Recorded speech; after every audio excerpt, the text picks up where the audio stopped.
Welcome back to another Radiant broadcast, bringing you some more Women's Rocket League. We've got the Star Chasers Showdown presented by Ally coming in.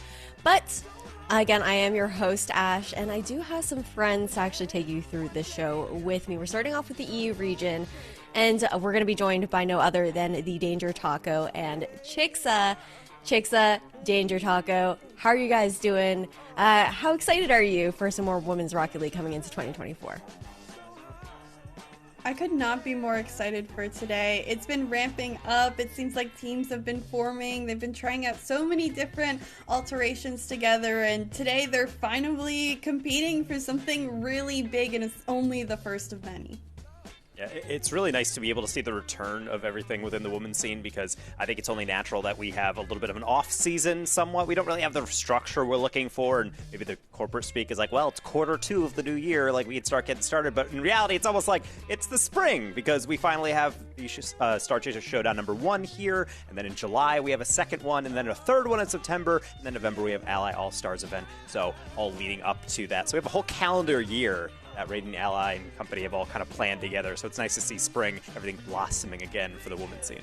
Yeah, the ability to have something to work towards here. Women's Rocket League, there is a lot in the air, and with that also comes with a lot of those roster shuffles, which we'll get to later. We do have to break down today's schedule, though, because we've got a lot of action packed into this group stage. So to kick things off, again, we are starting off with the EU region. Then later on today, I'll be joined by, I believe it's Lemon Kiwi and Bass, there for the NA region. But this schedule is definitely going to be fun, kicking things off with a round robin here, Chixa. Yeah, it's nice to see round robin. Everyone kind of gets to play everybody in their group, and you really move on forward who deserves to be there, who wins more games, who gets to be the best of the best. And we have really competitive groups today in both Group A and Group B, and we get to see a little bit of both too, which is really nice that you see both sides kind of the bracket per se. Yeah, and they have a lot on the line that they're playing for here as well, right? Taking a look over towards that prizing, and considering that we do have a cumulative pool of $19,800 there for both NA and EU, but breaking it down here into the specific numbers for first through that 8th place, everybody getting a little bit of a piece of that pie in that kind of regard, making it there's a bit more to play with here in that kind of sense. Talk about the fact that you get to kind of like level up at every single stage and get a little bit of a bigger of a slice in that kind of sense.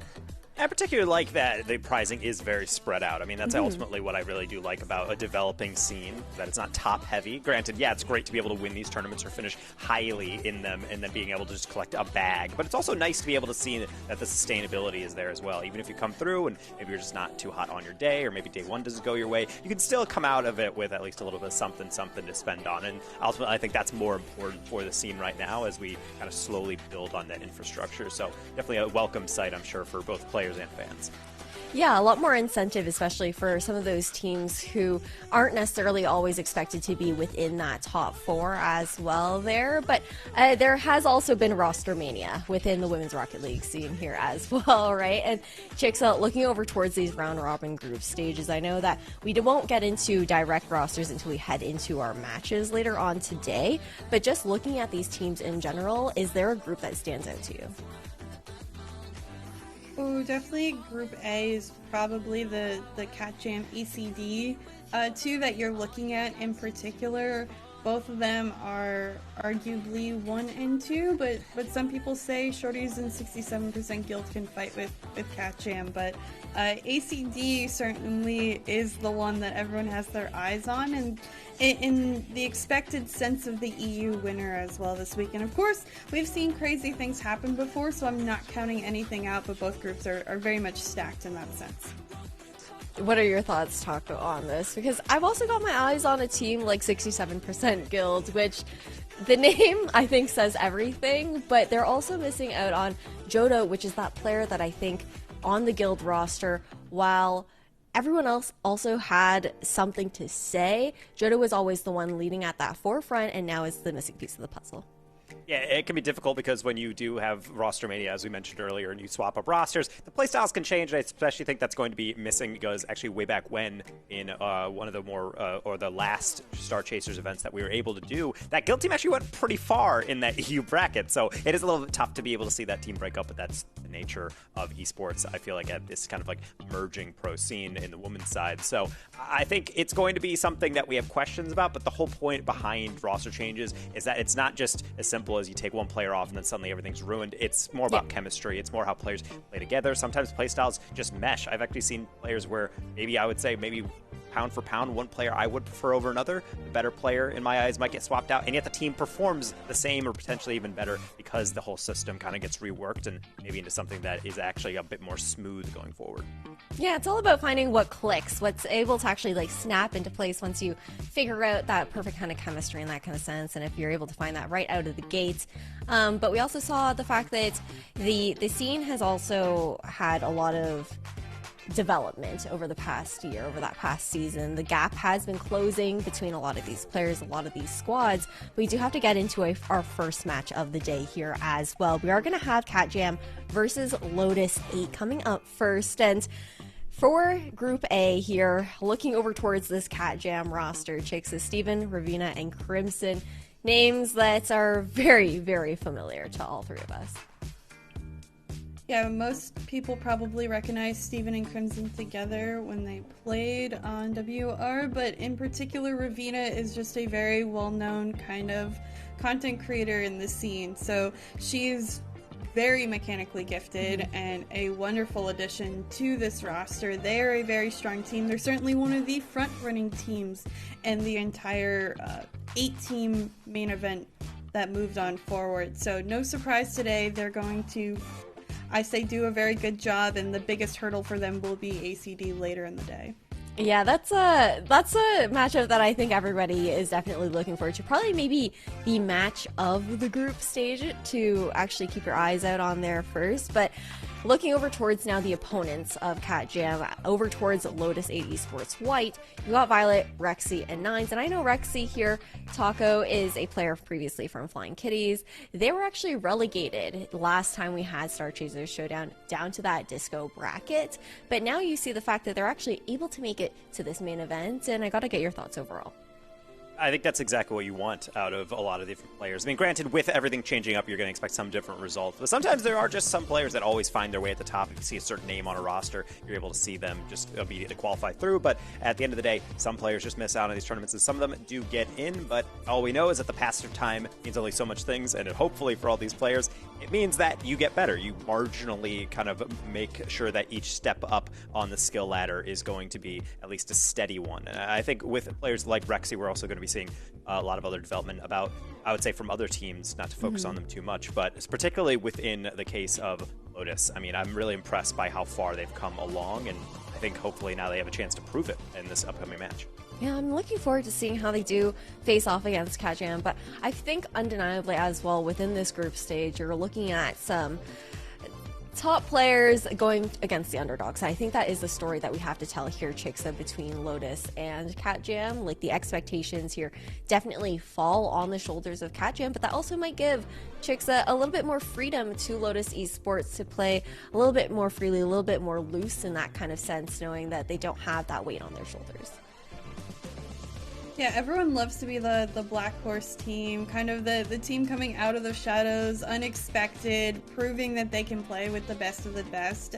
And at the end of the day, in group bracket, in main event day one, you can't always go with expectations. Everyone's a little bit different. We mentioned how many teams, in fact, not a single roster is the same from last season that we know. There's a lot of 2/3, but no one's 100% really there, which means that everyone is shuffled up. And if someone's having a good day, we've seen plenty of players mechanically pop off and have their time to shine and make the most of it. We're going to see a couple runs today that are unexpected. I know that for sure. But Cat Jam, I don't know if I'll give them more than one game to lose at this point. They know what they're doing.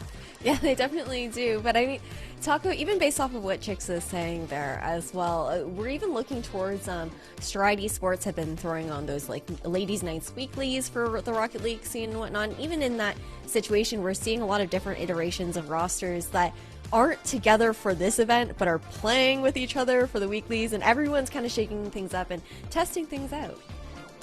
I think that's really the baseline kind of default esport mode for a lot of players, where it's like, hey, maybe the full roster's not here, but hey, let's get most of us together and you can throw together. And I think you do see some where the results. ACD is a team we're definitely going to be talking about a little bit later that does that a lot. They're playing very well. However, Steven, for example, over on across the side of Cat Jam, has also been showing up in those tournaments and kind of subbing in for those top teams. So clearly a lot of talent to be shown around. And I would say in those weeklies, I think we're going to use them as hints. We're definitely not the last time we're going to refer back to them, considering that's the more, I would say, consistent events that do get put on. But at the end of the day, I think that those weeklies will hint at performances, but it doesn't really matter unless you show up on the day. And I think that's why big kind of high stakes tournaments like this are really what separate a lot of these teams from good to great.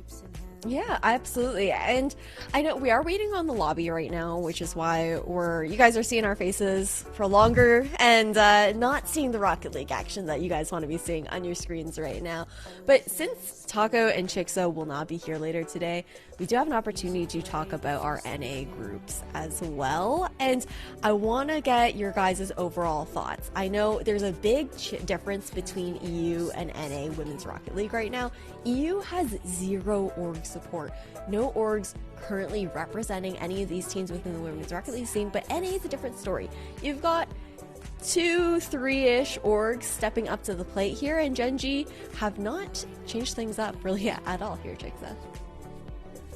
Yeah, that's the same roster we've known for a little bit. I mean, you could say arguably all the way last season. They had a couple of switches near the end, but Genji's been very solid moving on forward, and they are such an impressive roster, to say the least. Have they been struggling with the EU ACD team at times? Yes, but in terms of NA dominance, they've done very well.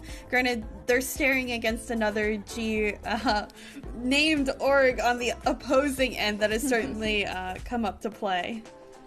Yeah, and speaking of this G2 Luna, G2 Stride Luna there, Taco, this team previously really wasn't finding any results realistically. Then we see a roster change coming in for them there as well. They keep the core of Karma and Avenger, but Tallybird from previously Misfits ends up stepping up to the plate here for G2, and they're looking much more comfortable now as a squad. Even last night, I believe, managing to take game off of Genji. Yeah, and that's really the moment I was kind of waiting for. I feel like G2, or really any high-level org within the esports scene, kind of bides their time. It's almost like they're just lurking in the weeds, kind of like, no, don't worry, we're picking our time. Then they just went straight for the jugular. Tallybird, arguably the best, or up there with Courtney, with the best player in North American Women's Rocket League. So being able to obtain a player like that and add to the roster is obviously going to make that team so much better. But obviously Genji, I feel like, is kind of the final boss of that region for a reason. So moves like that might get them closer. Now it's time for them to come through Group B and then maybe show off in that final bracket what they're really made of.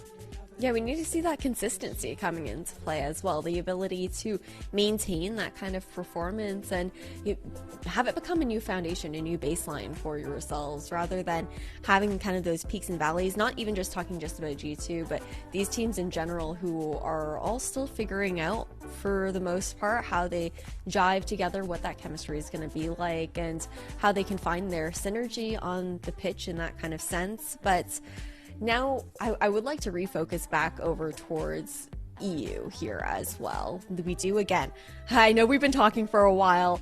Just in case you're tuning in, maybe a little bit late, we do have on deck the Cat Jam versus Lotus 8 matchup for you guys. Again, still just waiting for that lobby to get all finished up there. But what are your...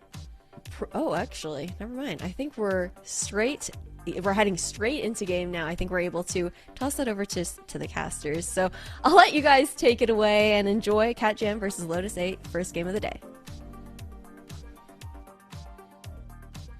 Wow, we're here. We're finally here. It is our very first series of the day. It's Cat Jam. It's Lotus 8 Esports White. I mean, Taco, how are you feeling? It's our first EU match of 4 today.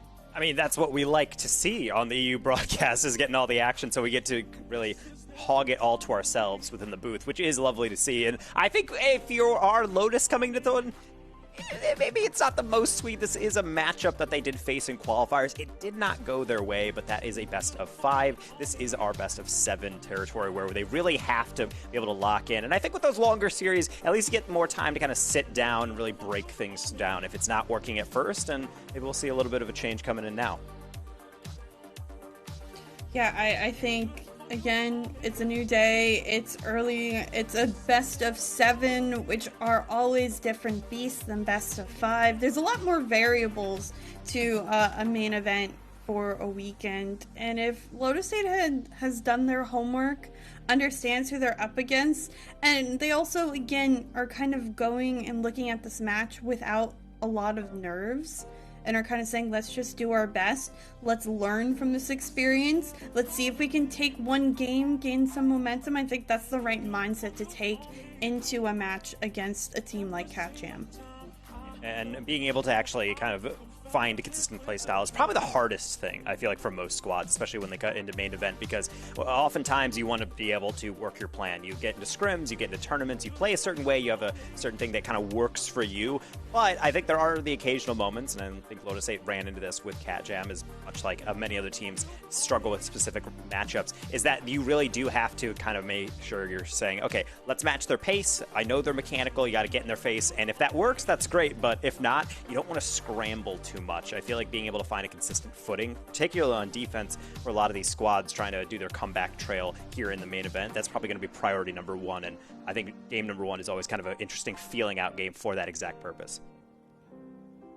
Yeah, Taco, for instance, Cat Jam, we know is Steven, Crimson, and Ravina. All 3 of those players are very mechanically gifted, very fast, very on kind of the ball at all times. Do you think of the 3, since I'm trying to figure this out myself, there's going to be one kind of player in front in the lead and pushing, being that aggressive person, or is it going to be very evenly distributed throughout the 3 of them? It's tough to say. I mean, typically whenever we break down series like this or talk about these teams and how talented they really can be, I think it's really tempting to look at kind of like those higher level names and kind of point someone out and just saying, oh, that's going to be the person that's the leader. But ultimately, I think you win as a team and you lose as a team. So I think we're going to be seeing a pretty nice distribution of skill, although I'm sure that Steven and Crimson are 2 names that people definitely want to be able to see. But right now it's Lotus 8, actually, we should be paying attention to, or at least our Steven side able to get that first goal. Yeah, I think for sure Steven putting on pressure with that Cat Jam roster very early on, just overwhelmed right off kickoff. You see a goal 10 seconds in, and just like that, bam, they're on the board. So, and we talked about really the imposing danger of a team like Cat Jam coming in as one of the top seeded teams coming through into main event. I mean, that's really, I think, what you're looking for, is you let your guard down, or maybe just not even quite match their speed within the first 10 seconds. It's going to go poorly for you. So hopefully now, let's say, has got that cold splash of water in their face, and we're going to see a more consistent continuation of play as we head into the rest of the first minute. More pressure coming on from Cat Jam. You've seen all those orange trails consistently being played time and time again. We'll see if they can find another goal early on. It seems like the aerial control certainly in their favor. Steven almost finds one on target, but a last save by Nines will keep that one out for Lotus 8, and they don't let another goal in, at least not yet. I really do like that follow through, being able to just stay close enough to the ball. Sometimes on defense, you're going to have to really back up and just try to play the most desperate attempts to be able to get the ball off your line, but that's fine, so as long as you kind of keep it close. And I think that's priority number 1 for Lotus, or at the very least, managing their boost. That is a nice grab by Nines, but it's not going to serve them too well if they can't combine with their teammate for a clear. That one's close from Rexy, but 0 boost means it's another attack for Nines to have to deal with. Ravina off the side wall actually gets a secondary touch. Crimson with the demo, and hopefully Rexy can get some sort of clear out. Lotus 8 certainly have had a more difficult time getting those clears out, getting ways to relieve all that pressure that seems to come. A third shot on that offensive opportunity for Cat Jam, and I can't imagine what their score count is at this point of the game, as they've always been stuck on the opposing half. Nice shot here from Rexy, but unfortunately just a little bit off target. That's Lotus 8's first opportunity, and it's a missed one for sure. And not only that, but just the fact that you can see how quickly it was clamped down by Cat Jam. That shot had to come in that quickly, just like this one from Crimson. That's another one going on through for Cat Jam, and the finish could not have been better from an angle. Yeah, I wish the challenge from Violet comes a little bit quicker. That's what I would have hoped for at this point. Each second matters when challenging in this game in particular, and little stuff like that when it comes to just orienting your car to find the shortest line to that ball has made everything that much more difficult. And this one, a missed opportunity, and then a finish on the 50. Violet able to score for Lotus 8. And I really do like this as well, just taking advantage of a brief mistake, but honestly, it's even barely a mistake from Ravina, because Ravina actually recovered super well on that. It's just so hard to be able to whip your camera around and right over your shoulder, try to get a 50, and I think Lotus 8 knew that one. A lot of offenses don't even need the most flawless setup. As long as you just get on those rebounds immediately, really anything can be scoreable. So nice to see Lotus 8 finally get a foothold in this game. Good challenges. Lotus 8, I think, understanding the pressure when it comes to Cat Jam over time. The rotations are becoming sometimes a little bit predictable from what we saw on the Cat Jam side. And now Lotus 8, all they need is a little bit more boost to find some of these challenges. A great touch upfield, clears this one. Lotus 8 looking for a shot, looking for a setup, and I believe a demo on the back end may have stunted things from happening. Save at the last second on the goal line for Violet, who's been an absolute brick wall for Lotus 8. Keeps this game very close. I can't believe we're only within one. And actually might be something you do with it, because that was a misread in the midfield from Cat Jam. Luckily, you have someone like Ravina on the backboard, but now you have no one in the backfield, at least for a second. There's a demo. Could open up things for 9. I think that drop down was looking for a teammate, but sometimes those passes are more hopeful, necessarily a well laid out plan. Another kind of fake challenge coming in, but quickly risen to the occasion is Crimson to be able to knock it through. At this point, Cat Jam's offense is really their best defense, as they're trying to mount some more pressure to the midfield and beyond. Are we worried? We haven't seen Cat Jam on that defensive end really at all, other than one time they've been scored on. Hopefully their rotations can work throughout it. Lotus 8 mounting up some pressure at this point. A miss here in midfield. Crimson able to get past 2. Nine's last back. Dangerous territory in the final minute of gameplay. Does Steven still have a flip? I think she lost hit. And now you have to wonder, can Lotus 8 find something to tie up the scoreline and make game 1 that much more interesting? Because I just don't know. Cat Jam providing more pressure. Crimson getting bumped into this ball. I think she'll get a shot because of it. Crimson finds the third for Cat Jam, and I think they get the goal they need to feel safer.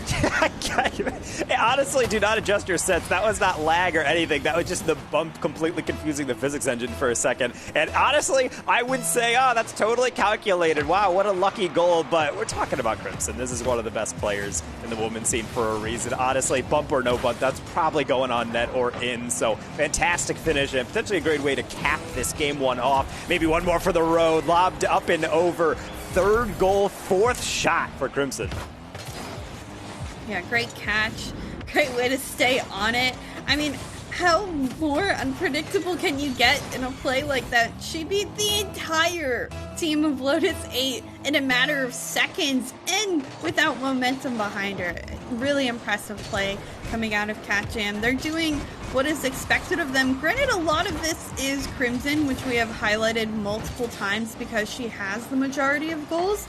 But I'm surprised, honestly. I expected to see a little bit more out of her teammates when it comes to also scoring goal opportunities. But you mentioned how evenly distributed a ton of this team is when it comes to being skilled, and here Ravina will get 1 to go as well with the final 2 seconds.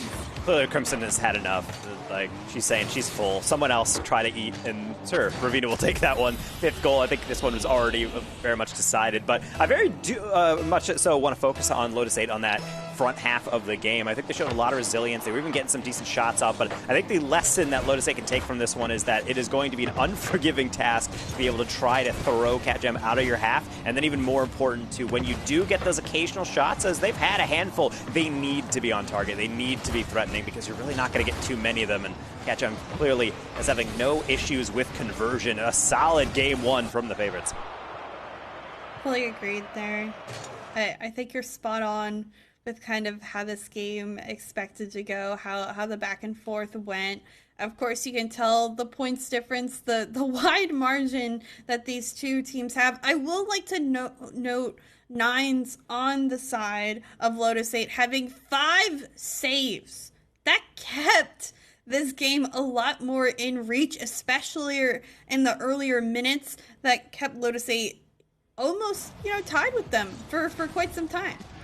I think a lot of times when you see a lot of saves on a player, it can be problematic, but at the end of the day, I think if you are facing the amount of pressure that a team like Lotus 8 against Catgem will be facing, then you have to be able to build from the back. You have to make sure you get those saves, and oftentimes, if you can actually solidify the back line, even if you're kind of parking the bus and dealing with a lot of shots over and over and over again, eventually, you will see the opponents have to take a dare in, or they have to kind of go for an out-of-rotation demo attempt, or they have to go for maybe a little bit of an overcommit to try to aggress, and those are the moments where you can start to strike. So a lot of times, if a team is playing necessarily passive, or at the very least they're playing highly defensive because they're forced into that issue, it can be a relative advantage if the other team does not wisen up. It felt like Catgem handled that pretty well. They weren't diving in. They understood that they had the lead. They didn't have to build on it too much. And so I think that maturity being shown, so there's that simple kind of solutions are not going to be on the table for Lotus. They're just going to have to be maybe a bit more lethal when they do get those chances. So we'll see what falls us here in game number 2, and a pickup might actually get dismal here. If Steven has her way, that one with a lead demo will pave the way for first.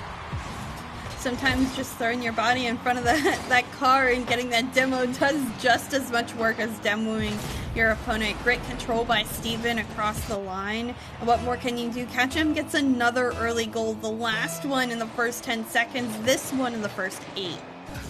Again, it's nothing more deflating than restarting the game, being like, okay, everything is there, the world is our oyster, let's start going, and then immediately gets in a goal, and you're like, well, okay, we're going to have to ask for Mulligan, baby, because that's just not going to work for us. Ravina trying to make that angle work, but it's not really go on through, so therefore Milet taking over, if only for a moment, immediately sent into the scrap heap. Counter, Crimson looking for a double, near target, but quite going to beat that to the defense. Recovery off the wall was fantastic, and Steven's still able to put on more pressure, and missed by Nines. Rexy low on boost as well. The entire Lotus 8 roster doing their best to get a clear out. A boost pickup here, a quick aerial as well. Violet the beat, does she get a shot as well? She does! That quick transition does the work for Lotus 8. Love this, the immediate aerial, but then more importantly, landing on the right side of the ball. It seems like a minor adjustment, but if you land straight and then adjust the last second, your follow-up shot is weak. You also might get beaten out by the defender, so that mid-air adjustment was everything. As you can see, a game of pixels that were being played right now, and now everything's tied up and everything to lose here for Lotus 8 as they're maybe adding something on as well. Rexy up quickly, but maybe overthought that finish, not enough to beat out the 2 defenders in the line. Still a good look, especially if Rexy turns here, but Steven the block and a double commit. Ravina last back, one-on-one went 9. Steven pressuring from behind. The speed of this match, certainly unmatched at times. Backboard follow-up, great touch out by Rexy, and 9's the follow-up as well to at least give Lotus 8 some breathing room, especially that demo will allow this game to be stalled and the challenge exactly where it needs to be. Great job by Lotus 8 to keep off Catgem. Even after this pressure continues, they're not getting to that goal line like we saw earlier.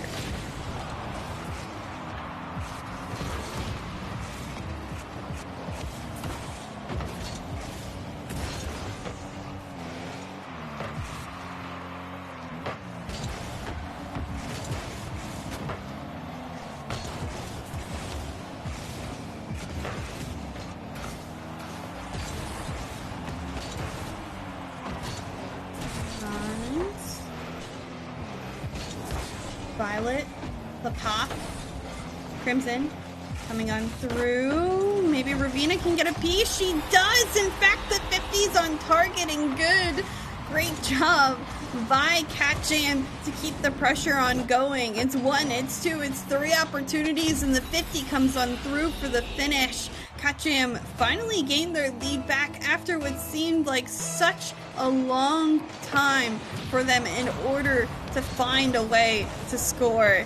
I can't believe it has taken them 8 seconds into now 2 back-to-back within 8 seconds. It seems itself. What a look by Steven. Really nice to be able to play that one that high, then be able to reset off the ceiling. Sometimes the defense kind of loses track of everything. They're looking at a play, it's looking fine, and then randomly, oh, no, I didn't realize it was actually a follow-up on that one. It really just shows how small the margin of error is for playing defense at this level. You miss one read on defense and suddenly it's in the back of your net. Such well-laid plans offensively, and the improvement from Lotus 8 is great, but really Cat Jam not really finding too much of a struggle on offense. Crimson lurking downfield yet again, but able to find the first attempt. How about the second? Trying to make it herself. The double, the triple, the quad tap attempt going on through. I don't know how you kept track of all the touches. I was way more focused on the fact that she was somehow still there the entire time.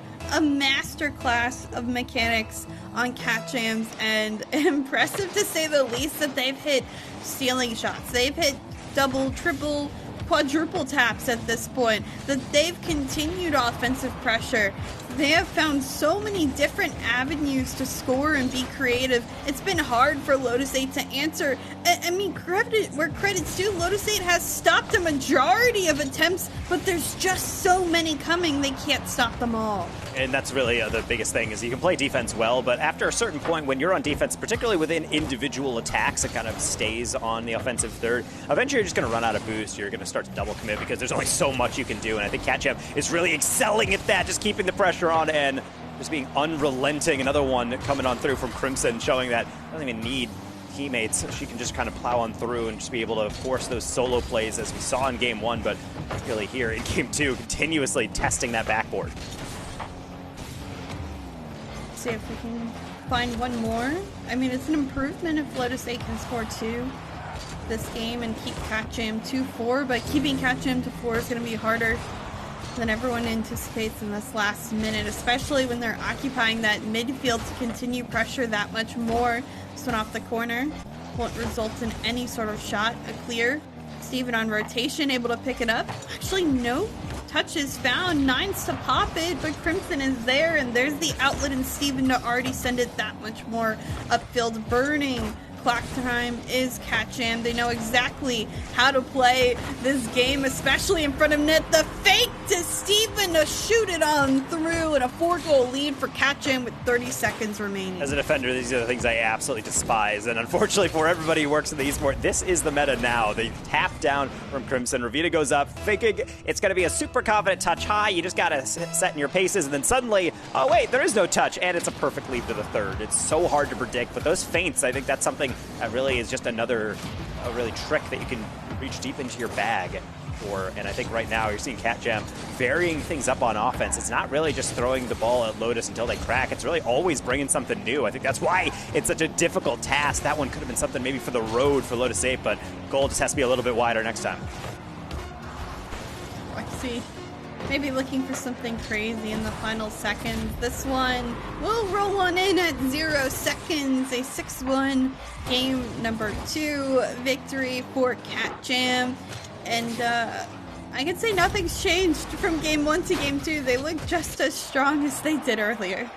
Yeah, it can be a little bit difficult to be able to recognize that, but at the end of the day, if you're Lotus 8, I think the first priority is, okay, how about off the initial kickoff, let's make sure everything is locked down. I think it can be really awkward when you have to start from the mindset of, all right, well, we just gave up the first goal within the first 20 or so seconds. Now we have to kind of dig deep and find out something else. And outside of that, I think the restart has been actually an issue. Obviously, run of play is excellent from our orange side, getting a lot of touches in. Again, it's going to be Steven kind of leading in that category. But overall, I would say that I see the moments where I could see this being a very close game. It's just that I think it's slowly kind of the erosion of the defense from just all of the consistent speed and passing that is coming out from Cat Jam. So I don't really know what it would take and how deep they have to dig on Lotus 8 to be able to get back into this. But I see the general game plan. It's just so difficult because Cat Jam is just solid through and through.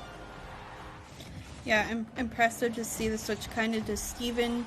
It's a little more offensive pressure. Granted, with Steven's, I think it was 4 or 5 goals, Crimson had 6 demos to boot.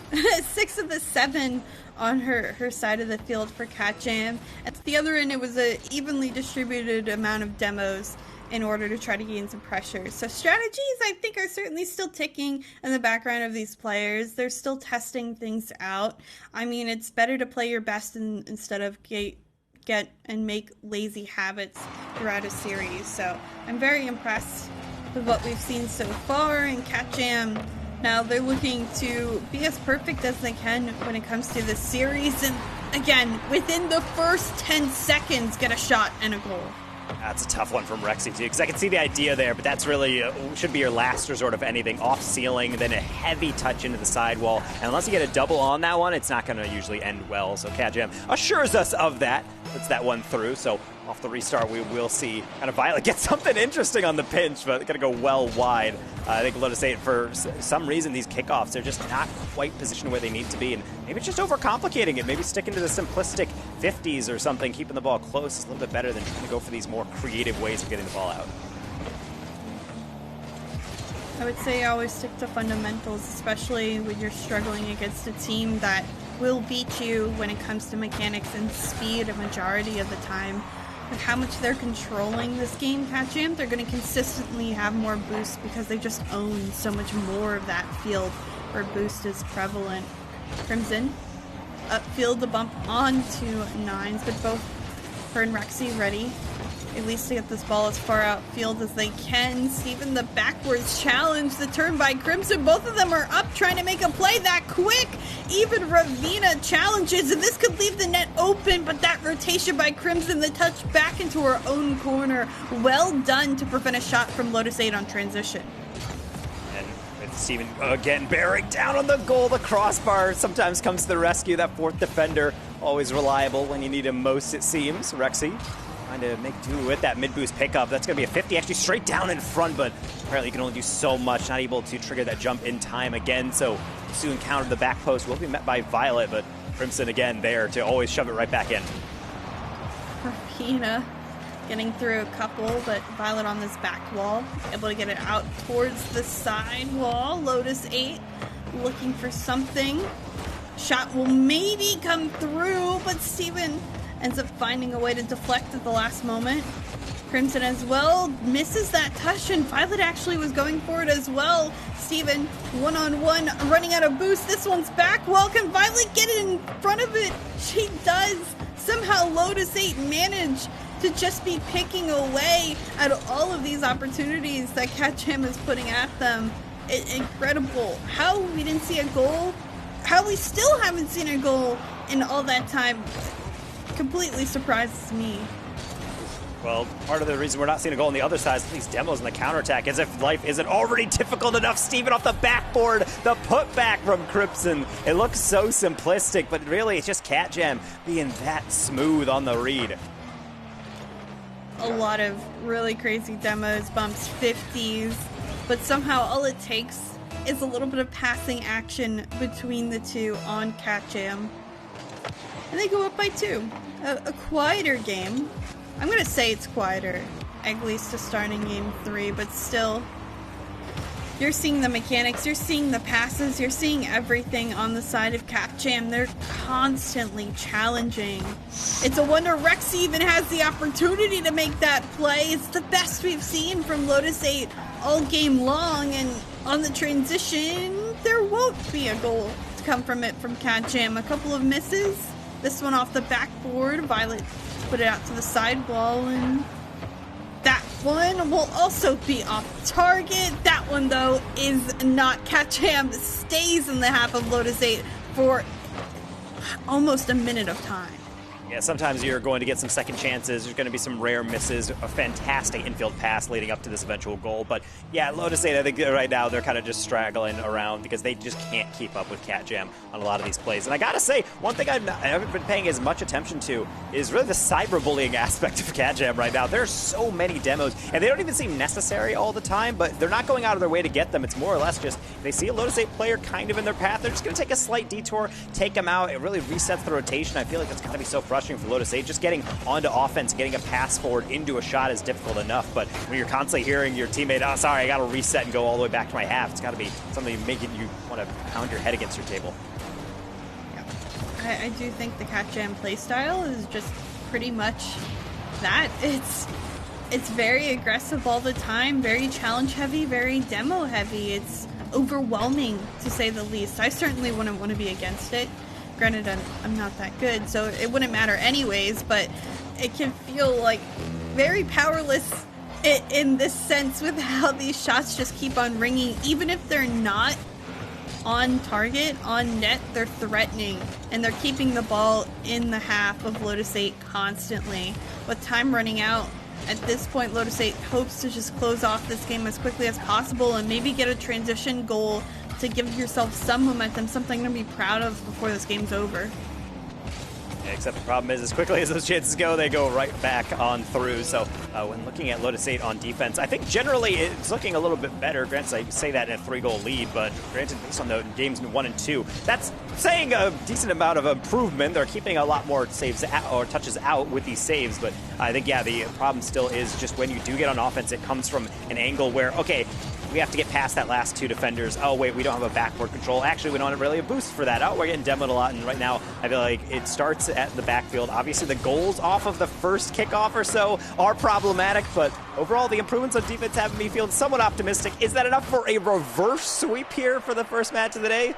Guess we'll just have to find out. I like the optimism. I really do, Taco. What can I say?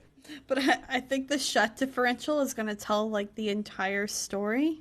17-2 on this game in particular. I didn't even keep track of the previous ones at this point. It's been too much for my brain to mentally handle math-wise. So it's crazy. Everyone on the side of Cat Jam has found ways to be productive, and shout outs to Lotus 8, someone always being very save heavy, this time Violet with 5, able to keep a lot of it away, but they're unable to transition out from defense into offense, and I really think Cat Jam sometimes does tend to overcommit. They're very demo heavy, they're very aggressive heavy, so they are going to leave their back end open. You just need to take advantage whenever you see it. I think the biggest issue when it comes to Rocket League is being able to broaden your horizons as a player and be able to look beyond just the initial first touch. I think right now it is very much survival mode from Lotus 8. I'm seeing a lot of plays where it's starting up pretty promising and it looks fine, but then when they get locked into defense, it's almost like they go into the lizard brain. It's kind of like the hindbrain mentality of just saying, okay, I just need to hit this ball, but I would like a little bit more of taking some slow 50s, buying time for your teammate, or maybe just being, instead of just launching that clear as far as possible, be laying it off to another player for a different angle. And I think stages of play like that could do them wonders. And at the very least, it's going to keep their goal line clear, at least headed into the beginning of this game. First game in a while in which they're not immediately giving something up. Yep. 10 seconds, 8 seconds was Cat Jam's goals when it started in the previous games. Now we're going on 30, which is really good. The challenges coming from Lotus 8 in midfield, preventing a lot of the pressure coming. Violet to go on through, but Rexy the challenge underneath. This one's still on the Cat Jam half. Good outlet pass. It'll fall in midfield. Violet there will find the 50 as well. Still midfield ball. Nines to put it out to the corner. This game has calmed down a little bit, at least in the starting minutes. And right now, I do like Lotus 8 immediately getting on a lot of these reads. That's a really difficult one for Violet, especially with not too much of an angle to deal with. So the pre-flip in the first save. Now, can her teammates do the rest? Rexy, another goal line touch away. Nine's going to get beaten out, but that means Rexy does have a chance to maybe get on this one. And that's actually the overcommit that you might have mentioned. Cat Jam did commit 2, but the third impeccably positioned to throw it right back into the corner. Corner can be that safe space for players, but it can be also a setup space. So you saw Ravina there doing her best to set up her teammates. Granted, now Crimson can't follow up on that touch either. Shot for Ravina is deflected away. Desperately needing a clear is Lotus 8, and they haven't been able to find it just yet. Granted, they've been holding off a lot of these shots coming from CatJam. The first clear comes into the corner. It pops pretty safely too. Rex you see flying to it, but can't find the touch. That's a nice last second read from Ravina as Nines is going to continuation, maybe a little bit of a double tap, but it will leave something open. I think Steven wants that one back, but that's fine. Here's try number 2, off sealing the attempt. We're not going to live through it. Violet with another pound downfield. No second read. It was a slight danger, but seems like everything is going well for Lotus 8, and certainly the defense is staying at the standard that we've expected from them as they're continuously facing these barrages, but this time turning most of them away. We're hitting halftime, and we just might see our final goal here. Crimson coming in at the last-ditch effort. Yeah, you can't hold on long enough. Crimson playing it to herself as well.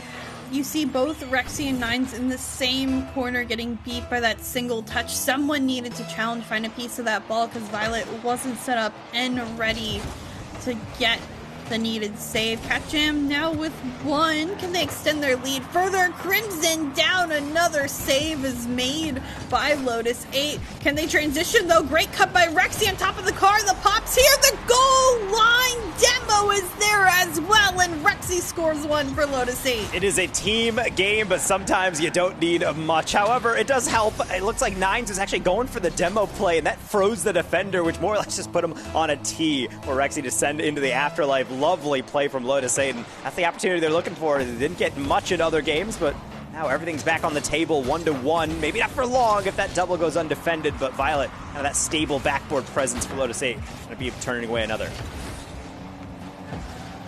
Everything's heating up, but a little bit too late in this series. CatJam knocking on a sweep. They're on match point right now. Crimson gets challenged. This one, it's right in front of net for the taking. Good thing it's touched away. Transition for CatJam off the corner. No shot will come out of it. Nines challenged on this one, and Violet able to clear it upfield all the way to the opposing end.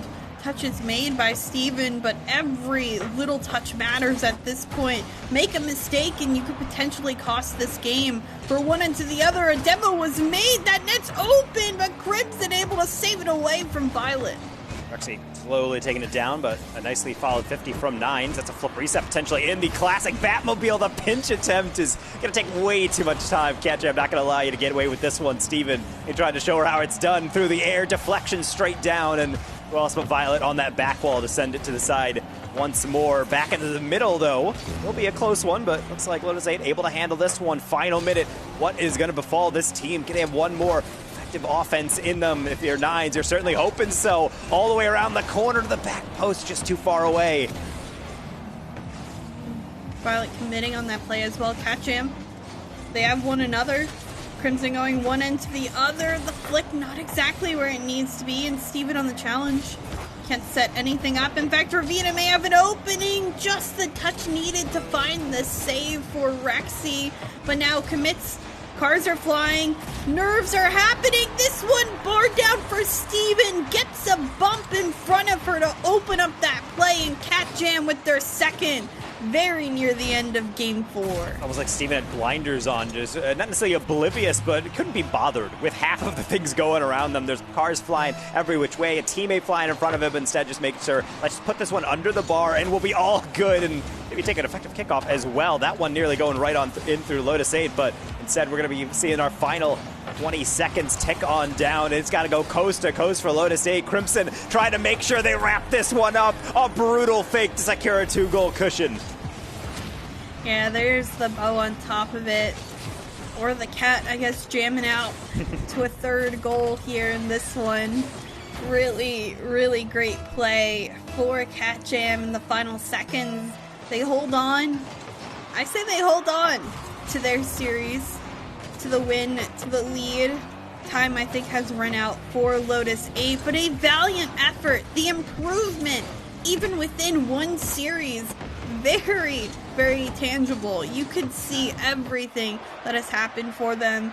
And you have to hope that this is a pretty good warm-up for them when it comes to the beginning of today. And maybe we'll see more out of them later on. Yeah, I think that's one thing that I really do like about the best of 7 is obviously any longer series, you have a lot more times to be able to take a loss and then talk it over and then adjust. But that's exactly why I like these longer series, because in qualifiers, we did see this as a sweep for Cat Jam. And I was thinking, okay, yeah, that can be tough, but we'll see how they adjust in the main event. And I feel like there was still a lot of struggles. They're not quite there in figuring out how to play against Cat Jam. Admittedly, I think few teams really will be able to, as they're a highly talented squad coming into this from the EU side. But as you mentioned, that fourth game, that was completely up in the air for a while. I really did not know which way that was going to swing, and I think you just got to take that silver lining as we move into the next game of the group stage if you are Lotus 8. Yeah, it was close. It was back and forth. It was what we wanted. We wanted to see the improvement. And for a time, you were rooting for Lotus 8. You're like, oh my goodness, they almost did it. They're doing it. They're playing as they could as a team, and they're keeping Cat Jam from scoring. They're being that brick wall. They're putting on their own offensive pressure. It's a very impressive early showing for a team that we're saying is in the top 2 and a team that we're saying is in that bottom 4 of the 8 that made it. That's the gap between them, and it's not as wide as most people would expect. No, I think that's really why tournaments are so important to be able to show up, because you can dominate weeklies, you can dominate all these qualifiers, you can dominate everything. But at the end of the day, I've seen a lot of teams come into tournaments and they're just feeling a little bit off, or maybe the other team, they just practiced well, they ate something well. I don't know, maybe they just chugged an energy drink right before. Who knows? Like, they're just locked on through. So I think those opportunities will come, but unfortunately not going to happen for Lotus 8 this time around. So that's going to do it, at least for our first series, Trixie, but thankfully we have a lot more to go. Before we send away for this first series, we will be back after a short break to join Ash back on the desk, maybe talk to a player from Cat Jam after that one. So we'll be seeing you on the other side of this commercial break.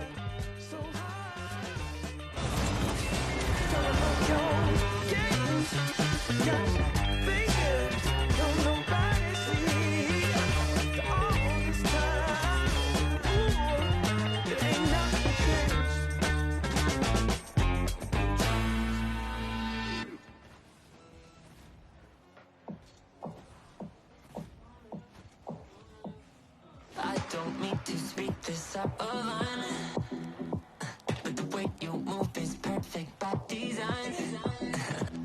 You look just like you fell down from the sky. Yeah, you're on another level, and you got something special. If I could let you fall in love with me, you know I would. You got me with your hook, and all you got to do is walk. It's your move. Now it's up on you, on you, on you. If you want it me, you just gotta say please. Baby, it's your move, your move, your move. It's your move, your move, your move. Now it's up on you, on you, on you. If you want it me, you just gotta say please. Baby, it's your move, your move, your move.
I think that first series of the day here within Group A between Cat Jam and Lotus 8 went just about how we expected.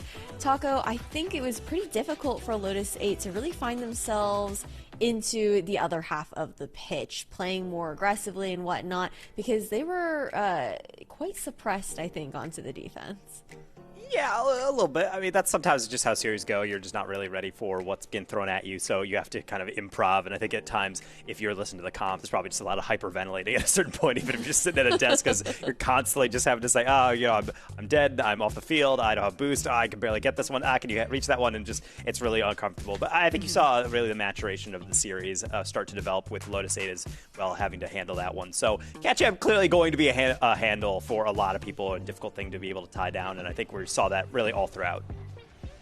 Yeah, I mean, a 4-0 series is a comfortable way to start the day here, and anticipated here for Cat Jam as well. But Chicks, Taco was talking a little bit about how Lotus 8 started to sort of get a handle of things as the series went on.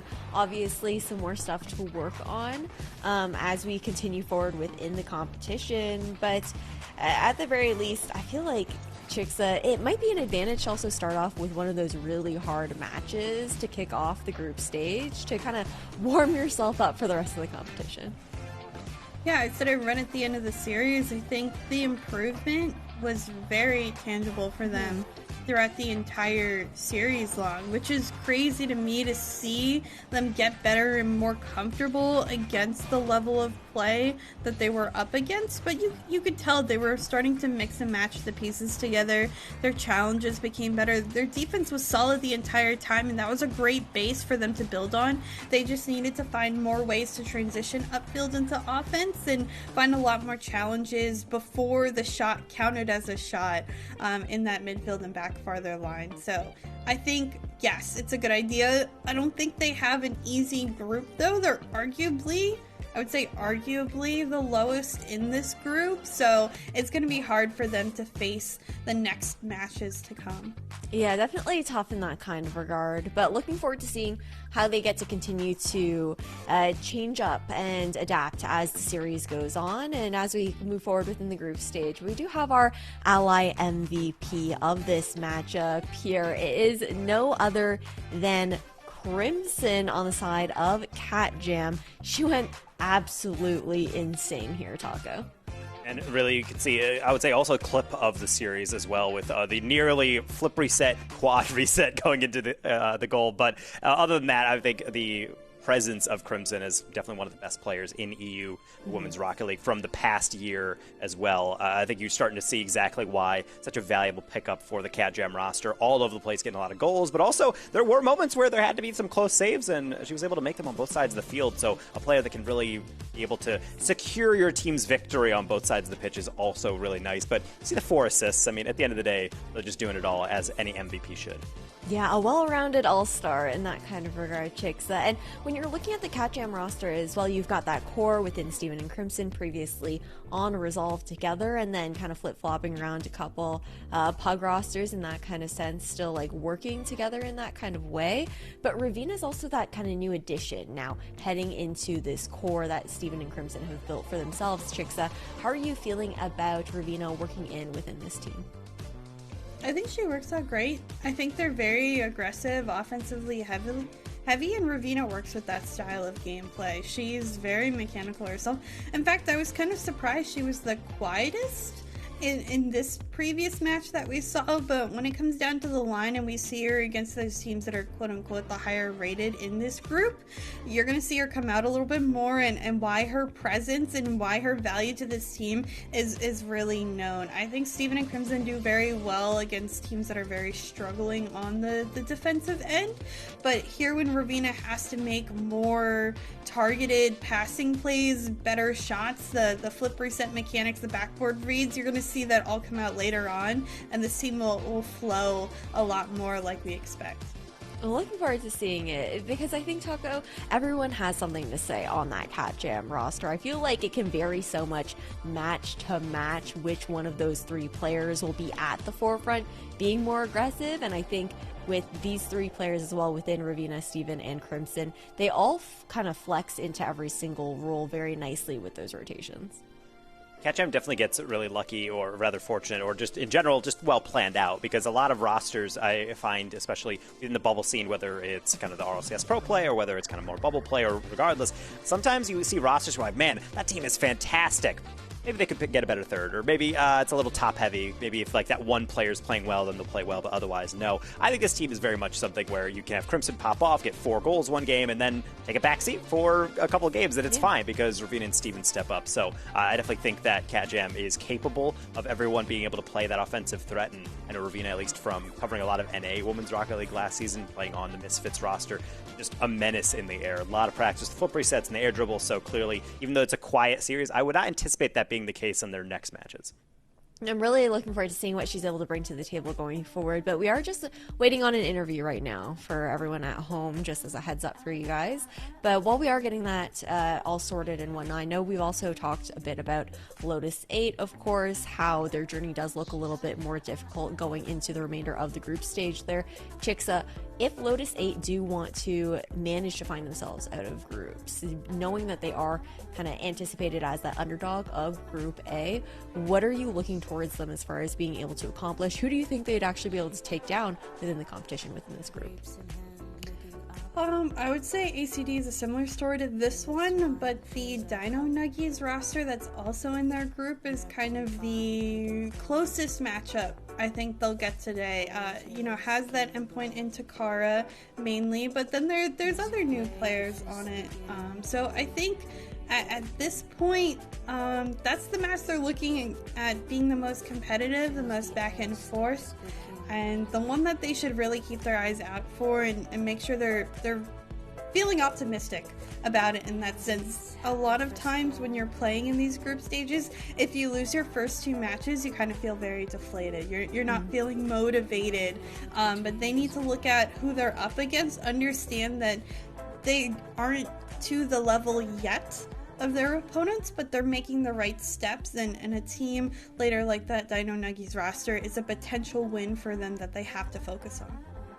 And what do you think, Taco, based off of what Chixa said here as well, that Lotus 8 really have to look towards working on now series to series, and even between like match to match, when it comes down to what they can take away from this game up against Catjam and take forward into the remainder of this group stage? I think obviously on the overall, you have to say, okay, that's a loss, but in single round robin, you have to just kind of deal with your losses and then hope for the best. At the very least, if you continue to win out some games, you're at least keeping yourself somewhat competitive, get yourself into prizing and all that good stuff. But I would say game to game, I talked about it a little bit near the tail end of that first series in the day, and that I feel like Lotus 8 has a decent thing going on defense. They're actually coordinated enough to get those touches, but I want to see more combination. I felt like I wasn't really seeing a lot of passing. If it wasn't necessarily as deliberate as I'd like. Maybe it was like a deflection that carried its way into a player, but you can use that obviously on offense to set up shots, but more importantly, when you are being hammered by defense, if you're reaching for a clear, you can barely reach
confronted with the truth.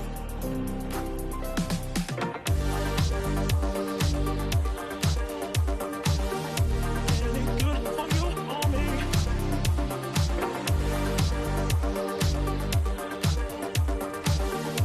Really good for you, homie.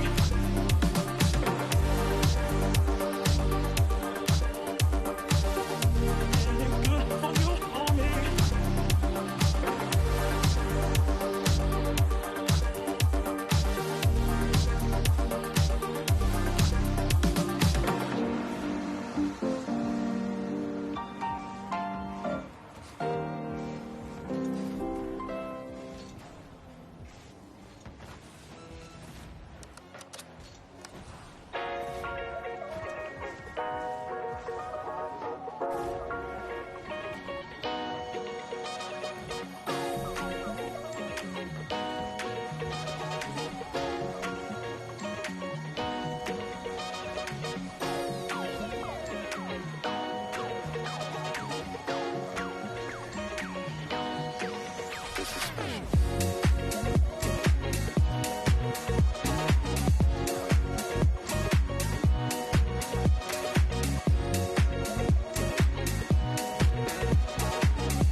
You like that?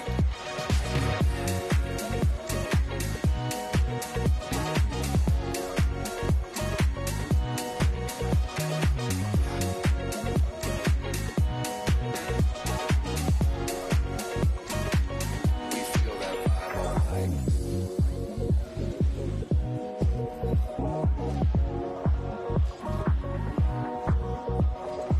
You know, I don't even really know where to begin because it seems like every time I get ahead, I end up going 2 steps back. So tonight, I'm just gonna let this one ride. You know what I mean?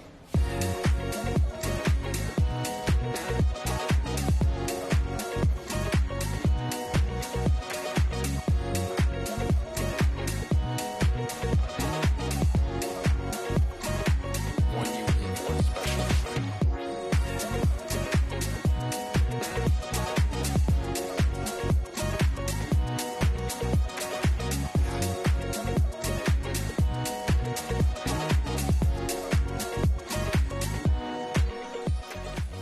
Welcome back, everybody, to the Star Chasers Showdown presented by Ally. We're heading into now the second group. First match for Group B coming in hot, and when we're looking over towards this next matchup between Shorties and Anonymous, looking towards this round robin group stage here, we've already had the first match for the group played off stream. I believe we do have a co-streamer watching some of the off-screen matches there, but Taco, what do you have to say about the results here within Group B after that first game? I think at the very least we're seeing what is to be expected for the most part in Group A and Group B. The teams that were able to play in that qualifier, get through on the upper bracket through quals, is exactly what's happening with Catchem and ACD, and then respectively Guild Academy and the 6-7% Guild Academy, and then Shorties being able to get through with the 1-0. So at the end of the day, yeah, it might be expected, but this does not dictate the final standings. There's still a long way to go for these teams to lock in their spots. Yeah, there's 3 more matches on the line, right? Heading into the second match now, Chicks, between Shorties and Anonymous, what are your expectations between this next match? Yeah, I would definitely say looking at the Shorties roster, two-thirds of endpoint that we know of. On there in particular, we know of Slumpy. She is very familiar on, the Twitter and scene of Rocket League. She is one of our biggest, women's supporters and someone who talks in the scene a bunch. So, big names on the Slumpy, Sarek, and Alanis roster. I really like the Shorties roster. I think they're battling with the best of them in the bracket, and they're looking to make a good run. Yeah, it's so weird looking at this roster, I think, thinking back towards those endpoint days and seeing that Takara is missing with it. I feel like Slumpy, Alanis, Takara were such a a team that were just so well known, and they're very difficult to forget in that kind of sense. But Sorak's also been within the scene for quite a while now, Taco. So big shoes to fill in that kind of sense, but I feel like she's definitely able to do it.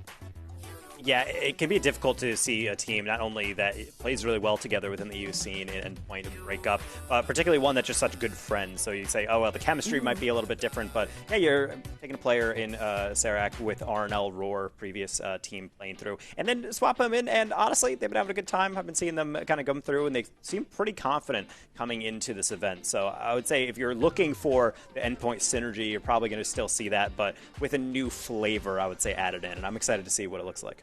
Yeah, and heading up against Anonymous for their second match within the Group B here. Arena is a name that stands out to me, a player, Chixa, that I was really familiar with back in the 2023 season. But when I look over towards Aurora and Shans, these names, I don't know as much about, so some question marks there. Yeah, I think there's going to be a question marks with new rosters form. Aurora and Chan, certainly people you don't want to underestimate. I think anyone in particular that has made it to main event, who has made it to top 8, you shouldn't underestimate. And, they're named Anonymous for a reason, because you might not recognize them, and they hope to show you what they're really made of today. So again, a little bit of a one-sided matchup, but not as one-sided, I think, as the previous series that we saw. Yeah, so I mean, overall, all things considered, again, it is like a little bit more, again, of that kind of underdog story on the side of Anonymous. Then you're looking over towards that Shorty's roster, which I think a big point that we have to talk about here as well, Taco, is the fact that Shorty's within the EU region is actually the only team that also has a coach on deck for them. And I feel like I just got to hear from you what difference that can really make here for these teams now heading into the main event. And I've coached some squads before, and I feel like the biggest influence that I hear from players about that is that when you're talking it through as a team, it can be kind of nice to have this like disembodied voice that isn't on the pitch, being able to say, hey, you need to focus on this. If there's someone who needs to be singled out, not necessarily to say like, hey, you're screwing up. It's more so just to say, hey, let's maybe be a little bit more mindful of that. It takes the pressure off the players. They don't have to worry about interpersonal conflicts. It's about the coach trying to do what's best for them. And on top of the fact that sometimes when you're in the thick of it, you can't really understand what's going on. But if you're a coach looking over their shoulders or maybe being able to spectate the game, you're able to kind of break things down on a broader scale. I think that perspective really helps with those mid-game adjustments, which is why I think in other competitions where we see timeouts instituted within a lot of the formats, those actually really help. And there's like kind of that quote timeout buff, where oftentimes teams will take that timeout, talk through with the coach, and then the next game they win, I would say, more than chance level, like 65% or something like that. So definitely the influence of that can be helpful. Some teams don't like it, but I think it's in their benefit to at least try sometimes. Yeah, I mean, just having that kind of added experience to be able to speak. And again, the fact that there's going to be that lack of like, I feel like when you're on the pitch and then sometimes there can be a little bit of conflict. So again, having that kind of fourth person, I was going to say, it's third person POV in a kind of way, though, being able to bring that kind of perspective to the table. But this is also a rematch from the qualifier stage as well here, Chixa between Shorties and Anonymous, where last time Shorties ended up taking them 3-0, but every single match here within the main event is a best of 7, so there is a bit more opportunity, a bit more wiggle room to make those adaptations on the fly within a series. Yeah, this is going to be a difficult one. I really think, Anonymous are in that like 6th or 8th team range of the 8 going in, and they're fighting for each game and each win that they possibly can get against these teams. It's a similar story. At the end of the day, in order to kind of show yourself a little bit more, even 1 or 2 game wins in a best of 7, make the most of it. So I don't know how these teams are feeling. I haven't seen in particular Anonymous play together. I just know on the other end of things with Stumpy's team, they're feeling very optimistic. They're feeling like they're the best in their group, and I think that mentality is going to go a long way for them. Yeah, it definitely means a lot in that kind of regard here. But I mean, overall, Taco, when you're looking at the grand scheme of Group B in general, I think everyone's eyes, again, towards Shorties, towards 67% of guilds in that kind of sense. But if you were to put maybe Shorties and Guild head-to-head, which we will be seeing at some point within Group B, what are your expectations for the outcome in that kind of match when you're looking at the top dogs here within Group B? It's tough because, like, obviously I'm so tempted to just think back, well, that's more or less asking, like, what Endpoint and Guild back in the day looks like. But that's not the question, because obviously we swapped out these players. We don't have Johto, we don't have Takara, so there's a little bit of an awkward situation there where we're saying, okay, where does one really shake down? And I think the answer is kind of the honest one is I don't actually know how that one is going to look. I think there's times where we saw that Guild roster, or at least 2/3 of them now playing with pads coming in, a phenomenal player from last season, kind of in that kind of mid-tier range in EU. I think there are moments where we saw Guild really come out strong and they were just like one of the best teams in the bracket, and other times they didn't live up to expectations. And I think Endpoint is a team that has always been around right at the top. I feel like if you took out maybe some of those top dogs through EU, they were pretty much the team to beat throughout EU, or very much kind of the gatekeepers for that kind of podium finishes throughout a lot of tournaments. That's for sure. I think it's a lot that's really good to keep in mind, just to have those kind of expectations set here on the desk and also on for the audience there as well. But we are just about ready to head into our second match of today, so take it away. It'll be Shorties versus Anonymous. Well, it is our second series of the day. I can't believe Series 1 flew by so quickly, but it's nice to be on the other end of the bracket in Group B. I'm saying bracket, of the other end of groups per se, and seeing little bits and pieces of both. I mean, only 2 teams move on to tomorrow from each, and as we mentioned, every game matters in the best of 7, because I'm sure we'll see tiebreakers. Yeah, being able to deal with tiebreakers is awful, and I always hated that whenever I play in these types of formats, but at the very least, when you are a team like this, you have to make the best of it, and so I think Anonymous coming in at 0-1, I think they kind of understand that Destiny is in their hands. It's not going to be easy, especially with Shorty shooting like this one. That one's not going to go through, but certainly going to be pelting off of the frame more than enough times. Slumpy trying to make up for it. It looked open, but Rena more than quick enough to be able to tap that one. Slumpy, this one taken away. Alanis, backboard, follow-up is not found. A lot slower of a start than what we saw earlier in the day today. A couple of misses, and this feels like the Game 1 filler outmatch we were kind of expecting. Alanis passed one, but here comes Arena. Come on through in rotation and get a touch. It's certainly been a couple of demos, a couple of trying out plays. It feels very exploratory in this first minute and change of gameplay. I think sometimes that's really how it has to be. I mean, played teams like this before, but how teams look qualifier to main event, or really just even series to series, can drastically vary. So I think right now we're starting to see that one where you don't want to just throw the ball away. You want to keep possession. Maybe Aurora wants to keep it a little bit better that last time. I think taking off had an idea in mind, but kind of harm them as sitting around the midfield. You mentioned exploratory is kind of the main way to describe it, and I think right now it's more or less cautious as well. There's not really a lot of diving in, not a lot of passing plays, not even a lot of demos. It's really just trying to take solo plays and see how the other team responds. Very awkwardly kind of quiet. I don't think we've even registered many shots to start off this game at all, maybe 1 or 2, but most of the touches have been in that midfield or quarter line marks that haven't gotten dangerous. That's the first we've seen around that area. Slumpy can't find the angle to put it on in. Aurora, a good challenge and a good touch out. Fortunately, it bounces way too high for her to get to it, and Slumpy able to clear out in that midfield line. 50 there into midfield still. Arena on the turn, gets past one. Shans can't find the touch. It'll be a one-on-one and a huge clear up field for Aurora. Unfortunately, Aurora won't be able to join that attack, so we're going to have to respawn and see what maybe in kind of awkward double commit coming to bring out, but doesn't really hurt them much because Shorties does get the immediate clear, but the follow-through is there. Now we have Zarak trying to throw that one in an awkward position. I kind of like that one, throwing it low on the backboard, but looks like the defense was ready for that one, so not too many surprises coming out. Still seeing double commits, but maybe this one could work out that time. Off of the bar, off the bounce, and we're still going to say scoreless. Follow-up maybe found. It's a shot, but Aurora all the way sent out in midfield, challenged by Sarek. It's bouncing dangerously. Arena almost has the read. Back on down 50.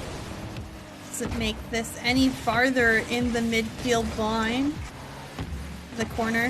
Alanis can't find the touch. Sarek, Alanis up. The 50 stays in front of net, but still nothing's found. A very quiet game number one.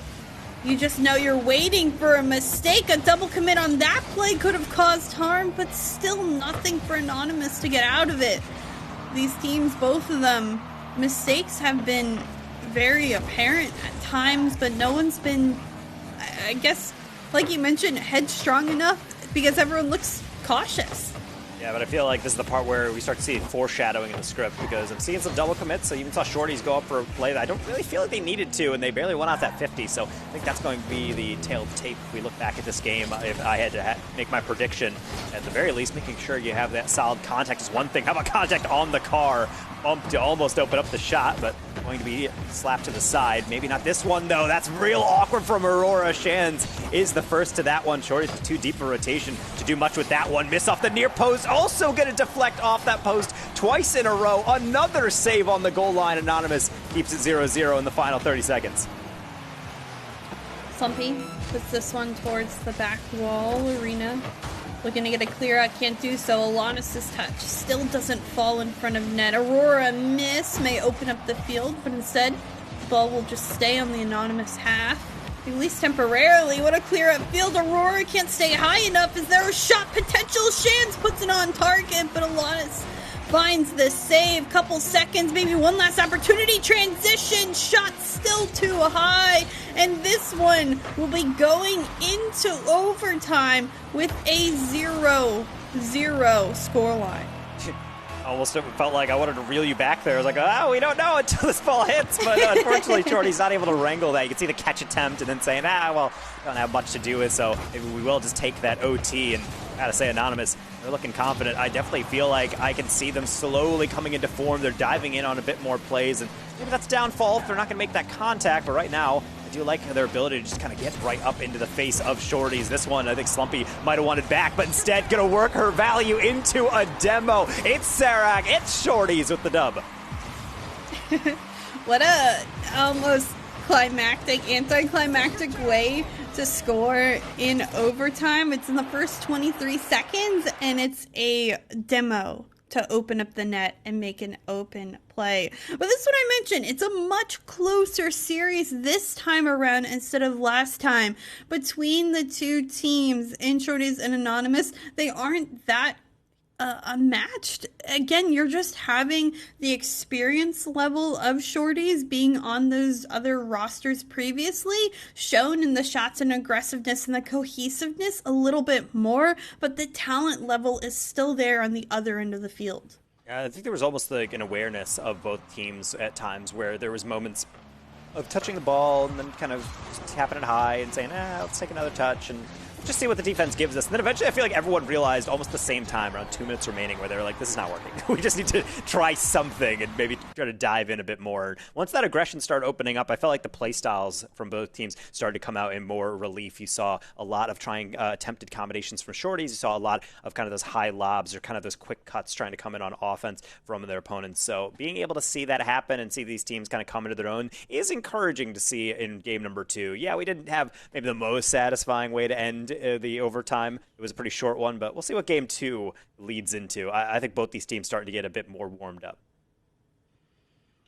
Yeah, with the second game of the day, groups can sometimes be long, but with there only being kind of 4 teams in each group, you're only getting 3 matches. So it makes the most of every series.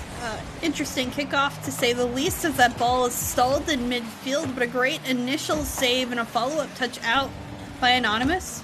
Granted, I'm watching Alanis on that backboard. She is fed. It's a drop down for Slumpy, who can't find the last touch there. I wanted that play so badly, but the creativity, the extra bit of confidence from Shorty is coming out very early in this one. Also, just really nice to be able to see the confidence of the players to be able to say, no, I got it, and be able to leave it there. You had someone on the backboard. I think a lot of players are tempted to kind of knock it away, get a deflection, knock it on the defense. But instead, just being able to say, no, I believe if you have that, then we'll just see where cards may fall either way. Not going to go on through, so can't really be wringing your hands too much about that. No time for that. You got to be able to get right back into it, which is exactly what Anonymous is attempting to do. His lead demo. Marina trying to get that early flick past one, but that's why you need a little bit something higher. Maybe something on the follow through from Shands. Really awkward on the deflection, but turned away on the goal line. Desperately needing a clear right now is Shorties. They're not able to find one just yet. Sarek in the corner, low on boost, doesn't pick up that 100 boost as well in the corner. But the clear does end up coming on through and almost a shot to boot because of it. Aurora, only initial touch, does get fed this one up into the other end of the open field. Alana's taking her time, is challenged, in fact demoed. Ball open in free air. If only Aurora could have started a play off of it. I wish the players would keep this ball closer to themselves, allow for 50s or plays to be made because they keep giving it to the other team, and because of it, Alanis takes advantage. You're taking the words right out of my head right there, Chicksa, because that's exactly what I'm thinking about, is a lot of these touches, Anonymous is getting onto the touch. It's about the quality afterwards. You can't just keep throwing it into the corner. You can't just keep throwing it high into the far side, and especially can't allow those deflections. I feel like it's tough on those waterfall reads straight down, but at the very least, they have a attempt to redeem themselves somewhat off that kickoff. It was a little bit awkward when he saw the Shorties team not really, truly ready for it, but seems like everything is settled down. And I mean, honestly, first goal coming in a lot earlier than game one, but I wouldn't say that's going to be deciding anything quite yet. Certainly a lot Anonymous still has to play for, especially now with potentially a boost steal to start the attack. Sort of falling in front of net. Sarek hitting up Alanis, who almost puts a missile on target. If only it was on. And instead, more 50s come through. They ring, they drop down. Shorties seem to be getting their momentum as a team much better. You're seeing more connections when it comes to the offensive pressure in the forms of passing plays and demos and little touches like that to extend it further. Something getting over two there, but it initially comes from a teammate. I'm liking all kind of those triangle passes being made. I think that's the bread and butter of effective offense, is making sure everyone stays involved. But more importantly, it keeps your options open. The defense doesn't really know what to anticipate. The better you pass, the more you can maybe catch them slipping a bit. Looks like Slumpy is not one of those players. Excellent save from her to be able to keep that goal line clear. Always scary on the rebound. Aurora terrifying through the air, but somehow Shorty's still finding these saves. That cohesiveness as a team, as an attack, when one goes, another follows after the fact. Alanis controlling underneath one, trying to cut the ball, send the pass through. The pass is made to Slumpy, and Shorty's now up by 2. Like this from Alanis. The fake is devastating, but then even more so, baiting in the defender. And I really like pass like that because, yeah, you can throw it immediately, but it's much more effective when you know that player is shadow defending you specifically. They're waiting on your touch, and then you see them tap that break. That's the perfect moment to throw it to the side, and Alanis makes sure that she handles that moment with care. I like the Shorties offense continuing to get more and more consistent throughout this game. A miss there. I think the defensive troubles have plagued both teams. Aurora's shot off target. Sarek with time, using that time and control to her advantage, cutting it here as it pops up, and Aurora will be to it first. The challenge does come on through, and Slumpy looking for an angle will allow Sarek to go instead. Nice pass here, and this one actually back into Sarek. Say calculated or not, it doesn't matter because that just looks beautiful. I'm just going to say it's on purpose. Sure, that's definitely in the comms. Brilliant redirect, but I got to say, it's coming down to this infield passing. If Anonymous is going to keep giving up that open net in front of, or rather the open space right in front of the net, the top of the key, then that's just going to keep on happening. I think Shorty's right now in comms. If I'm them, I have to be thinking, let's just keep peppering this ball across, because if you get back on defense, you're just crowding the goal line. It leaves everything else for the taking. 45 seconds. Anonymous doing their best to find one. Granted, Shorties have looked quite creative when it comes to their own offense. Shan's almost hitting a net here. It's open, though, as she gets through the entire team, and Arena finds the finish for the first Anonymous goal. I really do like the mechanics coming out from Anonymous. We haven't seen too many opportunities to hold it, mainly just because I think what we were talking about with their defense and trying to clear the ball, keep possession. But when they do get a chance and they have more than, I don't know, 40, 50 boosts in their tank, it's going near the Shorties' goal, and it's really something that they need to be mindful of. Granted, it doesn't much matter if kickoffs happen like that, but I would have to say this game number 2 was more or less kind of in control of Shorties. Now it just seems like beyond any measure of a doubt. Wow. I look away for 1 second and another goal's been scored. What just happened? Shorties right off kickoff? What happened? Anonymous finally gaining some momentum for themselves, and it's quickly taken away. Shorties looking impressive. It's like they wavered for a quick second and then right on back. Shorties bring it back to them. Time has certainly run out for the Anonymous roster in game number 2. Shorties successfully winning in convincing fashion, and happy to see the improvement again of both teams throughout these series. That's what makes best of 7 so nice. It seems like every game just gets better and better and better.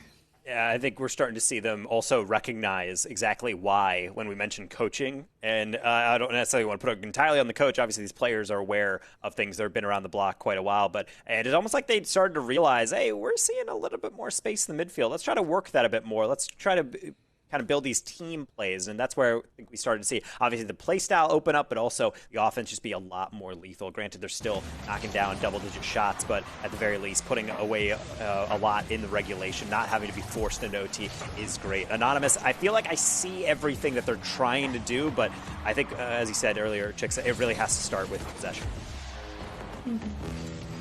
I like Shorties, again, 4 for 4 when it comes to goals and assists. When it's upfield, Anonymous, we haven't seen that as much, but I really think, again, it kind of comes down to the experience between these two. In experience, I mean in tournament experience, competing together as a team. You have 2/3 of an old roster, 1/3 of, as well, a quote-unquote old roster, both that were well-known, that played a while, and then you have names that you're not so familiar with. The quote-unquote anonymous players on the field, and they're learning in these experiences. It's so valuable to hold tournaments like this, because down the line you're going to see those players that may be competing in the tournament environment for the first time just continue to improve. Yeah, so, of course, obviously, shout out Ally, shout out Radiant for helping organize all this stuff. Shout out to Epic, obviously, for helping improve tournaments like this, because I agree that a lot of weeklies that we've been seeing in the scene, also a lot of kind of these smaller tournaments, that's all great, but when you have tournaments like this is where you really test your mettle. This is where it gets the adrenaline pumping, because there's nothing quite like playing in a super high-stakes environment. I feel like if you're Shorties, you thrive in moments like this. Certainly they're thriving off offense in the beginning, getting quite a lot of shots, maybe even a goal if they're not careful. Sarek able to be turned away just barely. Pop up here. It's time before anyone touches it. In fact, we still haven't found a touch, and Sarek takes full advantage of a perfectly floating ball in midfield. It's got really sting if you're up for that ball. You pretty much have the read, but then you realize you really do not have the boost at the end of that play, so going to be an open shot, and you're going to give Shorties an open net there. He'll gladly take that one. Still has a lot of awareness, though. They could have just rotated all the way back, but Sarek able to sense the danger, throw that one right into the net, so now something to work off. Slumpy maybe making it 2. That's a hefty deflection into the midfield, maybe a bit too much, actually, for Sarek. Maybe Anonymous taking advantage of this one. Underneath one, Aurora quickly up, no more boost. How about a third? Where's the rotation? Coming in his chance, another double tap. It's just too slow. Building up pressure is Anonymous. A great clear up field will relieve all that pressure. Shot comes through in quick fashion, and midfield pressure still there for Shorties. Alanis, she's creeping through in that forward quarter. Slumpy towards the back wall, well read by Shans. Puts this one out, only for it to be challenged yet again. Arena and Aurora, the double commit, pick up by Slumpy. Corner bounce, does she have the read? It's a pass instead!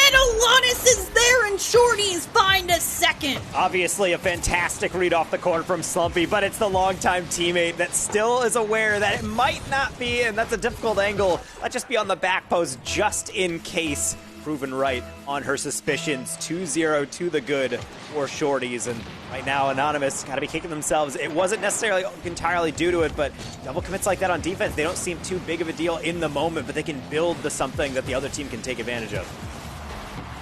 Here, trying to poke it on through with Sarek. As pressure keeps on coming for the Shorties roster, it's nice to see them continue to build pressure, find their teammates. This one 50-1 by Anonymous, but it's quickly back on the opposing half. Off the corner, Sarek, the pop, the bump, the finish. Alanis there again, has been an absolute cleanup machine. Now finds the second for Shorties, or third for her team.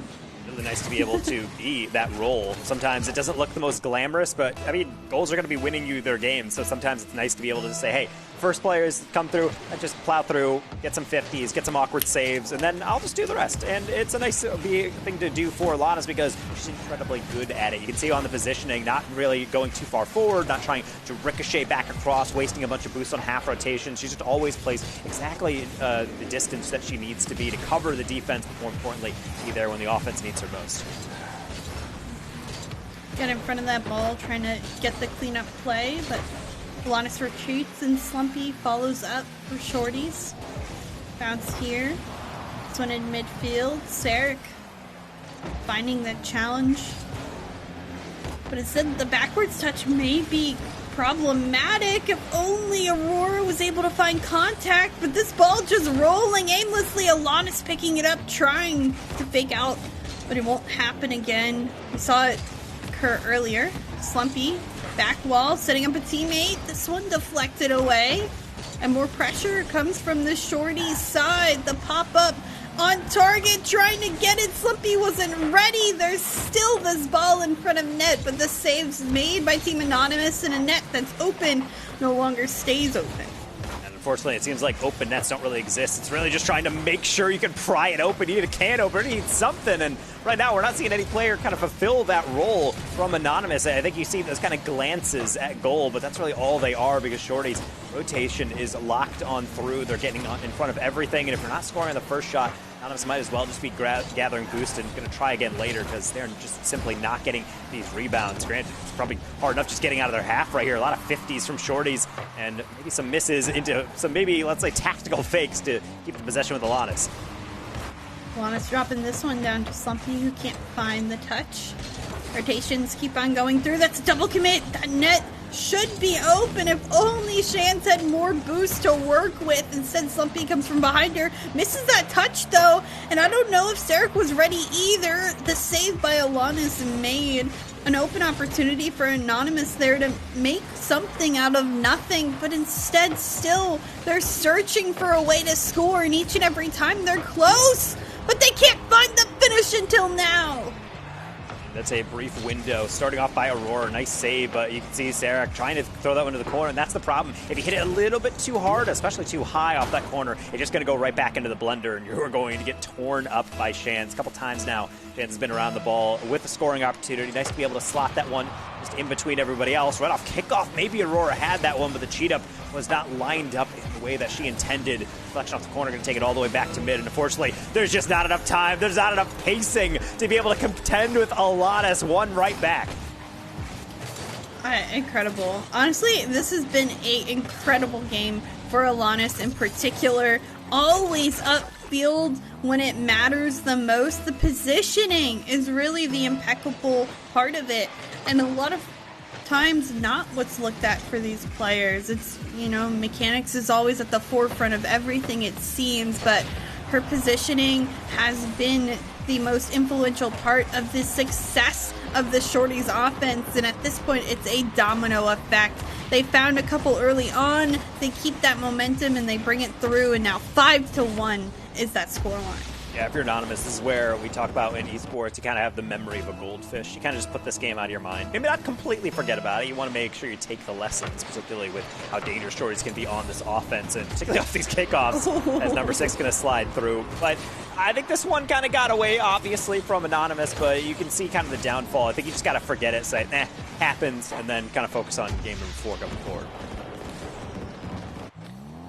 Game number 4. Wow. The series is flying by. I thought the again. Same thing. Shorties, hello. I guess eyes wide open at this point. A continuous pressure, continuous effort. 3-0 at this point of the day, at this point in the game. They need one more to move on forward, and that's our second match. Wow. Again, performances have been incredible for EU to start today. The talent is there, and these games seem close at the start, but then quickly peel away. I think it's such a brutal way of looking at things, but at the end of the day, there is a reason why we come in and say these are the top teams, because they play like it. Shorties is coming in, definitely in Group B, looking as probably the favorite or one of the favorites, but you don't really see it at first, but then over time, it seems like, oh, we actually do know ball. We actually do understand that this team is pretty lethal, because Anonymous can make all the saves they want. They can grab all these great air dribbles, but at the end of the day, when Shorties is on a roll, they just look like they're pile driving through teams. Yeah, I agree. A little shaky of a start, a very quiet start. Remember when we had overtime in game 1, Taco? What a quaint memory. That happened. It was 0-0 with a 23-second overtime. But now it was 6-1. I'm kind of like backtracking here in my head. What is happening on the field, and how has this team looked so good in the past 2 games? We can say that there's some coaching buff, but it doesn't mean that Anonymous is helpless. What a play to start us off from Shans, from the ceiling to the back post. Highlight moment. We like the clip moment. That's a crazy real moment. Woo! Wild. Slumpy giving a little shade in the text chat in the lobby. Apparently playing together, saying, where was this in ranked 3s earlier? But either way, they show up when it matters. And Shans, well, maybe not playing that same clip-heavy mentality within ranked, but in the private match, showing up big when they need her most in this reverse sweep attempt. I just think every game in this series has been very different, and that goal to start it off, certainly a very different experience for Team Anonymous. Maybe they can get another one here. Arena looking up the ceiling. Aurora now sending it towards the other corner. Arena there. Shans lurking in the backfield, waiting for this touch. Aurora to challenge. Arena and Shans both there. Shans to pick it up. Has enough boost. Will play with it. Looking for a follow-up. In fact, it's on target. That save off the crossbar and down. But Shorty is feeling the pressure. Certainly struggling more than what we've seen in the first minute of this gameplay. Yeah, that last defense almost looked like those moments when you're in the hallway trying to get past someone. You're like, oh, sorry, no, you go. No, it's fine. And you can't do that on defense. Shorty's almost giving up kind of an awkward one. And almost this kind of passive, laid-back approach might be harming them if not playing offense like this. But when you have Shorty's just slapping people into the back of the goal, it's going to be pretty easy to score a wide-open one for Milanis. Yep. That one is exactly what is needed. A little bit of bump, a little bit of blocking in front of her does exactly what's needed as well.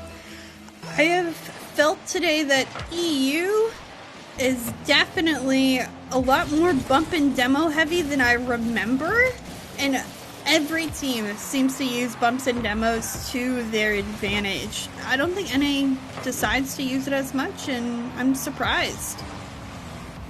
I think that's also just the mentality switch. A lot of people have kind of taken the assumption that for some reason in the EU culture within esports, it's very team focused. It's very much about how you can create plays together. Not to say NA is devoid of that, but I agree. I feel like sometimes when you have those moments where you're dribbling one-on-one and you have maybe a player there, your first thought is maybe to try to solo play or take a 50 or something, but EU just seems a bit more straightforward in the best of ways. Hey, if we have 2 players and they only have 1, let's just get them out of the way. Let's not try to finesse our way through a situation that we definitely have the man advantage on.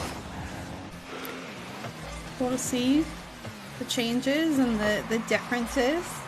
each scene has developed over time. We touched on it very briefly and certainly excited to tune into that later today. But with EU right now changing things up, Team Anonymous looking to pull a stunner right now in Game 4. Aurora scoring the second there, and they have a lead in Game 4 against a Shorty's roster that is currently on match point.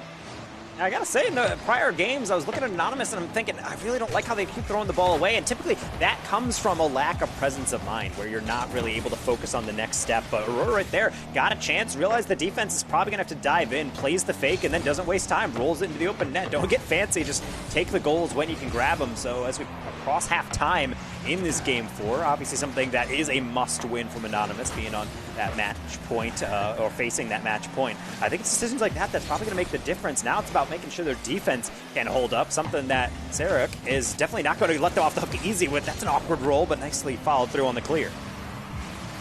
Juanis, the 50, in fact, is right in front of net for Slumpy to take. How is she just waiting there?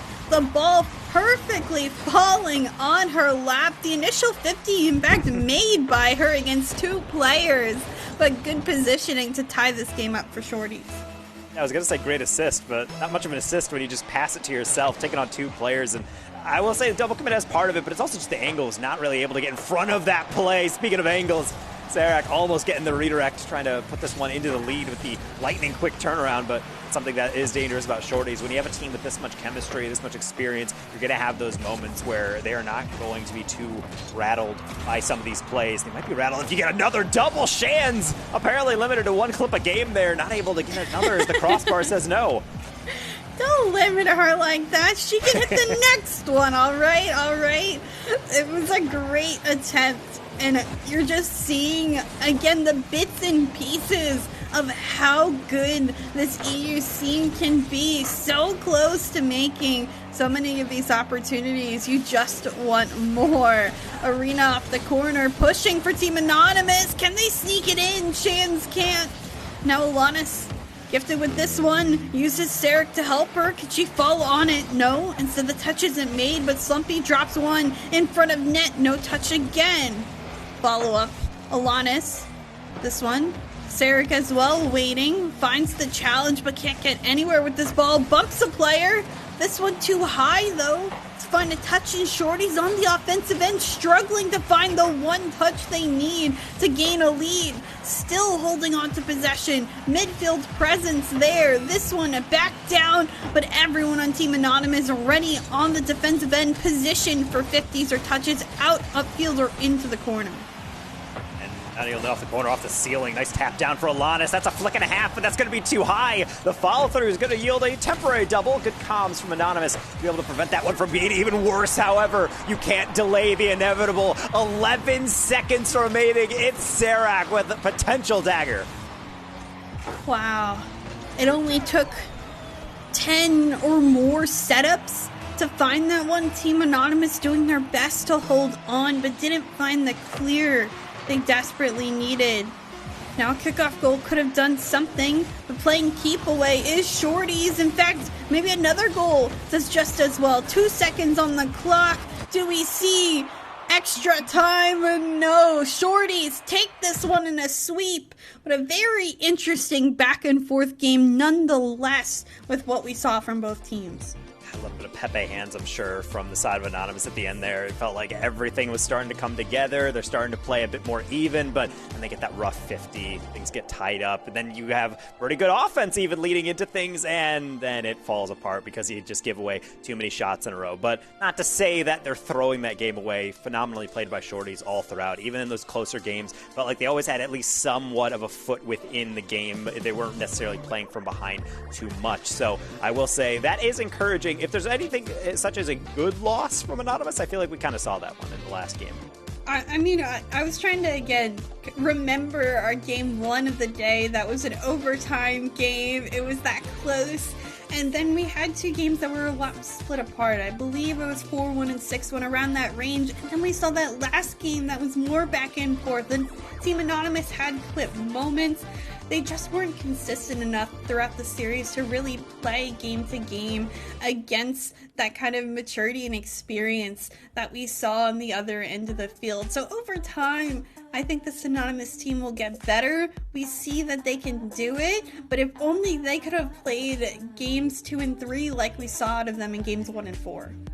And sometimes that is the most frustrating thing, is that Rocket League is a game that gets reset every 5 minutes, so you have to play a completely fresh game. And sometimes you're just playing Elite, everything works for you, everything clicks, you're getting all the boosts, you're not getting demoed, like everything is just kind of in this flow state, but can't always play like that. And I think we saw it got real bad in some games, but I would say the rebound is nice to see. I really felt like we were on the verge of seeing our first game go past that sweep potential, but unfortunately, it's just too strong on the side of Shorties. They have the chemistry, they have the mechanics, and right now they definitely have the clutch factor. Even backs against the wall, they just look so solid all throughout.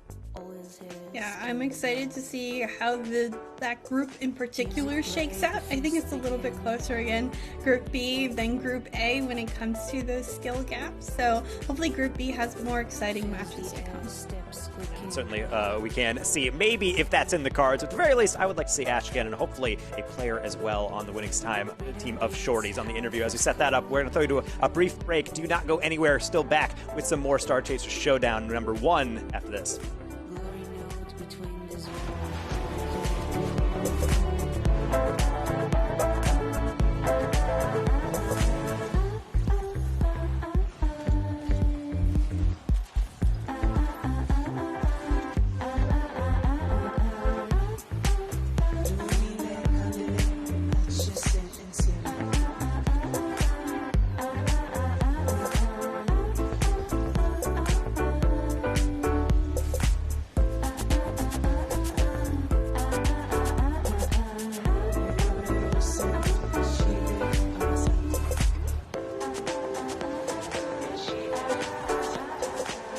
Rose-colored lips,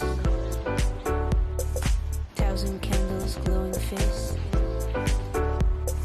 music play, wind is blowing,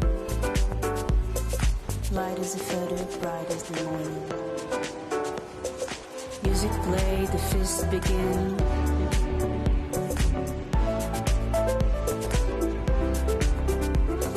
Fills the air, steps quicken.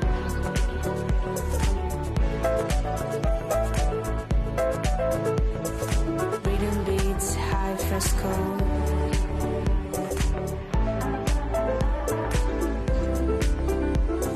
Glory note between these walls.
This is never gonna be any good for you or me.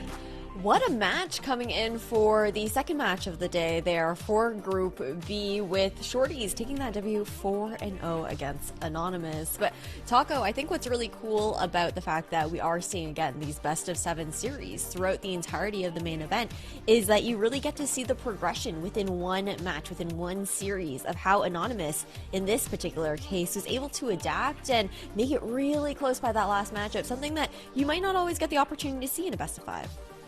Yes, and one thing that I really like about those longer series, as I mentioned earlier in the broadcast, is that exact point. The issue is with that is that when you do adapt and you're saying, okay, let's keep the ball closer, certainly using their mechanics a lot better down the stretch, that's all great, but the other team also had a minute between games to think about things, and I think the Shorties also showing their flexibility in their play style. They were aggressive some games or really passive other games, but they're always doing what they felt like was working best for them, which is, I think, a huge part of why they were able to end this series with a sweep. Yeah, and Chicks, I think at the beginning, when we saw the first match of this series, it was almost like both teams were starting to feel each other out. And then what was the big change for you looking at how Shorties were able to then look so dominant in the next two before getting into that really even last match of the day? I really do think it was those passing plays that we saw out of them in particular. It seemed like each and every time Alanis was upfield, was in the proper positioning to finish off a play, or Slumpy made a good 50, followed up her own shot, made plays just like that. It seemed like each and every time there was a shot going on for the side of Shorties, there was a follow-up shot if it didn't go in, or a follow-up in the pass that was made. Someone was always there to keep that pressure going. Well, the pressure was definitely up there for the side of Shorties and how they were able to continue to push forward, but we've also got to talk about our ally match MVP. On the Shorty squad, it's going to be Alanis this time around. And as a heads up, if you guys have some questions about how this ended up being tabulated there, we did unfortunately miss out on that last game. So this is games 1 through 3 as far as those statistics go. For clarification there down in the audience. But hey, Taco, what have you got to say about Alanis' performance today?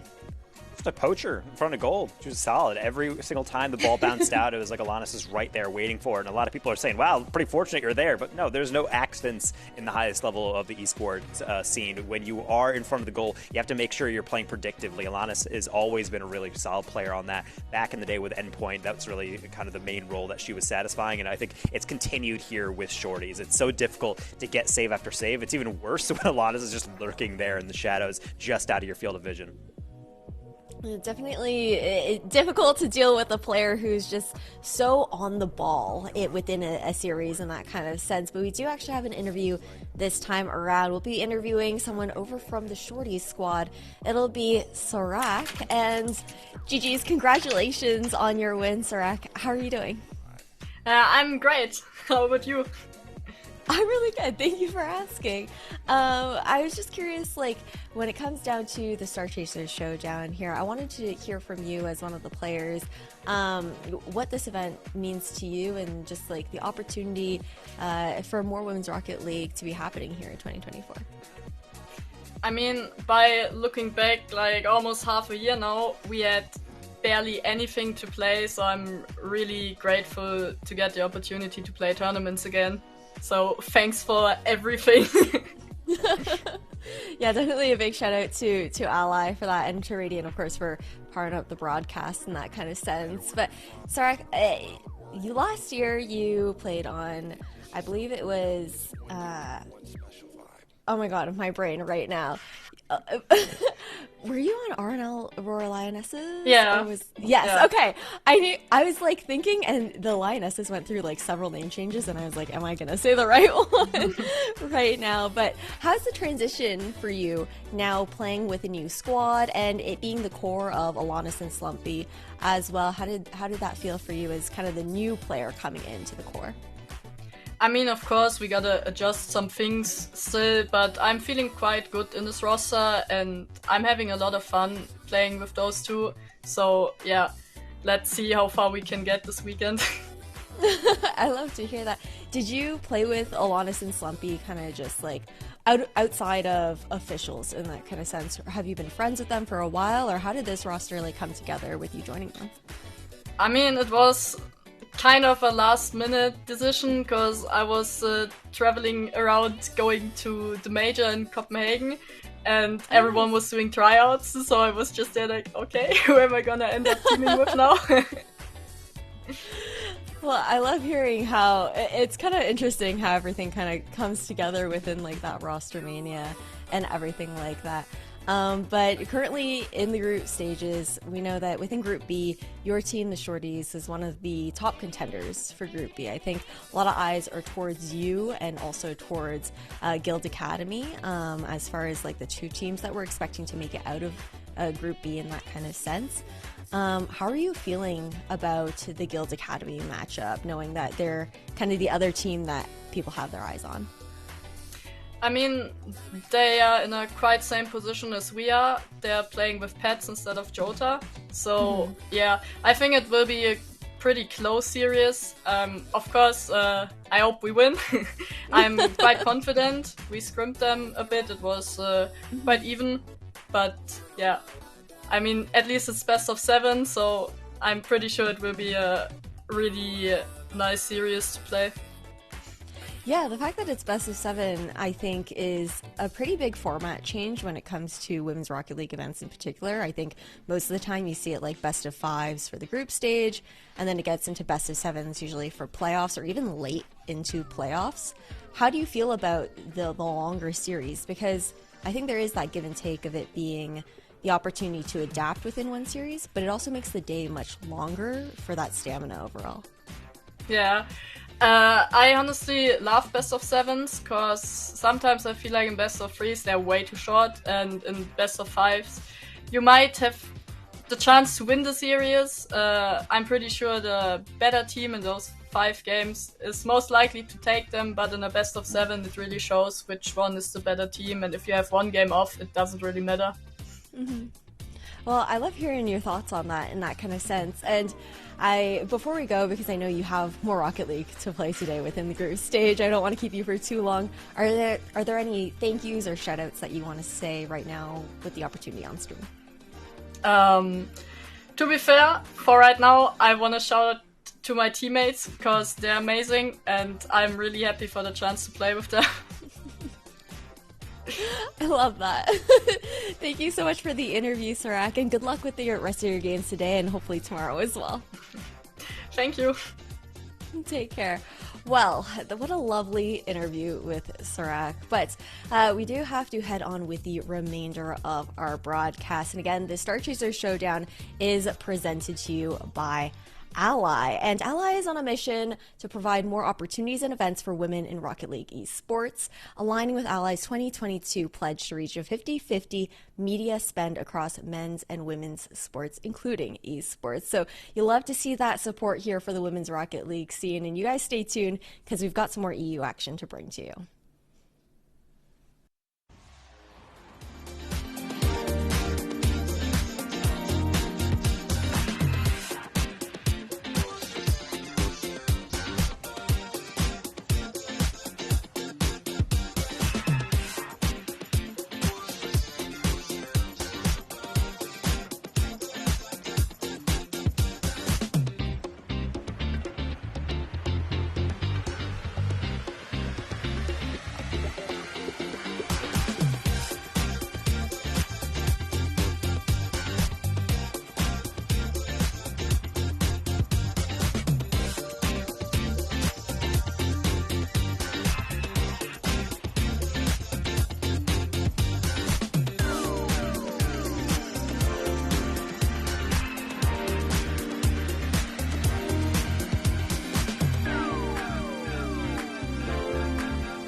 try to hide it, find it deep inside and try to hide it. If there's a way, I wanna know we tried it. Quit your games and now that you denied it. Losing this game, I can't afford to be losing this game.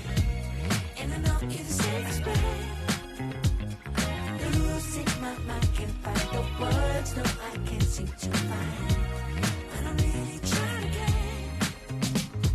reason right and take a time and choose. Whether we deep or yellow, whether we deep or shallow. Please me now, cause we're about to lose. Whether we buy or hello, whether we stick or jello.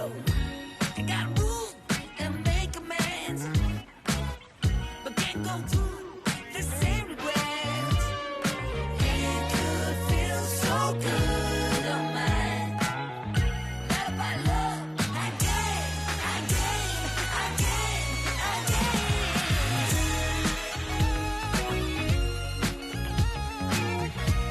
And I know it's expect.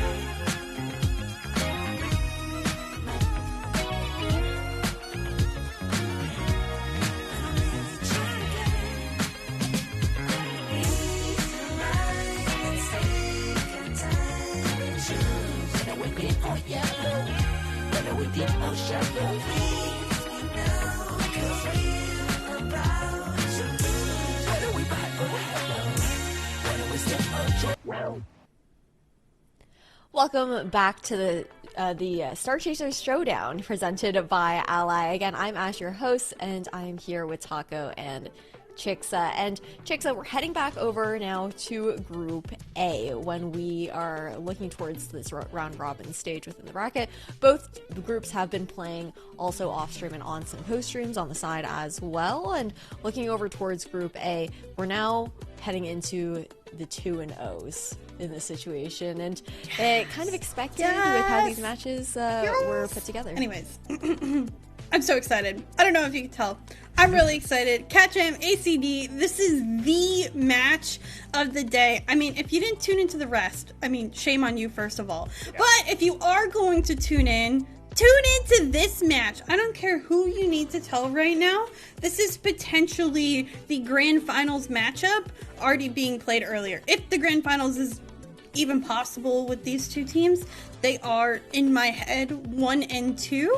And it's outstanding that we're getting to see it this early on and a best of 7, just like we would expect in like a grand finals matchup.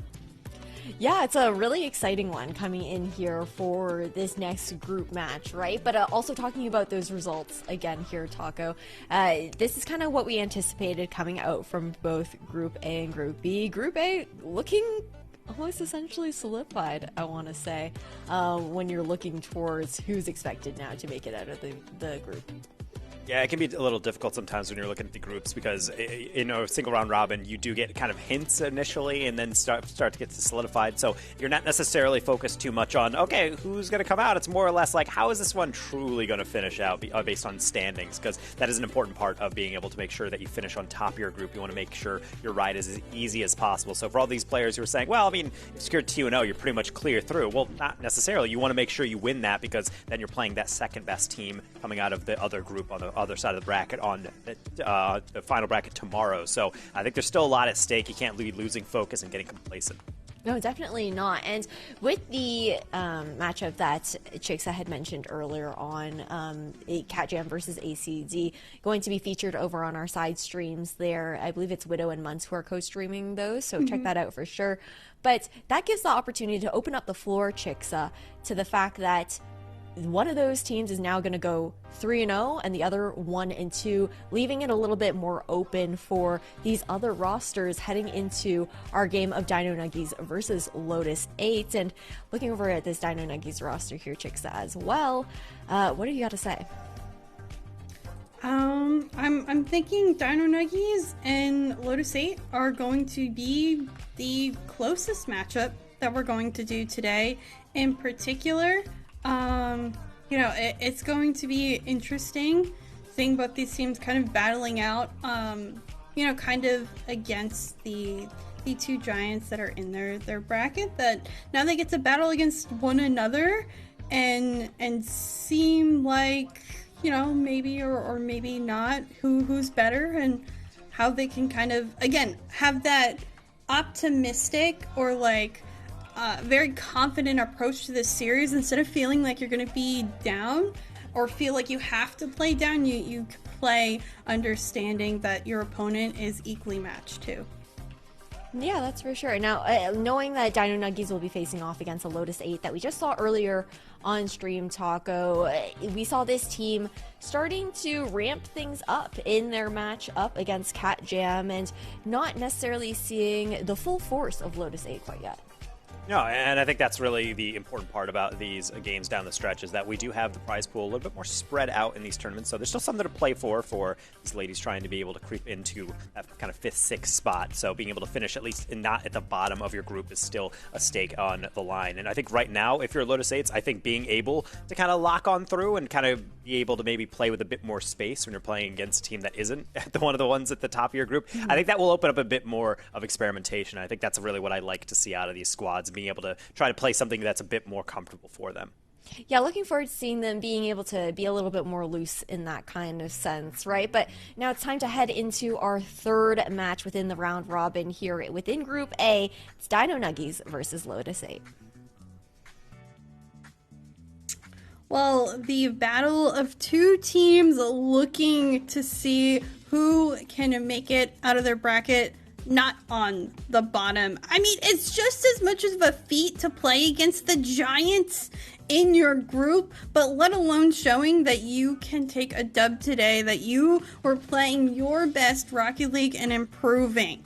It's match 3. We have already reached the halfway point of the day, but we are about to go past that halfway point. We have seen just sweeps as well. Taco, do we see another sweep here? I would hope not. I would like to see actually a continuation of games beyond just the 4, the literal minimum that we get. But at the very least, we had some overtime sprinkled in. Maybe that's a bonus game if you want to be somewhat of an optimist about it. But I would say we definitely have the potential here to be able to see a bit more of the even close games, because these are the teams duking it out, making sure they get into the money, make sure they're able to actually get something out of today. So really nice to see that one, because obviously people can say, yeah, well, this is the first event. You can look forward to the future. You can look for Showdown number 2 and 3 and the All-Stars event. No. You want to be able to make sure that you apply the things you've learned today. The full day is not a wash. Still a lot to play with. And I think based on what we saw earlier on, Dino Nuggies is kind of new to the stream, but Lotus 8 certainly has a lot of mechanics that they like to flex. Maybe this is the opportunity that they can actually show it off. Yeah, we definitely saw a lot earlier from the Lotus 8 roster, so I'm very curious to see what this Dino Nuggies roster can do themselves. Are they able to pull out a W? Can they figure out how to play against Lotus 8, who has some very star-studded players in Rexy in particular, who has been very dynamic on the offensive end, and Violet and Nines, who have both done great jobs on the defensive end. There's just so much that I'm curious about with this Dino Nuggies roster that we already see a little bit of snippet of Lotus 8. Can they do better or worse against a team like Dino Nuggies compared to what we saw against Cat Jam? So there's certainly a team that can rebound a little bit better. Both Lotus 8 and Dino Nuggies were some of the teams that were able to qualify in after taking a loss against one of the lobby favorites, Cat Jam taking down Lotus and ACD taking down Dino Nuggies. But Dino Nuggies, to their credit, were actually able to get a 3-0 in their qual match. So even though they are new to the scene, clearly they're a team not to be trifled with. So game 1, hopping on through on DFH, seeing really what befalls us. Honestly, I think game number 1, we've been saying it's kind of a warm-up game, but I think both these teams being able to play as fast as they appear to be, seems like it's more about just a race and see who doesn't fall behind. I do think this game 1 for momentum is probably the most important of all day today. Either team that comes out on top to start off will certainly feel much better in this series, as neither team has won a game yet.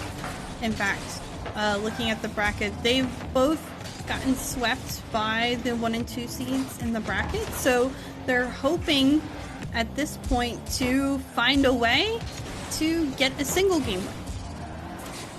And I do like finding a way through the defense potentially, but it's going to get turned away after the initial 1-2. Lotus 8 not going to be any better off with their finishing, so go right back into the blue half. Awkward deflection off the corner, and I would say equally awkward from Rexy, but gets enough of a touch that Violet can do something with it with the air dribble all the way back on down. Problem is the continuation of really both these teams' offenses is yet to be seen so far. It seems like there's a lot of chasing, a lot of solid reads, but not much beyond that.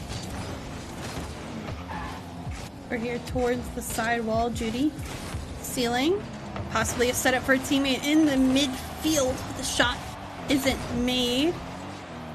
Shiny Mia not able to get any more pressure. This one back wall. Violet, possible shot here, but a great save by Judy on the goal line to keep that one from going out. And yet the score, it'll stay at 0-0 for now. Potentially a shot coming in from Shiny Mia, but unfortunately not fast enough. That's the difficulty of playing kind of a deeper rotation. You're not able to hop on top of things when they do emerge, and now it seems like no one can really stay on the field in general. A lot of demos just coming through on the rotation back, but there's nobody there to stop Rexy on the dish top shelf. Great opportunity for Lotus 8 early on. We've seen Rexy, we've kind of talked about her a little bit today and how dynamic she can be upfield, and give her an opportunity, she certainly takes it. A great start for Lotus 8. We're going to take the W in this one. Can Dino Nuggies find an answer? Backboard here, not contested, but unfortunately Judy's touch will go towards the sidewall. Shiny Mia backboard follow up, this one not found. Violet, ceiling touchdown. Is there a clear? No, instead Judy's in the way. Dino Nuggies looking for an opportunity upfield, but just haven't been able to find one. The opportunity potentially on its way is that Demo again clears the way potentially for a crossfield pass, but unfortunately right in the way is the first defender, the second following through. Iris able to deflect one all the way across. Judy trying to land on it, but you can see the experimentation going off the ceiling, trying to land it again, and touches aren't coming through, which means it opens the way for Violet, slotted into the near. Yeah, great opportunity again. Violet stays upfield. You love outlet passes just like that. And she's given the perfect pass right to the front of her car. The shot made easy. The teamwork cohesion there for Lotus 8 to start in this game one. Can they continue is the question. A miss there may open up the field for Dino Nuggies. The 50 dropping down from the ceiling. And Lotus 8 there first again. It seems like they're always there first with the touch. Wow, and the cut as well. I really do like that one. You can see Dino Nuggies almost kind of falling for the bait, saying, oh, if they're on the sidewall, it has to go upfield. But no, the cut downfield kind of throwing things off. A couple times now we've actually seen Rexy, not only in this series, of course I'm complimenting her, I should also be complimenting Nines, immediately ready for the demo across the face of goal. Another Lotus 8 goal because of teamwork bound. We've seen them a couple different ways. It's been a solo play, it's been an upfield passing play, and now this play off a demo. Multiple different opportunities that are being created on offense. It's nice to see the change up instead of the same thing time and time again. It's made them very hard to predict for that Dino Nuggies half, who has struggled to remain on offense and who has struggled to as well defend against the offense against them. Hopefully they're able to find a good opportunity here, and that's a great midfield pass, but no one there to receive it, so Rexy and Judy are now in a 1v1, and the bump is made by Rexy even without boost. Those are some of the most irritating goals as a defender to deal with, because you're thinking, oh, they don't have a flick. They clearly ran out of options. They can't get it past me, but they're not trying to get it past you. They're trying to go through your car to be able to put that one through. Nice solo play effort to make it 4-0. Really kind of stamp the authority, plant the flag in the series from Lotus 8, saying this is ours to lose, and certainly playing like that. Rexy?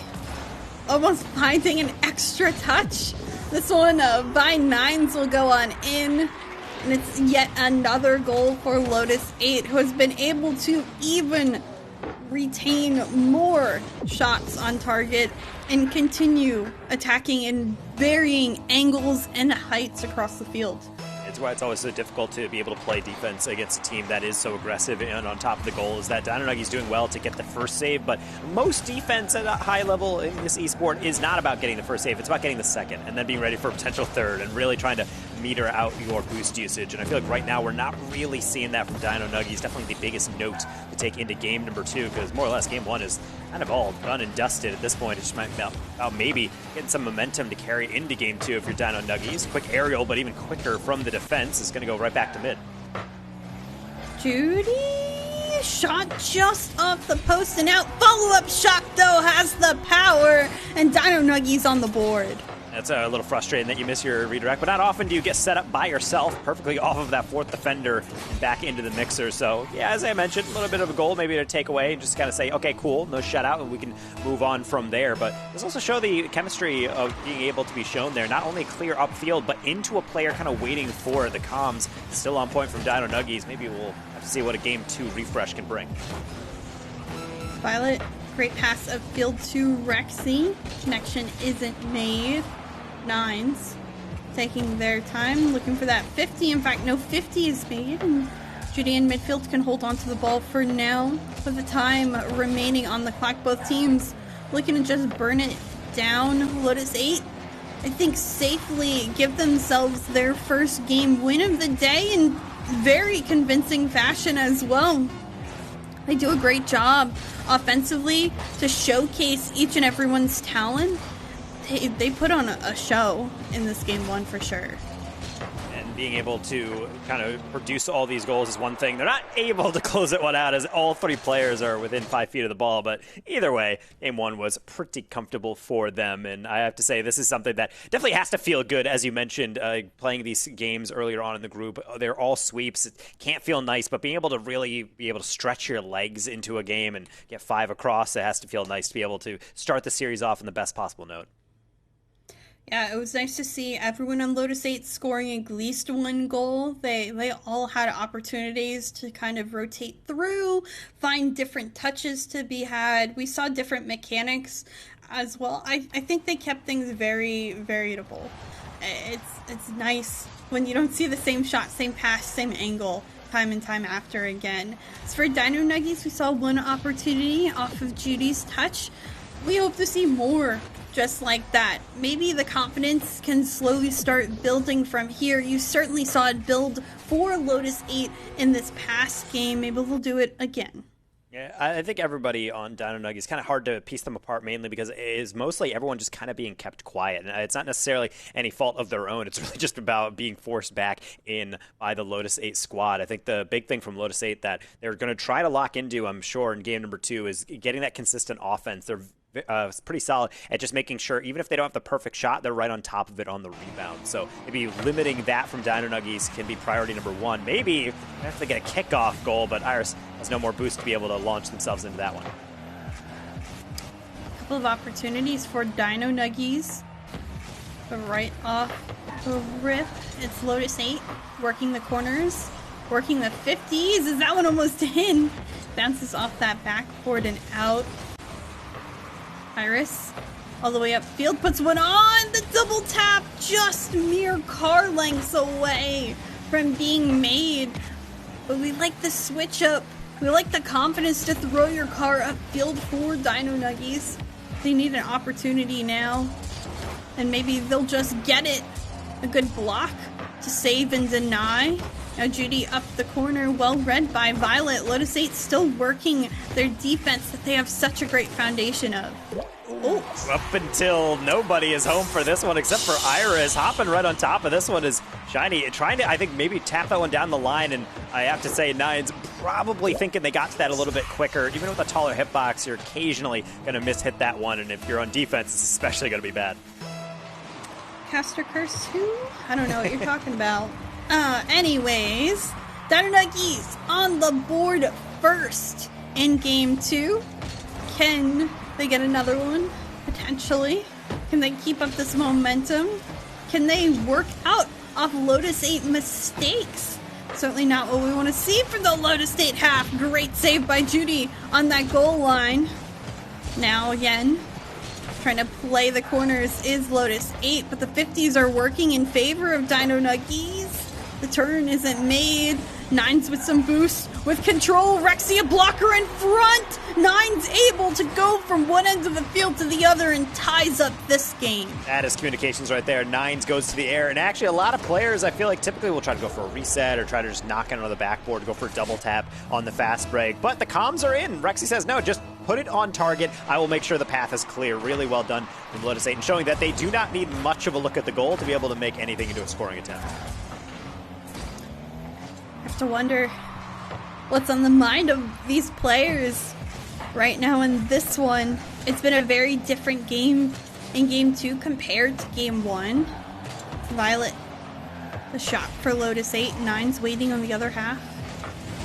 Not much of a touch though. And directly into Rexy's car. Rexy trying to play up the corner. Gets the 50. Does Violet have the angle? No, just a little wide. Lotus 8 picking apart the pieces of Dino Nuggies' defense and throwing their car at it. This one off the backboard. And it is cleared away for Dino Nuggies. And notice how every single rotation from Lotus 8 is really deep upfield, and mainly just because they know that if the team is going to be sitting back for Dino Nuggies on defense, they're going to want to have to be cleared out. So Lotus 8 doing that is something that will certainly help their chances if they can connect on those, but it's also something that leaves them susceptible to some counterattacks. Particularly if Iris can start cooking here. The Norwegian trying to do something here on that near side, but the bounce is not in her favor. Back down. It's the back half. Rexy still with control, taking her time. That ball stalled there for what seemed like ages before it was cleared out. And now Mio looking to set up one of her teammates. It does poke on in. Somehow it gets to that goal line, but luckily saved by Nines, who again looks to go from one end of the field to the other. Rexy again being that blocker upfield to play that Lotus 8's very comfortable with. Not executed, though, as much as they would like in this past attempt. With it still tied, who's going to get the goal that's needed to get back ahead? It seems like Rexy's certainly going to be a name as we take a look at the POV of Shiny Mia, just barely glanced by that demo attempt. Rexy certainly building a reputation for being the enforcer on the side of Lotus 8, but not much else to really enforce here. I was complimenting about their quick follow-throughs, but now they're the ones kind of on the back foot for some of these attacks. That's not a good deflection. It's wide open for Iris, and she will make no mistake.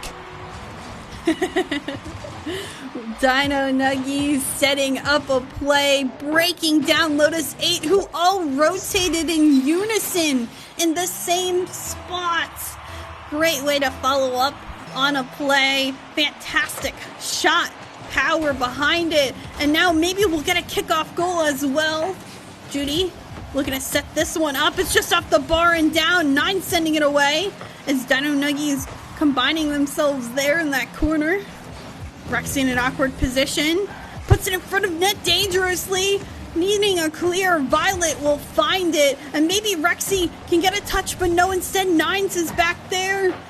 Nines still controlling, but it's deflected away. Dino Nuggies playing a defensive wall right now after all of these Lotus 8 opportunities. Gotta watch Rexy, though. A lot of strength and power coming in on some of these resets, but also a lot of mechanics as well. That one was dangerous, but I feel like Dino Nuggies spacing themselves well now on offense yet again. High lob, a little bit of a fake from Judy, maybe unintentionally or otherwise, but still somewhat effective of keeping this attack going. Maybe trying to put this one beyond any doubt. The dish attempt, that's too committed. The third throws it right back in from Shiny Mia, but not much contact to be spoken of, rather. Nines on the counter, maybe gonna put that too far away. Reflection over the goal means some danger, but I think at this point, let's say maybe just trying to ready up for the next one. 4 seconds. Dino Nuggies, hold on a little longer.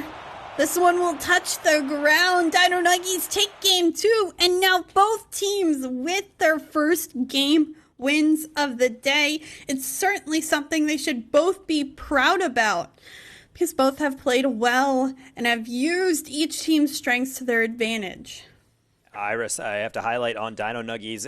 Again, kind of a backseat role. They finished at the bottom of the scoreboard. They weren't able to generate too much in game 1, but game number 2, they're the lowest touches by quite a margin on their team, and yet 2 goals. They got the save, 5 shots to lead the way, and I think this just looked like a more cohesive Dino Nuggies squad. I feel like game number 1, they were kind of panicking, and this one felt like they were the ones that were actually taking their time, setting up really dangerous opportunities. I love to see teams rebound so effectively.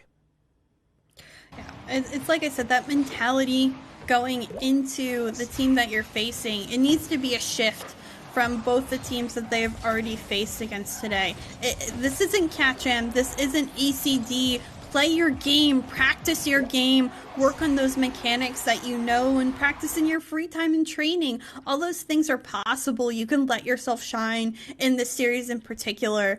And I think both teams have kind of figured out how to do that. Maybe they're finally comfortable when it comes to game number 3, but at least at this point we will not be seeing a sweep because we are tied 1-1 in this series.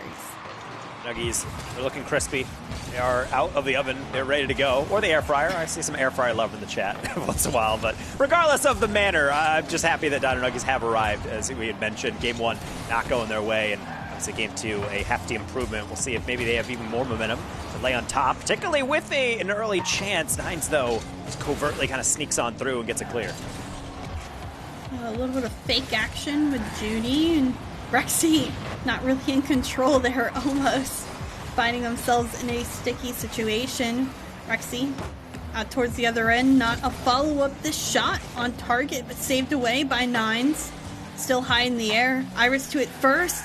Look at the extra pep in the step of the Dino Nuggies roster. They're peppering shots and touches on the Lotus 8 half. It looks like they're so much more comfortable than what we saw earlier. Potential for them. They're able to stay offensively, but that 50 doesn't go their way. A demo, but this shot's just off target, and Shiny Mia, a great touch up field to get this ball away. That one stings. You can see the demo come in as soon as the shot did, and it's one of those moments where you realize, I really have more time to be able to put that one away. So something you shake your head at, but you don't really have time to reflect on that because the attack is coming in from Dino Nuggies. Somewhat deep rotations at time from our orange side, but I actually kind of like that one because they're being given space. Lotus 8 isn't dealing with these clears immediately, so I think if you'd rather remedy your backline rotation, I think that's probably the best case scenario to make sure you're not slipping up at any point.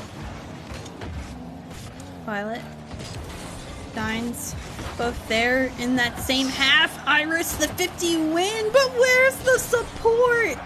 Where's the teammate to follow up on that play? Dino Nuggies still playing a little bit more cautiously than I would like because you're seeing those opportunities. They're 90% of the way there, but the other 10% just needs to be made. Have the confidence. Go for it. They are that close to getting the goal they need. This one on transition. Rexy off target. And again, both teams searching for that first one to go to the back of the net. Into the back of the board right there. You had someone poached up, but they didn't make it on the counterattack. Near post, it has the pace, but it does not have enough to beat out Rexy. Nice recovery. Thought that was for sure going on the back of the Lotus 8 net is overcommitted just a little bit, but either way, we're crossing halftime in game 3, and it seems like this game, or series rather, getting closer and closer with every single second going by. Even on the counterattack, not going to have any freebies. Pop up for Nines. Can't follow up on her own touch. And now Rexy, the sidewall, trying to do something but not enough boost to work with. Does get the 100 there. Actually recovers very nicely.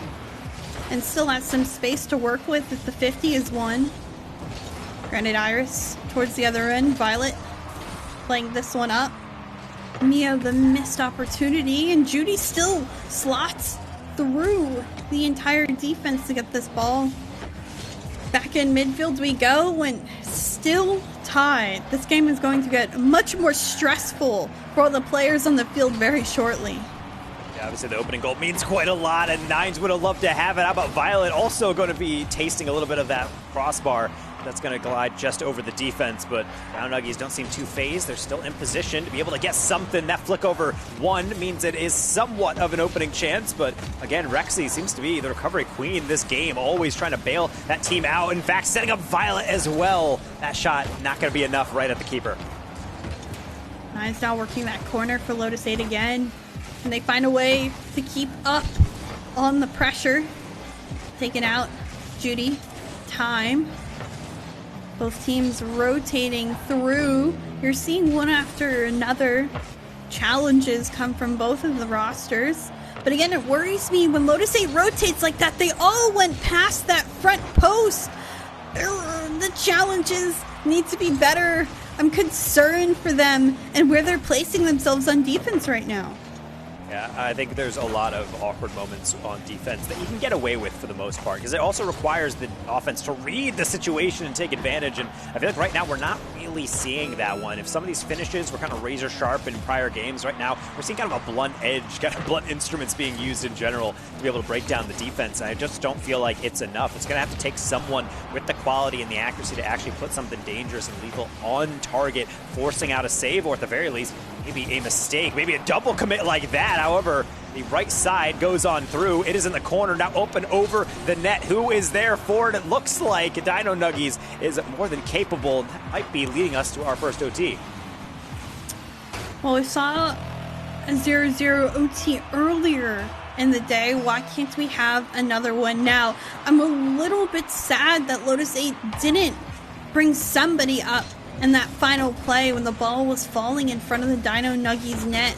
If only they took the chance. But you could tell both teams decided to be a little bit more cautious instead of aggressive in overtime. And that may hurt either one of them, because that 50 by Violet in the corner finds itself on in.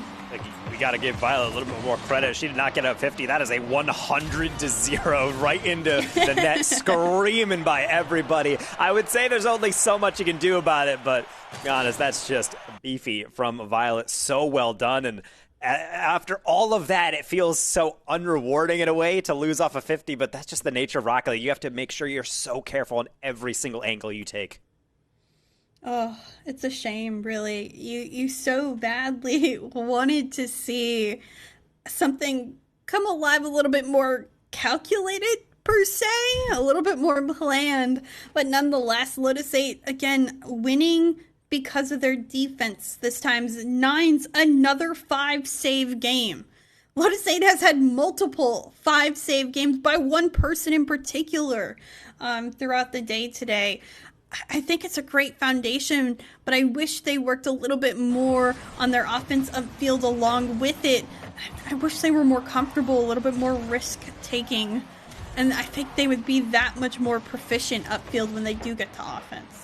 It's particularly tough to be able to see a loss like that off the 50 because of the way that they have been playing. It's mostly just saying, let's just make sure the defense is locked in, make sure we're not making mistakes. And I think that really does work, but we also saw those moments on offense where they have a shot, they're looking at a look, and where's the defense? They're back in midfield because they don't want to push up too far. So there is kind of some drawbacks with that. Granted, you don't want to overcommit, but sometimes you want to throw a little bit more forward, be able to actually finish out, because otherwise a pretty stellar game from Dino Nuggies, based on what we've seen from them, kind of gets ruined by just one angle you're not really calculating out. Oh my goodness. Well, it's certainly varying different games that we've seen so far. Between 1, 2, and 3, nothing has been the same. But maybe, just maybe, we'll see even yet again a different story in this one. Been Lotus 8 on the offensive half to start in the first 30 seconds of this game, but can they find themselves a quality shot on target? That one's on, but saved it and cleared away. Yeah, some of these shots, if they're too low, it's just going to be an immediate launch downfield. So it seems like Lotus 8 is aware of that, but I think Dino Nuggies has been getting really solidly as these touches out of defense. They've almost scored actually on 1 or 2 of them on the counter, not for some fantastic recovery work from Rexy. So Lotus 8, they're aware of it, but Violet is just a demon from this right side. That is a laser into the top corner. Why don't you say it one more time? A laser from the right side of the field to the left. That's 2 times now that she has had incredible shots from there. And they're not easy shots either, but Violet single-handedly being the offensive unit needed for Lotus 8 in these past 2 games. Rexy missing a shot there could be catastrophic because the pass out as well on the save doesn't go as far as needed. That's a tough one from Violet because the thing was she angled everything correctly. She gets the clear, but Post is going to be able to speak up and have its way with that rebound. So Dino Nuggies still had to be there. We had said that at times they're not really right in front of the goal like they should be, but on that one they made sure to put that one home. Maybe getting a second one. That bounce not charitable for Judy, but she does well to be able to control that one at least for a double. Oh, backboard. This one poked on out. Dino Nuggies trying to find a way to push themselves in, but no, Iris, the backflip, that could be bad because now opportunity for them seems to be so much more discombobulated. Dino Nuggies had the leg up for a short period of time, And now they'll have to start from scratch. What a pass. Backboard. Follow-up not found. The bits and pieces. Again, that 90% is there, but the 10% finish, the most important part. And Nines with the 50 win. Lotus 8 just built different right now. Nines showing that it is chess, not checkers on a lot of these challenges, driving forward, understanding the defender has the angle, but the thing is, the defender is also playing reactive in that one. It's a backpedal, it's a shadow defense, so being able to just pause just for a half second, wait for the defender to turn, and then try to just push that one right through means that turn that defense in from a wall into a revolving door. Really well done by Lotus 8. However, it might mean nothing if not for this one clear double commit on bump, nearly leading to a goal. Violet on out, looking with Nines. Now Nines, again trying to play that back wall. Rexy, still looking, Judy backboard, clears out to midfield. Violet, straight down, the pop-up still won't be found. And Nines, the pass out in midfield. If only Rexy was positioned a little bit better. Everyone a little bit disjointed right now, and that can open up some holes in the offense later on. Nice little counterattack as well with the bump. How else would you expect Lotus 8 to get another one on? This time it's Rexy, set up by Nines here, just keeping the play alive off the double. Whew. What a way. Again, what a way to be creative and follow up and make plays for Lotus 8. It seems like for a while that they weren't able to, but now they can. A minute 51 feels like so much time, and a lot's already elapsed in this game. Dino Nuggies looking for control. Lotus 8 confident with how they've been making plays so far. Rexy ceiling. Does she have another touch? The 50. But instead it is cleared away by the last defender. Judy out to midfield. The shot by Iris is good. And Dino Nuggies bring it back to only within one. I don't even care about the double commit because either way, that's just a solid finish from Iris, stepping up, with getting every single pixel of that read, and now it's back into striking distance. That's what's important is if you lose the lead, the last thing you want to do is saying, oh, we got to throw a Hail Mary. We just got to go everyone forward. No, just keep it close. Take the time. You got 90 seconds still to work with, more or less, and certainly you have the chances, especially if Violet's getting bullied in the net. That's a late read, therefore Nines has to come in and bail her out. Down. Plus the back end. Almost finding a way to get it through. Violet, the shot here. It'll be blocked away. Come back towards the other end. Dino Nuggies looking to get that one extra opportunity they need to tie up this one. But Violet has been taking time, has been in the way, just an absolute nuisance. Nines, the angle, the save won't be made. Look at the angles. The protractors are out for Lotus 8. Press that F8, get that clipped on through. I have to say, Shiny Mia gets a little bit of dirt on that shiny read, but my word, what a crazy goal. Even more so if that secures this game, or at least puts it beyond any reasonable doubt with 40 seconds remaining. Rexy wants a little piece of it, but going to find it there. Dino Nuggies, you have one more effort. Can they get the angle? Iris says yes, back within one. Wow. So much has happened in the final minutes of this game. It's been so heavily back and forth. Each team has seen successes and fails. It's such a closely matched game. And Lotus 8 looking to try to do their best to hold on a little longer with the extra cushion they keep giving themselves.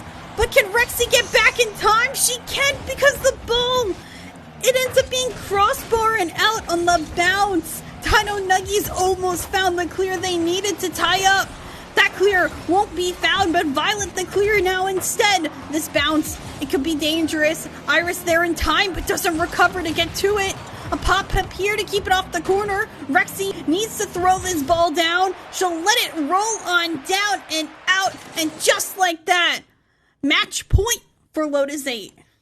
That's important, obviously, for Lotus 8 and Dino Nuggies coming into this without a series victory. But let's not forget that this series is for getting into the money, though. The loser will not be able to get a single dollar out of this Star Chaser Showdown #1. So an unfortunate outcome there. But Lotus 8, they have to feel a lot better about this one. It really felt like Dino Nuggies were coming into their own, becoming more and more of a threat, but this is kind of a refutation of that. Granted, I say that, it's the exact same shots. There's a lot of saves from both sides. It's a one-goal game. It was back and forth, but I think Lotus 8 has to feel pretty nice that not only were they facing a lot of pressure, but they were able to capitalize on pretty much every attack downfield, getting at least something out of it. For sure.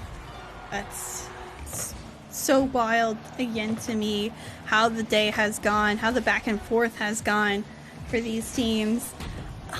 Dino Nuggies keep getting so close at times whenever Lotus 8 has a lead and builds a lead. They've just missed out on a couple of opportunities on the front end of things, and even attempts like that on the saving on the goal line that were so close to keeping them in it.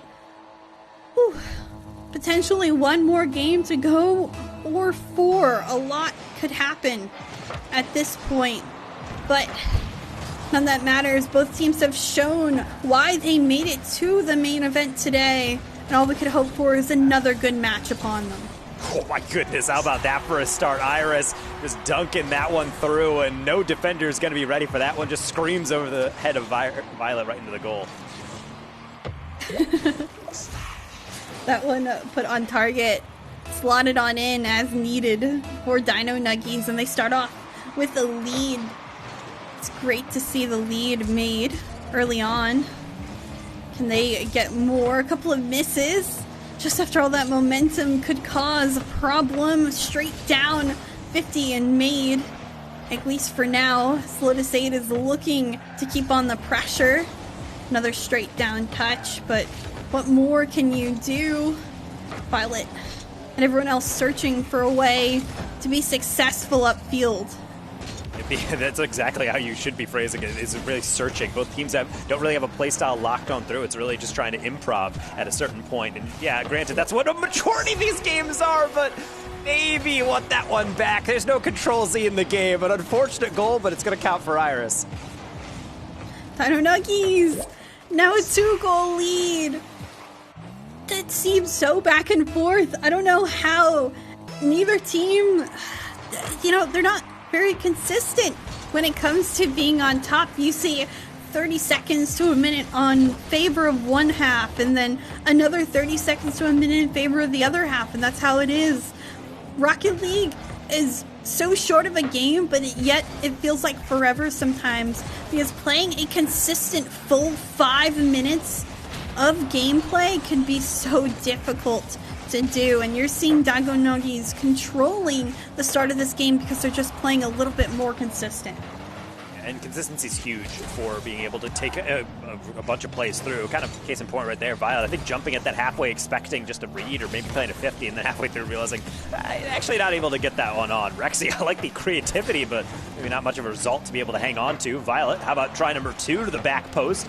As we're complimenting Dino Nuggies, it's not like Lotus 8 is out of this one. 2-goal lead is really not the most secure one, so as long as they can manage the shutout, I'm sure Dino Nuggies can feel confident, but until maybe a third or very least less time remaining on the clock, very much Lotus 8 has at least a hand in this game.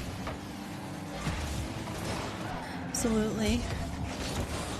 Mia doing her best to get a 50 here. Dino Nuggies flying towards this one. 50 still made. Judy looking. Violet, a miss here. Straight down. Back towards the other end. This one, shot found, but off the mark. Judy looking, 50 made. This one rolling down. Mia, shot off the post and on in. It does bounce this time in favor again, and Dino Nuggies now a 3-goal lead. And that is, again, really solid contact. You can't hit them much better than this by Dino Nuggies. They're taking advantage of every single open goal. And granted, we're saying, well, a lot of these are just clears, but that still takes a lot of concentration, because you have to be able to look at the ball, you have to look at the defense, and then notice, hey, they're creeping up a bit too much. They're not really ready for this one. The best way to keep a defense on the toes is occasionally just fire in one deep downfield, because, yeah, sometimes it's a giveaway, but other times you can get rewarded by getting the defense being lazy and being able to push one through. Speaking of, that is not what Lotus 8 is able to do, at least not with the first one. No one able to follow Violet. That's at least one back to keep it within 2. Wow. Lotus 8 still very much in this game. One goal here goes a long way. 2 minutes, so much time in terms of Rocket League. Hopefully they're able to use that goal to their momentum. Back to it. Nines. The rest of the team working through the play as best they can. Violet not the touch that she wants for the clear out, and Lotus 8 struggling still on the defensive end. Nice little follow through from 9 to be able to prevent another shot, but the thing is, defense is not going to win you this game. It only really matters when the score is even. So coming through from Lotus 8, I think they're getting the occasional opportunities, but I really want to highlight this is not necessarily a step down from Lotus, but rather Dynanogi stepping up to the occasion. I think they looked super timid at times on defense in games 1 and even through a lot of game number 2, but now it seems like they're right on top of these reads. Problem is that it seems like the creativity from Lotus 8 can still always kind of peek their way through. What do you know? It's 9. It's cutting it past the whole squad. Lotus 8 getting that much closer each and every time to it. I can't believe that they have found ways to get back in this game this late. I know plenty of time gives plenty of opportunities, but it seems like just as soon as we tell them they need to get back in this game, they have done just that. Violet's touch straight down leaves an opportunity. Judy and Rexy 50 now in midfield. The follow-up almost being made. Nines, just like she may have been bumped, and this 50 is still there. A very tense under 1 minute remaining. Both teams have an opportunity to either finish or extend this series if they're able to score a goal. Dynanuggies have to be feeling pretty hot under the collar right now as they're trying to wipe some sweat off their brow. It's getting some close calls, and it's even worse because there's just nobody home. We're going to have to see this one on the replay, as unfortunately one cut off the sidewall is all it takes to tie this up. Rexy had, probably the easiest goal we have seen all day. I'm not gonna lie, that was a giveaway. It's kind of what Lotus 8 needed in order to continue on, in order to get that tying goal. Now the game has become all that more interesting. The last time we saw overtime, it was a 0-0 scoreline. Now it's no longer 0-0, it's 3-3 with match point in Lotus 8's favor. Can Rexy finish it off here? The save made on the goal line. 5 seconds. This one cleared end to end. The block made for Violet. Still hovering in midfield. Soon to touch the ground. Unless a shot can be made. Another last second save. Judy doesn't let it touch the ground yet. This one still up. Can Lotus 8 find a shot? No. Ground. Overtime. Game number 5. Dynanuggies feeling a little brave there, keeping the ball up, even though it was deep in their half and they didn't have a lot of boost or momentum. Got to keep up with it, but either way, they will be able to survive and not get punished for that, let's say, relative arrogance as we head into things. Problem is, it might not last long. Violet, the bounce shot, that was just slow enough for the defense to recover. Ooh. Nines working through it. Violet clear up field. This one straight down the corner. Violet trying to find that touch. Again, Nines working it as best as they can off the corner. Turning on it. Nothing found yet. A couple of misses, and Iris will pick this ball up instead. Nines winning the 50. Nines the shot, and Judy the save on the goal line. And not a moment too soon. 0 boost on that one. She has the 100, but how about our teammates? They can't get that read. It looks like it's Nines coming on through. That's a miss in the backfield. They can't get the clear. Rexy is going to be beaten, and Shiny Mia guaranteeing that we extend this series at least one more game. The overtime dub. wild to me that Dino Nuggies managed to get the last piece of it. For a while, momentum was so heavily sided with Lotus 8. They were getting goal after goal after goal in order to stay within it, in order to find ways to stay in this game and get overtime. In fact, the shot count is so heavily sided with Lotus 8, but it didn't matter because Dino Nuggies were able to get 10 saves across the 14 shots that Lotus 8 made. 3, of course, one in the back of the net and 1 off target. Incredible effort by Dino Nuggies to prevent Lotus 8 from coming out on top. And the biggest takeaway I have on that one is not necessarily the journey that we took, it's more about the destination when we have Dino Nuggies pull that one through, and it comes from really the most brutal way to lose. Lotus 8 is in the attack. They got the final bounce off the backboard. The defender doesn't even have it. You see Violet, I believe, going up for the read, but then it gets deflected. And then the third person on rotation is not ready for that because they're expecting it to be a shot. They're expecting it to be a rebound, and it just kind of shows one of those moments where we did not need on the defense to be able to move up and form into offense. You could have sat back. You could have been able to take things a bit more cautiously, and they will pay the price. So we'll see if the clutch factor can maybe reemerge here as Lotus 8 still yet to close this series out. They are still on double match point as Dino Nuggies trying to force a Game 7. One on the line for both teams. Hopefully, we'll get ourselves our Game 7, or maybe Lotus 8 can close it out. Who knows at this point? Because right now, it's Dino Nuggies favored, but somehow Lotus 8 gets that touch out, gets the 50, and this one bounces in fact front of the net where Nines is able to finish.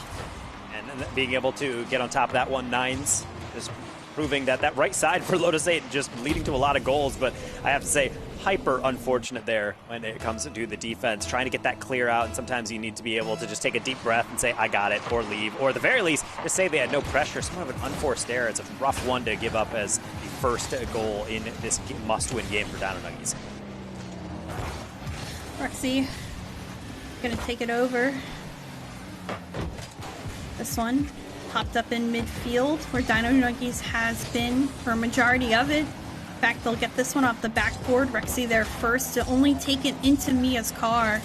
Mia working her way off the back wall. Pass here to Judy, and Judy's shot off target, saved nonetheless by Nines, who's able to get upfield, gets a single touch. Mia the block, Rexy still following off the corner, and yet again another clear out towards the other end. Both teams trying to play as carefully as they can on those plays.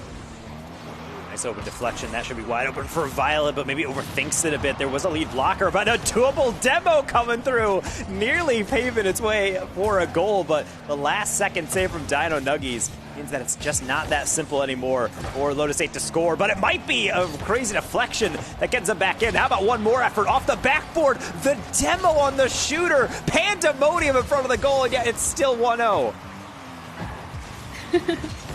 Such a close game at this point. Violet finding a way to score, to make the play, extend the lead further for Lotus 8. The cushion goal is there, but how much of a cushion is it when we've seen how both teams have been able to come back down in this series?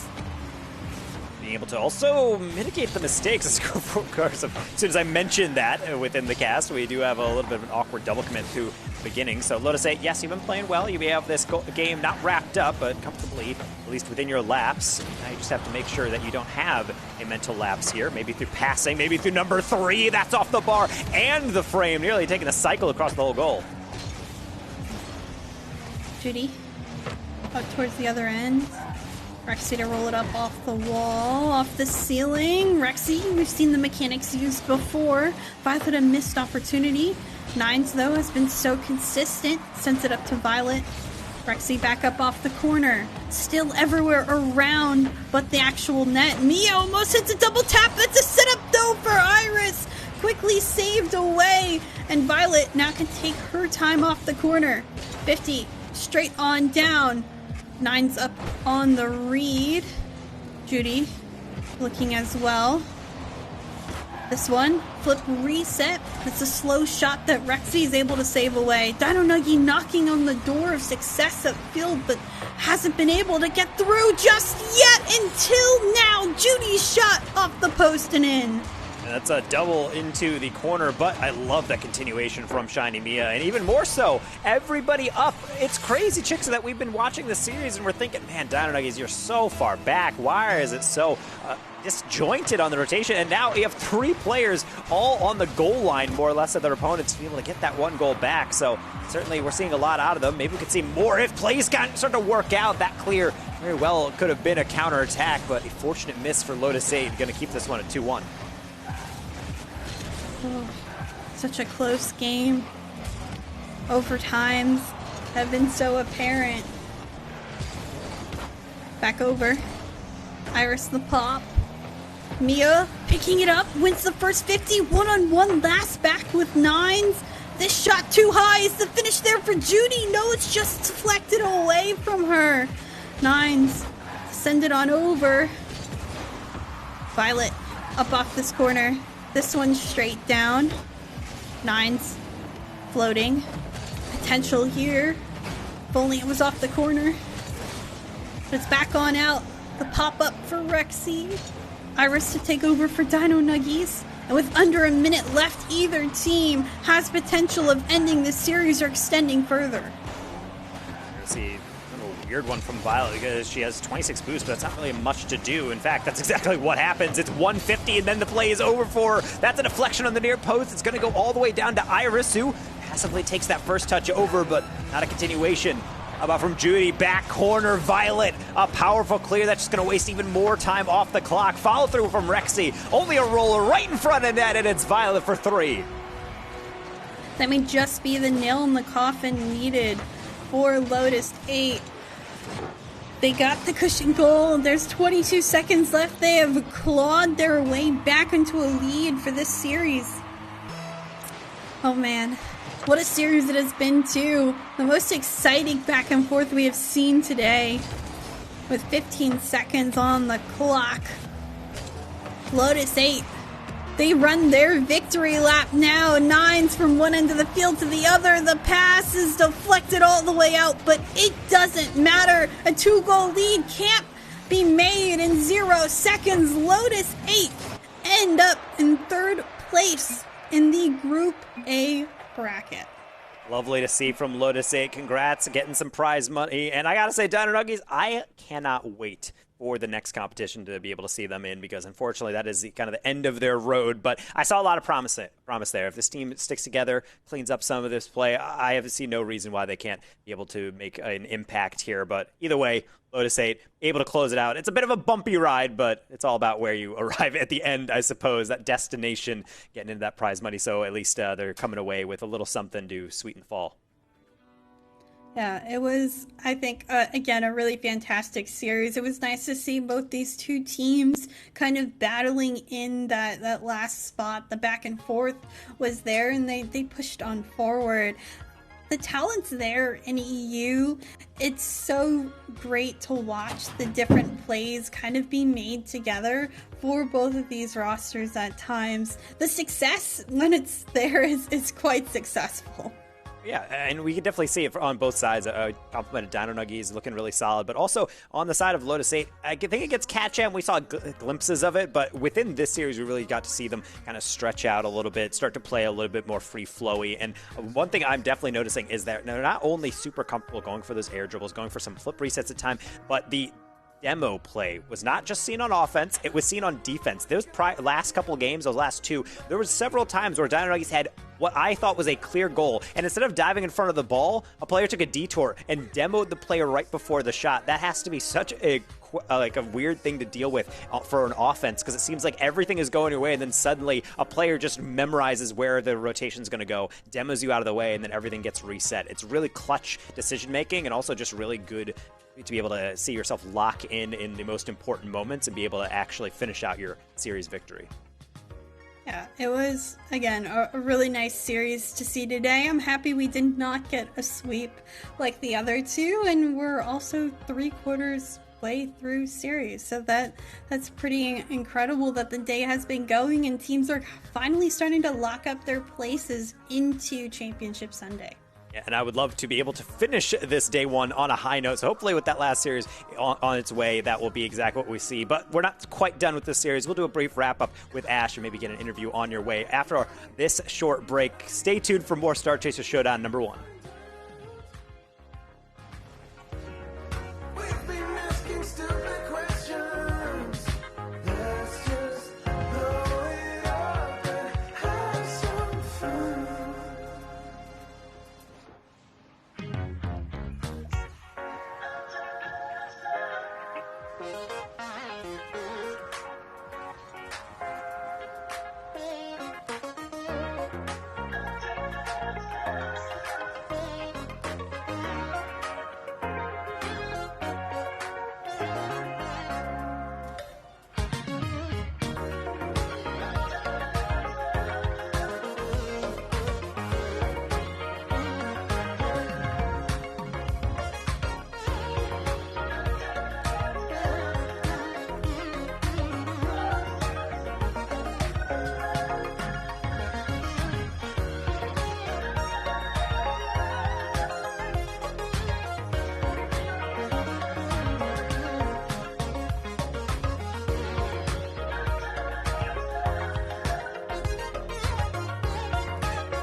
Said you wanna play your game.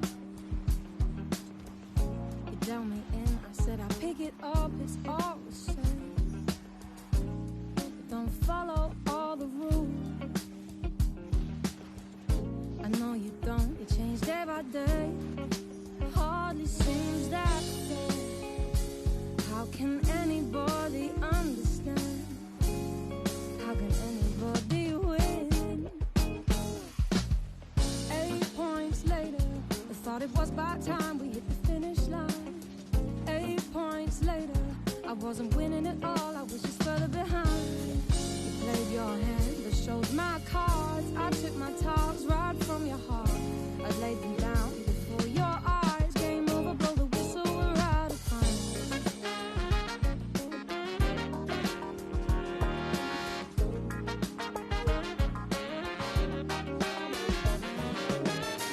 Come on, baby, it's your turn to play. What are you scared of? Why do you keep running away? Come on, just show your hand. Do you even want to play? Was your idea? You hardly seem to care. Why do you expect me to want to stay?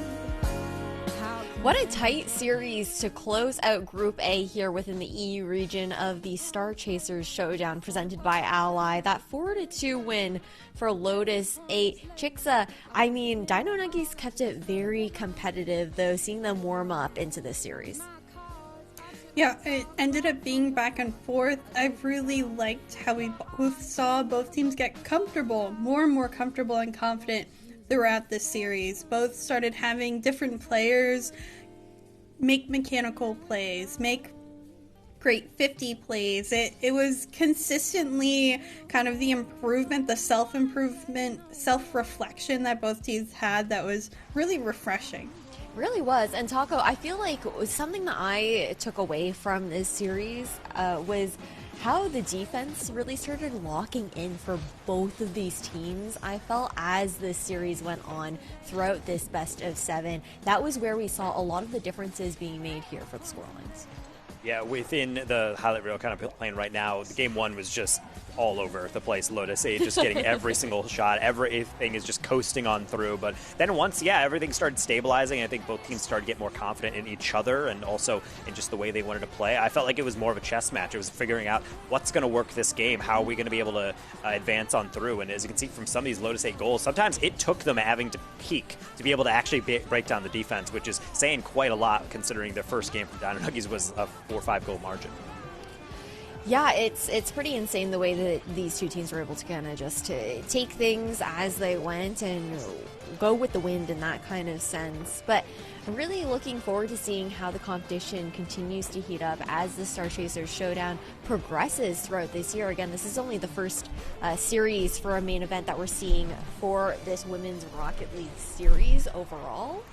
But I don't know, I'm just really excited. I mean, I feel like in these matches as well, Chicksa, the fact that there was the prizing that was on the line, even though that qualification for the playoffs was no longer possible, it really nice how that incentive kind of keeps things very competitive. And we've also got to talk about this match, the Ally match MVP here within Nines on Lotus 8 there, Chicksa. Yeah, Nine's made so many important plays, especially on the offensive side of the field, that I can note. I mean, the 10 saves is certainly surmountable, but the goals, when it came down to it, Lotus 8 struggled at times offensively upfield, and you can remember kind of the Aqua explosion whenever Nine scored a goal because it happened so often. It was a lot of solo plays off corners, off of 50s that got things going. She was the momentum driver and an influential part of why Lotus 8 was so successful and ended up winning that last series. Yeah, I mean, Taka, I gotta get your thoughts as well, because it's not just Nines that you have to look towards there as well. It's for Lotus 8, it's what everybody on that roster is able to do together on the pitch. And I think that's really the thing that we started to see. At times, you see some kind of roles, because even though the rotational aspect of high-level Rocket League strategy kind of determines where it's not really first, second, third rotations, it is everyone having to do a lot. But I did definitely see Violet start to step into the role. Nine's kind of doing the striking partner. Rexy several times had to be relying on kind of starting up attacks or maybe supporting them, but then just immediately bailing out, using the recovery, getting a last-second save. Granted, we had that awkward own goal at one point, but that's just bound to happen if you're giving up enough counterattacks. I would say in just the law of large numbers, that's going to happen at least once, but I would say that overall, Lotus 8 looking really solid, and I'm glad to see that everyone gets a chance in the spotlight. Yeah, and speaking of spotlight, we actually get to shine that on our match MVP here, our Ally match MVP. We're going to welcome Nines in for an interview. Hi, Nines. My cat Crumb also wants to say congratulations, by the way. It's all good. GG's. I brought a plushie up.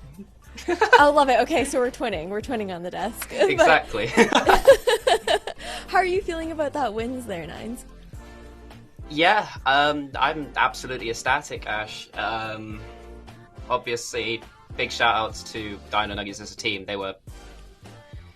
I'll be honest, we went in a bit more confident than perhaps we should have been. Okay. But they surprised us. But at the end of the day, I think we ended up getting the result we were thinking we were going to get. But no, shout outs to Dino Nuggies as a team. They made us work for it. Yeah, things got and super obviously tight shout outs there. to my teammates. They played phenomenally. No, you guys are absolutely insane. I was actually curious to ask as well, when it comes down to this Lotus 8 Esports White roster, can you tell us a little bit about how you guys came together as a squad and what's your origin story in that kind of sense? Yeah, sure. So I was competing back when, rest in peace, WCB was a thing. So I competed last season alongside some other players that I think have been on the stream today in Arena. Shout out to Arena. So I obviously teamed with her for an entire season. But then Rexy and I, we were looking at teaming towards the end of last season. Obviously, what happened. And we just ended up teaming. We kind of just ended up mutually agreeing we were going to team no matter what for the next tournament. So big shout outs to Rexy. I mean, she's probably one of the best, most underrated and one of the best players I've ever played with. And then obviously Rexy and I we were trying out a bunch of different thirds, and then young rookie Violet just pops up out of nowhere with no women's scene experience, and it just clicked. Like, I don't think I can get a better teammate that doesn't click like that than Violet has. Like, she was doing everything. She was saving, she was scoring, she was assisting, she was demoing. Like, Violet was everywhere. I don't think I've had a better teammate. One of the other, like, these are the two best teammates I could have had. I love hearing that.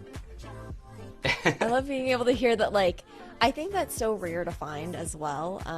Just to be able to have a team that gels right off the bat in that kind of way, where you're able to almost like, it comes very naturally, I guess, in that sense, and how you guys are covering ground on the pitch and the coordination in that kind of way. But I also want to give you an opportunity to highlight yourself as a player here, Nine, so within the Women's Rocket League scene. You told us a little bit about your story from starting things out in WCB last year and whatnot. What can we expect from you as a player, I guess, going into the remainder of 2024? Ooh, from myself, probably just a lot of improvement. I think I'm not... Obviously, we're happy with our results today. Like, we're going to be going back to the drawing board and we're going to be working on it. I think for myself, I'm just looking to improve and I'm looking to be better. Like, I've said this to my teammates and I've said this to, shout out Lotus 8, I've said this to our managers over at Lotus 8. But I'm looking to catch up to the likes of LMs and Ducks and Courtney. Like, I'm looking to catch up to them. I want to be on their level. So for me, it's just back to the grind. I mean, I'm looking to improve. I'm looking to get better. So that's really what I can say about myself at the minute, is just I'm grinding.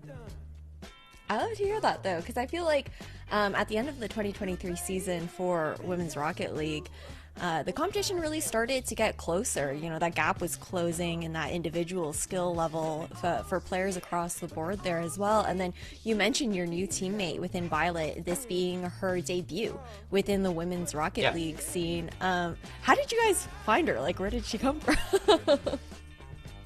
I'm going to be honest. Rexy found her. I think it was from a little server called Queer Rocket League Society, or QRLS.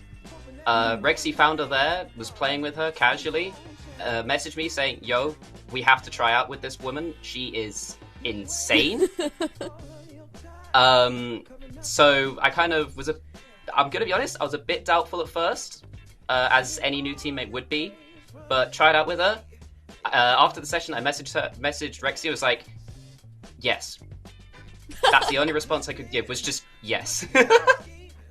I love that. And it's shout out to Violet. I mean, she's the GOAT. She's the GOAT.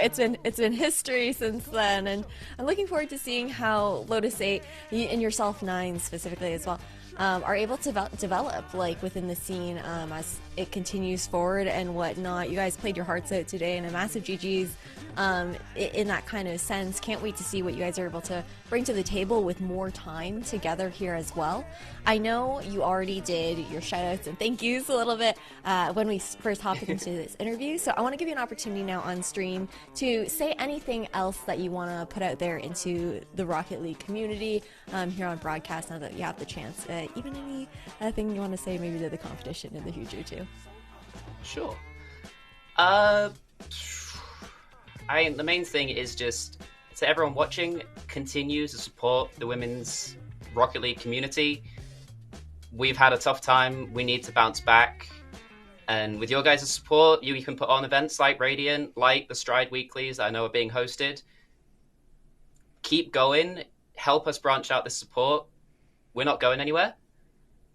Other than that, I just have to say to other teams that might be watching, look out. We're right on your tails. Love to hear it. Okay, thank you so much, Nines. I appreciate you taking the time for that interview. She was so lovely, guys. But we do have some more Rocket League action coming for you guys within the EU region. So stay tuned, and we'll be right back.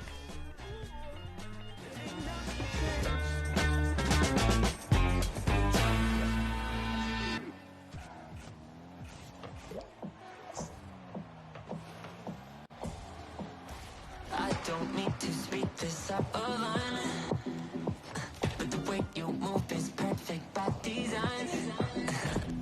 You look just like you fell down from the sky.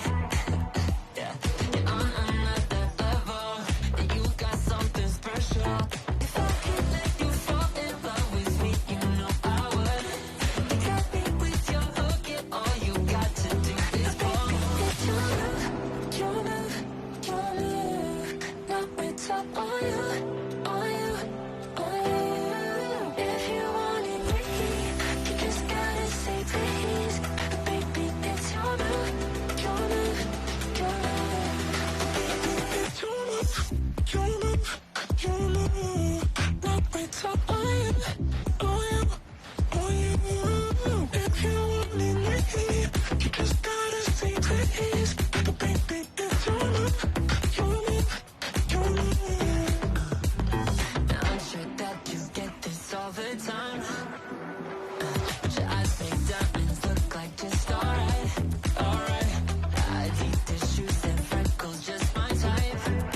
It is finally that time of day, the last matchup here within the EU group stage here for the first day of the Star Chasers Showdown, presented to you by Ally. Again, I'm Ash, and joined here by Chixa and Taco.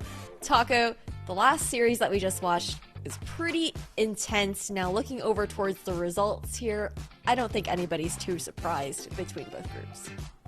No, and seeing ACD come out on top, I mean, if you have been watching those weeklies in the women's scene, then yeah, you probably expect that to be the result. But at the end of the day, it's still a lot to be kind of seen out of this one. Clearly, Shorties and Guild Academy still dominating their group. Night Ravens and Anonymous, fortunately, just not able to really pull it together. But this is kind of why these competitions are important. It's about being able to see if there's any refutations about any of the standings, the kind of lay of the land within EU. And right now, it seems like the teams that we expect to do well are very much following through on that promise.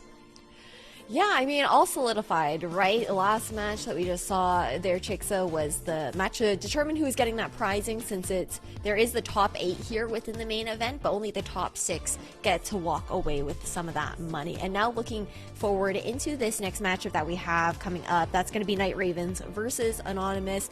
Similar story in that kind of regard. We saw Anonymous earlier, Chixa. What are your thoughts about Night Ravens?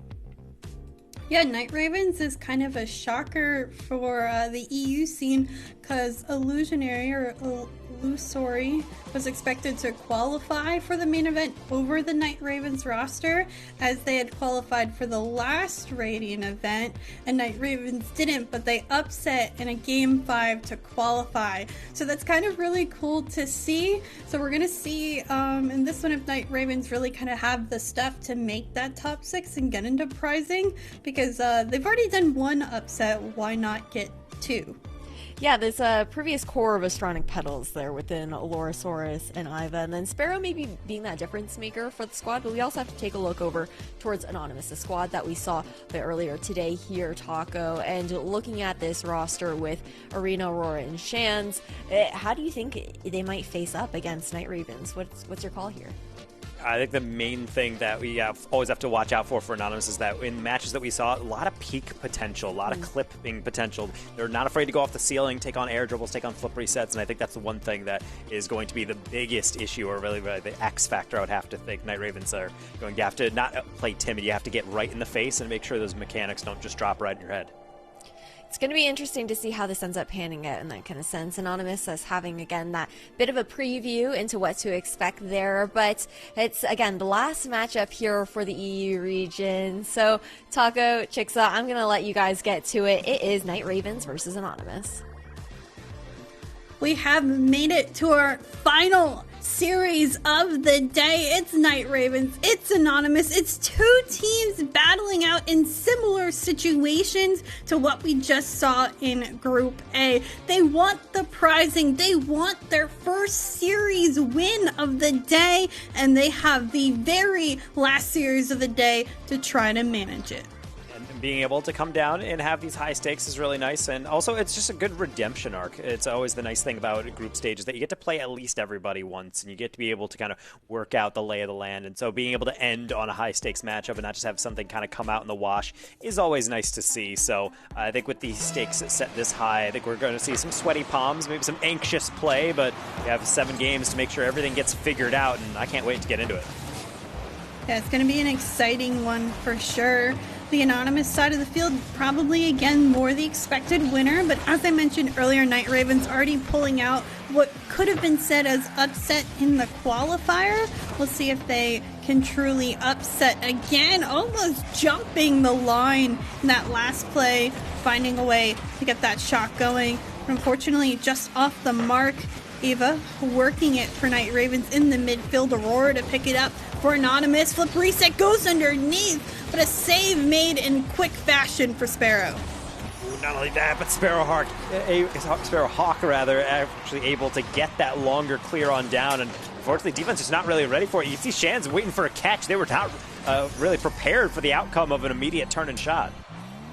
Yeah, certainly a quick open opportunity. Great vision is what I often like to compliment players that see that net's open to take a shot. It doesn't always take the most advanced shot, but if it's open, then all you need to do is place it where it needs to be, and Sparrow does just that. So Night Ravens with a lead early on, but Shan's working the sidewall, manages to get this one through.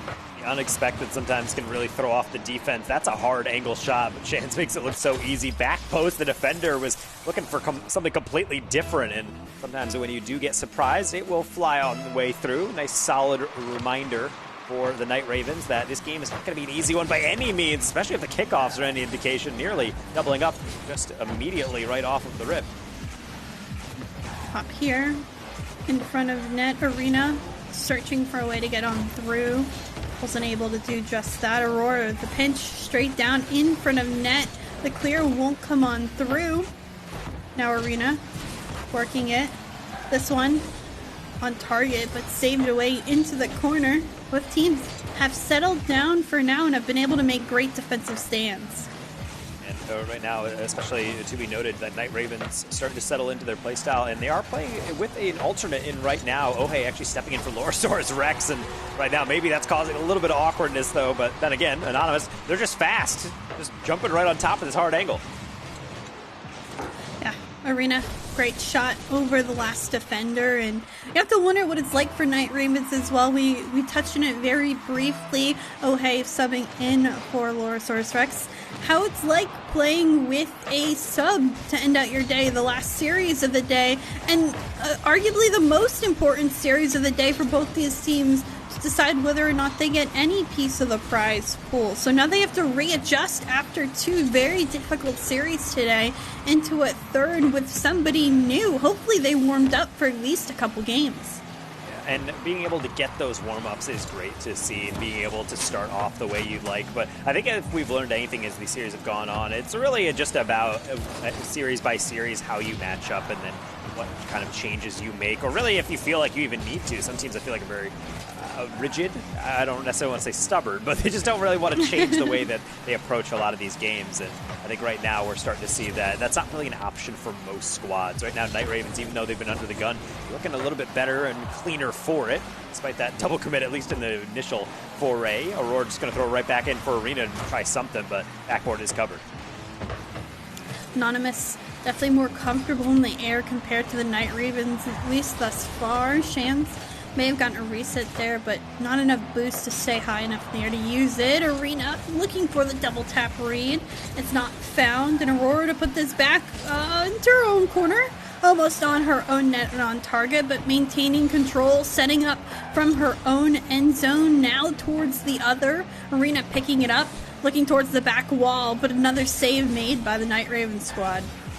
Not only that, but Ohei actually able to clear into open space, just kind of rolling that one on the back wall. Honestly, not much of another option. There was a player hounding her, being able to try to get that demo, so you really do have to kind of throw it out of reach. As I just realized we're actually switching over to 2v2 because there's a rule 1, and Chance actually gets broken out of it. Wait, no, you can't do that. I mean, you can. No, you cannot. Prescriptively, you should not, personally, but that's just me. Maybe I'm just a purist. Okay. You can't break out of it yourself, but someone else bumped them out. It's gray area. It's gray area, okay? I don't know. I'll see them in court. Got it. Understood. Danger Taco is your judge. Judge Taco, definitely who I don't want to be up against. Oh my goodness. Judge the gameplay that much more. No, all the misses in front of net. The shot now to be made. The double tap on through. Aurora comes out on top.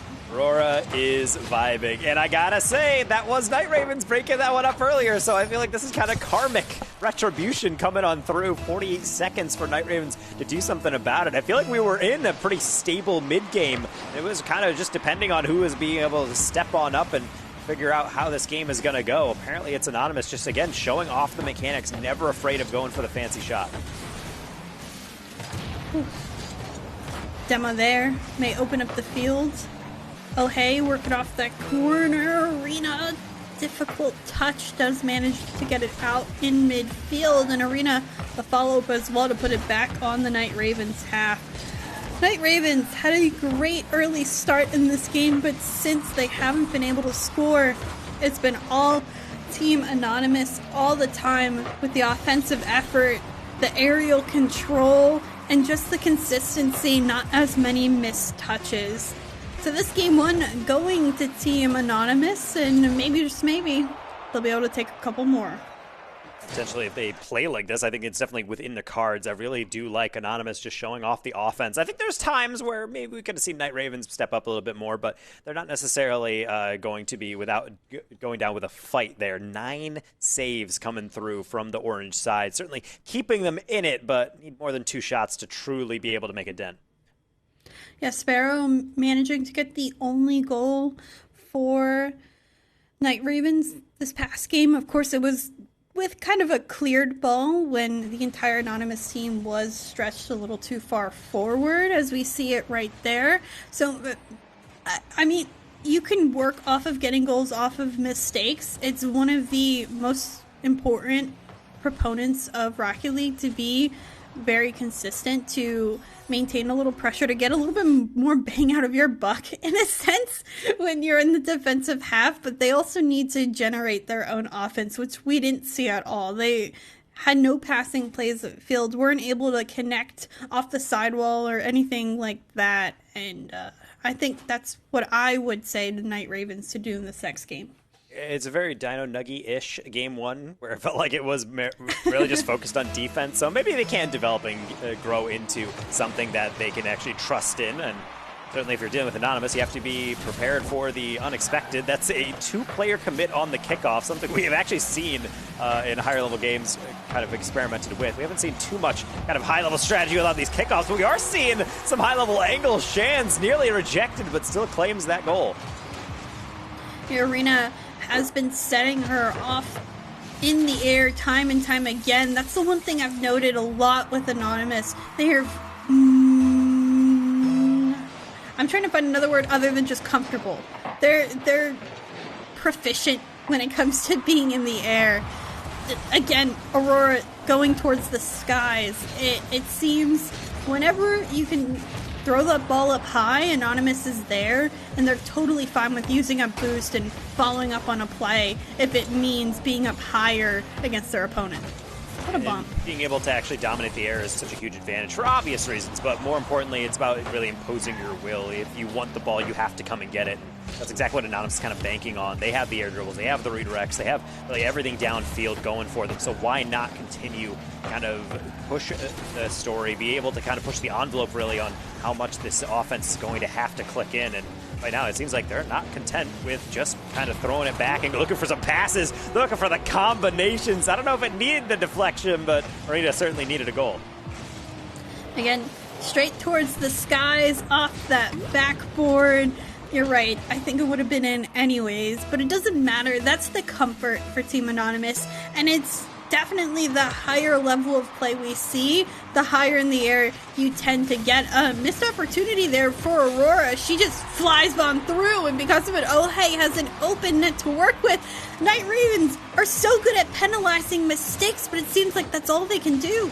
I mean, at the end of the day, if you have one strength, that's one thing you can rely on, is that Anonymous is not always going to be flawless. The issue is they're not necessarily mistakes to capitalize on all the time. You really have to force them out. That's where demos come in. That's why taking 50s is important. It's why gathering boost is important from the other team. Also, making sure you make contact with that one. Got me a little worried until I saw Sparrow there for the save.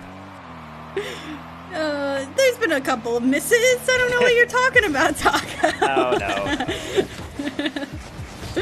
There's been some interesting play, to say the least, for both ends. Ava able to work that side wall a bit to get it farther upfield, but, you know, the passes a little bit debatably extra right now. Aurora able to get off that corner, gets it rolling up off the backboard, and another clear out for Night Ravens. I lied, that isn't much of a clear, but that is a follow-up clear almost to a backboard read. Night Ravens working the sides in the corner and the ball as much as they possibly can with that shot. Didn't have enough power, a little bit more quality needed. Nice little cut there from Sparrowhawk, making sure that that clear is not going to be an easy one by any means. Chance might have a little bit of a easier time, I suppose, being able to have more time and space to build, but an Dribble does not have the height there. We're starting to see Night Ravens start to encroach there on these plays. It's all well and good, but yeah, double committing. That's an awkward one on the near post. Could be sitting there for the taking. Last second save, how about to keep this one at a 1-goal game as we cross half? Night Raven Stevens breaking down as they have to commit players to challenge in the skies. Again, Arena working off that ceiling. Again, you saw 2 players commit, but also Anonymous team. They committed the entire house on that play. They're lucky it wasn't cleared behind them all. Shans working the back wall, does get the double touch down. It's in front of net, but the shot off post and out. Shans will keep it up front in the field of play, but still Anonymous can't seem to get towards the back of the net. At the very least, Anonymous is getting better and better at playing their boost advantage. A couple times you're seeing the rotations kind of cut across the field, not because they're lazy or not really, because they really are not calming, because they know that if they keep on pressing, something is going to happen. Night Ravens not able to get these clears. This one is back out to mid, and Arena does take a wide berth to that one, so it'll be a little bit weird just kind of tapping around as Sparrowhawk will try to beat over the first defender, but apparently Anonymous is fast, not only on offense, but also on defense, shutting down pretty much everything. Part of a huge reason why Night Ravens are struggling to get these shots. Arena gonna work that sidewall. Anonymous doing their best to get upfield quickly. This shot slotted underneath, but the save made at the last second by Sparrow.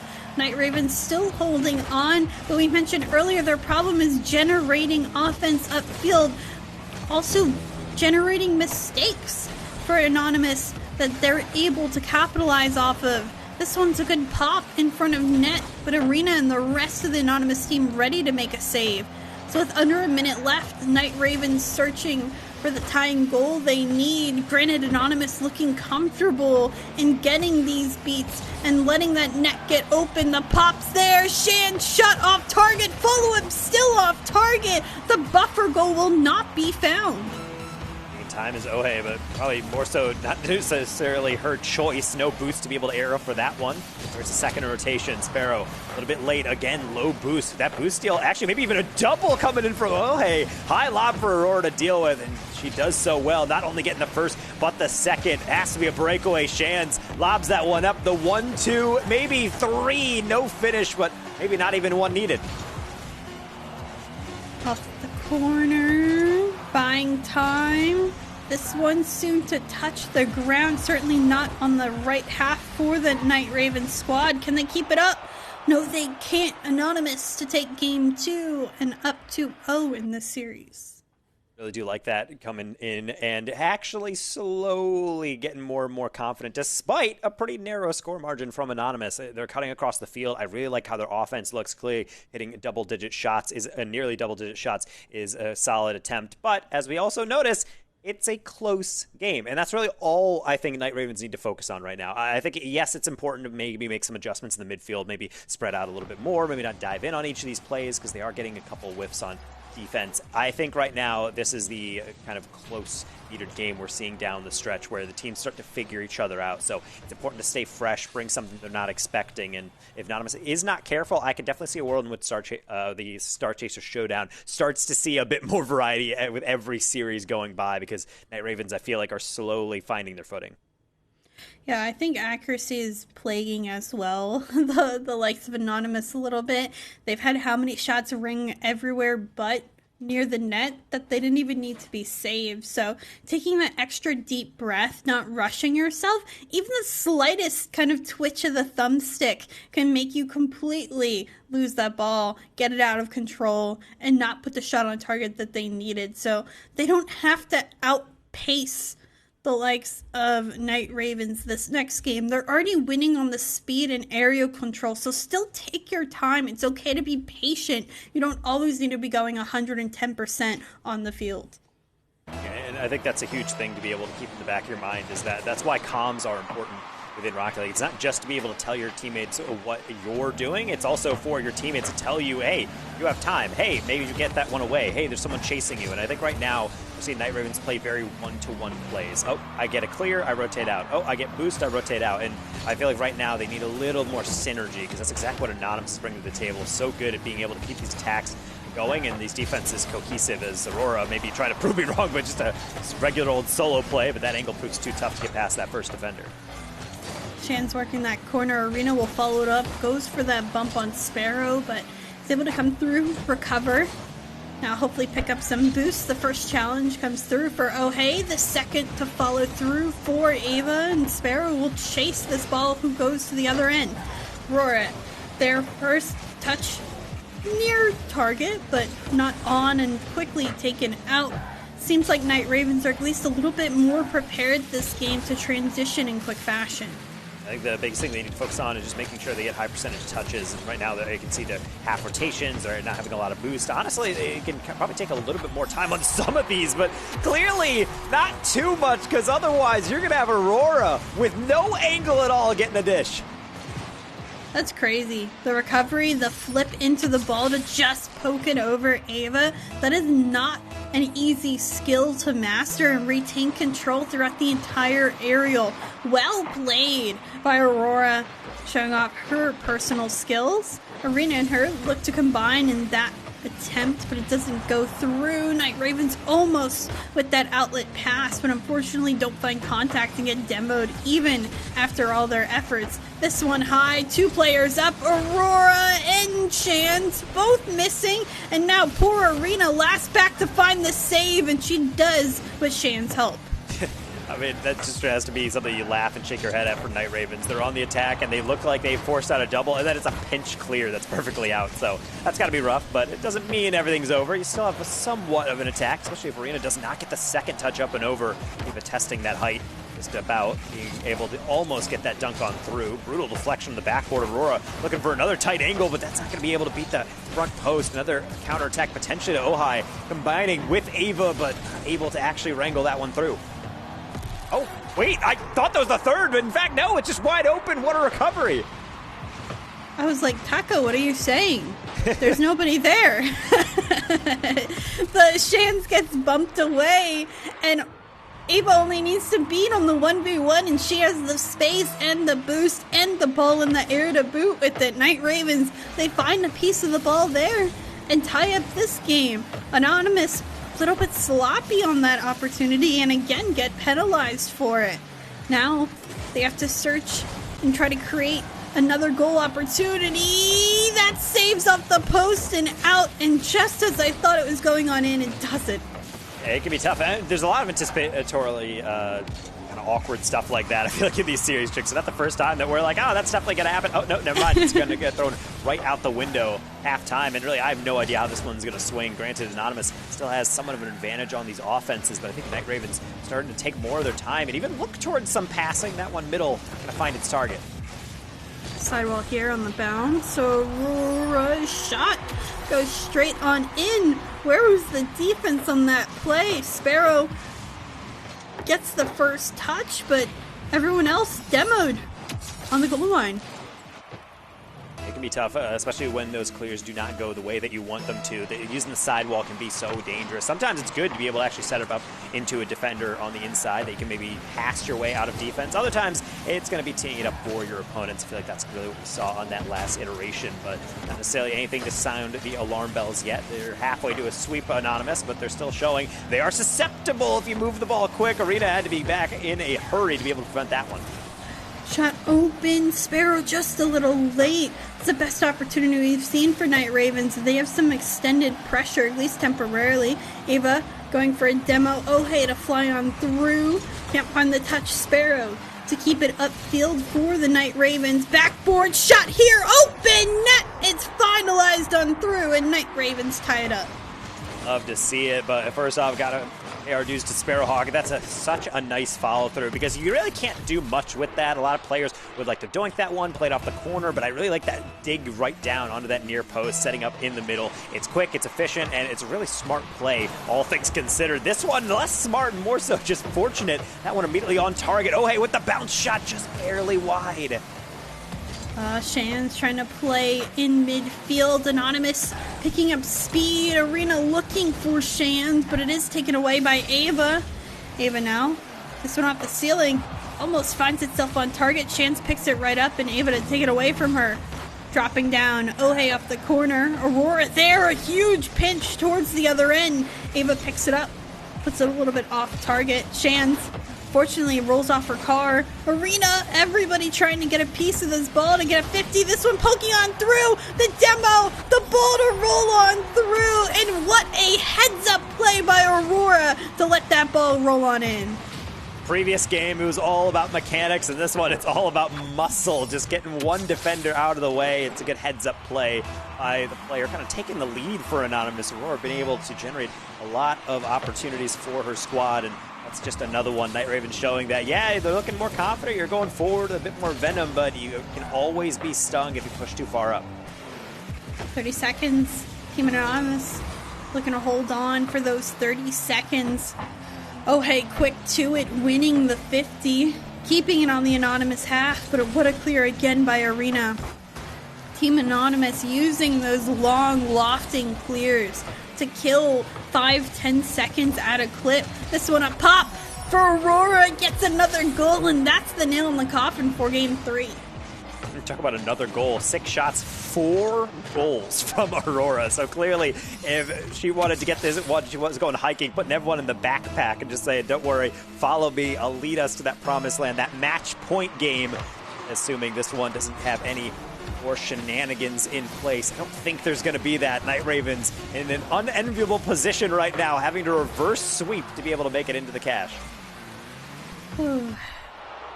I would not want to be in that position, especially when it seems like the Anonymous side is just rolling when it comes to all these plays. It can be that kind of strange moment in between decisions on some of these reads that make a lot of the difference. But honestly, I just like the conviction that Aurora showed. Obviously, fantastic goal earlier on the dish, being able to make sure that you know that you can't afford her any space. But even beyond that, just solid positioning, taking advantage of everything in front of her. And that's exactly what you need in series as close as this one, where you need someone to break the deadlock. Sometimes if someone's just on fire, just keep feeding them the pass and let them finish. Is Aurora the reason Team Anonymous is winning this series, or was it just one good game and it's just the switch off that Team Anonymous has had between players? I mean, there's certainly a lot of arguments to be made. I think obviously Aurora really carried that squad right there, but it's not necessarily saying that everyone else is playing poorly. It's just sometimes you have the opportunities, you're striking them true. If you're shooting 66%, you're doing something right. And if you're Night Ravens, you're also doing a lot of things correctly, and something that I would actually really support. The issue is, I think that they're getting caught in these transition and plays where they're almost building something up and then having to make a hard right pivot into something else, and I feel like they're not quite good enough on that improv. I feel like right now they need to be able to control their destiny, maybe keep up that slower play, take some more 50s, get some boost steals, even work in some of those demos that I saw from time to time, because right now, Anonymous, when they have an open pitch and a lot of boost in front of them, they can do so much with it, even if it includes just catapulting one on target, nearly finding a goal within the first 15. I really didn't want that to be saved just because that shot was so cool, but it's alright. It's a good play nonetheless, and it keeps this game very interesting. Anonymous bringing out the big guns on these plays. This one rolling, though, straight to Ava. Difficult touch for Arena that needs to be made. This one's in front of net and rolling by Ohei. Arena picking it up on top of her car. Ava challenging Shans. Won't find the angle, but it's a pass instead. Aurora the finish. She'll add yet another goal to the series. Watch Arena here, just getting that flick up, but then most notably, Shan's going to the corner already, ready for the clear to send it right back in. That's anticipating the play, and patient build-up like this, along with that game sense, combines to a pretty solid goal. Poor Night Ravens felt like they had everything figured out, and then slowly it unravels. Oh, hey, off that corner. won't be able to follow up right off kickoff. Shans and Team Anonymous already putting on more shots. The 50s one. Aurora just picks up that ball one more time. Goal stealing. It's happening. On top of that, I have to say, Shans earned that assist, let's say. We're going to functionally call that one a goal, really doing everything. And how frustrating is that got to be? Shans takes up kind of a lower, kind of slower air dribble to see how to bait in a challenge. And not only does she get bumped and then powers through it, but then dunks the immediate clear into the goal. That's so deflating. Anonymous, like I said, pulling out the big guns in this last game, wanting to prove a point. They understand this is their last stage to kind of show themselves, to show their team, and play to their best potential. They've been putting on a show to start. Granted, that is not a good touch. I mean, not the best touch, but at the end of the day, someone's got to be there. Aurora getting a bit too greedy on that one, trying to wrap around, doing a full 270-degree turn, and it's not always going to be putting it in the best position. Still required to finish, though. Night Ravens right back into it. That's a solid top shelf slot. Night Ravens are certainly that team that just doesn't go away. They've stayed close with Anonymous every single game so far, and they're going to continue to stay close to keep this series interesting. Eva off the corner, looking to set up one of her teammates. Sparrowhawk now to work the corner herself, looking for that demo or bump, but Arena picks it up on the Anonymous side. Shan's now doing the same in the same spot. Ball cursed in this corner. Finally looking for a clear. It is popped out. Arena working that corner, gets the double tap read, but not much more out of it. Soft bounce coming in from Ava to get past the first. A little bit of double commit, but not going to harm him too much, especially when Sparrowhawk is clearing the way down the line. I thought the ball was going to come, but apparently changed their mind as the Night Ravens. Now kind of awkwardly into the near post. High lob for Aurora to chase. No double to actually be able to do anything with, so lack of precision really keeping both these squads kind of neck and neck in a lot of these plays. It might just come down to a mistake at this point unless people start to take a deep breath and kind of compose themselves. Team Anonymous looking to set themselves up off on the ceiling. Again, you've seen Shans, you've seen Aurora all fall from that ceiling mark to try to get something going from their end to the other on transition, but fortunately it hasn't worked on out, and Night Ravens still able to just kind of play with this one. Arena to go first in midfield. Aurora the follow-up off the corner, the demo, the open net angle that's taken. Arena finding what's needed, and Team Anonymous now up by 2. Conventional rotation is always broken when someone can just jump right in front. Not even a poor touch from the Night Ravens, but everything gets opened up when a player is completely removed, and the second one is under fire as well. Anonymous really doing everything in their power to get these goals, including actually faking some kickoffs. That's off the ceiling from Arena, not able to make that contact. Still not over is the attack up until Ohe steps on through, saw the danger early. The amount of kickoff strategies that we've seen lately is way more apparent than it used to be. I can't remember when I played quote-unquote competitively. Not really. 2 years ago, kickoff strategy wasn't as looked upon, but now we see it all the time. Missed opportunity there, but it's so common to get a Spanish-style kickoff, that double commit kickoff, the one where you cheat off the corner or demo the player in front. There's so many different types. And Team Anonymous decided to go for something interesting, and I credit them for being creative and doing something different that we haven't seen that much of today. You always have to kind of think outside the box, particularly if you are someone like Anonymous. They are never afraid to go off that ceiling, nearly a reset to be able to pave that way. Aurora for a double tap, or at least so I thought. Ran out of steam early on. That's why you stay in front of it.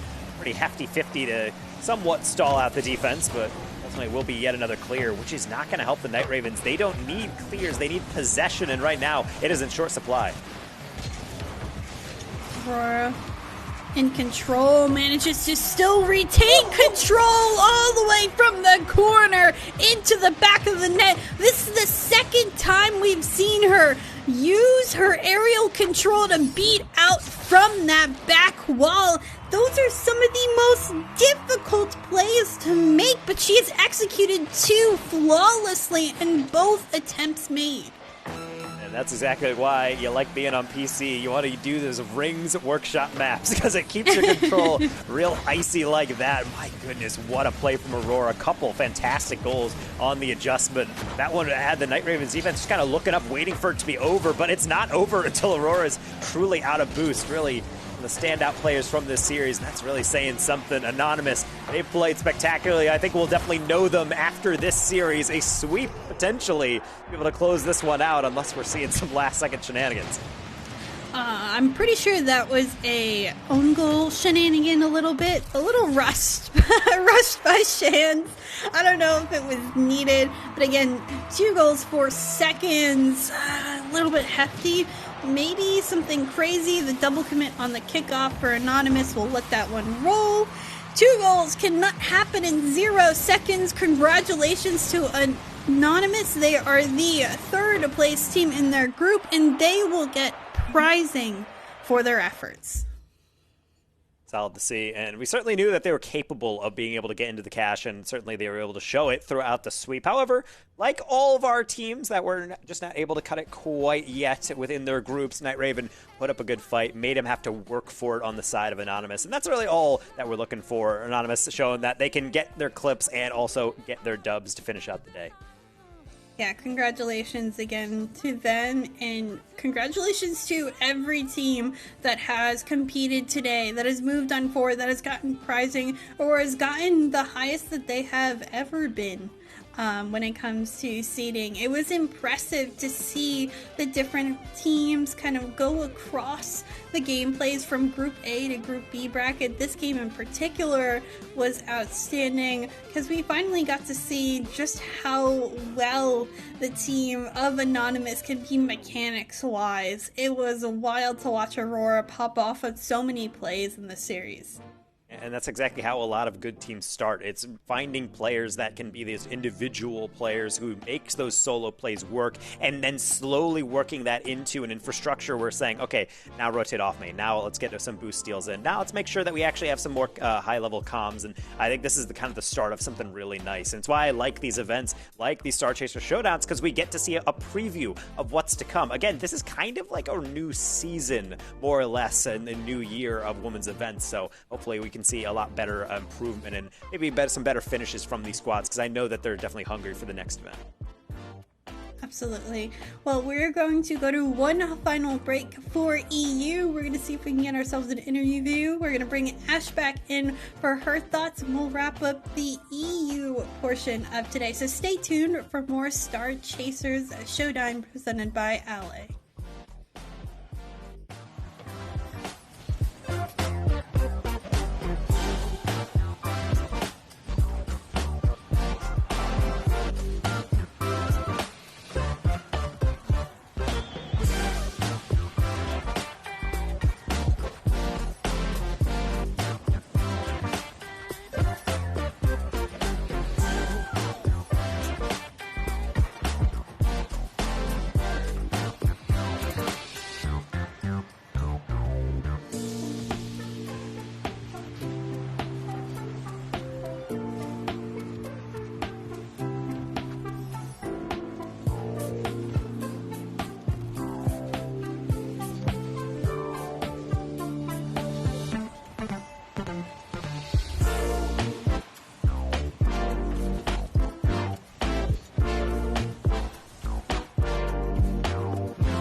EU's group stage is all wrapped up for the day here on the Star Chasers Showdown presented by Ally, but it was a really fun series. I mean, a 4-0 there for Anonymous, but what a way to bring things back after going 0-4 for their earlier two matches here in the group stage, Taco.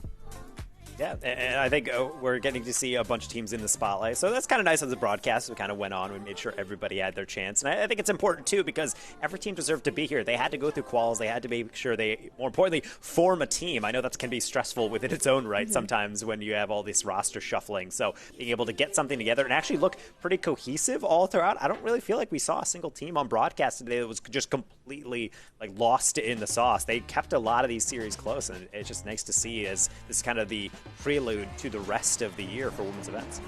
Yeah, and speaking of that prelude there, Chixa, when we're looking towards how Anonymous and Night Ravens played in this matchup for that prizing, what are your expectations? What do you think that both these teams have to look forward to if they want to continue to grow throughout the 2024 season? Yeah, I honestly hope that, most importantly, teams that played today are going to be teams that continue to practice together to get that chemistry down pat. I mean, or at least if you weren't happy with your team, you had the opportunity to watch all these players on the field at different portions of the day on multiple streams that matter too, that were all supporting the team today, and you can be like, oh hey, I really liked how this person played, I want to team with them next time, and let's practice, let's warm up, let's prepare for this event to do better next time. So I think the scene kind of got a whole refresh. It got really revived, in particular this weekend and this past weekend. And it's only going to continue to get better from here, because the talent, even as the series started to how the series ended today, everyone improved in even this short span of a day. Yeah, that's a big thing to look out towards. And then you also have the fact that there are some of those weeklies going on as well for these teams to continue to get some more frequent reps in within officials in that kind of regard. But Taco, we've also got to look towards who our Ally match MVP is. And it's going to be no other than Aurora. Are we surprised? I mean, if anyone is, then you don't deserve to watch Rocket League because no analytical ability there. Aurora was locked in from start to finish, scoring spectacular goals, but also grabbing the occasional assist, just constantly keeping pressure on. You can even see with the demo touches coming through, really just on top of the ball continuously, nearly averaging 50 touches a game. So I think with Aurora playing like this is why I'm looking towards this team and being like, I think this is something to watch. This is not necessarily a matchup anyone should gloss their eyes over in future brackets, and I really do like this development. If this is where they are right now in the beginning of the season, I can't wait to see what it looks like at the end. Yeah, and Chixa, tell us a little bit more about how Anonymous kind of shifted gears as well. Earlier, we saw them on stream. You guys casted that match that they had up against Shorties, and now just being able to totally flip that script up against Night Ravens, Anonymous being able to be a little bit more, well, much more, not even just a little bit more, much more comfortable in this matchup. Yeah, I think the confidence just improved for them. You saw a lot more kind of pop-off moments from each player. Aurora, we marketed, especially as the MVP, had two phenomenal aerials from the back wall of her opponent to the goal. Difficult goals to control on throughout, but you also saw times where Arena and Shans both popped off, had great touches off the ceiling. They understood their space, and they took control of that air to keep getting shot after shot after shot. What astounds me for Aurora's kind of MVP is she didn't have a single save. Not a single save, because it wasn't needed. They were so far always upfield and providing pressure. They didn't need to defend. They got comfortable. They understood their game plan and they executed it. So I'm excited to see them continue to execute as they get better. Yeah, Aurora definitely an aggressive player in the second half that series. But I also had my eyes on Shans for the first half. She was hyper aggressive, had so much space upfield, and we actually get a chance to talk with her as well. But so a big thank you to Chixa and Taco for being able to join me on the desk for day one. We'll see you guys tomorrow, but for now, let's say hello to Shans. Hi Shans, congratulations on your win. How are you feeling? I'm okay, I'm pretty tired now. I mean, it's been a long day of Rocket League, right? And speaking of you being tired right now as well, I am curious to hear about how not just yourself, but Anonymous as a whole team were able to really bring things back now into this last series of the day for you guys up against Night Ravens, because you had some really difficult matches to start off your day against Shorties and Guild Academy. Yeah, I mean, we definitely had some really tough matches. Guild and Shoys have definitely got some really good players on them, and they just showed a lot of pressure, which is something we tried to imitate it in this last game. As you know, Aurora did not leave the ball at all, so we were just all out front, stealing like all my goals as well, which I was quite annoyed about, but it's fine. But it was good. We just kept under pressure. I mean, we linked up a lot more. In the first series, we tended to kind of go solo a lot more, but whereas this series, we passed a lot more, we played more as a team. Yeah, we really saw that synergy start developing on the pitch in that kind of regard. And I'm curious, too, like, how did this roster end up coming together? Tell us a little bit about the story here for Team Anonymous and how you guys decided to make this team. Yeah. So, I mean, I've known Arena since the start of women's playing. She was my very first teammate, so we've always kind of played together. We always play ranked together, and then I started to compete in NA, even though I'm from EU, with Aurora and Miss Blurred and Maddie. So I always kind of kept up in touch with Aurora, and then this tournament came along, and Aurora didn't really have a team, so I said just come to EU and play with us, and that's how we formed. Okay, that's super cool. I mean, how does it feel to be back in your own region here as well? It feels weird. I feel speedy because I can actually react to touches. Yeah, I just upgraded my internet, so I was like 6 ping on EU. So I am the server basically. Oh my god, you're literally living inside the server. That must feel so good to just be able to be like, oh my god, everything's actually registering when I'm in. Yeah. But I do want to hear a little bit about the goals for your team here within Anonymous as well, because this is just the first event for the Star Chasers Showdown for the 2024 season, right? Yeah. And there's a long way to go as far as being able to take that time to continue to develop together. So as a team, what do you guys have your eyes set on towards the future? Well, obviously everybody wants to win, but I think more realistically, I want to be consistent top 4. That's kind of always been my goal throughout these tournaments. Recently, I've started to improve a lot more because I've actually started playing the game, whereas before I kind of just sat in free play for like 8 hours a day. But now I actually play the game, so I'm getting better slowly but surely. Okay. Keep your eyes out for Shans then. She's actually started One day to actually get her hours in there. I love to hear that though. And I know you're super tired, so I don't want to keep you for too much longer. You've been so sweet to do this interview with us. I want to give you an opportunity to do any thank yous or shout outs, anything you want to say on stream before we close out. I mean, obviously, thank you to my teammates Serena and Aurora for keeping me sane throughout the whole day. And I want to say a big thank you to Serac, Pads and Slumpy. I've been playing some things with them, and also Sniper, and so they've helped me progress and kind of get used to different playstyles, so I appreciate them.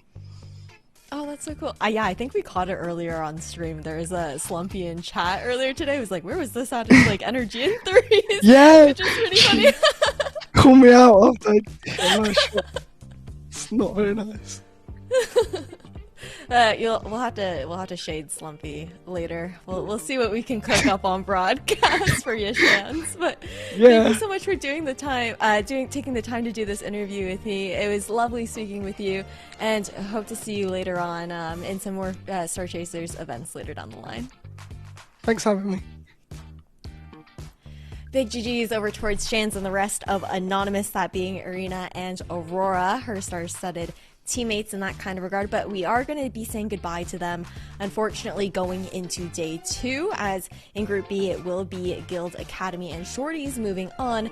But we do have NA coming up next, so stay tuned for another set of round robins. We'll be right back.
Music play, the fist begin.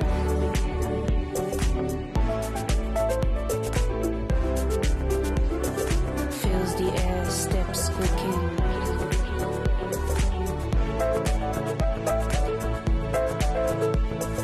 Rhythm beats, high fresco.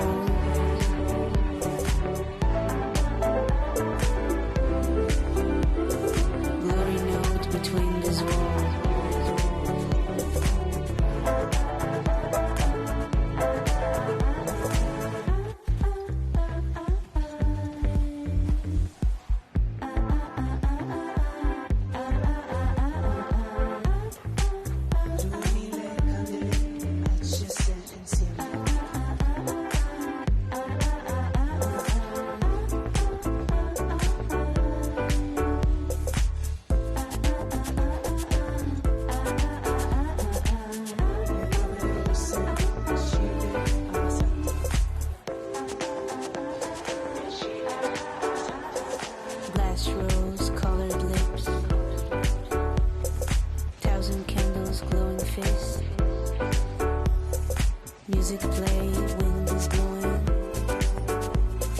light as a feather, bright as the morning. Music play, the fist begin.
This is never gonna be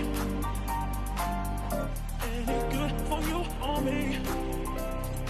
Every single time I look at you, I'm confounded with the truth.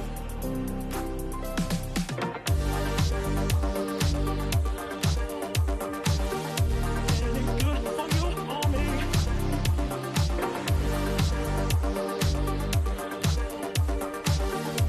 Any good for you or me.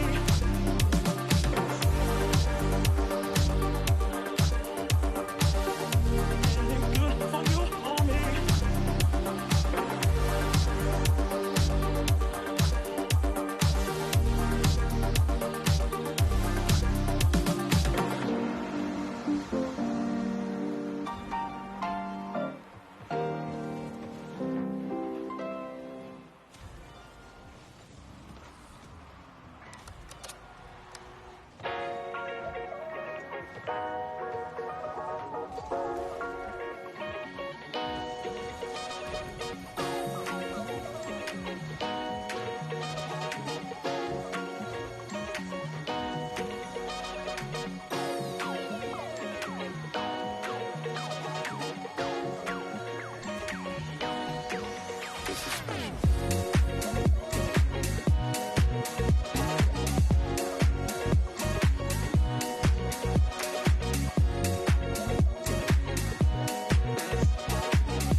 Welcome back, everybody, and if you weren't here, just welcome, period, to another Radiant broadcast to bring you some more Women's Rocket League action. Again, it's the Star Chasers Showdown presented by Ally, and we had EU earlier, but now we're going to head over towards the NA region. Again, I'm Ash, your host, and we are doing a little caster swap now that we're region swapping as well. I'm going to welcome Lemon Kiwi and Oliver Bass to the desk. Lemon, how are you doing? Oh, I'm great. I'm sandwiched in the middle though, so now I'm uncomfortable. But now he's staring at me. Wait, I gotta punch you this way. Yeah, we're so colorful here today, except Bass, we're black and white. Okay, it's blue. It's just not really show. What color is the dress? Yeah, Thing. it's really giving right now. You look great. You look great.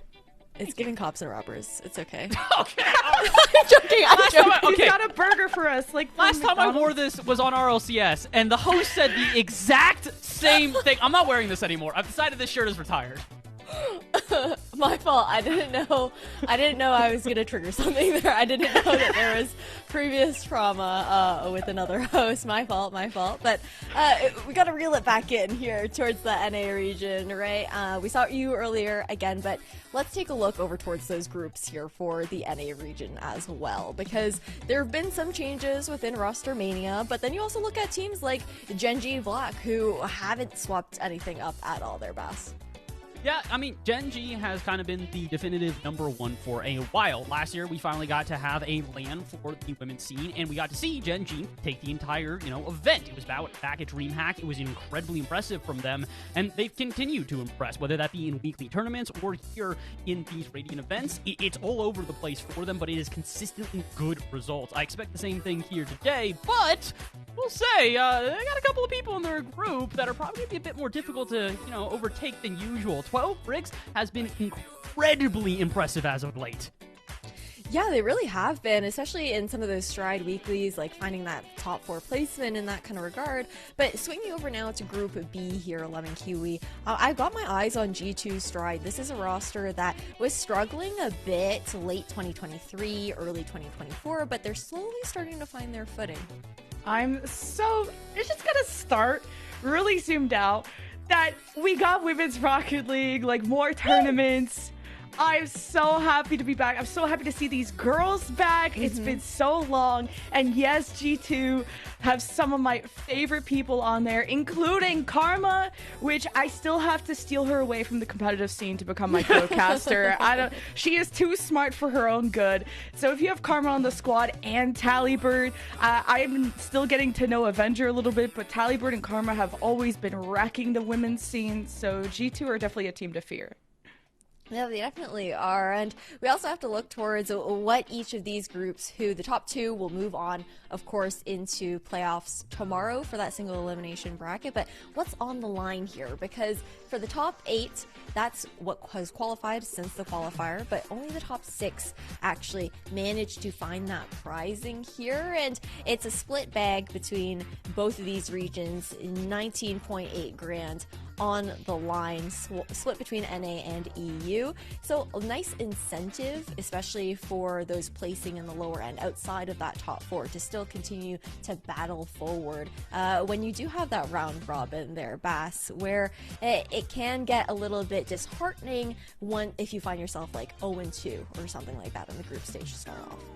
Yeah, it's a bit difficult. Again, at the end of the day, the unfortunate truth is that, not everybody's going to be able to win. We got a lot of money on the line, but if you want to try and get that lion share, that $3,000, you got to be able to play to the best of your abilities. But again, the reason why events like this are so cool is not just because we're highlighting and focusing on those people who are at the very tippy top, the Gen Gs, the G2s. We're also giving a space for other women to compete in the scene, to be able to train, to be able to get better and better. And again, I like that we still have teams that aren't making it into playoffs, but are still getting some prizing. They're still able to walk away getting some earnings. They got that earnings check now. Now they can go onto Twitter and go, people. I'm ready for that because I've had it too many times, and I want to see more people do it. I want women in the scene to be able to, because they are incredible competitors and deserve to be able to have accolades like that. Yeah, I mean, nothing drives the storylines better as well, right? Like, we want to see more of those rivalries being built up, those head-to-heads, and of course, with the roster mania that does occur, it kind of gets reset season for season, depending on how things go, especially with Women's Rocket League being such a young and developing scene here, Lemon Kiwi. But we do have to head also over into our first match of the day. We're going to be looking at Genji Mobile 1 versus Pulse to kick things off. And to take a look over towards these rosters here, Genji Mobile 1, a team that, Lemon, we cannot say enough about. Oh my god, I mean, you heard it in the last interview that you gave, Ash, of like, people are striving and aspiring to be as good as people like Courtney and Bella in this scene. They've been at the top of Women's Rocket League for so long, and they're part of one of the biggest orgs that Rocket League has to offer. It's a mouthful. Genji, Mobile 1 Racing Black, and they put a lot of action on the field too. This is the team that everyone strives to be, and this is the team that could win it all. They really are, but we've also seen cracks in their armor there, Bass, where Genji Mobile 1 have actually been placing consistently second within the Stride Esports Ladies Night Weeklies, but we also have to see who they're going to be facing up against. And looking towards Pulse in this roster, Bass, do you expect them to have what it takes to actually maybe take advantage of some of the cracks that we've seen in Genji? I don't know if I'd get all the way to the point where I'm saying that Genji has got cracks in the armor quite yet. I do think that they have looked a lot more vulnerable to other top teams than they have in times past, but I do also think that, unfortunately, expectations do have to be somewhat settled here because this Pulse team not nearly as proven. As much as I do agree Genji have had some inconsistencies in their last sort of bouts of play, Pulse still need to fully prove themselves. They haven't even been able to get those top 4 finishes in stuff like those Stride Weeklies. There's potential here. I like the fact that this roster is together. I also love the fact that, hey, shout out to Pulse. They've been trying to pick up a roster within the women's scene for a while now, and I'm excited to see what they can do here today. Do I think they can take down Genji, the Titans of all Titans? Maybe not quite yet. Hey, fair enough, right? It's all about finding that synergy, that ability to gel. And Lemon, the fact that we're looking at the format, it being best of 7s throughout the entirety of this competition, it does give a little bit more of that ability within a series to make those adaptations. Of course, yeah. When you have so many more games to play, you have a lot more time to adapt, fix mistakes, hopefully stay composed, or maybe just get more tilted, because that could just be the environment for that. I hope that when I'm looking at a team like Pulse and you're going up against a team as well-known, as talented as Genji, that you come into a mindset of they are beatable. It doesn't matter what names are on the other side of the field, you have to take every match like the team is beatable, because if you go in thinking you're gonna lose, you are gonna lose. So hopefully a winning mindset is in the heads of Pulse, that they can at least aim to take a couple games, if not the whole series. Aim for the stars, and then you'll land somewhere in between. So that's where I hope that Pulse will think about. I think that's a really good point to bring up, because I think a lot of the times you do look at those giants of teams, and if you're a team that's a bit more untested in that sense, you can have those nerves end up getting to you and even like doubting yourself. So coming in with full confidence is great advice to put out there, Lemon. And overall, as we do wait for these players to get started for this next matchup here, Bass, I want to get your thoughts on, I mean, you've been here since basically the beginning of the Women's Rocket League scene coming to fruition and whatnot. How are you feeling about these developments now going into 2024? Oh, I'm beyond excited. Yeah, again, huge shout out to, I think they're right here. Wait, I'm gonna get the finger. There it is. Ally. Huge shout out to Ally for helping put on all of these events. Huge shout out to Radiant and all the people behind the scenes that are helping put these events on. And really, shout out to the competitors as well. I know it has not been an easy, stretch of months here for the women competitors within Rocket League. It really has been a tumultuous time. But the fact is, a lot of these women have been encouraging of other players to still come into the scene if there isn't necessarily that, I don't know, stable sort of core that they can join into. They're finding places, they're creating events, they are, continuing to expand. And we love to see that, not just for the sake of the scene continuing to grow, but really for the sake of the resiliency. Again, there's been hiccups, there's been ups and downs. A lot of people would call it quits a lot earlier. At the women in Rocket League, they are awesome, they are resilient, and they are here to play again. It goes to show you, we've had our first event in the year, and the amount of teams that showed up, the amount of people, the amount of buzz, the amount of just hype behind it, really is emblematic of it. This is a scene that refuses to die and will be here for a long time to come. Yeah, a lot of passion driving the background of this team, right? Really being the backbone of it.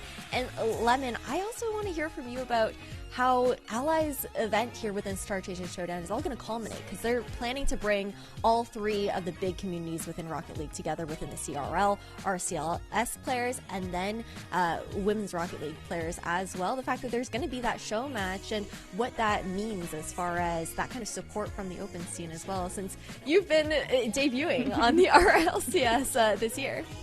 Yeah, thanks. Platforms matter to everyone. The names at the top may change, but the players need this kind of spotlight in order to be taken seriously, to have a serious platform to compete on. I just remember like being in DreamHack and watching like Herc, Karma, Taco, and others, of course, be there. And was it even Gen G or just like all these girls were at DreamHack competing in that big grand final. There was this huge crowd. There's so much support. It's not even just the player community that wants this to happen. There's a lot of fans that are cheering on their friends or want this scene to grow, and I think it's just a matter of time before people really realize the passion and hunger that exists here, whether it is like platforms like this that can elevate talent, like female talent or just any talent, to give them a chance to rise, along with player talent that I think made their names known. It gives them an extra place to, like Bass said, to get money before maybe they try going into the RLCS Open qualifiers or whatever else awaits them. This is such a big confidence booster when you can start with something like this and end up somewhere so much bigger and better.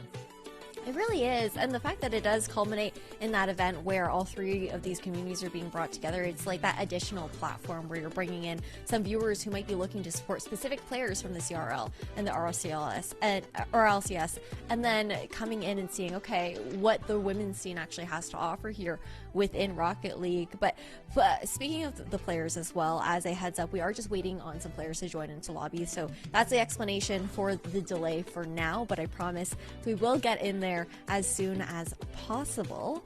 But overall, I mean, I think that this is a really cool event to be being put on. The fact that you have the stages as well through almost like throughout the seasons, right? Like spring, summer, fall kind of split in that kind of way. And Bass, I mean, what are your expectations for this season in general? Because we did see a lot of those. Oh, never mind. We're just getting straight in there. The players don't want to wait for the talk to happen. Oh, is this live?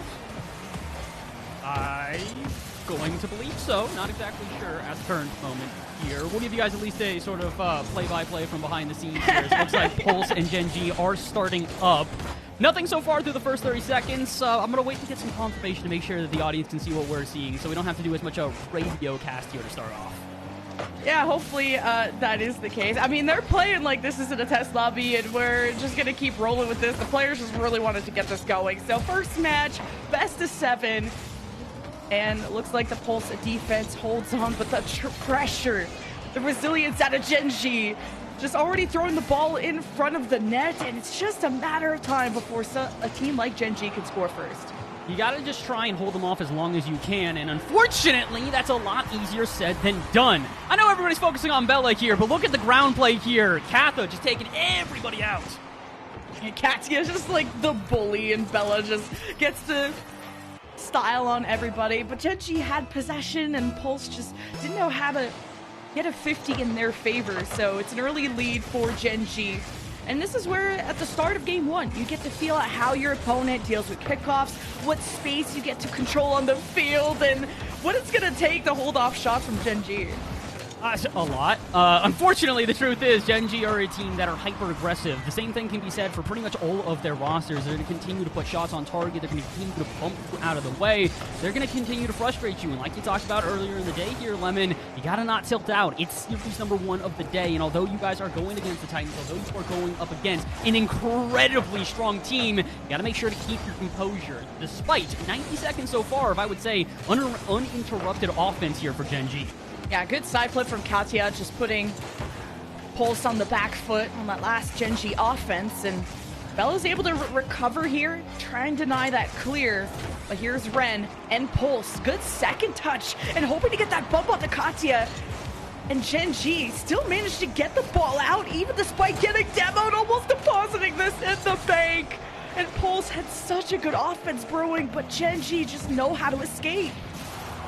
Gen G at this point don't really seem to be nervous at all. We're talking about, making sure you keep your composure, making sure that you're not tilting out early on in this one. And instead, Courtney's doing things like this, daring you to challenge. Go ahead, try and go for the 50-50. They'll still muscle their way through, and they'll still keep the offense flowing. Halfway through this game, the 1-0 lead is honestly not that emblematic of what we've seen so far. Because although Pulse have, kept themselves in this game, this could very easily be a 2 or 3 goal lead, if not for the defense here on the blue side. I'm seeing Gen G do a lot of patrolling, like waiting to see if Pulse are going to launch this ball hard, and then Gen G could bait out Pulse on that defense, find the gaps. Gen G are doing a lot and wait and see, and then once they grab the ball, they dribble it forward. There's Katia with the cleanup, and Gen G are up 2-0. This is why we said it was only a matter of time before they found a second, especially when Courtney is saving her flip reset for the very last moment. Baits out a defender, puts it off the bar, and of course there's going to be somebody else from Gen G to bury that one. Swarming the net like bees so far here, Lemon. They have been unrelenting, and unfortunately for Pulse, they got to find a way to stop this offense. They need a way into this game.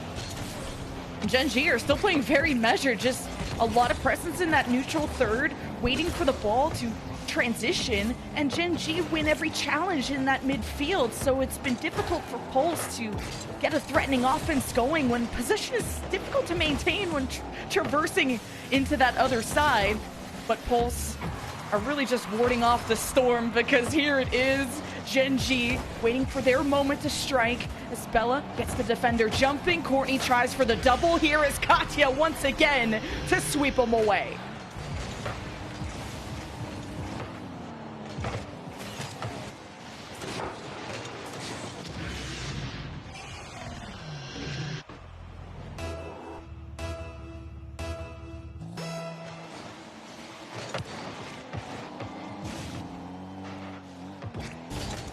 And Gen G, I feel like, could even be more aggressive, and finally Pulse get on the board, and they really had to fight for this one. First you have Eva and Bella just challenging or chasing each other, which gives a chance for Pulse to complete a pass in front of the box. So 90 seconds left. It's not out of the realm of possibility for Pulse to come back. This is such a big confidence booster to know how you can get Gen G in a weaker spot.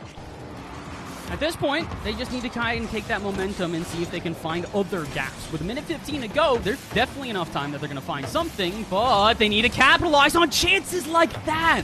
Ball gets off the backboard. Unfortunately, none of the Pulse players want to dive in, and again, can you really blame them, Lemon? They know these counterattacks are lethal. They don't want to overexpose themselves. But with a minute to go, you kind of got to send the house at this point. Yeah, and even when Pulse go for fakes, like, Gen G are so patient and they read the game so well that Pulse can't force mistakes out of a team as good. But Ren hoping for a few more touches, maybe attempting or faking the double tap, but Pulse working together to layer this offense, and Bella flicks it above. 1/3 that is back, and that's not a great touch out of Gibbous.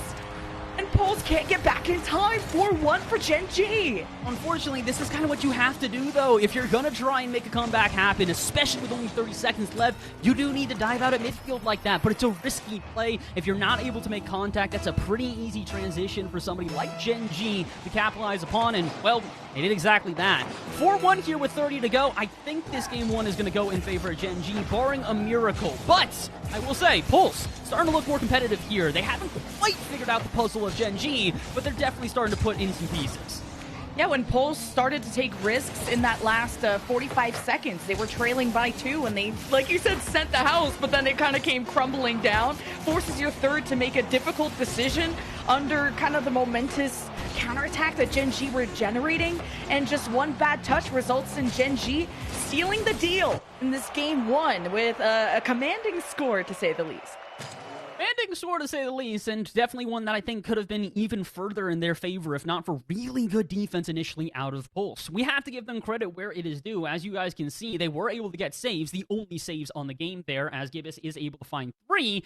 The unfortunate truth is, though, when you compare that to the 0 on the other side, it goes to show you how one-sided the offense really was here in this first game. I think we started to see a little bit more offense from Pulse by the end of that one, but they kind of got to do that the entire time. They need to hit the ground running. We talked about it. Gen G are the standard for every other team to try and catch up to. If you want to try and stop a team like Gen G, you can't give them momentum. You can't give them room to run with. And unfortunately, here in this first game, I think they kind of did, especially through the first half. I like that Pulse were being physical. I think there was a second goal that they really could have gotten, but Gen G deal with pressure very well. I think Pulse were looking for bumps, chasing people around in the net, and once Gen G stayed composed and then they had just one solid clear, Pulse's whole narrative fell apart when they could have had the score a lot closer, but it's just missing one or two opportunities that resulted in Gen G's perfect play, keeping them at a 4-1 score line, or I'd say mostly perfect, but it still gives us a hope that Pulse can keep this one entertaining for game 2, but Gen G are the big favorites. On top of that, I also do think this is going to be a good test to see where we expect Pulse to finish up in this group as well. Maybe they aren't able to get past something like Gen G, but if they can put up a good fight, it's going to be a sort of signal to the rest of the teams in this group that maybe they're not going to find their way into Sunday all too easily. Right now, it hasn't necessarily been an easy path here for Gen G. Again, they had an overwhelming offense, but at the end of that game, we were starting to see a couple of hooks, a couple of jabs boxing back at this Gen G team. Can they keep it up here in game 2? We're about to find out. 30 seconds so far, and unfortunately, looking very similar to the first. A lot of offense and nobody to stop it except a last-second save there from Pulse from Eva will keep it out. Katya is such a bully. She's chasing Red around this whole time. Like, Katya can just get the gloves out, not even need to be involved in the play, because as a third beside Courtney and Bella, pick a better team that you could be a third on. So Pulse, despite just getting thrown around in their own end, managed to not let anything slip by, but the midfield commanded by Gen G, and it just slips by. Pulse couldn't read the bounce. And again, she's continued to be a thorn in their side all day, and really can you be surprised? Courtney just taking a rip route from midfield that nobody is expecting. She's up earlier before either one of the Pulse Clan members can even recognize the shot is coming in. By the time they do, they're in far too an awkward position to even save it. Courtney has been that X factor here throughout this first series, but it is only game 2, and it is only a 1-0 lead. Pulse, you still have a chance back into this one. I think it's that full sentimentality's got to come back. Good offense here. Can they capitalize? It was a good bump by Bella to already shake up possession from Pulse, and I want to see Pulse go for earlier, more aggressive challenges. I feel like Gen G have so much time and space, hence why transitions to the offense have been so buttery smooth out of Gen G, why they can start with a lead and usually end with a lead. Pulse got a lead with more bravery this time, and it's usually been Ren who's brought that energy to the field. Now Pulse trying to play as safe as they can, keeping at least 2 back, but now it's Gen G with all the space in the world while those 2 players play back. The attempted and fake double to Katya to a 2-0 for Gen G. We're starting to see a pattern here. First half of the game, good defense from Pulse, but when the going gets tough and the pressure starts to become overwhelming, like a immediate follow-up off a touch off the backboard, that's where you start to see the little bit of vulnerability from this side. Pulse are doing a great job of keeping themselves in this game, but the unfortunate truth is, Lemon, when they're full sending into offense, that means their defense is at least a little exposed. Good example here. The save needs to be made, and Gibbous will do exactly that. What a save, too, and right to Ren, brings the counterattack, sails to the cross, shoved to the side. Gibbous in the picture running into the own teammate isn't good, and Eva needed to make sure to not play too far forward as that third unit. Gen G was able to force them on the back foot before, so a minor bump up from Pulse kills that offense, but they return once again, and Gibbous trying to bump that Gen G player, but the ball lands awkwardly at that left corner, and not an easy shot for a Pulse player to take. But Gen G have been stifled. It's a good win for Katya. Now Eva is in a lot of trouble. It's a good touch to make some space in front of the net, but Pulse needs something more than space. They need a goal. Ooh, and they need to slow down Bella as well. My goodness, the amount of space she was given on the ceiling there. A bit surprising, but Same time, nothing really surprising Gen G overall here. Despite the fact that Pulse is definitely starting to get more offense, they still seem so stoic on defense, really not reacting to anything. And if there is this last-second save that needs to be made, they've got a player there. And even on top of that, they've got players out at midfield here. Pulse trying to get an offense started with 2 minutes to go. Forney won't let it happen. Up in the corner, though, not allowed either. And Gibbous just trying to make a save. Needs to make another. Katya denied on the line. And Gen G, they're not content with 2. They're looking for a third, maybe here. Bella off the backboard, spiked out to the corner. Especially when there was a double commit there, and one of the players from Pulse got locked up in a 50 by Gen G, and Pulse have done such a good job at putting flex tape all over the holes in this boat, but with only less than 90 seconds left, the ship will sink, and Pulse need to get an offense, and it has to be executed perfectly. And what control out of Courtney, showing us a masterclass. She has been so good in the air all day today, and unfortunately these flip resets just can't seem to be handled by Pulse. We mentioned it before, Bella going off the ceiling, she's getting way too much room. And considering how many times we've mentioned Courtney on this broadcast, I'd have to say the same thing for her. You have to shut these Gen G players down before they can get a chance at shooting. And unfortunately, it's a lot easier said than done, especially when Bella is faking out the defense, trying to does it twice. And Ren says, nah, not on me. And now Gen G feel comfortable enough. It's like we haven't even seen them at their full strength. And what a shot out of Courtney. It's really the race to who is going to get the hat trick in one of these games. But man, Gen G are starting to show their full power. And unfortunately, I don't think this is their entire power yet. They're not at 9,000. They're climbing. They're getting there slowly. But unfortunately, the truth is that despite Pulse seemingly having good grips on these games, it really is a tale of 2 different halves. We mentioned it, game 1 was something I think like a 1 or 2-0 lead until about the 3-minute mark. Here, same idea. I think we got to about that 2:30 mark, and it was either 1-0 or 2-0. Unfortunately for Pulse, though, the more they have to send the house, the more vulnerable their defense becomes, and the less they have a grip on these games, especially when Katya is just stunting in air. Again, the space being given to them just can't be allowed. Unfortunately, as it stands right now, oh my goodness, Gen G are looking to take a dominant 2-0 lead on the series. Yeah, Gen G are winning every challenge. Pulse been stuck on their own end for quite a while. It's a good wall pinch from Ren and getting lost in the sauce as the ball lands right back to her teammates' feet. And Pulse now missing that touch, couldn't launch it across the field. And Gen G have closed the door on this game too, and have only started to elevate what Gen G's true potential could be. And not even one last one for the road. And now the Gen G go up 2-0 in our series.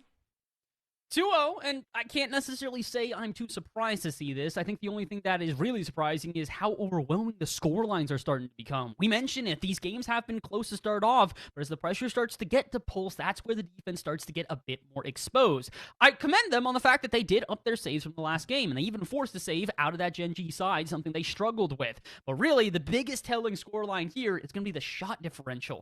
10 to Gen G, only a single shot from Pulse the entire game.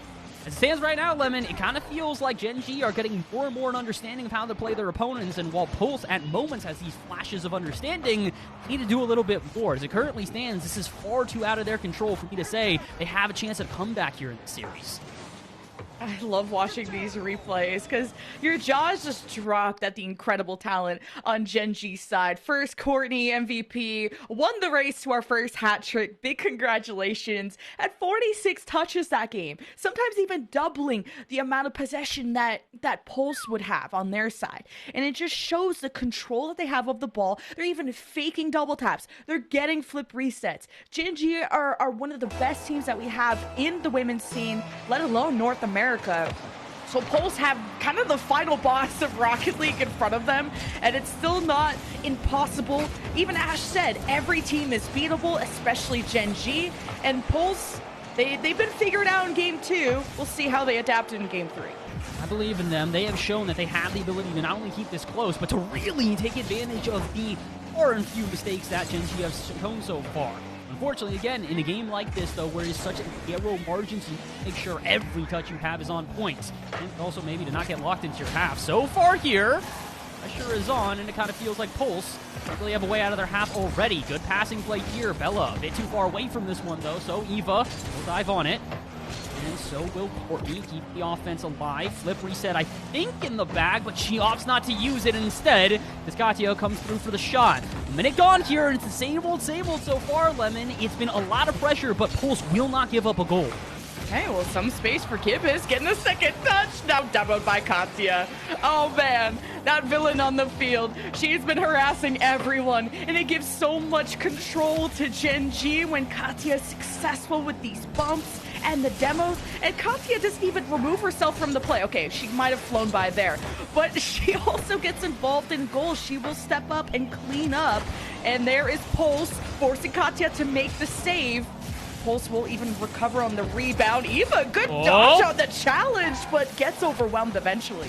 I do like these quicker follow-ups, though. Pulse are starting to dive in after the play almost immediately, and oh boy, this is where it can be problematic, though. If your defense isn't able to retreat in time, you do look a little bit more discombobulated than normal, but good retreat. And again, it's a good retreat with not giving up their offense. The team's starting to be a lot quicker. They're starting to match the pace at which Gen G is coming out with. The issue is, though, you still gotta shut them down. Bella, if she just had a little bit more boost in the tank, I think that flip reset makes contact, and that's a goal. Now Gibbous forcing to drop this off, and Gen G starting to read kind of the trajectory when Pulse get these aerial dribbles. Gen G are just waiting for them to be done with it. But Katya doesn't have a lot of boost to work with, so Pulse could have a chance to get out, and Courtney almost dunks on them. Here's Bella's chance to shine, using the wall. No, great interception by Ren, forcing Gen G back. Gibbous can get a lot done here, but with zero boost, she's out of the play. Oh, Courtney sends this one to the backboard and tries to send it into the net. Defense, though, a Pulse, again, stepping up big, but this is the threshold that we've seen them break at a couple of times so far. Please don't do it again. We're just about to get past the halfway, and this time they don't concede. Big difference here. Normally, we go into the back half of these games, and the lead just barely ekes out for Gen G, and then they further increase upon it. This time, though, they're stepping up big, the defense looking strong and refusing to give up a goal to Gen G. Gen G are going to have to pull out some more stops. I can't believe this is still 0-0 in the first half. Bella's getting crossed up by Eva in the nets. And Pulse just couldn't smell blood in the water. They should have capitalized on that moment, and they're going to pay the price because now Courtney is on the board. And that's the concerns, why they didn't want to dive. They knew if they did not get the goal, it would be an immediate counterattack from Gen G. And when Courtney's ripping shots like that on target, yeah, I can understand being a bit fearful. She has been a lethal sniper from midfield, from the backboard, from literally everywhere all day. And unfortunately for Pulse, as close as they are to getting into this game, to getting a game and getting the series back on track, it is Courtney who refuses to let them have any comfort. With only 100 seconds left, it's not going to be comfortable when she's got time, space, a reset, another touch, and the goal! 2-0 to Gen G!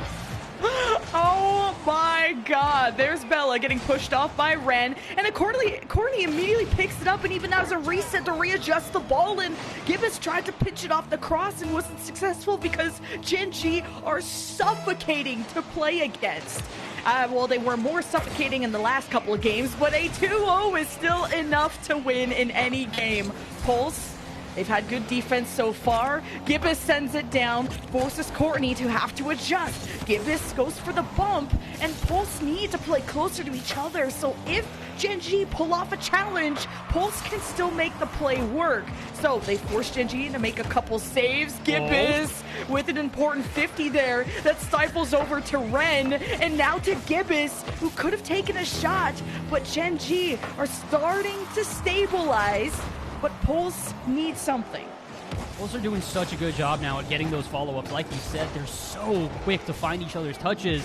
The only problem is that Gen G's pretty quick too. They tend to be able to get there at the right places, and even when a 50 is won by a Pulse member, there's always somebody backing up the other Gen G players. Good example here, this ball pops out to midfield. There is a player diving, but the offense will continue due to just a follow-up after follow-up out of Gen G.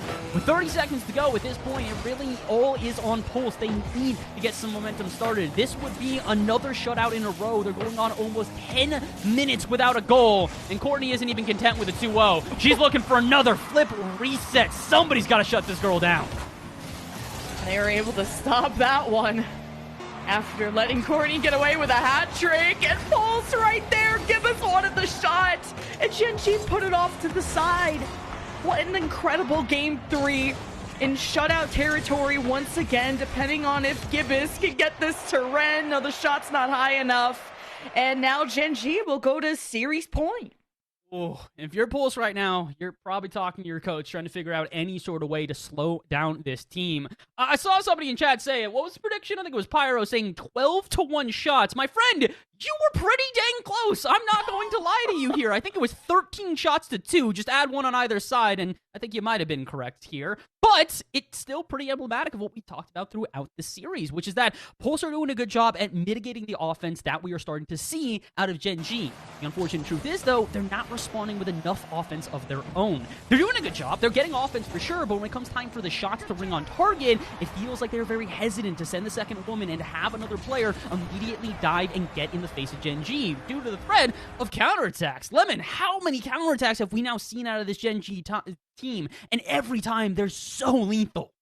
They are just so good, and even when there's so much potential out of Pulse, they just are so close to getting they just need maybe some more accuracy at times, but other times there's just straight up shutdowns from Gen G, putting the ball to the side. And Gen G have only allowed 1 goal, and that was off of just physical play out of Pulse that moved one member slightly to the side, and that was the window of opportunity that Pulse capitalized on.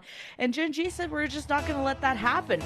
But I think everyone out of Group A is trying to measure how tall they could be compared to a team like Gen G, because only half of our teams of Group A are making it into tomorrow. And wow, what a start out of EVA!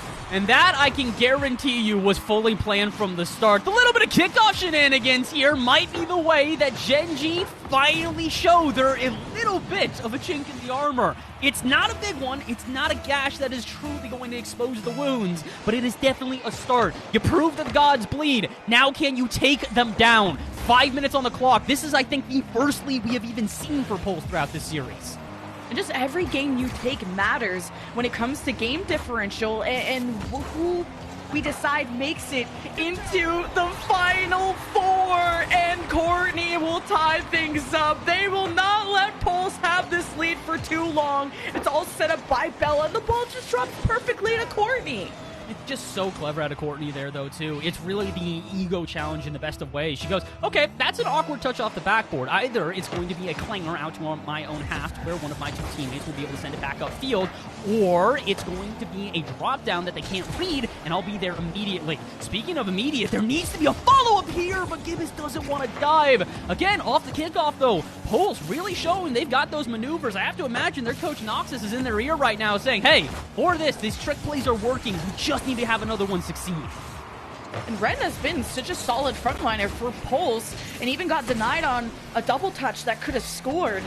And that's all thanks to Katya, who's been that pillar, has been that really dependable player for Gen G, breaking up every potential development out of Pulse. Now this is the 50 that keeps the ball at the corner, forcing a bit of panic out of Pulse to try and get this out. And Ren will try to launch this, but it lacks power. It goes to the midfield, but it's a low ball that Pulse can at least contend with quite well. So Bella tries to take it high, and Gen G can't find each other quite yet. They're trying their best, but this is definitely the most resistance they have felt throughout the series. The concern is, though, is Pulse is sending the house every time. We've used that phrase a lot throughout this series, but it is such a good way to describe what we're seeing out of Pulse, where they just dive out to midfield, dive into the final third. At this point, it's kind of the attitude of, all right, it hasn't worked out thus far, so even if it doesn't work out this game, at least we give it our all, at least we send everything and try our best. And it's working. It's been the most effective strategy. It has definitely been a riskier strategy, but hey, if it works out, it works out. And at this time, this is the most, I think, feuded we have seen this Gen G team. They just have not been able to A, get past midfield, and B, really get any shots. It kind of goes to show you how few times they've been able to even get a chance at goal, and they won't here. Pulse, another goal, another lead. There's just so much traffic in the midfield. So Courtney has this kind of awkward moment. Gen G are circling back, but Gibbous just takes a quick shot, and Gen G couldn't kind of cycle back in time. So Pulse will regain the lead, but the last time they did, Courtney shut it down within, 5 seconds? Yep. But the kickoff, Pulse has been catching Gen G lacking, but here is Bella sending it right back, hoping for that equalizer. They got plenty of time here, and for a Gen G that seemed to have second half heroics where they seemingly score goal after goal after goal after goal once it gets past that 230 mark, I'm not going to count them out yet. But I will also not say that this whole defense and offense is just sheer luck. They've made massive adjustments in this game. Their midfield a lot stronger. Their defense a lot more prepared for these transitional attacks where they just have to retreat immediately. I like what we're seeing out of Pulse. This is the best game they've played thus far. The only concern is how much time is left on the clock. With 2 minutes to go, and like I said, Gen G are not going to go down silently. I have a feeling they're going to continue to fight here, even if they're getting pressed into their half. And Pulse are just challenging earlier too, something that they've changed since the first couple of games, because Gen G were able to kind of aerial dribble from the midfield all the way into the net, and then Pulse are forced to make these goal line saves. And now that Pulse are at least taking more risks, they're forcing Gen G to adapt. But Pulse's offense is very straightforward too. They're not faking, they're not doing anything crazy. So Gen G's just experience in the game have resulted in them reading everything and have been able to spit right back. And there's the only concern, though, is that eventually the pressure might just get to you. Look at the boost totals in the top left here. Almost everybody low. The only one who had anything was Eva, and they were out at midfield, so they had to dive back to even try and get the save. Unfortunately, Gen G are great at this. A midfield presence which suffocates in an offense that capitalizes upon mistakes. A single free ball goes off the backboard, and you know Gen G are going to be there every time. Works out. 2-2. 90 seconds left. Pulse haven't been able to maintain a lead for more. Okay, a little musty out of Bella. We'll get past the one defender. Now Gibbous is left alone, and now you just are trying to dodge the challenges out of Gen G, using some creative flicks there for Pulse, and a pinch across is dangerous, and Gen G still come out with nothing. I gotta give credit to Courtney. She is starting to throw in a couple of fakes, a couple of hezzies here or there to just try and mess with the defense, and it's working out. We've seen her lock into flip reset after flip reset, and I have to assume that's what Pulse was expecting on that play. Instead, she uses her extra jump, gets down to the ground a little bit quicker, and attempts to get a pinch out center. Why you see the double commit out of Pulse there, they just weren't expecting it. The good thing is, it didn't turn into a goal, so they do not have to panic yet, because with less than a minute to go, I think it's the first time all series you can say this, they are at a tie game, and honestly, in my opinion, have the momentum here. They just need to capitalize. They need a goal. Do not let this go to overtime. This next goal could be the kiss of death. Will we see Gen G start off Group A on a very good note, or will Pulse be able to shake things up in our series? It could really go the distance, as Pulse just don't want to take any crazy risks. Cordy and Bella break through. It's a close call. A couple more seconds to go. Katya shoved out of the way, but Ren is out of boost. Gibbous and Eva need to step up to help. Gen G have their backs against the wall, but all that matters is this overtime. Congratulations to Pulse on getting to overtime and doing so through some absolute heroics, but also Red, come on, let that go through. That was a beautiful play, but they want to ignore me. They don't want to see the series end in a 4-0. I don't think the audience wants us to see the series end in a 4-0. Let's see if Pulse can give us a show. Can they fight back as we get into overtime, our first of the series? And honestly, I'm liking what we're seeing so far. No pressure really being overexerted here out of Pulse. They're playing confidently. They're playing patiently. They might get rewarded with an offense here. Demo, where's the pass out center? Eva dives in, trying to keep this one contained. Baits out Bella, still has possession. Just needs to find a teammate off the backboard, but the heavy touch will send it out to Katya and end the offense. Gen G, this is close in front of the net. Eva will have to demo one from Gen G that was looking for that shot. Ren will guide them to an offense. It bounces above Eva's head as Bella gets to Courtney. Gen G have been playing close enough, and they know how to help each other out of awkward positions. And Courtney is anything but awkward. And Pulse negate the storm for now, and this pinches off to Gibbous. It's the midfield scramble. And Pulse enter 1 minute overtime with momentum on their side. But with that demo, Gen G lead this to a counterattack. This goes to Courtney, and the shot is in! Gen G 4-0! Some things never change. You can change up your offense, you can change up your defense, you can keep it close, but two things will stay consistent. Courtney gets goals, and Gen G know how to counterattack. A 4-0 series sweep to start off the day for Gen G.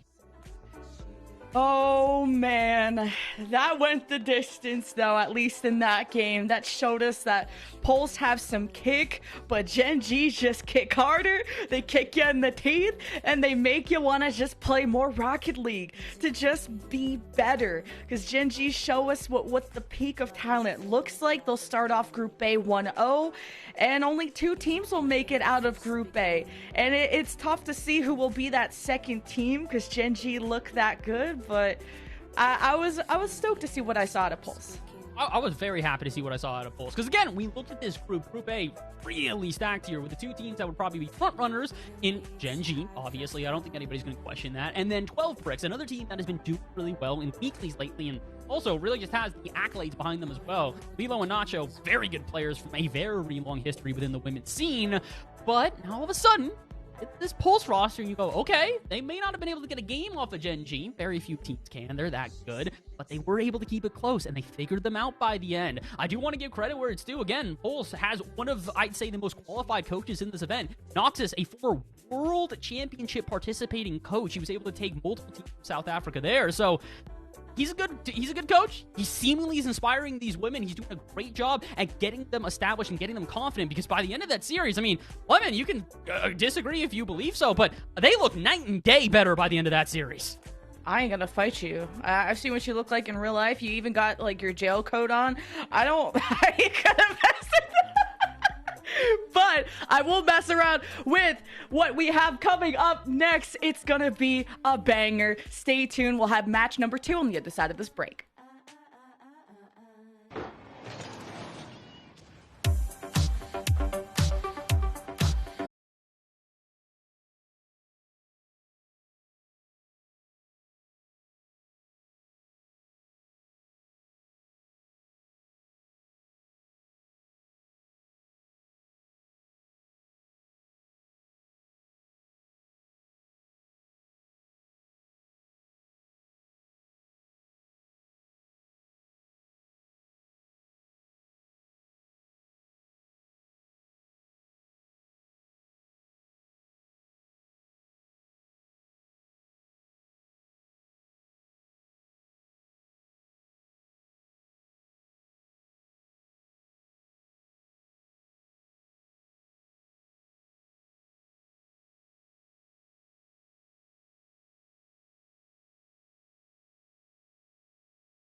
What a 4-0 to kick things off here for the group stage. In Group A of the Star Chasers Showdown presented by Ally.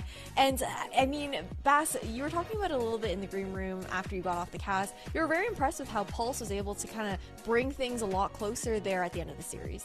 I mean, they did a great job at finally starting to show that they're going to be a threat. Like I mentioned, nobody really came into that one with the expectation that would be anything but a Gen G win. We thought it'd be close, we thought it'd be competitive, but again, Gen G, basically the world champions at this point. They are an incredibly talented team. The more impressive part, though, was the fact that Pulse, not only did they get better through the series, but they did so with resiliency. A lot of other teams will go down 3-0 and go, okay, this one's chalk, let's just kind of give it up. But by the end of that series, they were playing their best Rocket League. So to have that mental fortitude, props to everybody on Pulse.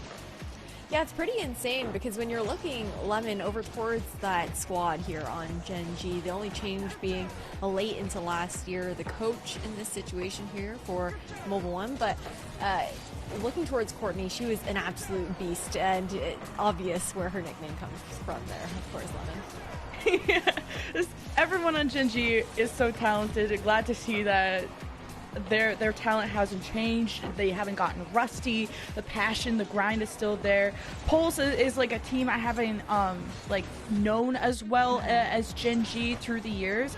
But Pulse, I just wanted to give a shout out to Ren. Got most of the touches for the team, was really like the driving force behind Pulse. And I think it really inspired people like Gibbous and Eva to get out of their shell, to get out of that kind of midfield and to take risks, to push up with her, to go for quicker 50s and to force Gen G to think quicker on their feet.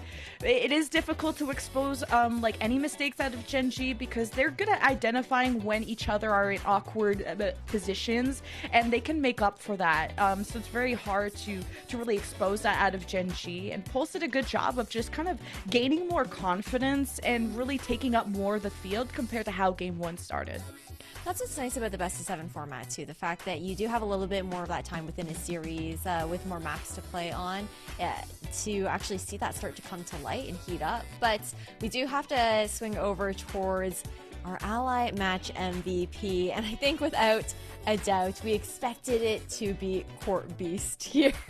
Courtney was absolutely insane, Bass, and I think she had possession like probably the grand majority of the time when you look at the numbers across everyone throughout the entire series.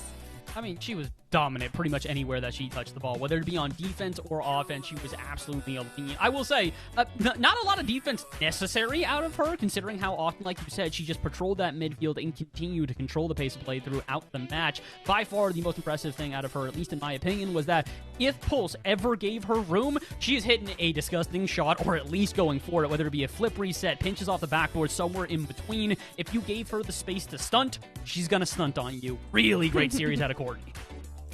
Yeah, it's pretty wild, but we do also have an interview on the line here as well. We unfortunately won't be chatting with Courtney this time around, but we do get to speak with her teammate, Bella, who's been playing with her for quite a while now. Bella, congratulations on your win, GG's. How are you doing? Thank you, Ash. I'm doing great. How are you doing? Thanks for having me. I'm doing well too, and thank you for taking the time to do this interview. We really appreciate it. Of course. We're kind of curious, what, as far as it goes for Gen G, Mobile One, Racing Black, such a mouthful, but you guys have been very dominant within the Women's Rocket League scene and very consistent with the standings that you guys are able to put out. But I think it always gets a little bit tough when you are also at the top for so long. I do want to know what the goals are for yourself individually as a player, but also for the team moving forward within this new season of Women's Rocket League. Yeah, I mean, we obviously want to stay on top for as long as we can, and we work really hard to keep that and to continue doing that. With that, there also is a lot of pressure that we can put on ourselves. But mostly we just keep working hard and we try not to let the pressure get to us. Yeah, and that's always good to hear. I think it definitely gets tough in that kind of sense, kind of feeling the weight on your shoulders. And I was curious, like, you guys did have that coach swap at the end of last season, heading into this season. And now with Chrome stepping in as a coach, is the dynamic different from when you guys were working with LC Koro? What is he bringing to the table that varies for you guys? Yeah, no, it's definitely a different dynamic. They have different coaching styles, and obviously Chrome has like RLCS experience, so he brings like a lot to the table, and we're really grateful to have him for sure. Yeah, is Genji planning on participating in more like open co-ed events throughout the remainder of like the 24 season, as far as like what your eyes are set on in that kind of regard? Yeah, definitely. We try to play in at least one weekly. That's co-ed per week. We used to do 2, but we stopped doing we used to do the one on Monday. It was called Frost, but now we just do the other stride, because you know how there's the women's stride weeklies that got announced on Fridays. So we do the Wednesday ones, and now we do the Fridays. So we do 2 weeklies. Okay, nice. Getting a lot of reps in that kind of yeah, thing. So try. That's a lot. Yeah. And curious too, as a player, for you, what does it mean to have the Star Chasers Showdown format? Because this all ends up culminating in an event where we're going to see that kind of like live draft with players from Star Chasers and then also players from CRL and RLCS. What does that mean to you as a player to have that kind of opportunity to be playing around with some of those other players from the other communities? Yeah, no, the draft style tournaments are super fun. I played in a couple like that. Like I was invited to a couple Twitch rivals before, and that was so much fun. It's gonna be super fun. I hope we get the opportunity to compete in it for sure. Yeah, fingers crossed for you guys. Yeah. I feel like you can say I hope, but I think like you guys are probably feeling pretty confident as you are being humble here on the interview. But I know you guys have more Rocket League to play because it was just the first match of the group stage, so I'm not going to keep you too much longer. Are there any shout-outs, thank yous you want to give on stream while you have the opportunity? Yeah, thank you to my team, Courtney, Kate, Rob. Thank you to Genji and Mobile One, of course. We wouldn't be able to be here without them. Yeah, just want to thank my family for supporting me, and thank you guys for having this event, and yeah. Awesome. Well, thank you so much for taking the time, Bella. Good luck with the rest of your matches for today. Well, that's a wrap on the interview. What a sick first game. Looking forward to seeing how the talent continues to develop here within the group stage. Again, we're just here into day 1, but we've got some more groups action to come. So tune in on the other side of this break for Group B.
Sometimes, honey, me,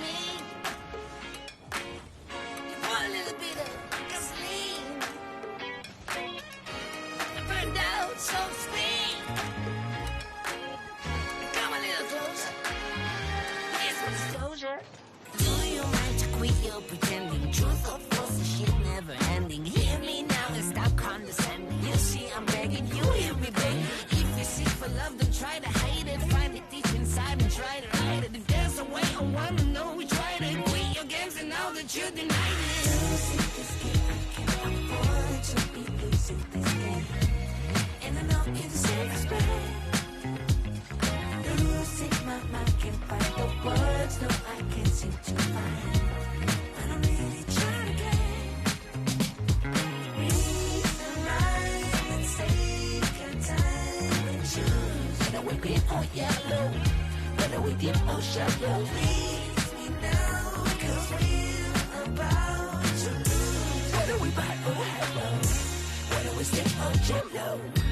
I got rules and make amends, but can't go through the same regrets. It could feel so good on mine. Not if I love again, again, again, again.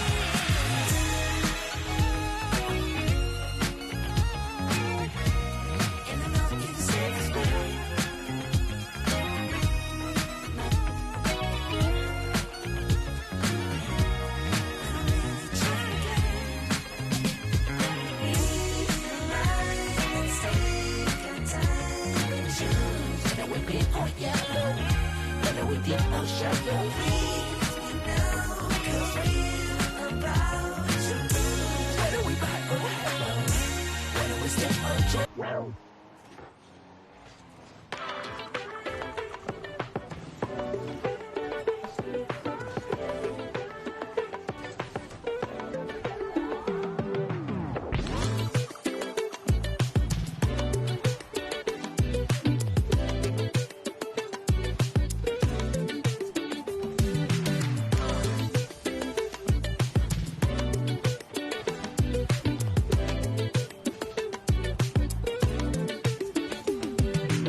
Welcome back to the Star Chasers Showdown presented by Ally. We started the day off with that 4-0 for Gen G versus the likes of my brain Pulse. There we go.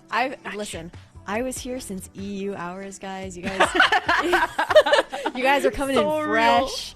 I'm on boomer brain time at this point. But when we're talking about our expectations now heading into this next portion of the group stage, heading into Group B, it's going to be the first match of the day here for Group B, Bass. And what are your expectations just looking at this group in general? I think that it's very similar to Group A, where we do have a couple of teams that can compete for that second spot, but it is a first spot that is not necessarily definitive, but is probable. We're looking at G2 being by far the leaders here. G2 Stride have been not only one of the best within the women's scene, but on top of that, I mean, come on, look at the roster. These are all names everybody knows. Karma, Talibird, and Avenger are all three incredible players, have been around the scene for a long time, and I feel like as of late, they've really started to prove the abilities, the caliber at this team is at. Yeah, it's pretty insane to have a pickup like Talibird on the side of G2 coming over from that Misfits roster, and I think Taka was talking about it earlier on the EU desk as well, where Talibird is one of the best players within Women's Rocket League, but we've got to see who G2 is also facing up against in their first match of today. It's going to be a bit of an interesting storyline, I think, here, Lemon, playing up against We Don't Care. The team name in itself begs some questions. It's so funny because in the green room I was like, oh, what's our next match? And Bass goes, We Don't Care. And I was like, okay, but I care. And we had this whole mix-up. And I was so waiting to see how you were going to introduce this team of like, and here we have We Don't Care. And I was like, this team name provides a lot of funny content. So does Daiquiri's page. We asked our players some fun facts about them, and Daiquiri wrote, "Swept Gen G in WCB July. Smile." The smile is so important to tackle. It's got a tone to it, right? It So really hey, if we don't care have beaten good teams before, I hope we're in for a good series.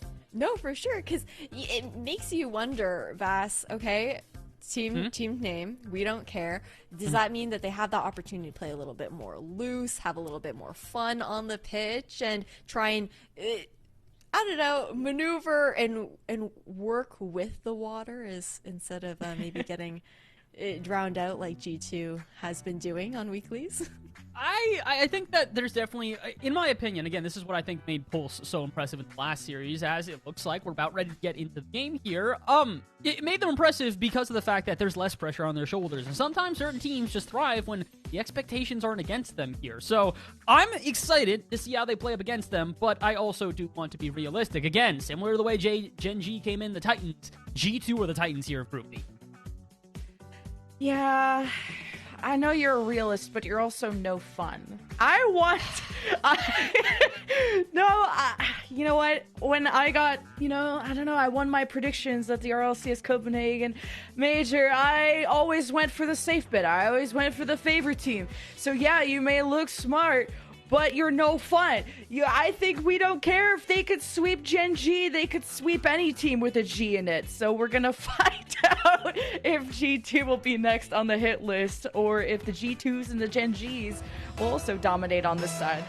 Find out if I think this is a day where everybody's starting to realize. Lemon, I've known you like 2-3 years now at this point, and I think this is just bullying. It's just you gotta bully me at least a little bit. Gotta do a little bit at some point here. Why do you think I brought you here? That's what it is. Well, the good thing is that I can be the punching bag for Lemon. Let's see if we don't care refuse to be the punching bag for G2 Stride. It's a team we know are going to be hard to take down, but that does not mean they aren't beatable. And for a Daiquiri who has already taken down a Gen G last year, what's another Titan to topple? Yeah, G2 just have to absorb the energy of their G2 Stride roster that made the finals at Copenhagen Major. They could easily do that. Gen G, G2 are the big favorites even here, but so is Talibird. What a save! Daiquiri keeping the ball rolling, but Karma just is better. Oh boy, we saw this in the last series with Gen G. They swarm the net. They don't give you a second to breathe, and seemingly G2, similar ideas. But the final shot, gotta give credit where it's due, slottage into the bottom left, and that'll give a 1-0 lead here for G2 Stride Luna. Again, a team that we know are going to play well in this series, but I like the fact that we don't care so far, seemingly matching them on pace and aggression. And not bad. G2, like you said, know how to swarm that net, and how do we don't care? Get away from this. Gotta stop Talibird, and, she just gets to soar across, and when there's two G2 members in front of your net, it's a little worrisome, but Yas able to take the ball away. Here's Daiquiri stepping up, lining up the shot for Paige, but it's good send away by Avenger. G2 have Talibird looking for bumps, and no, we'll just go for the ball. Couldn't get a touch on Yas, and G2, this is the pressure mounting. Well, they do got to be careful there. I was going to say the counterattack could be on from a double commit, but unfortunately for We Don't Care, the eventual pressure does crumble underneath them. Tally shot on and in, and 2-0 to G2 Stride here. 90 seconds gone. I don't think We Don't Care out of this one, but they got to settle down. Their defense is all over the place. Just add another one to the tally. We Don't Care. Where's that fire? And there's Paige. Great diving save. Ball back to G2, hoping for the home run, but Daiquiri plays off the sidewall. Well, forces Tally to make the save. Daiquiri might have even stolen the corner boost, and if you could boost starve G2, that could be the start of catching such a powerful team on the back foot. Paige, though, has the ball. Daiquiri to her left, wanting to team pinch this in. G2 just have a wall in front of their net. A wall in front of their net and a wall out of midfield. They're barely letting We Don't Care get into their half, and if they do, it's momentary at best. Gotta find a way to sustain this offense a bit more. Maybe ceiling plays will be the one! If not for Tally making a last-second save, but can they stay here? Can they keep the pressure on and turn it into a shot? Daiquiri would like to think so, but the ball on the ground does not catch G2 by surprise. More pressure here, though. Yas, again, off the ceiling, trying to stunt a little bit. Tally won't let them. Good pressure here for We Don't Care, but now they got to retreat a little bit as G2 looks to launch the counterattack off the backboard. Paige prepared for it and prepared for the dive off the ceiling out of Karma. I like the idea, but that's not going to catch We Don't Care by surprise. Okay, well, this ball's coming in with a lot of power, and 2 G2 members didn't get a good touch on it, so We Don't Care can put some shots on target. G2 will defend, and even popping it off her hood. Tally really knows how to make We Don't Care scramble.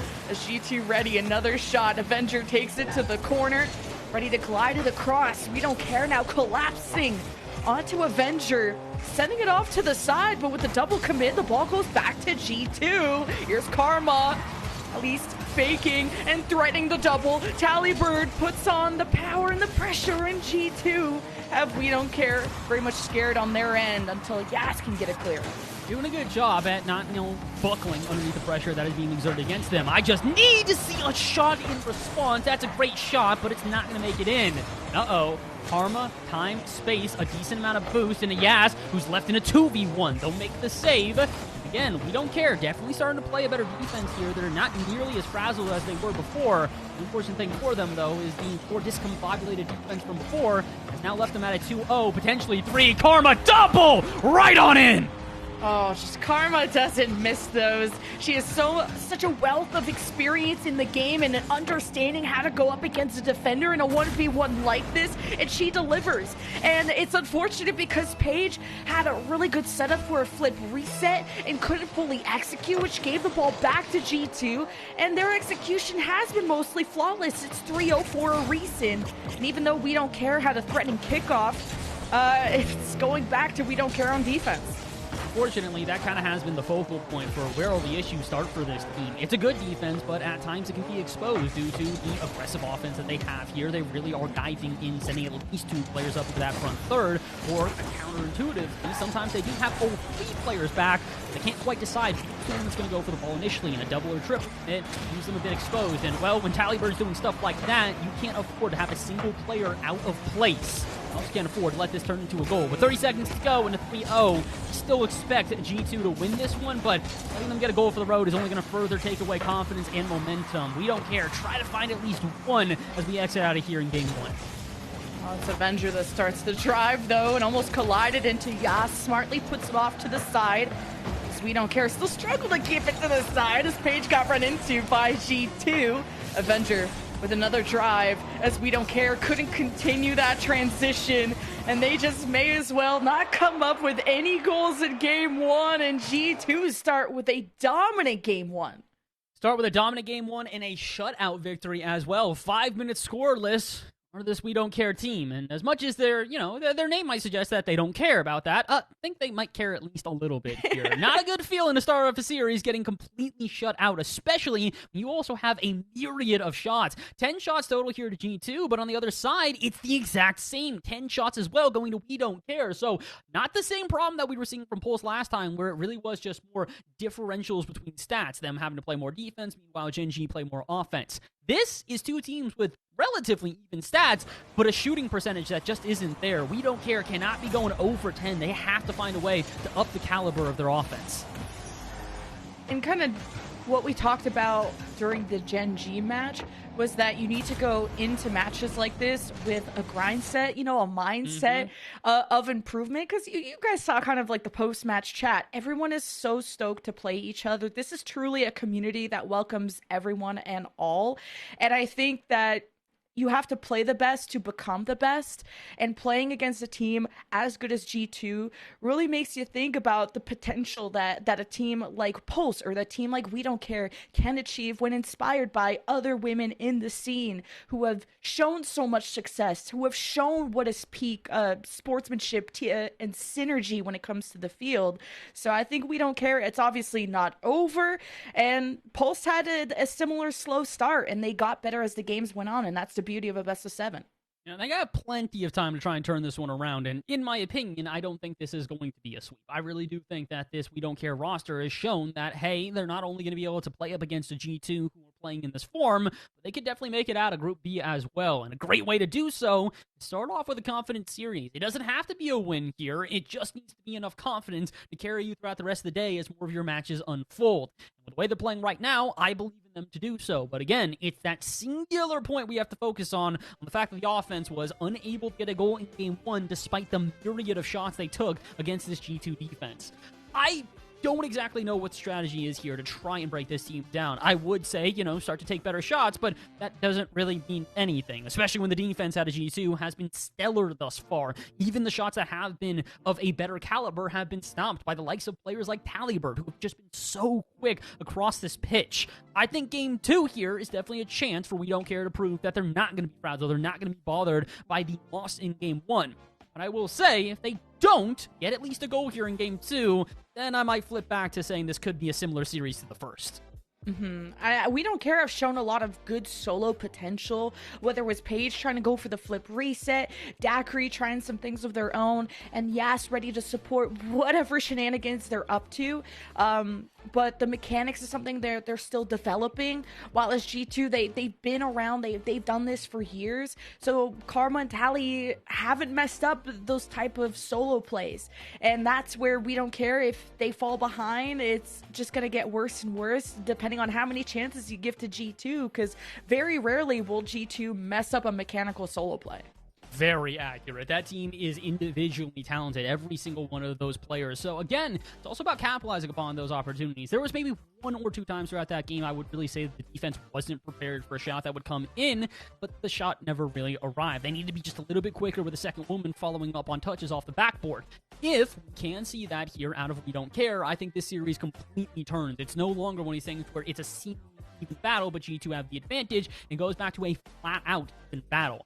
Again, easier said than done, though, especially considering the uptick as of recent from this G2 squad since the addition of their coach. It's made a huge difference. G2 went from a team that were doing well, but weren't necessarily being able to, overtake all teams in North America, EU, and in between, to now they're seen as one of the biggest threats in the women's scene. So, shout out to Coach Ryu. I think they've made a huge difference for this G2 team. So, yeah, you can try and make some adjustments here in Game 2, but I have a feeling they'll be somewhat prepared for them.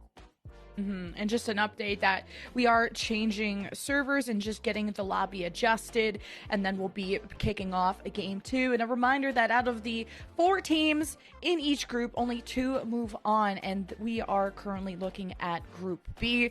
So we won't get to see a Gen.G G2 clash for quite a while, but we get to see who could rise up and upset this whole bracket. Could it be We Don't Care? It's hard to say after Game 1, and Game 1 is a litmus test where you get to see what you can get away with, what is it going to take to score, and how you play off of each other and your teammates to achieve that goal.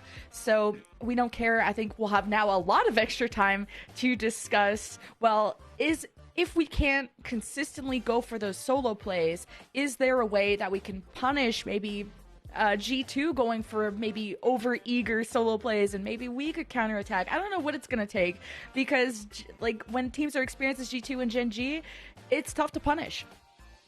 I mean, look, it's going to be difficult to punish G2, Gen.G really at any capacity and any time. And I hate to say that, because it really should be one of these things where, it's doable. You can take them down. It's the best of the best. But the issue is that it's doable. You have to be on your A game. You need to make sure that your defense, your offense, your midfield, your everywhere in between has to be perfectly on point. And again, really, a lot easier said than done, especially with the pressure on the line. We remind everybody, this is not just for glory. This is not just for, as much as we say this is a close community, bragging rights against each other. It's for money. It's for pride. It's for so much more. With $10,000 basically on the line here, and the difference between 3rd and 4th place being $750 and going home with nothing, you really do need to make sure that you are on your A game today against every opponent you play. Imagine how big a difference this would be if we do see a We Don't Care take the upset victory here over G2, and then all of a sudden this Group B is completely up for grabs by anybody.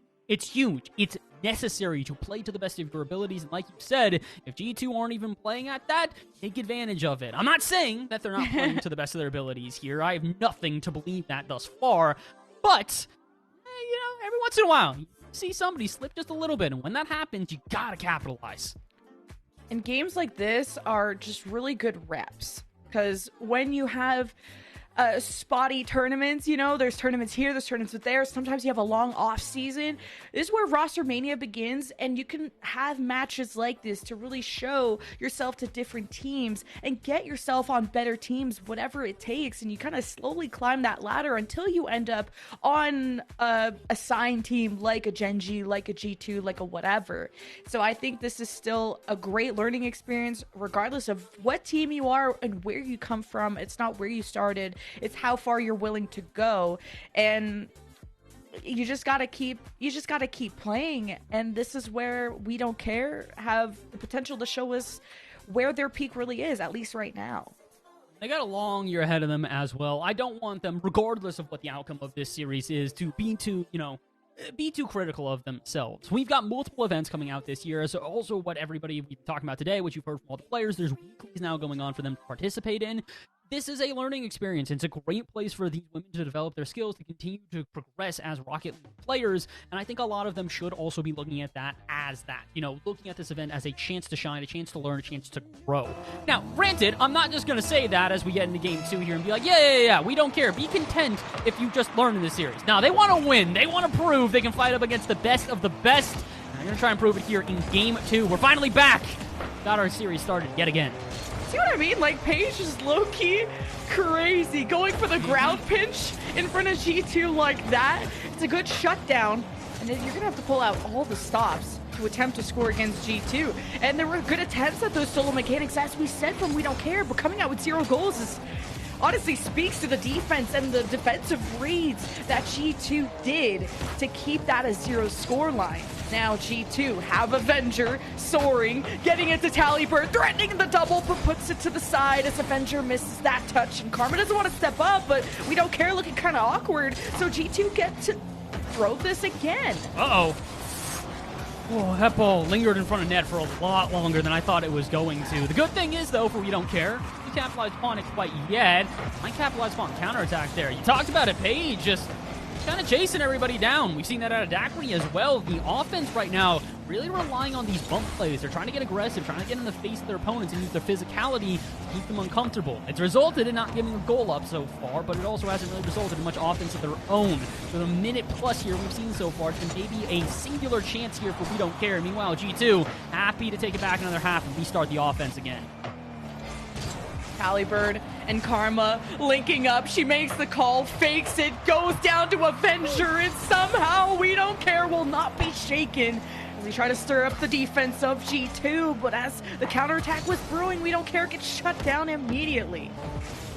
Shutdowns right now, kind of the biggest issue is that G2 are happy to let the offense go against them. They're happy to let this one dribble into their half, but they're not happy to give up possession. They're controlling the pace of play, controlling how the two teams rotate around each other, and We Don't Care have definitely played competitively in the first 2 minutes here in our second game. I don't know if they've necessarily been in control. They're trying to change that here, but a couple of demos in an open net will not allow it. Talibird to score the first.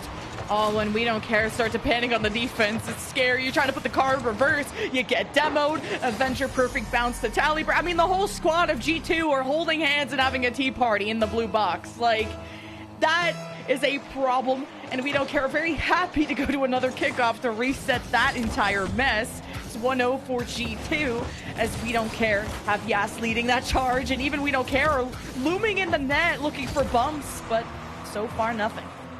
We got a chance here. Paige, I don't think they locked into the reset on that one. More just trying to keep that one low and slow, keep it in possession. That's why you see two players from We Don't Care dive immediately after. Daiquiri gets the demo. This is open, if not for a Talibird, who continues with her last second heroics. We mentioned it in Game 1, the critical saves at the right time. He's doing it again here in Game 2. The 1-0 is not nearly as secure as the scoreline in Game 1. G2 trying to not let it go back to a tied ball game here, as We Don't Care, definitely the best offense we've seen so far out of that. It's pretty cool to see We Don't Care, use the ceiling, force G2 to really have some patience, as We Don't Care is still hoping to execute on some of those mechanics. But like I said, G2 will not slip up and will expose every crack in the armor. And there's the big issue. We talked about it. When the pressure is on, we don't care. Tend to have these double or triple commits in moments of panic. You have to make sure the comms are clear there. You have to make sure that every player is going in the correct rotational order. Otherwise, somebody like Tally is going to punish. It's 2-0. This is not an uncomebackable position for We Don't Care. But like we mentioned before, so much offensive pressure, no goals to show for it. They have to find a way to start putting these shots on targets. Good bounce by Avenger and a second touch, drawing out offensive member out of We Don't Care. But Paige has had good control of the ball and usually enough space. I think it's just been a rep thing of if We Don't Care can accurately get these shots on target with the mechanics and the potential they've been showing us. But G2 are also very composed and they don't really play irrationally. It's tough to get G2 panicked, unless you demo them, I guess. We Don't Care, still hoping to get one on the board, and finally they force G2 out. I don't know what crystal ball you're looking into, but you called that one way early. You saw the demo, you knew they were looking a little bit weak, and for the first time all day, G2 not prepared for the shot that comes through. Big one. We Don't Care. Finally get their first on the board. The only issue, Lemon, you have 75 seconds left. That's not a lot of time for this team to hustle. I smudged my crystal ball, so I can't leak the script anymore, but Daiquiri forces Tally to jump up and yes, misses the shot. It was off the cross too initially, but We Don't Care could have definitely played off that rebound. G2 are happy with this, and they want insurance, and Tallybird will sign them up. Tallybird continuing to stunt here. Game number 1 was a 1-1. Game number 2 is all her. Every goal, she is getting involved. And unfortunately, with 53 seconds left, I don't know if We Don't Care is going to have enough time to turn this around, especially considering G2 at this point, all you got to do, park the bus. No need to play any more offense. Just make sure you secure a Game 2. And, well, secure yourself at least a step closer to winning this series. We Don't Care. Definitely gotten better as the series has gone on, Lemon. But, again, it's difficult. You're playing against one of the best. Getting better might not be good enough. You got Avenger, like, pre-jumping across. Like, G2 are having fun with it. You said play defense, and they said, but what about my Ally MVP nomination? Okay, let me pad these stats. Let me look like the absolute GOAT. And We Don't Care, maybe not stoked about that, but Tallybird threatens to double off the corner, and We Don't Care. We'll keep them at a 3-score line for now, as long as they don't let Karma get up to anything, and a good save as Karma is trying to find bumps at the last second. Tallybird says, have this, but no other goals, and G2 will take Game 2. Big game out of G2 there, not only for the fact that they are once again able to take the win, it also kind of feels like they're starting to, like you said, have a bit more fun with it. And I don't mean fun in terms of like, oh, it's awesome winning. It more means they're getting the space to stunt. They're getting the space to start to play a little bit more comfortably. Less pressure being exerted against them, despite the fact that, again, shots are looking relatively even here. 7 apiece on both sides, and similarly the saves, not too far off each other either. So, again, Game 1, similar stats, but it's a G2 win. Game 2, same idea. The only difference is, I would say G2 looked almost even more comfortable here, despite the fact they gave up a goal. Yeah, G2 always look comfortable. I think it's hard to see them in bad positions because We Don't Care have to build the pressure for that to happen. And We Don't Care definitely have showed us, again, like the solo mechanics, and have showed us that they can put up some really good saves, and until sometimes they get mixed up or will, like you said, be out of rotation slightly, and G2 won't mess that up usually. But hey, getting 1 goal in Game 2 versus the 0 in Game 1, if the trend continues, We Don't Care may even get 2 goals in Game 3. That's what my crystal ball would say. I hope they can get that, because I do think they're going to need to pass that threshold of 3 so far. 2 games in a row where G2 has been able to score at least 3 to take the win. They can continue to up themselves. By the time we get to the end of this series, they will at least take us to an overtime. Let's see if they can change that up. Can they find a win here in Game 3? And well, can they stop the offense? Already, G2 looking for the first. Karma can't nail the double. Tally can, though. Slots it in, and Avenger will take credit. He slots it in. It's like putting it in. It feels like it went in slow motion. Karma has everyone panicking. Like, look at all this time that G2 have. Like, yeah, Karma messes up the double, but the fact that with how slow that ball was going, it still comes out to G2, and Tally just slowly pushes this in, and We Don't Care just still couldn't retaliate and recover on time. But here comes Daiquiri below the one defender, but it's a layered defense you got to cut through. I do think this is a good focal point for us to focus on here, though, for We Don't Care, which is that they played a good defense, and overall, they do have a good defense. But the issue is that these momentary lapses of judgment where a double commit or a misrotation come through has really been the biggest issue for them. Good example is that's another double commit. Can anybody from G2 capitalize? Not quite. The offense continues, but it's more examples of what I'm talking about. And We Don't Care, they're playing a stellar game. They're playing very even in G2, but it's these simple moments where the defense gets a bit confused, and that's where it all starts to fall apart. If they can keep their head on their shoulders and just have a bit more composure, this series gets a heck of a lot closer. But as we've said many times today against these really impressive teams out of G2 and Gen G and the likes, a lot easier said than done to keep your composure against an offense this solid. Karma going high, and We Don't Care just watching from down below. G2 keep a small lead. I like that We Don't Care is starting to harass that possession and not make this an easy transition out of G2. And look, all these 50s have favored We Don't Care. The clears, though, it's still something We Don't Care are working on, but if you leave the ball unattended, G2 are going to take these striking shots that We Don't Care cannot allow to keep happening. This is a much wider rotation out of G2 than I was expecting. It might be because of what we talked about in the last game, where they're starting to find their confidence and really starting to work with the space that's being given. But notice how it's a single attacker at a time. Somebody from G2 is sent upfield, they don't go and dive the ball, and then like this, you've got two players holding all the way back just in case.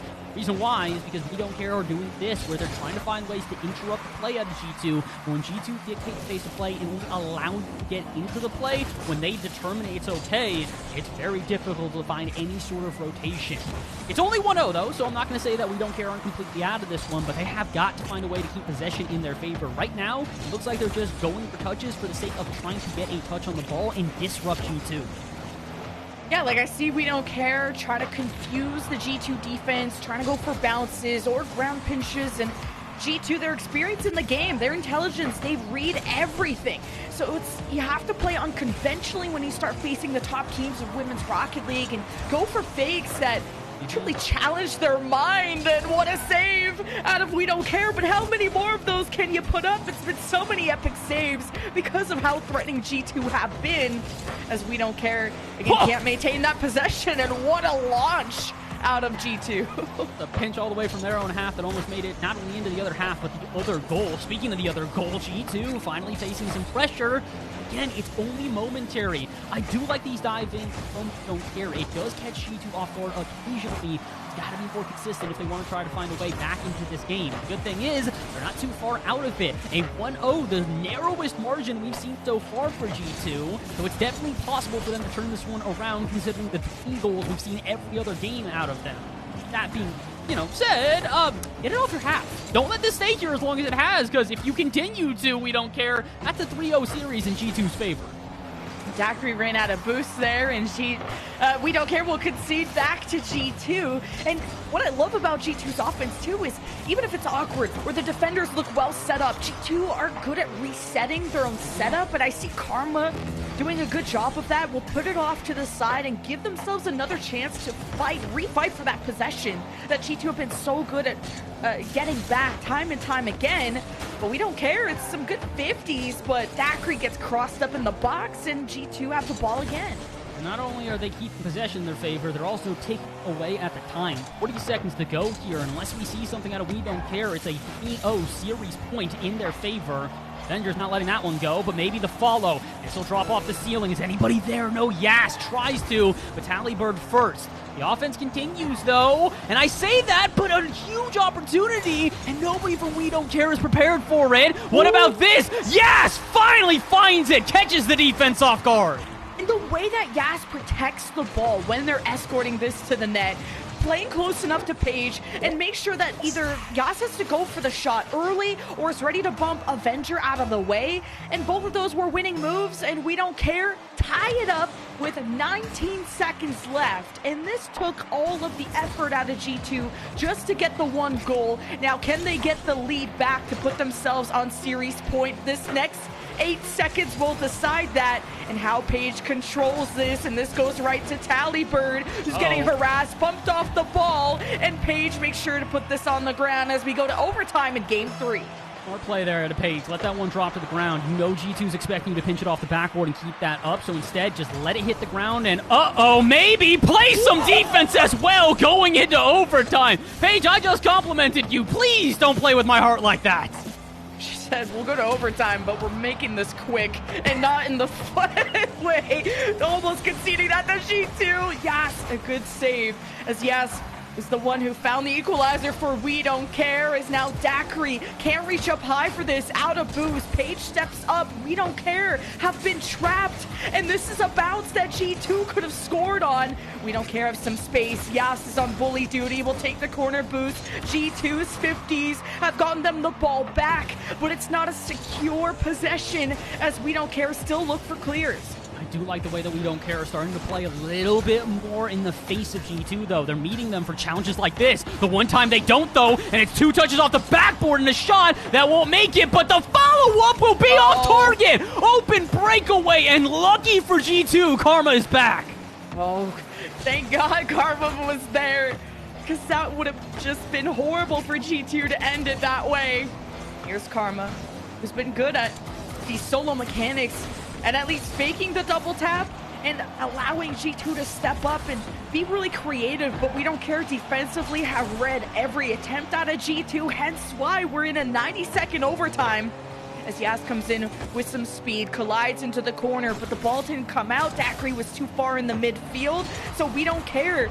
Their threat level is diminished, and G2 are just getting started. Overtime for G2!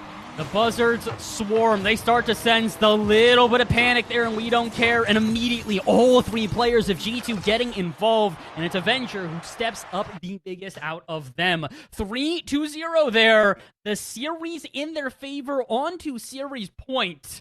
And I gotta say, We Don't Care. You're playing a good game. But again, it just feels like G2 have that little bit of edge on you that you can't seem to figure out. That is a heartbreaking loss too, and I think one that we would have expected to go G2's way after how many close calls they had. Look how many shots G2 put up, by the way. I don't even want to do the math, but I can do 2 + 1 pretty easily, and I'll say the double digits versus 3 is... You look at that and you're like, how did this go to almost a 2-minute overtime? Like, what a defense out of We Don't Care, and almost a win. But gotta compliment Yas on how they found that equalizer, how they put up all the saves that they could, and almost brought We Don't Care to a game victory. Again, almost, though, is not quite enough here, unfortunately. For We Don't Care, they've been playing almost as good as G2 at many moments, but it is those moments where they lapse in judgment that it becomes problematic. You look back on the replays there, and as much as I do compliment their defense, the reason that goal goes in is a single double commit. And unfortunately, that's the level at which we're playing at. If you're gonna play, you have to be perfect. You make a single mistake, and a team like G2 Stride Luna will absolutely capitalize. Can they do it one more game and send themselves on to a 1-0 start here in our event? Well, time will tell. Game number 4 officially underway. Can we see We Don't Care start off on the right foot? The offense is there. The goal is not.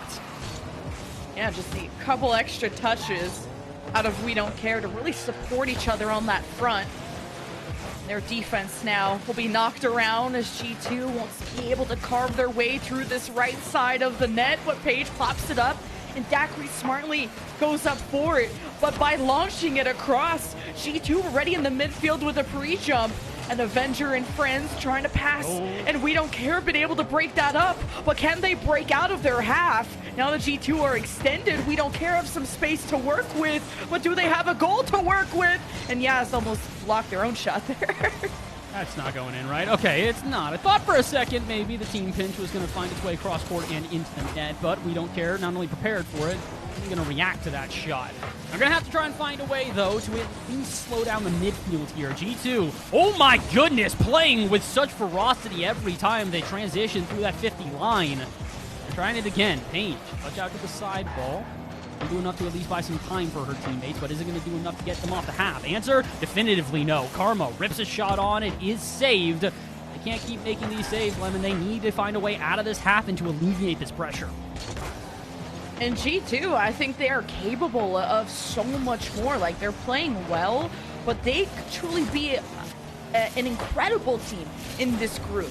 And, you know, some of the solo mechanics haven't been, 100% executed, and they are starting to just get better and better as time goes on, but still sitting at 0 goals surprisingly, and that's due to such a good defense, as we keep saying. And Karma almost slotting that in, runs into Yas, and she's not gonna get the backup, but Yas is gonna force G2 to back up as we're still in the 0-0 score.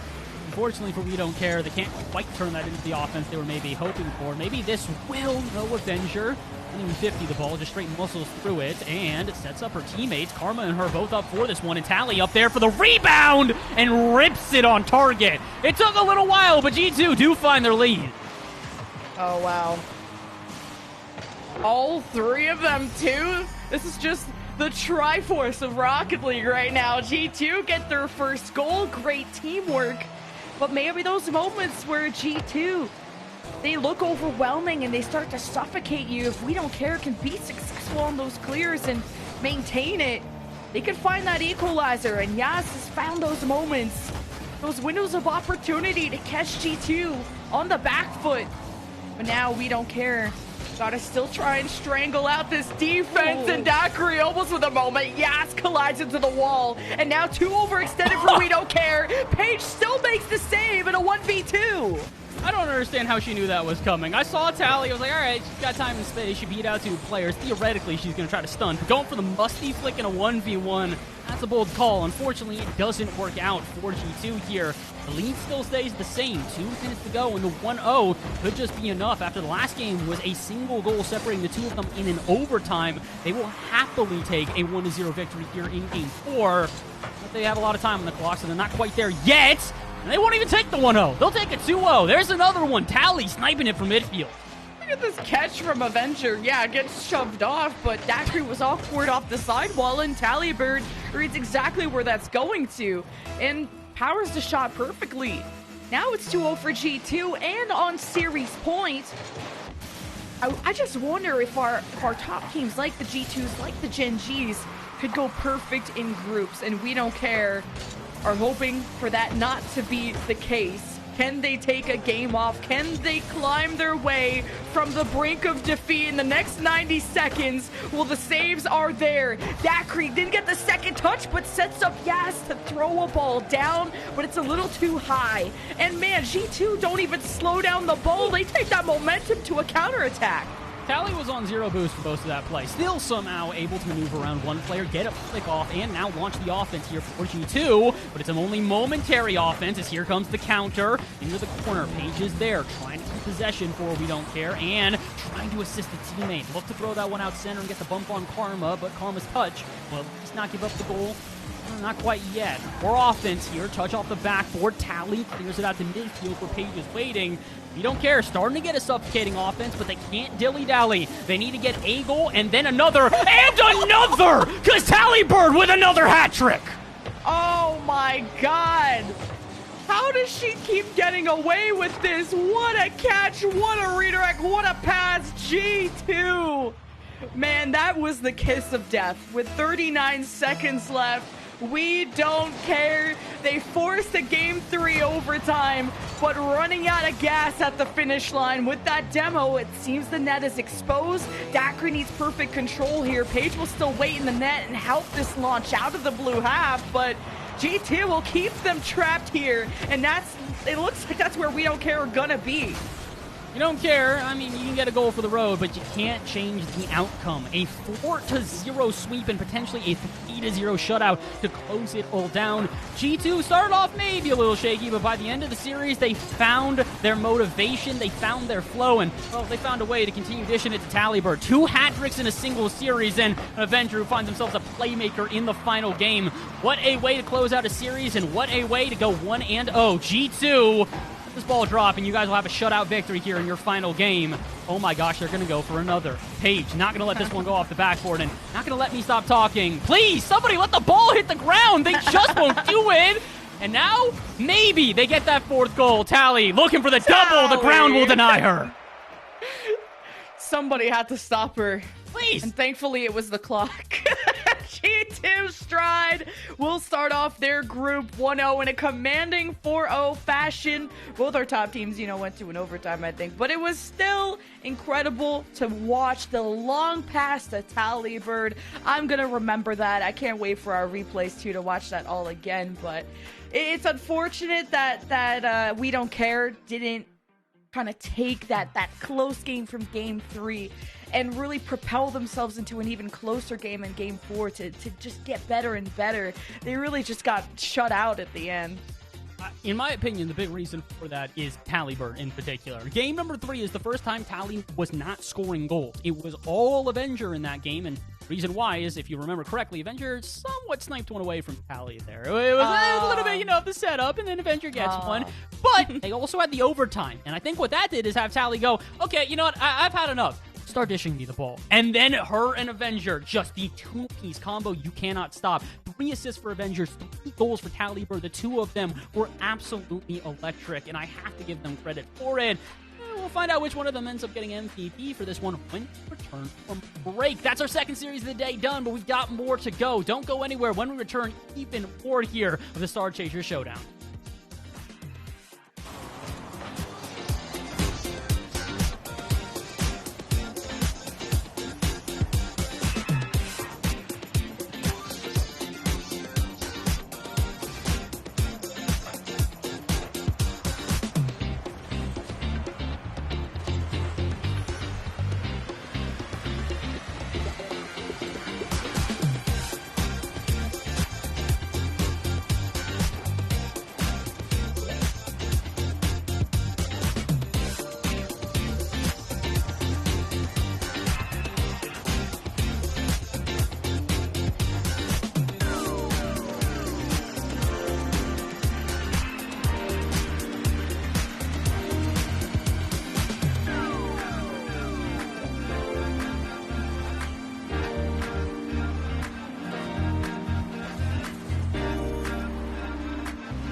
think anyone's too surprised with how that series ended up panning out there, Lemon. But overall, I think that when you look over towards We Don't Care, they really did start to heat up late into the series. And at least on the defense, did start to give G2 a little bit of a run for their money.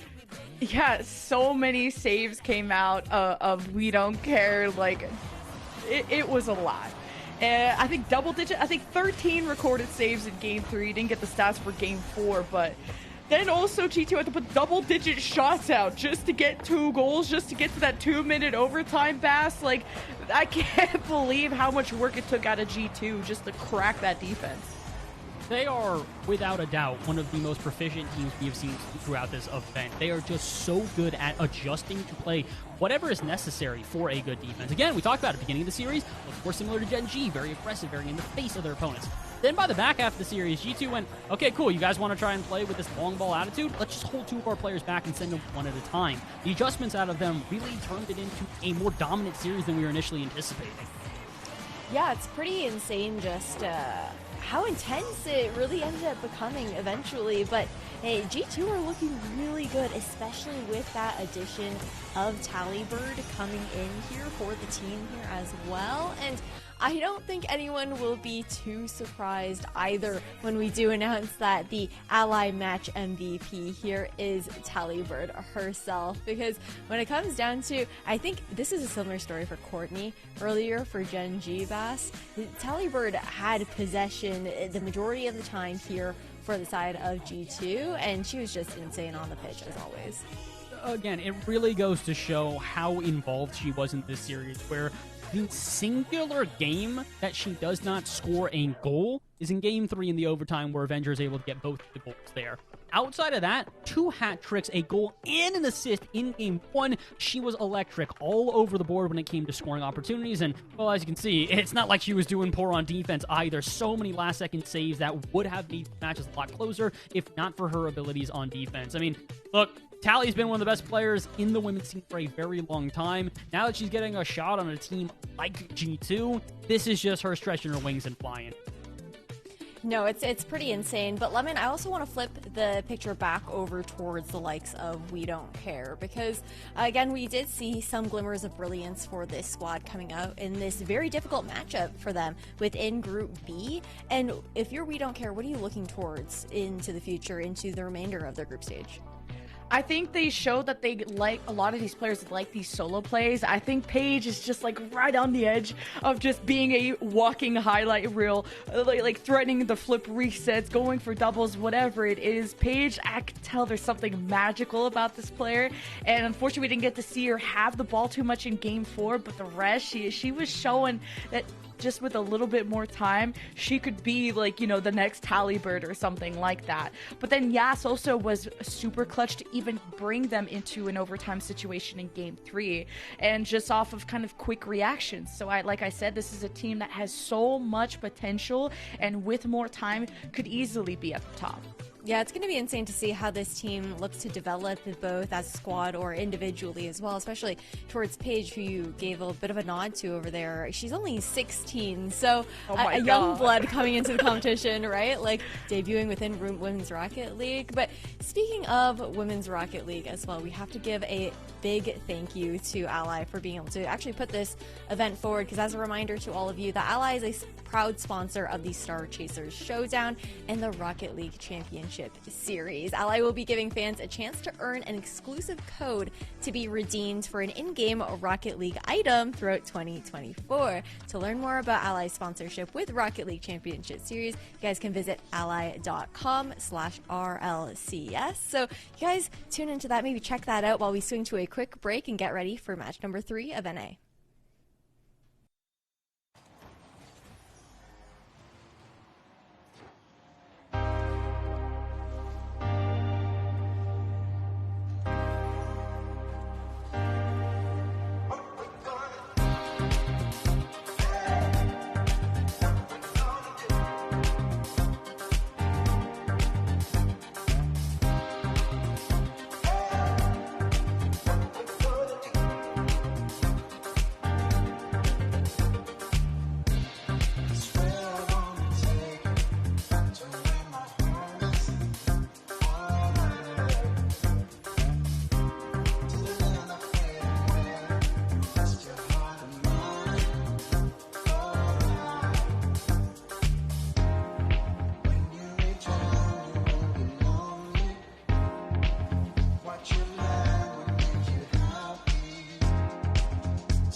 So what if we lose? We could always be afraid of something new. 'Cause we mostly feel the same. Somehow, nothing's new. I don't know what's gonna kill me. The show must go on. Welcome back, everyone, to Star Chasers Showdown, presented to you by Ally. Again, I'm your host, Ash, and I'm joined here with Lemon, Kiwi, and Bass. And we gotta head back over to Group A. We just saw a lights out performance from G2 Stride Luna in Group B, taking out We Don't Care in the round robin. Now looking over towards these stats. We saw earlier how Group A was kind of panning out now that we're heading into the third match. Within that group here, Bass. And again, I think that this is what the expectation was when we were looking at the outcomes here for both sides. Yeah, there's nothing necessarily too surprising thus far, at least through the groups here. Again, I mentioned it, 12 Bricks really were the second seed going into Group A, and while believe that potentially upset them, it's not too surprising to see that 12 Bricks now are on to a 2-0 and are most likely going to be going out of that group. Actually, it's guaranteed basically at this point. But I am really happy to see that in Group B, we are starting to get a couple of good matches here for Troubleshooters and Torchicks, who I think are going to both have a shot at making it out of the group at this point. But I do, again, commend to all the teams that are playing here today. If you are making it out of groups and in playoffs, I appreciate you guys for showing up. Again, it means so much to the scene here to have participants, people to practice with, to see the development and growth of the scene. So shout out to all of the teams that participated here today. Yeah, it's pretty incredible to see how many teams do show up here for these events within Women's Rocket League. I think, Lemon, you've also been here since, the beginning of the development of this scene, and over time there have just been more and more teams, more players looking to actually show themselves within the competition. It is awesome, and this is the whole point of tournaments like this, to get those players from under their rocks and in their secret, ladders, to come out and compete in something that's not the ladder, to get money, to get recognition, to get a Wikipedia page. That's sometimes the goal of just going from a red name to a blue name. And this is, and the more tournaments you get, at least you can aim for that until you improve, and one day you could be on a signed team and you could be paid to do this for a living. And maybe they already are, maybe they're not, or maybe they don't care about that. There's a team straight up called We Don't Care, and maybe you're just here for fun. And whatever your goal is in life, the tournaments like this are about fun anyway. Yeah, it's what matters. It's building up the community in that kind of sense here within Rocket League. But we've got to move on over towards our next match here, right? We saw Pulse earlier today in that matchup against Gen G, where they actually started to heat up late into their matchup, and now they're going to be facing off against Extra. But again, we do have to reintroduce this Pulse roster, Vass, in case people maybe weren't here today, aren't familiar with them. Well, if you're not familiar with at least this roster, I hope you guys are familiar with the Pulse name. Pulse Clan's been around Rocket League for, honestly, probably longer than I've been around Rocket League at this point. They're a freestyle clan initially, but as of recent, they've been signing more and more competitive teams. A team that they've got in front of you here in Ren, Eva, and Gibbous have all been incredible players thus far. We saw it in the last series where they were on stream here that although they struggled against the Gen G that they played against, it was the resiliency that really caught our eye. The fact of the matter was they were down 3-0 and then played their best game of the series with this series on the line. If they can have that type of clutch factor here in their final series of the day, they could find themselves at least a little bit of cash in their pocket as they walk away from the tournament. Yeah, it definitely will be interesting to see how that ends up kind of panning out in that sense, and how they're able to move forward here on the side of Pulse, and looking at this a bit more of a comfortable head-to-head here over towards this Extra team. Lemon, I think some of these names are familiar from historic women's Rocket League players like Zoella GG, Lauren. Those two players do stand out to me as names that we've definitely seen before. Yeah, this team definitely on the come up. This team has competed in a lot of women's league tournaments. This team got top 4 at the Supergirl Gamer Pro Finals. They have experience in the women's carball scene on the North America side of things, so they're gonna know all of the talent here. And of course, they've been part of the Star Chasers Showdown in the past, getting top 4 in the past on different teams. And Yellow and Zoella got Wikipedia pages, so you know they've been around the scene. That's how you count your Rocket League songs. It's all Wikipedia, right? But let's just head into this third matchup of the day. Again, it is Pulse versus Extra. Let's get into it. Our third one of the day. I got vibes that it won't be a sweep. What do you think? I'm gonna hope not. I got similar vibes as well, but my the vibe check that I've been able to have thus far has not necessarily been perfect. So I'm hoping, at least for this moment, I can figure it out. And I'm hoping also as well, Pulse doesn't start off as slow as they did in the last series. We mentioned it. Pulse, a team that took a little while to really find their footing, but probably not the same here. My goodness, we're 10 seconds in and already Pulse taking shots. Yeah, can we relax? I'm still writing down people's names, please. Hey!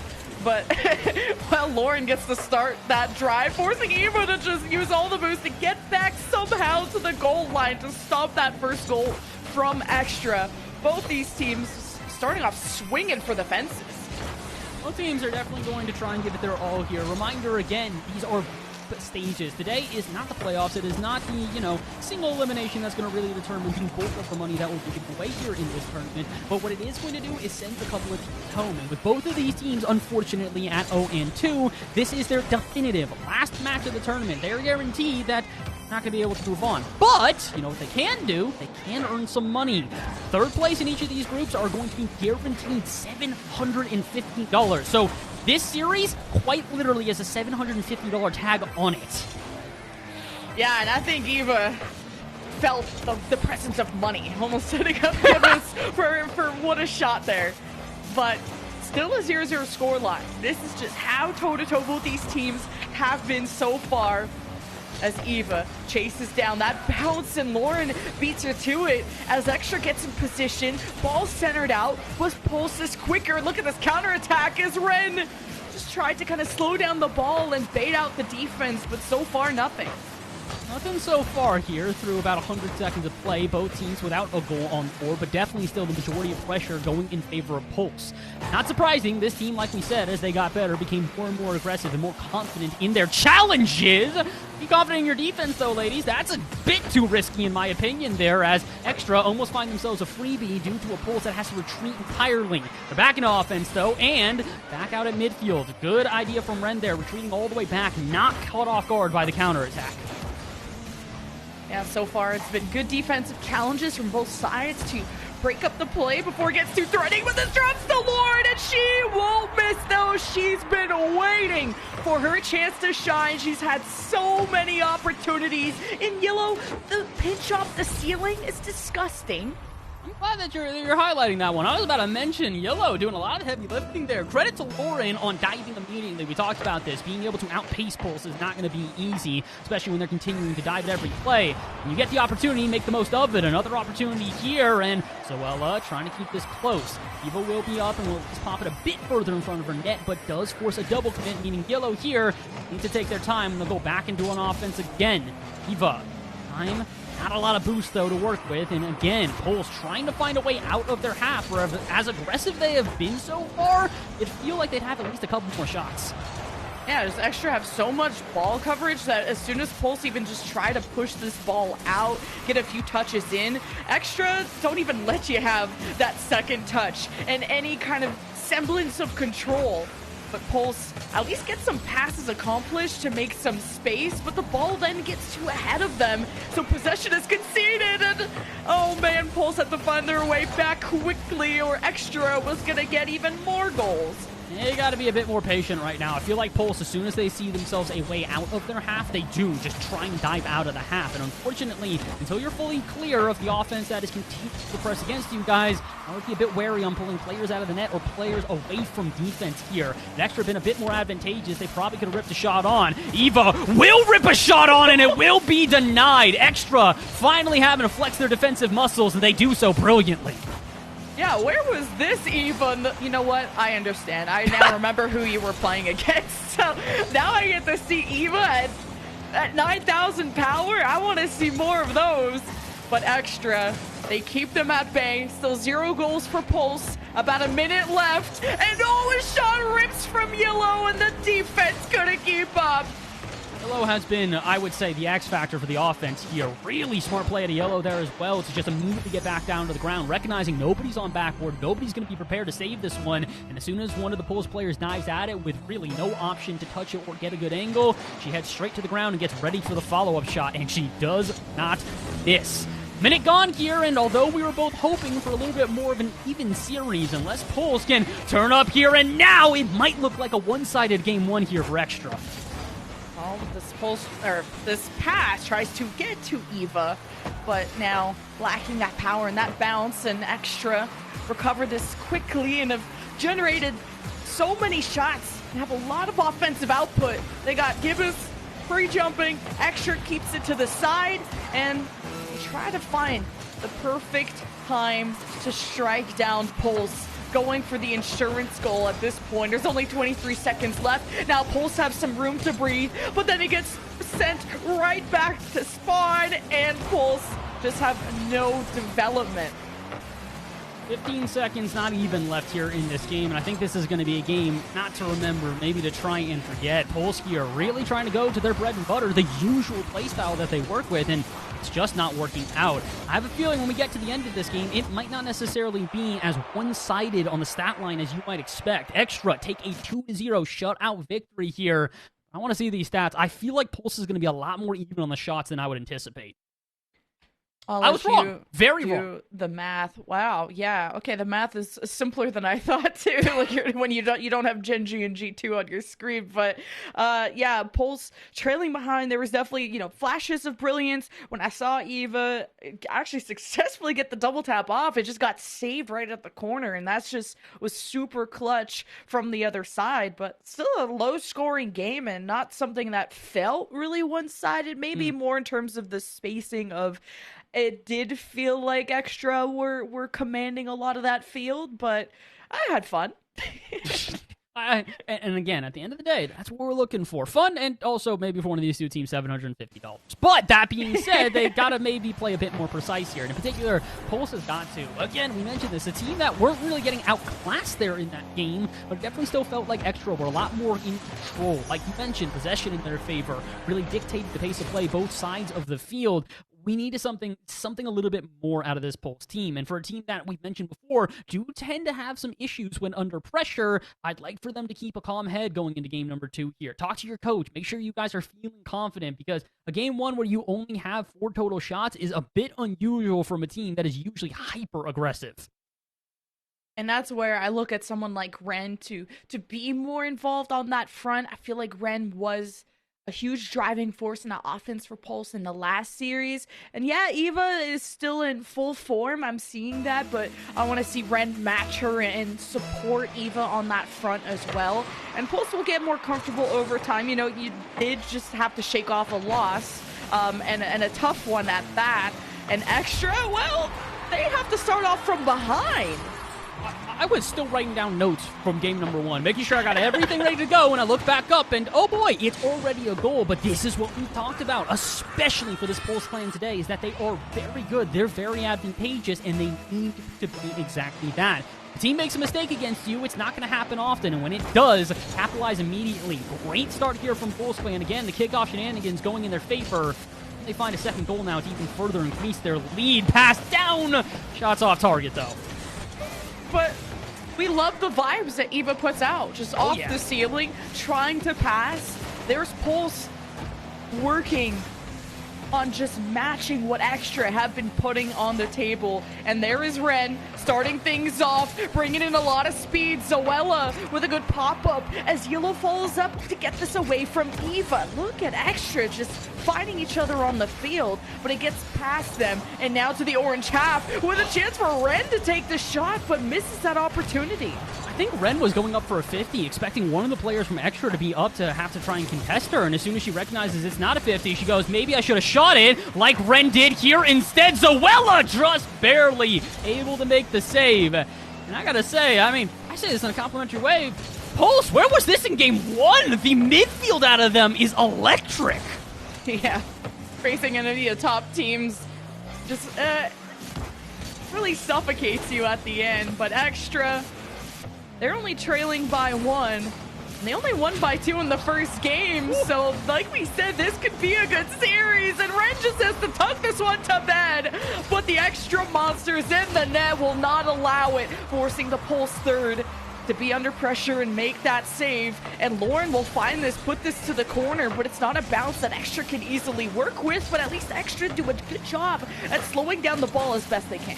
Yeah, they're back on defense and well prepared for what was going to be an attack out of Pulse, but it's very short-lived. Immediately into the counterattack and into an offense of their own. This is Extra team, but that's 2 players missing in a row, meaning Eva, time, space, and a flip reset. Will it be followed? No! Gibbous can't find contact on the ball. Eva trying to do all the heavy lifting. She'll do it again and still can't find another goal for her team. That's so unfortunate because Gibbous was the one who got the first goal in the first place. Like, you trust them on that front line to execute like they did at the start. So we'll see if Pulse can maintain the lead after that missed opportunity. They may get a chance here as Lauren has to face off against Eva. Now the demos come in. Extra looking pretty weak, but off the ceiling, it's a floater, which buys time. Here's the dribble out of Yellow. Lauren looks for bump. Eva will dodge it, and she'll make the save. That's a clever play there out of Yellow, trying to fake him out so they'll go high and then leave it for a second player to follow up from this Extra side. Unfortunately for them, though, nobody was there. Somebody's there for this. Lauren pinches it above the final defender. Gibbous and Eva both commit, and so does Ren, but no player from Extra prepared to take the shot. Had any one of them challenged the ball there, it probably would have been a goal, but you can't blame them for a Pulse that's been so quick to counterattack like this. You want to be prepared on defense, but also want to hit those shots. We talked about it. Pulse having some issues with accuracy earlier in the day. Not a great time to have those issues arise again when you're only up 1-0 and there are 100 seconds left. I gave Gibbous a chance on the first try, but the open net is going to hurt. But Pulse still have a lead, so mistakes don't matter as much when you win the game, right, guys? So Pulse, can they maintain this as Extra have Lauren to depend on, but she's been shut down a lot. Neva has the ball, makes sure to control it against Yellow, who is looming above and below, and Ren just throws it right at Yellow, and not having enough power here is going to hurt Pulse to get any more extra goals. This extra been able to maintain that defense. They've been able to maintain that defense. Now can they maintain the offense here for the final minute of play? If they can put on enough pressure, it's definitely a world where we see an overtime, but they got to be precise. Can't allow opportunities like that to drop on by. Pass out center, no connection from any of the extra players, and that means Pulse now can boom it off their half and into their own offense. Drop down from Ren, shot immediately followed up, and Zoella will make the save, but my goodness, Pulse starting to flex a little bit. They're getting fancy with their footwork. And Lauren tries to bail them out, and Ren takes up so much space in the net and forces the defenders of Extra out of the way with 32 seconds left. Pulse kind of just put the nail in the coffin. It's not impossible for Extra to come back, but it's sure looking difficult. Yeah, I'm not going to say impossible, but whatever word is basically synonymous with it, I would say that word. 30 seconds to play. Extra definitely having a bit more struggle in this game, but at the same time, Pulse finally starting to be unleashed. Are you kidding me? We got to see this back. Gibbous was up for this one. 12 ways to Sunday. Where's the pre-jump start? Oh, Eva. What a setup off the wall and tucked in. Gibbous makes up for everything that happened this game. And Pulse are playing with a fire that we wish we saw earlier. But they are burning bright, and Extra have been put out in this game. And in at least for now, a shutout fashion compared to how game one started. Extra were the ones shutting things out, and now Pulse are in the driver's seat and seconds away from tying our series 1-1. I think, well, I'm not going to say I think. They are going to tie this one up, and they're going to do so in a little bit of an interesting fashion. Game 1, 0-2, shutout victory for Extra. Game 2, 3-0, shutout victory for Pulse. So apparently, it's just whoever gets the first goal just then controls the momentum for the rest of the game. As, again, the early goal here for Pulse, we said it would be a difference maker. I did not think that would be the turning of the tide, though. I'm trying to look at these stats, and I'm definitely seeing so much more involvement from the other two of Pulse, because game one, it was so much of the Eva show.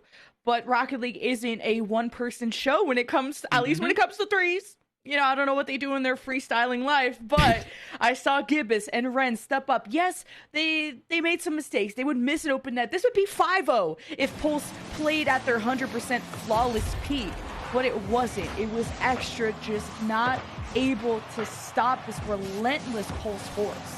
I'm wondering if they're going to be able to change this one up, because I think we both remarked upon this in game number 1 as well, where we saw the win from Extra, and full credit to them, but we also then saw a Pulse that you and I were kind of like, huh? This isn't what we're expecting. Usually they're a lot more aggressive, usually they're a lot more in the face of their opponents. Usually they play like what we saw in game 2. So if this is the standard that they're now going to play out throughout the rest of the series, it's more on Extra to find a way to adjust and start to counter this, because, look, 0-2, that's a dominant victory. 3-0, straight up just mathematically, it's more dominant. So Pulse, seemingly in the driver's seat now. Can Extra slow them down here as we start off game 3?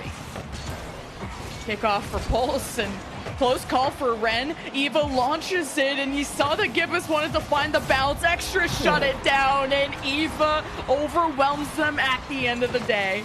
Another kickoff goal here for Pulse. I have to imagine this is a very definitive strategy for them, and honestly, I can't blame them if you're just going to keep dishing it out to Eva. Hot hand for sure. She's got 2 goals in 2 games and 2 assists. We're only 11 seconds into this third game, so mentioned it before, but I'll mention it again. Extra, the eyes are on you now. You guys need to slow this down, because it's very clear Pulse are back, and they're better than ever. And Extra have to shake off the shutout. As funny as that is to say, because it was Extra that started off the series, and look at this lob up by Eva. What a setup. And you're not even out of the woods yet if you're Extra, as Lauren has to be careful to get that second touch to not get dunked on. It's a good job by Extra. Great clear out of Zoella, as Eva's going to get chased down by Yellow, and this is a chance for Extra to strike. Unfortunately, it's a chance that I think is going to go begging, though, as it looks like it's back out to midfield, and although they do rip a shot on from there, Zoella ripping one on target. Defense that's well prepared. Not when you're removed, though. Ren, bye-bye, get out of net, and let Lauren score. Gibbous to the side, and Eva off the ceiling wanted to get this out, not towards the net. And that's where Extra will capitalize. So, yeah, 1-1. Glad to see this won't be a shutout. Both our games were shutouts in opposite directions. But Yellow launches this to Zoella, who actually runs into Lauren, so a miscomm that makes Extra's offense suffer. Doesn't necessarily look like their defense is going to suffer, though. They're back and prepared for it. Now can they do anything with a counterattack? Nope, not quite. Yellow out at midfield, will not allow Pulse off of their half, and I don't think Lauren will either. Be a bit too patient, though. She gave some room now to Ren to work with, but is prepared for the 50 after. Not the Ripper! That was not on target, though. Yellow gotta be thankful for the fact that one ricochets off the bar. Otherwise, it's 2-1 here in favor of Pulse. Yeah, Extra have to communicate. I like that they're playing close, but oh my god, they're getting sauced up in the net. The spaghetti's on the floor, and Pulse will finish off what they started. You said spaghetti's on the floor, so is my jaw. My goodness, Eva, what a redirect out from midfield. I'm glad you got the goal, but I know you got to be at least a little bit angry that that one doesn't ricochet on in. You deserve the goal, you deserve the credit, and my goodness, you might deserve all the glory if this is how Pulse are going to continue to play throughout this series. It's game 2 that's definitely more competitive than, or excuse me, game 3 that's more competitive than the last. But it doesn't seem like the tides have turned quite yet. Pulse is still very much in control of this series. Zoella has been dependable at the back, gets the clear, but maintaining that has been different. And these passes, the long ones too, and how Pulse can redirect this and Extra have to stay on their toes. And Lauren gets read like a book. Nothing Pulse can't handle as they try to escort this out. But Lauren and Yellow just keep harassing the ball, and they keep attacking Pulse so they can't move down the field without worrying and watching their back. As Extra are so hungry for this equalizer, but now they're forced to play defense. The defense, one that they seem somewhat prepared for, but not a lot of boots in the tank to be able to work with, or at least not on 2 of their players. Yellow does have a chance now to break out from their half. It's actually Lauren who's the lead attacker. Maybe not the best idea, because here comes a Pulse now prepared for their own counter. Midfield turns into a battlefield here. Both teams not trying to give away possession. They want to keep this one close for the sake of Extra. They don't want to let Pulse increase their lead. For the sake of Pulse, they want to not only increase their lead, but really secure this game and secure the momentum in the series. A second win in a row for them would be huge. They're 2 minutes away from it, but a single goal separating them, and Eva, who can't get off the half, make this difficult. Extra looking for the equalizer. You have some offense to work with. Lauren, a pass out center. Unfortunately, no one there to receive it. I love the aggression out of Yellow, though, looking for bumps, attempting demos, sometimes missing it, but will go for every 50 she can to mix up Pulse as best as she can, and Extra can't jump up for this one. It's 3-1 for Pulse. There's another one. Pulse continuing to prove that when they get the opportunities, they will not miss. That's not an easy shot with 2 players back. You have to perfectly slot that top left. And they do. Pulse 3-1 with 90 seconds to go. I'm not going to say this one is out of hand quite yet. I still think there's a world where Extra can turn this one around, but I will say momentum continues to get further and further away from them. They need a switch up if they want to keep this series competitive. Yeah, all the aggression, and I like this opportunity creation out of Yellow, but it's Extra that still have to connect the dots being them on the field. Whether it is the long passes, I don't know if you can get away with that against Pulse, or the demos that weaken that defender in the perfect opportune moments that Extra can score on. It's been tough. Every time Extra even get close to the net, feels like Pulse have an answer to everything. Pulse have just been so clever in the ways that they're playing, whether it's kickoff goals or just an offense that has been in way more control than their opponents. They really have done a great job dictating the pace of play here in this game, and they're going to continue to. I thought Lauren might get a breakaway play there, but with 0 boots in the tank, hard to start up a play like that, and well, they might not even have enough time to make it have any sort of effect on this game whatsoever.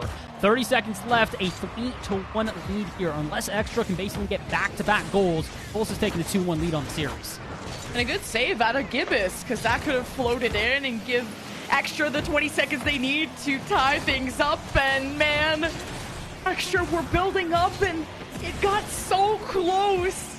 But as you said, close games don't win Rocket League. Extra missed out on clutching and making this close, and Pulse at the end will give us a 4-1 in Game 3 to go up in the series. And of course, it's Eva getting involved yet, or excuse me, Eva getting involved yet again here. Not only do they have the hat trick, not only do they get the assist on that, they also get the bump to fully clear out the net and guarantee that Gibbous at least gets one for the road. 4-0, we mentioned it. It's going, or excuse me, 4-1, we mentioned it. It's going to be a series where it's more on Extra to make the adjustments than it is on Pulse. A second game in a row where they kind of just cruised on by. Unless we see a change here at Extra, I'm not so sure we're going to see the series go the distance. Yeah, Pulse, it's like a lot of targeted aggression, and if you can break up Pulse a lot, like Eva is especially the biggest threat on the field, like has had consistently the highest score, the most touches out of Pulse, the true playmaker out of that team, and if Extra can find a way to just cover her a bit better or maybe demo her, whatever it's going to take, she is the player to watch, and that is the person to dismantle for the whole ship to come apart. Yeah, you have to start slowing down Eva. It's a guarantee. Game 1, well, obviously, she gets no goals, no assists because it's shutout victory in favor of Extra. But as soon as she comes to life, she is coming to life in a very big way here. Not only a hat trick in that last one, but being able to score a goal in every other game, it really goes to show that when Pulse is coming alive, Eva is alive as well. She's electric on offense, defense, everywhere in between. Unless somebody's got a way to, I don't know, shorten the voltage. I don't think that's how that works. I'm not sure about electricity. Whatever they need to do to slow her down, I would recommend it, because currently Pulse may only be 2-1. If they win this next game, they're on series point. And Laura has been showing me that she has this hunger and this will to win. And I see Lauren try to be as involved as she can. She has these valuable touches just like this to get them in position, to get Pulse, all 3 members stacked on the ball, and makes Pulse think twice. So watch out for what Lauren can do for Extra, because that could be the person who turns it all around. But for now, Pulse are just the absolute unit.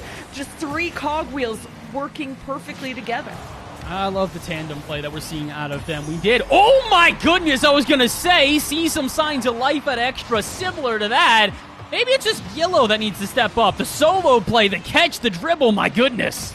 Yellow was kind of circling around, was it Eva in the corner like a vulture, forcing Eva to be like, okay, my bad, I won't move. But that second that Eva took to stop was the extra second, the extra angle that Yellow could get to score. So I like that we're seeing Zoella involved at the front too. She's been playing as that back third and a very dependable person too, not letting as much as she can in. The Pulse want to play from behind for what it feels like the first time in a while as demos go down off screen. It is chaos ensuing. It is Lauren in a 1v1 and backflips into it to buy herself some space and time.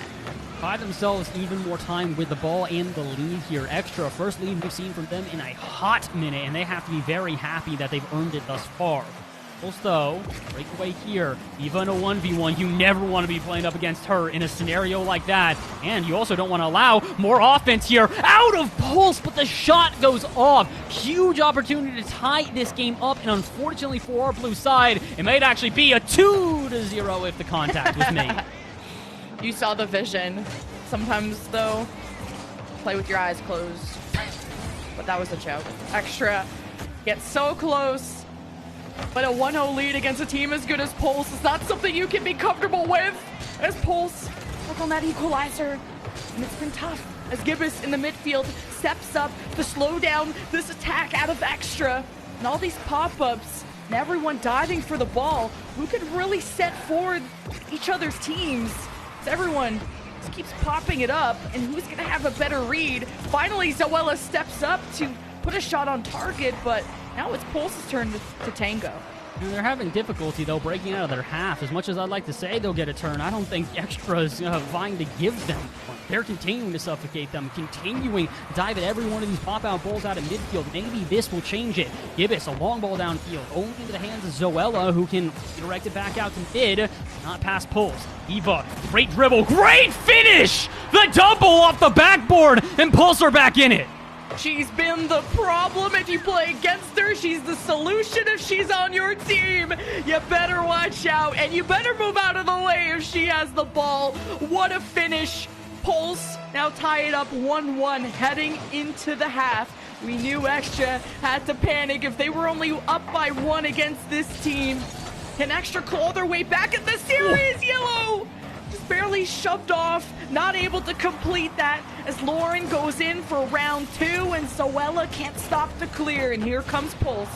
This, trying to find a way to get this one center. The demos will open some space, but a demo of their own for this Extra side.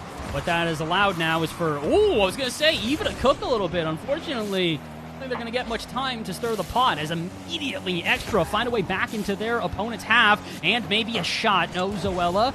More than she can chew, as that one is not on target. This could be open net. Eva bumping around, but the shot does not go on. And Pulse, we mentioned it earlier in the series, and we will mention it again now. They need to capitalize upon their opportunities because Extra absolutely are. We were going to say eventually Pulse's inaccuracies are going to be punished, but Extra just didn't have the firepower to necessarily do that until now. Extra have picked things up, and things are looking a lot more equal than they did in the last couple of games. Now Extra may be up by 1, but for how long? This is an open net, so Extra get even more. That's not great for Pulse here. We mentioned their kickoff shenanigans were kind of their bread and butter, and they went for one here, tried to redirect it back to their player from the corner, and no! Extra's going to dive on you immediately, dunk you to oblivion, and say, nah. We're not letting this go the same way as the last game. This series is proven to be a back-and-forth pendulum that will forever swing, and maybe swing even further in favor of Extra. There's another one. It's 4-1. Zoella just straight up beats the defender here, and Lauren is also locking people up in the midfield. Zoella's just on top of him first. You see that Pulse member just diving right on by. What a commanding turnaround by Extra, 4-1 in this game 4. And at least there was one thing we were right about, that this wasn't going to be a sweep. Look, I'm happy about that. Oh my goodness. All right, I thought that was going in, especially considering the fact that the last game really made me start to doubt myself, as I was starting to see, all right, Pulse are dominating. They're starting to find their flow. They're starting to find an Extra that just don't seem to have an answer to shutting this team down. Boy, oh boy, was I wrong. They absolutely found a way to turn this around in this game.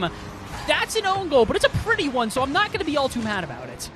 It's a nice one. Yeah, I wish I was colorblind for a second, because I was like, wow, what a redirect. But I was like, wait, that's not the right team. Wait. But, at least you force a kickoff. Maybe that, the deep down strategy is let's just go to kickoff and let's reset things.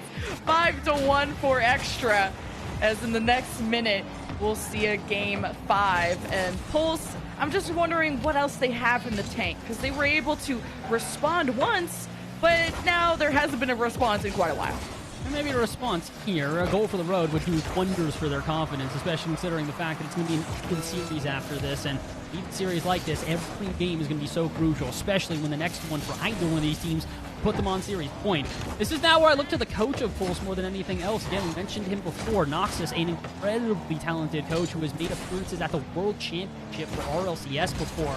He knows how to keep a team calm under pressure like this. It's going to be pretty difficult, though, with a demoralizing loss, as we've just seen. My goodness, Zoella not even giving them a goal for the road. 5-1 victory Extra with the most dominant win we have seen so far, and that'll tie up the series. I like that you brought up the coaches, because that's not even... Noxus is not only the best, or not the best, but a talented coach here. There's a lot of RLCS coaches that have come up to try and build up the scene and build up the women's community, because everyone with a brain knows that there's so much potential, so much talent that just needs kind of a good mentor, needs experience, needs good teams to play against. And this is what the lower end teams can benefit from a tournament like this, and then the higher end teams, this is amazing practice. And Extra have built a response that is to be commended. What a turnaround, especially from someone like Yellow that went from kind of that frontline bully to a playmaker herself. Oh, yeah, you can really tell that they started to just kind of send her into offense there. 0 saves, but goals and an assist. They kind of went, all right, Yellow, we know you don't like playing defense. We don't need you to. Just dive into offense, get as many goals as you can, and hey, it worked out. 5-1, overwhelming victory. Really good game plan here out of Extra, but again, this is now where I would say the eyes go on to Pulse, but really I would say the eyes are on Extra. We've seen Pulse have the ability to make these adjustments. They've done it in games past. Again, a shutout loss, in game 1, where it was looking like, all right, maybe we're not getting the Pulse we know and love. Then all of a sudden, 3-0, 4-1. The turnaround from them was phenomenal. Now, as we go into game number 5 here, as much as I do believe Extra have started to figure them out, will they figure them out after a little bit of a break and a little bit of a powwow session with their coach? I don't know, but we're about to find out. Game number 5, a big one here in the series. Winner of this one moves on to series point, will be a single game away from guaranteeing themselves $750 in prize money. And Pulse, I think, lost to themselves, too, in that last game of inaccuracies when it comes to the shots on target. I think once they start playing at their best, they will beat the best, and Extra just got that close to scoring first. Almost, but not quite enough. And as we've said many times today, unfortunately, only counts in horseshoes and hand grenades. You're playing neither of those right now. So, unfortunately, not going to be enough here, but not enough for either side. 4 minutes left on the clock, and both teams have had a chance at offense. Here's one for Pulse, but trying to annoy her opponents in the midfield, as it looks like a shot could rip on. And it won't. Lauren, very prepared for that. A boomer downfield. Pulse's first chance will go a-begging here in game number 5. And Pulse have made some space. We're hoping to work with this, and a great 50 out of Eva forces Zoella to be back. Who is there to challenge her? Pulse is ramming the ball against the wall, and it comes out to Eva that can keep the play going. And that is the pressure that Pulse need to mount. And eventually, even if you miss, even if you get blocked, you can keep rebounding and you keep going again and again. So Pulse needs to buy themselves more chances. They're getting a decent amount of chances here, and the good thing is they're minimizing the chances out of Extra. They've been locking their half for quite a while now, and it looks like they'll stay there longer, but Pulse doesn't want to send their third woman upfield. Huge opportunity there, but just can't quite find the confidence to dive, because had they sent that third player, there would have been nobody back on defense. Sometimes, though, you have to send the house, and I like that they don't let the opportunity fall to the wayside yet again. That time, although they don't score, you do see that Pulse are diving, full sending every one of these plays. Ooh, Lauren with almost a good pass to Yellow, who didn't pre-jump early enough. Didn't get the pre-jump, but it was an attempt, an Extra. I think when they have those moments to breathe and to think, they can make some seriously magical plays happen. But Eva beats the one defender, but Yellow, you can't get past her, as she was the MVP in that last match by far with the hat trick and 50 touches, the most in the lobby. So if you can get the ball to Yellow, maybe Extra can get an offense that is fruitful, but for now, the defense is what's really being tested. Defense still going to continue to be tested here. I hope you guys have studied up, because it looks like it's going to be a long one, as Pulse are just not allowing their opponents out of their half, and if they do, it is momentarily at best. Speaking of which, off the half for a quarter of a second, and boom, right back into the corner, and in front of net. This one's awkward, but no player from Pulse prepared. They did not think that one was going to linger around the net as long as it did. And Pulse went for demos in the midfield, which is, I guess, the second best thing you could do other than take a shot. It's like, all right, we can't take the shot. We won't let you shoot at us either. And Extra fumbling at that point, too. And a lot of close calls, and still a 0-0 score. Need some certainty. We need execution. We need Eva to become online. And she's trying her best. You need the second woman out of Pulse to step up and ideally not collide with the third. But Pulse will do their best to keep the ball rolling. I'm starting to see a little bit of a difference in rotation here out of Pulse that maybe I wasn't expecting, but it seemingly is working out. We mentioned before, Eva by far the best player on the team right now. She's got the hot hand, she's feeling confident, but it looks like Pulse has actually kind of relegated her into a more defensive position. You see this. She's the third woman for the team. She's allowing Gibbs and Ren to just kind of go ham. They're just diving at every ball. They're consistently playing this aggressive play style, and if it does happen to pop out to midfield, Eva is there and prepared. Good example, the 1-2 there. Eva's behind Gibbs, and lets Gibbs go first because she knows she's got enough confidence in her ability as the third woman that it's okay if her other two teammates dive up forward. I like the adjustments, and this is what we warned about. We knew Pulse was going to have a different game plan here in our 5th game, and it might result in the win had that shot not been saved. Great shot out of Eva, but a better defense steps up. And here's Extra, the bounce off the backboard. Yellow was setting up a second woman to step up, and Extra were a second too late. But the threat level surely is there. No goal, though, in 21 seconds. This next one could decide who goes to series point. and it's Extra that managed to get these women off their backs, and it's Pulse that have to just live through, but this was a dangerous drop to Yellow, and now Pulse scramble to regain possession at the last few seconds. It's Zoella that sends it to the blue half, Lauren with a shot that was blocked by Gibbous, and we go to overtime in Game 5. I apologize for the dramatic gasp, but I don't know if anybody saw what I did. Zoella opting to turn back towards her half of the field rather than dive as the second woman just in case of the counterattack. But really, that ball lingered out mid for so long. She needed to be the person there to take that shot and to potentially close out that game. Instead, Extra now find themselves in an overtime they maybe could have avoided. Coulda, woulda, shoulda, maybe just make up for it with a win here. The offense in their favor, but it's very short-lived as Eva time, space, and demolished off the ball. Never mind. Yeah. Now it's Ren. She's going to be covered there by Lauren. Yellow picks it up, has space to work with. As soon as the ball leaves her side, Eva throws it away. And this is a dangerous bounce. Where is Extra? Pulse doesn't matter. They respond. This is so clever here, though, out of Ren. Dives at this one knowing, hey, if I get there, the worst that happens is a 50. And when nobody from Extra is even prepared to get back on that one, the pre-jump early on pays off in dividends. We mentioned it. Pulse, they were not going to have the same performance as they did in Game 4. If you thought they were going to have a little bit of a break, talk to their coach and come back with a similar smackdown performance as they received from Extra, you were dead wrong. This Pulse team, a lot more composed, a lot more collected, and a lot more strategic in their play. I mention it again. The change-up from taking Eva from a player that was the forefront of their offense into the third that allowed Ren and Gibbous to just kind of free-for-all at the ball over and over again. Brilliant. What a great adjustment. And a lot more of a muted Extra, which is so funny to see that Pulse got the same score as they did in Game 4, but this game they won. Because they just broke out on the midfield and 50'd everything. Like, this was a very low shot count type of game for a 0-0 overtime win in favor, well, 1-0, but it was a 0-0 going into OT, and Pulse did a good job of capitalizing the one mistake that killed Extra in the end. So we go to series point with Pulse in the driver's seat.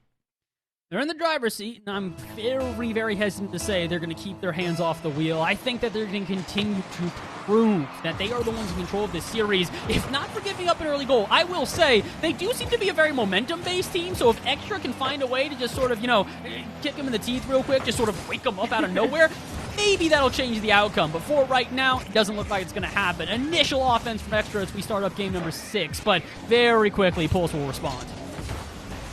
Yeah, Pulse are just such an aggressive team, and Extra have been good at matching that, aka Yellow I've been hyping her up and how physical she has been. She's not afraid to just challenge the ball all the time, and it translates into the number of shots she's had for Extra. 45 in the last game, and usually at the very top, 50 in Game 4. Like, Yellow is the one who is driving a lot of the success behind Extra, at least at beginning in offense, and okay, it bounced over her head there. She was too busy listening to me hype her up. They were all just busy looking at this ball going, there's no way anybody's here, right? Look at that! Zoella doesn't even jump until already Eva has taken the shot. I can't blame her, though, because you're sitting there going, well, yeah, she's been a more passive third woman. Why would she dive here? And that little bit of change-up, that catching them by surprise, was enough to give Pulse the lead here. I know we haven't finished the series, and I know they haven't even won it yet, but if they do, I am absolutely giving the MVP to Eva. Yeah, what a read by Gibbous, too. From the setup of Yellow to the second, I think that was Zoella in the net. That was such a cool setup. And the defense just that much quicker as Yellow tries to bring in the speed, forces everyone to jump for it. Pulse regains mentally and makes another heroic save. Somehow Extra net 0 goals out of that entire encounter. And chat, if you guys would like to, take a quick little guess here. Who do you think made the save? I'll give you like 3 seconds to put it in. Oh, by the way, it was Eva! She's doing everything. Offense, defense, anywhere in between. If Pulse is playing on the ball, there's a good chance that Eva is involved. She's been so crucial in this series, and she might have the single goal that separates these two teams to end this one off. 3 minutes to go. Plenty of time for either side to find themselves another goal, but I still continue to maintain the same thing we started this game with. It is all of Pulse in the driver's seat and in control of this game. So far, so good. As Lauren dribbles across, now 20 boost, drops it off. This ball remains in the air. Look at all three of Pulse. The triple commit double, I don't know, but Extra couldn't capitalize on it, and they couldn't even fight back for possession. So Pulse build the wall brick by brick and hope to hammer down Extra's defenses to get more than the singular goal. But in the second half, Pulse just narrowly have a lead. Barely have the lead for now, but it still feels like, as we've said, they have control here more than their opponents in Extra. Extra have had opportunities here or there, but overall, it feels like Pulse have had the forefront of all of them. They've had a better midfield control, a better offense, a more frequent offense at that, as possession continues to stay in their favor. More shots ripped here. Gibbous puts one on target, forcing a save out of Extra, and maybe now giving Extra a chance at counterattack. Lauren looks for a shot, denied in the corner. The 50-50 bounces out to midfield, where shockingly, everybody on Pulse will dive and immediately start up an offense. To say maybe a bit over eager, it was not. Zoella 50-50 back into the extra half. I like that Lauren is playing with her food, kind of faking, trying to fake and see if she can catch the defense lacking. But Extra with an opportunity, and Zoella gets the cross. Lauren picks it up, threatens the double, and Pulse put it to the side. Extra with another chance. Zoella collides. The 50 goes to the side, and Zoella goes for round 2. But now the 50 goes back to Extra's half, and oh my god. Did Pulse block their own shot? I can't even tell, but man, that was scary. I don't know if they blocked the shot, but I can tell you this much. It wasn't going to be there if they had not gotten that demo. Heads-up play to try and take out the final defenders, but honestly, at this point, they don't even need another goal. They just need to keep this pressure on for the next minute or so. Extra, as we've mentioned, have had far and few opportunities in this game, and it has not been an unintentional strategy here out of a Pulse that have just controlled this midfield line. All they have to do is hold on, and this series will be theirs, or Eva can just get another goal. She's been electric, and she's looking for the final nail in the coffin. Oh boy, but they also might need to find another goal. If not for Ren, another save from her to keep it at a 1-0. Yeah, Yellow was in such an awkward spot with no boost, just trying to flip and finish off the play. All of Extra were building up and trying to materialize these goals that would be so incredible in the highlight reel if they could just pull it off. But Pulse's defense is just that good. 20 seconds left, and Extra has the ball behind them. Lauren is getting shoved around, and Zoella side flips, but it still doesn't make its way into the net as Lauren with a shot off the cross. She's done it! Ren can only save the ball so many times. She kept trying to bail out her team, but this time it's just too awkward. Swarming our Yellow and Lauren, and even if the save had been made, you know the follow-up was drilling that one into the back of the net. We might get an overtime. If not, for some kickoff shenanigans, we mentioned it. Pulse love these special kickoffs. They're looking for a special teams play, and they will not find it. 1-1, we head to an overtime. Make or break for Extra. You lose this, that's the end of your tournament. And it was a 42-second overtime that ended in Pulse's favor last time off of a defensive fumble that Pulse just ate up. And here's Eva attempting at least a ground pinch, or at least bouncing this away from Extra to crack through that defense. But Yellow launches this, where's Zoella? Puts it off to the left side, where hopefully Lauren was ready. She still makes the most out of that situation. Now Hudson the net as Yellow went for the shot, but too many cooks in that blue kitchen. Well, starting to find their defensive hero in multiple different players here. Throughout the regular game, it was mostly Eva who's making save after save. Here, who's going to step up? And it is Eva yet again. I'll give credit. Ren, the majority of the saves at the end of that game, and Gibbous making a crucial save there to keep this overtime alive. Everybody having to play their A game for Pulse and having to make even more saves. Right where it's due, though. This is probably the most offensively minded I have seen Extra throughout this 6th game. They need to keep this up if they want a shot at overtime. and Pulse can't keep the ball close to them. So they keep clearing this to the orange half, and then Lauren brings it back, and Pulse missing these challenges. The ball goes back to Extra, and now the pass to Yellow, to the back of the nets. We go to Game 7. Can all of you hear that? Can you hear that? That's the sound of the axles breaking on Pulse! Fake out! Nobody the wiser of it! And Extra will find a Game 7 that merely a minute ago, no one would have imagined. Last second heroics, a final goal that barely sends them into an overtime, and an overtime in which they dominated. Extra, the odds were stacked against you, and you did not care. You find a Game 7, and now you might find yourselves a huge victory to make yourself $715 richer. Lemon, we asked for a Game 7. Oh. We finally get it. Yeah, the 2 sweeps we had were just an appetizer because this has just been a treat. This one we thought Pulse were going to get back on that horse. They had an OT, they clutched up, they looked like the more composed team. We go to Game 6 with that equalizer from Lauren to force an OT to give Extra a second life in this series. You just got to commend every player from Extra from putting it all on the field. I gotta say, we still got one more. We're not done for the day yet, but I'm very ready to give this series of the day for the efforts that are being shown out of both teams. We mentioned it before. It's a Pulse that has shown resiliency beyond compare. They got shut out in Game 1, and all of a sudden they bounce back in the next 2 games. All of a sudden, we also see an Extra that prove, all right, when we're feeling ourselves, when we're playing well, we are dang near unstoppable, and they take a 5-1 victory. At that point, we're already saying, all right, this gotta be over. And then Pulse, 1-0, narrow victory in overtime the last game. We get to this game, another overtime we never expected. Every one of these games has kept us on the edge of our seats, and unfortunately, one must go home. Technically, both go home, but one of them goes home with $750 richer. The other one will have to try again in the next tournament. Game number 7, 5 minutes on the clock, and a banger about to be played. I gave so much credit to Lauren. The yellow is on fire. That was close. And now the ball is still left unattended, but at least Gibbous can flip into it and be fine. Yellow had like 68 touches, 5 shots, 3 saves, 1 goal, like 600 plus score. Yellow is still playing so consistently, and when she plays like that, well, I guess it doesn't matter. Pulse can still score against you. Oh, the Eva special continue to come through here. It doesn't really matter if that save is made. She perfectly readjusted, get ready for the dunk either way, and this has been the biggest problem for Extra thus far. She may have been a little bit quieter in the last game, but I doubt she's going to stay quiet here in this one. Maybe that 2-prong offense we saw before from Pulse, where it's mostly Gibbous and Ren, that might need to be scrapped for at least this game. Eva feeling herself and proving it early. A single goal here could make the biggest difference when every game we've had as of late has been a 1-goal ball game.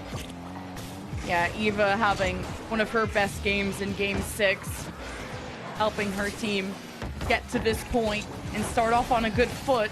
Pulse's defense just won't even be tested. Depends on what Lauren can do here, but at least the ball comes out to Yellow as Pulse play on the wall and almost let this slip by. It's a good save at the end by Ren as Pulse hope to fight back. I hope to fight back, but at least at the moment, they don't necessarily need to get enough fights here to where they'll get back in control. But 1-0 in their favor is huge, and does it look like we got a Rule 1 here? I think we got a Rule 1, and the 2 teams respecting it. Credit to that. So many teams I've seen play, they get to a Game 7 with this much on the line, and they go, nah, forget the Rule 1. I don't really care about that. But looks like these 2 teams have got a little bit of honor system going out here, and we might get a 2v2 for at least the time being. And Zoella's like, I can help. You want me to help? No, respect the 1v1. So 2v2 as Zoella attempting the dunk there. Is Yellow gonna test Eva, and she puts it off for a second. Pulse are gonna need some help, but it's not gonna come quick enough. Yellow will tie it up.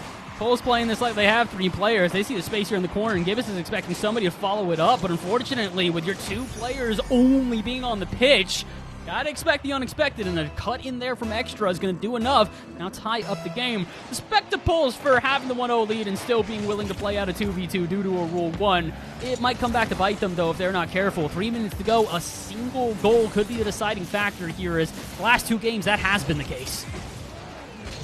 Pulse turning the play around, but still 2 extra players colliding, and Gibbous with the bouncer! Pulse in the lead! This is so clever out of Gibbous as well here. You can try to rip the shot on, but that's what Yellow is expecting. And when you bounce it off the ground, it just becomes a little bit harder. Throwing a knuckleball in the middle of a bunch of two-seam fastballs definitely is going to work occasionally. Now, will it work out entirely? 2:42 to go. All Pulse have to do is hold on to this lead. But if we know Eva, she's not satisfied with just this lead. Nah, she wants to bury them 6 feet under. An extra. They got shovels out. They got Lauren. She'll do her best, but Pulse had 2 in the corner, so Zoella adds herself to the equation, but Pulse get around it, and Yellow will try to escort this out, and Lauren's like, okay. Almost was a bad spot to own goal, but here's Yellow trying to set up and look for bumps, but it's a good send away by Ren. Ooh, and the beat out at midfield. Zoella, the final player back, dived at that one, hoping to try and keep it away, and instead it leads into an offense where Eva can't find the shot. 2 players close on this one from Extra. They got to be careful with this. They do eventually get it off their half, but I don't want them to overextend and overexert themselves. I get that the pressure is on, and sometimes, like we mentioned many times today, that full send attitude is necessary. With almost 2 minutes to go, I don't think you're quite in that position yet. Don't let the nerves get the best of you. You have to keep a calm head, especially in a Game 7 like this. 90 seconds to go. Pulse back into yet another offense, but not much to come out of this one as Gibbous can't find the shot. Zoella with the pinch on the ball. Just force her way through that player. And Pulse tries some dribble mechanics, but you can't get past Extra. They've been playing so close together that you have just so many more people to deal with. It's a lot of traffic when going up against the Extra wall.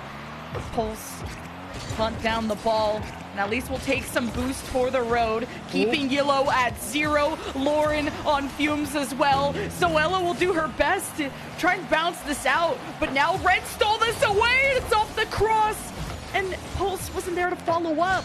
Oh, they needed to, too. She put in so much work on that one. It may not make a difference, though, because Gibbous out at midfield. The aggressive challenge pays off. 47 to go and a 2-goal lead.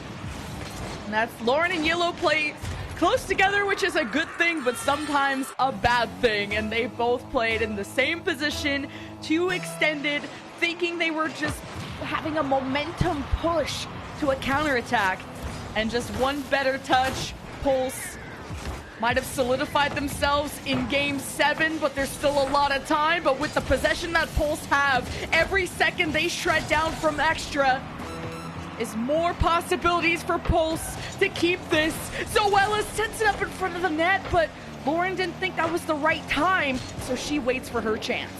Don't have a lot of time to wait, though. You gotta hustle. 20 seconds to go here. This has to be a goal. Zoella in a 1v1. Keeps it close. Great dribble. Looking for the bump. Will find it, and Ren won't allow it. I think that'll do it. Not enough time on the clock, not enough goals in the world to change the outcome. Pulse will take the Game 7 victory and will be $750 richer. A nail-biter till the very end, and Pulse Clan come out on top. What a nail-biter of a series. 2 overtimes, 2 teams that didn't want to give up, 2 teams that shut each other out in Game 1 and Game 2, respectively. It was such a good series with teams trying to just synergize in these hectic moments, going for big plays, sometimes coming out and not being able to hit that open net, but hitting sometimes these incredible plays that you wouldn't believe that they were able to accomplish before. I gotta say, I commend all of the players in that series on both Pulse and Extra, because we talked about it. We're getting towards the end of the day. They've been playing through a lot of Rocket League. The pressure is on, and sometimes you see teams that get into that final game of the series and crumble underneath it. We don't see that here. Both teams playing their A game to the very bitter end there. And honestly, as much as I was shouting out saying that he was the definitive MVP in my mind for that series, by the end of that one, I don't know if I can necessarily say that. Everybody from Pulse stepping up big, but I also do want to commend everybody on Extra. It's brutal. We can only have a few teams that are able to actually win money here in this tournament because, again, we got to spread the prize pool evenly. But unfortunately, despite the incredible efforts at Extra, they walk away with nothing in their pocket, but they will earn my respect, and I think the rest of the scene as well. This is a team I'm keeping my eye on. They are a threat to behold. I can't wait to see how they develop.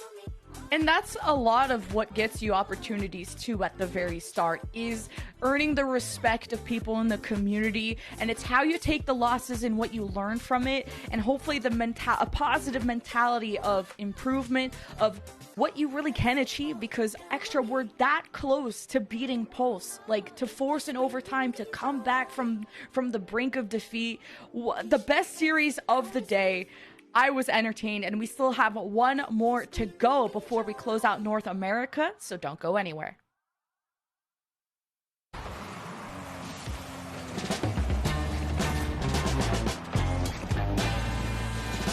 shame, there's something new under the sun.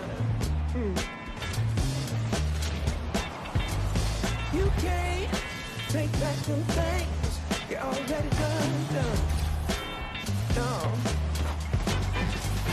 You blame things that you do on somebody else. No. But they all see is you need help. But still you try so hard to cover up your games. You try hoping that one day something gon' change. You waste all of your time covering up your tracks. Spend all your days running away. You got to watch your back, and that's the facts. You spend so much of your life scheme and trying to get over. Got you wondering why you come around when you get cold shoulder. Yeah, you try so hard to cover up your games. You try so hard, hoping that one day something gon' change. Yeah. They try so hard.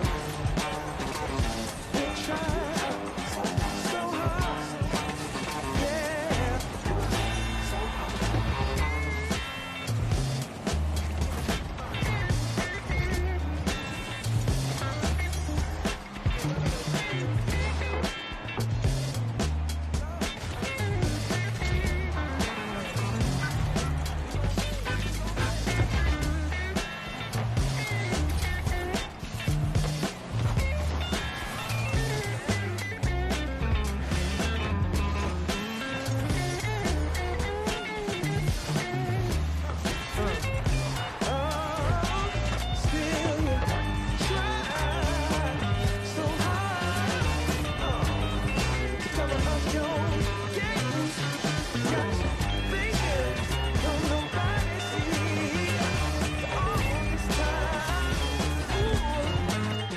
Welcome back, everybody, to the Star Chasers Showdown. We just had the tightest match that we've seen so far within the group stage across both regions in EU, but we're here in NA.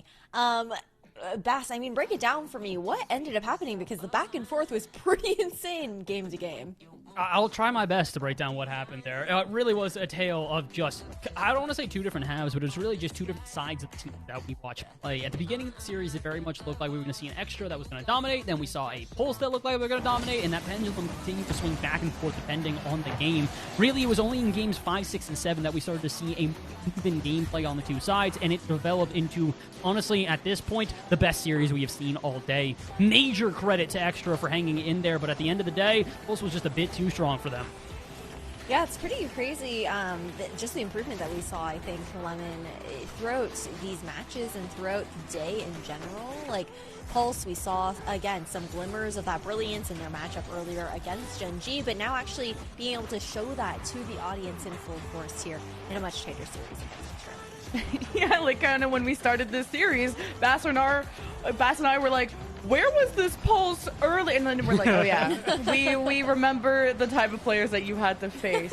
But look what Pulse can do with space and time, and when they're not constantly getting demoed or chased around or getting whatevered by better teams.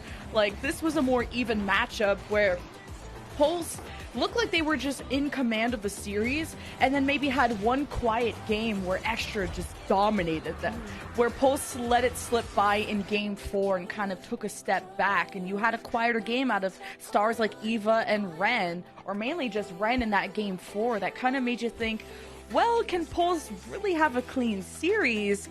And then once they clutched up in overtime, in the most stressful moments, that's when you saw the cleaner Pulse come out. Yeah, some nice synergy, and of course the individual prowess in that kind of sense. So, speaking of which, talking about these players here, our ally match MVP is going to be Eva this time around. And Vass, I think based on what we saw on the pitch, it's not too much of a surprise here, but everyone on Pulse pulled out all their stops here in this last match. Oh yeah, I mean, look, Eva was definitely the MVP, at least in my mind.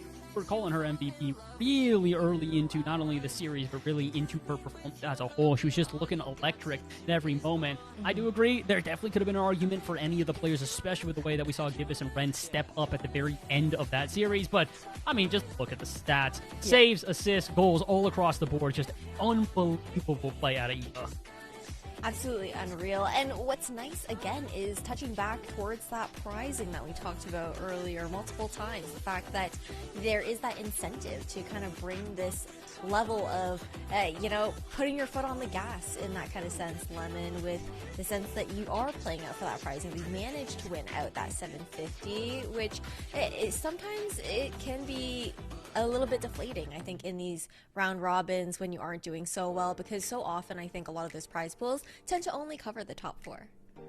Yeah, I mean, the top 6 get a piece of the prize pool. It's only the bottom 2 teams that don't, and it's awesome that everyone can feel rewarded from an experience like this, because it's easy to... Your immediate reaction out of being a tournament is, what a waste of time. Wow, I played bad. Wow this, wow that. But imagine losing and still getting paid. Like, that's an extra chip on your shoulder. You can buy your meal that'll make you feel better, bit of self-care at the end of the day. But it also proves that you're a competitor good enough to make money. And there's not a lot of people who can say that. Yeah, and we do need those additional incentives. And again, a big thank you to Ally for being able to provide that here and putting on the Star Chasers Showdown, because it really does incentivize that growth within the scene, with Women's Rocket League being so grassroots in that kind of sense. But we do have one last match for the day here in the NA region. We are going to throw to a quick break, and when we are back, we will bring you the last one of the day.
Grapes in hand, looking up. Endless wine fills our cup. Draped in fine, couldn't close. Welcome back for the last matchup of the day here within the group stage of the NA region for the Star Chasers Showdown presented by Ally. We've got Torchics versus We Don't Care coming up here, Bass. And when you're looking towards We Don't Care, we did see them earlier today playing up against G2 Stride Luna, but Torchics yet to be seen on screen. We haven't seen Torchic yet, but we have seen some of the players here. Yes, Kira, Jade, all familiar names, know all three of these players, and they are talented players at that. The unfortunate truth is, though, both of these teams are going to have to fight up against momentum being against them. Both of them taking 0-2, no wins on the day thus far is going to make it really difficult to just kind of, shake that off entirely. But again, there's a lot on the line here. You're playing for $750, so as much as I want to say, the nerves will affect them, you can't let them now. You need to lock in. Yeah, and that's, again, Lemon and I were talking a little bit about that prizing before we threw to our break earlier after our last match, and just the incentive that brings to the table to continue to push forward within a competition and not kind of just like, play for fun in a kind of a way. So that ability to kind of light the fire underneath these teams, Lemon, and really make them strive for more. Absolutely, and this is going to be a fun match, like Bass said. Some money on the line. One person I'm really excited to watch is Jade from Torchics. She's been in the scene for a while, has a lot of women's cardball experience with Sapphire, making it on top 6, top 4 teams. It's the most cursed Torchic. They better not eat that poor Torchic. But Jade is an exciting player to watch. Yeah, she definitely is. I'm looking forward to seeing what she's going to bring to the table here today in this next match. But yeah, that logo, that's kind of feels bad. I know Lemon was eating nuggets. I was also actually just eating nuggets. I'm glad I finished it. So, saw it. Feeling a lot of emotional guilt on the desk right now. But when we look at who Torchics will be facing off against, again, we saw We Don't Care. This very young roster as well. Starting to push G2 late into that series earlier within the group stage there, Bass, and I think that this team has a lot to prove as far as where they could be in the future. I do agree with that. I think this is a team that really represents the future of Women's Rocket League more than anything else. As we heard, 2 of their players are 50, 60. They are legitimately like the future, the next generation that will take over in this space. And I look towards them to hopefully try and make that march forward here and now. It's not going to be easy, though. Like you said, I mean, momentum is definitely one of the things that we have to factor in here. With so much pressure on the line, with such a long day of Rocket League, it's very difficult to just kind of, ignore that and move on. And that's why I state that I think for them in particular, it's going to be difficult.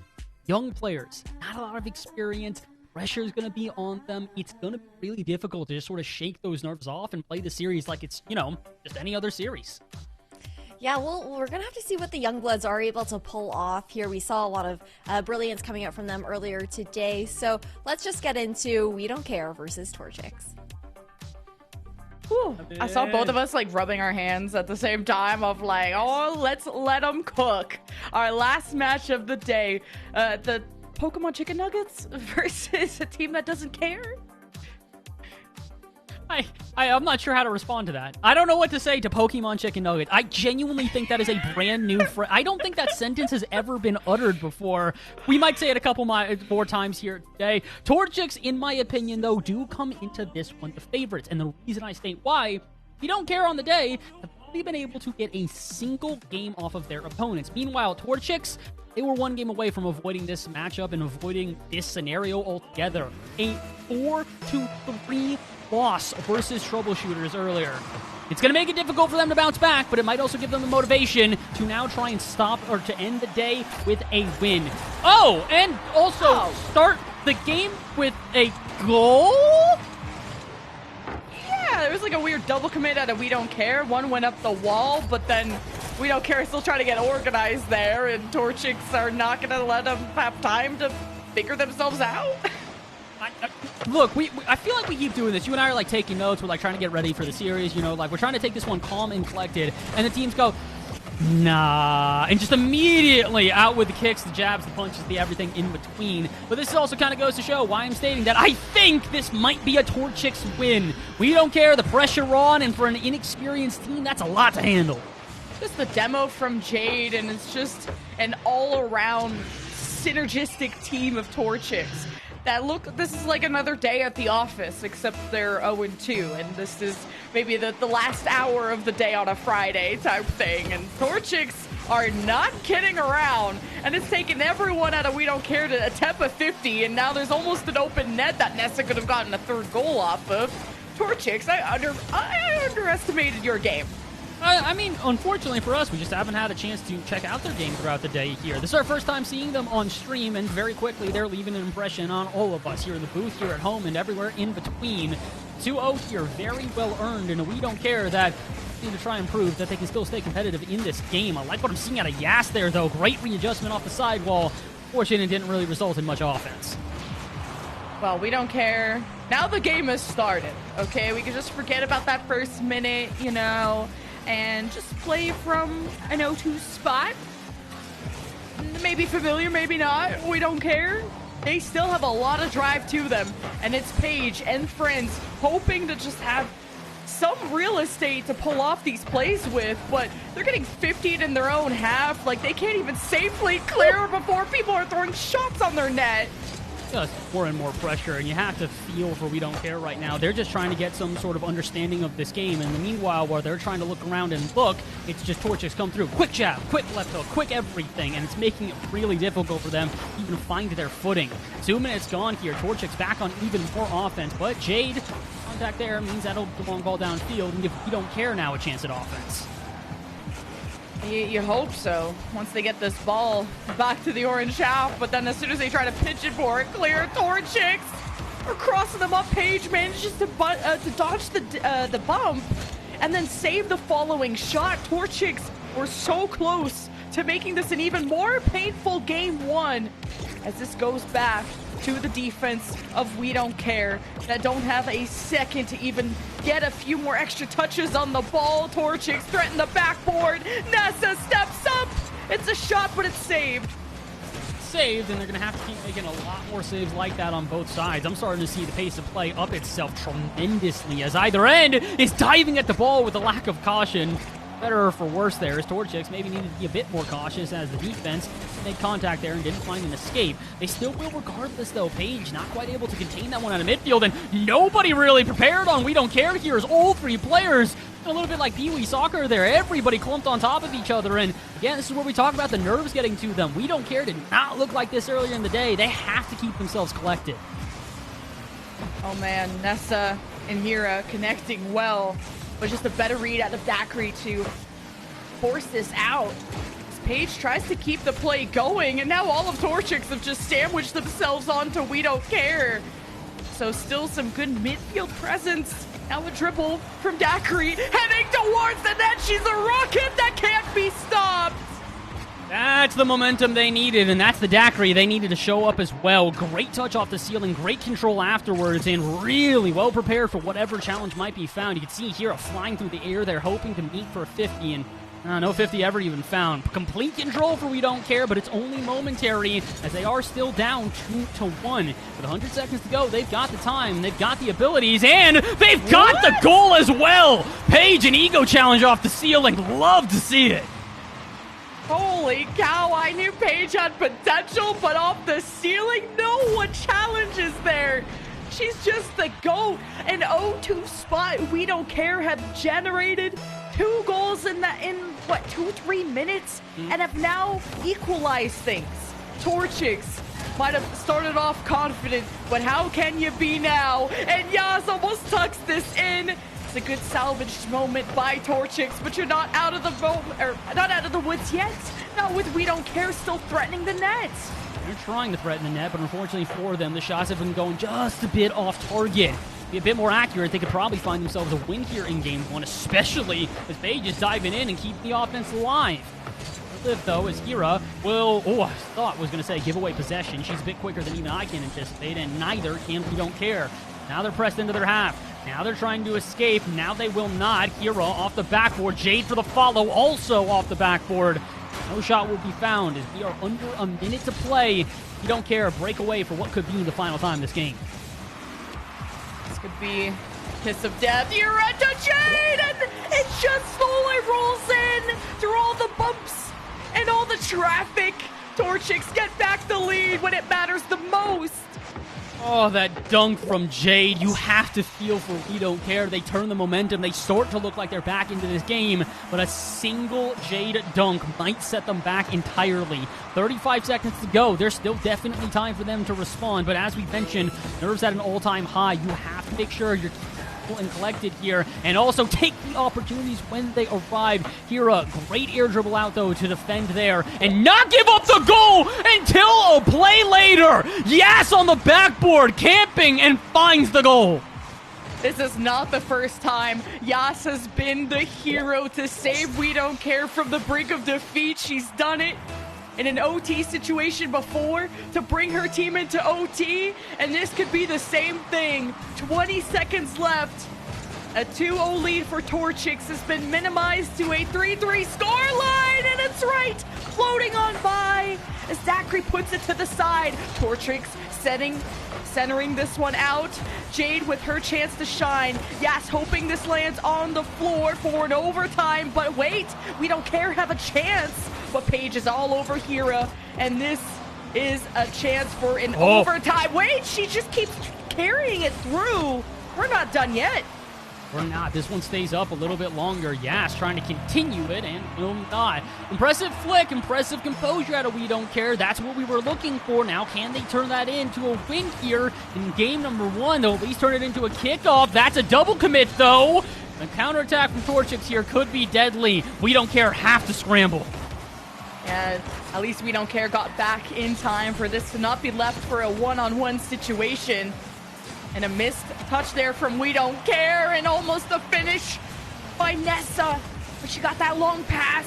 Here's Yas's chance. Paige with the bump, but it lands off the cross, and Torchic sent it away. Torchics holding on by a thread right now. We Don't Care have had the opportunities. All they need to do is convert a single one, but my goodness, if this hasn't turned into a tennis match. Not a lot of midfield presence on either team, just these long balls downfield on either end. Boomer ball basically being played, and unfortunately, leaves us in a much more volatile state than I would say is beneficial to either team. Somebody's got to start trying to keep possession in their favor. Somebody's got to start trying to keep this ball a bit closer to themselves and turn them into passing plays. The attempt there out of Paige is not going to work out, though, as Torchics dive out at midfield and launch yet another attack. Daiquiri going for demos and bumps and hoping to create plays for We Don't Care, but the ball didn't come towards that orange half when those gaps were being made. So Torchics have a chance. Jade looks for the bump onto Yas, and Nessa keeps the play going. Chance for Hira to strike. Torchics about to land this ball onto the net. But Paige puts it to the side. Quick counterattack. Yas. Paige can't get a touch. We Don't Care are extended, but Daiquiri makes the save. Daiquiri stepping up big here in this game so far. Really has been an X factor for this team. I need somebody else to step up. Maybe it'll be Paige. We've mentioned their abilities on the line, and they'll show them again. Paige, their second goal, and the one that determines game number 1. Paige has been on one today. This is the weirdest replay ever. Either way, Paige, had that stealing challenge, and then We Don't Care can thank her at the end for this overtime goal. We Don't Care will start off game 1, 4-3. Something's wrong, very wrong. But we will get an update here in a second. All right. We'll figure out what's going on there. For right now, we can at least give you an update on what's happening in the series, and I think you guys all just saw it and know what it is. So We Don't Care who have proven they can keep themselves composed, they can keep themselves calm under pressure, and they can win games. Despite the fact that we said coming into that one, we thought Torchics might have the advantage. They did initially, or probably about a minute or two. And then all of a sudden, the response out of We Don't Care seemingly took them by surprise. What was it, 2-0 lead that ended up going against them in the 4-3 win in reverse for We Don't Care? Yeah, I'm getting Game 7 vibes, I think. Oh, we're doing it again? Our vibes were right last time. True. We can be right again. And we're going to reset the lobby here, besides watching Yas do some sick backflips and go for some Tony Hawk points. We will actually play some Rocket League here in a second with We Don't Care up in the series. But the fact that the overtime went that long, that far, and it was that hectic, this is going to be a good series.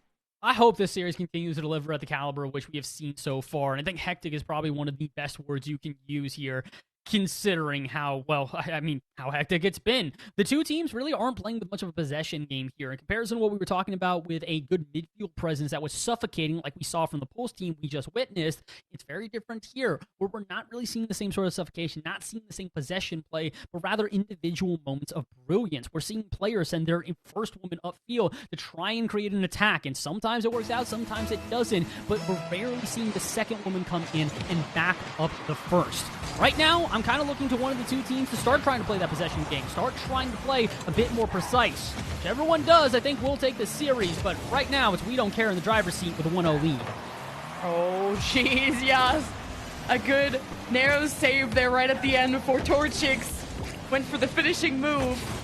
Man, Torchics are already putting on the pressure, and Jade with a quick shot. She saw the challenge come in. Torchics have been quick to react, but this counterattack is just quicker, and the demo puts the red carpet down. We Don't Care, starting off stronger than the first game. They don't need to go down 2-0 in order to find themselves a goal, and they don't need to play possession game if Torchics are going to dive that far upfield. Not a single player back for them. I get it. The strategy is understandable. At a certain point, if it's not working out on offense, you need to try and up your aggression and send the house. The issue is, you also need to play some defense, at least not on that play. That one bounces off the bar in a bit of a weird way, and nobody's prepared for it. But this is the concern I have for Torchics. We talked about keeping your composure for We Don't Care. I'll say the same for Torchics here, as defense does not seem to be the priority it needs to be. Paige try to make it a priority. Oh, jeez, when Dakri has to make a save like that, I'd be a little worried. But what we can appreciate is the We Don't Care counterattack. That's how they scored in the first place. And Yas collides into Jade. The ball is free, and Dakri wants to take advantage. We'll go up the wall, and Paige has to assist. And We Don't Care have done a good job at supporting each other, but they're very much lacking in boost. So this is where Torchics could take advantage. They're also lacking in boost. So with all this chaos and people reorganizing, it's a net that looked open, and We Don't Care is still looking for that gap. I'm not sure if this is more representative of the fact that we've seen We Don't Care step up, or the fact that Torchics are playing a bit more aggressive, but the defense for them really does not look anything like it did in the first game. A lot more disjointed, a lot more double commits, a lot more chaos on the side of Torchics here than what we were initially anticipating. Again, we talked about it. It's really important to keep your composure, to keep calm, to play to the best of your abilities in a game, in a series like this. Unfortunately, right now for Torchics, they just need to take a deep breath and recenter themselves. This is way too chaotic for them to find that possession play we have been talking about, and to find a defense that's prepared for shots like that. Yes, Queen! Get yourself involved. Get you a job after that one. Even with Dakri adding on, We Don't Care styling right now against the Torchics. And yes, they took game one, but Torchics went the distance against them, and it was Torchics that had the lead, but We Don't Care the ones in the hot seat. In the hot seat right now, but I don't think it's necessary. Oh boy, I was going to say it's not secure. That might secure it. My goodness, I don't want to call that bullying, but whatever is about as close as we can call it, yeah, that's what just happened. They just get away with that? And Yas is still like part of that picture. Get a family photo, everyone huddle in, because We Don't Care are just like bopping Torchics on the head and then scoring on them. I think it's bullying. I think Torchics are getting put into a locker, and they got to find the combination.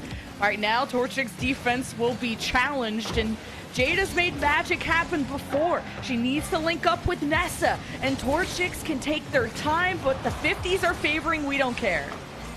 A lot of things are favoring We Don't Care right now, and I would also say the momentum is really starting to favor them in particular, as Torchics I think they're just kind of desperate for a way to find some sort of control in this game. You can see it, a lot of individual dives, not a lot of team plays being shown, and even here is a great example. Isira has to boom it off the half, but there's no intention behind the touch. It's just a boomer downfield to try and alleviate pressure, to try and slow down We Don't Care. Well, I do think that's a good idea. You need to make sure your coordination is intact because plays like that are not going to happen often, and when they are, you need to make sure that all three of your players are on the same page. Jade is on a page, all right. Well, so was Nessa. Just reading the defense and somehow finding each other from, like, across the pond. What a catch there by Nessa. All right, Torchix, I see you. You're not quite out of this quite yet. You got a minute 50. You got the time. You do have a goal. I still don't necessarily feel like you've solved all the problems we have seen thus far, though. The team still needs to keep playing with coordinated plays like that. And also, oh my goodness, be careful out at midfield. The dive out of Hira there. She was the last one back. And now Nessa the last one back instead. Double commit out of We Don't Care. And both teams starting to get super aggressive here. For a moment we thought that We Don't Care were finding themselves a good midfield presence, a much more composed midfield. Now we're starting to see that super aggressive diving playstyle back yet again. Yeah, Torchics are adapting and trying to be more ready for physical play. And what a challenge out of Nessa. She was the last person standing in that net. And We Don't Care. They like to collide many members into the ball. And look at this bounce. Look at this read from Yas. 4-1. We Don't Care. Yas is coming to life here in this series, and she's doing it against however many players she needs to. One around Hira, second around Jade, and honestly, I don't blame Jade there. She's going, no way you're going to immediately be prepared for the follow-up touch.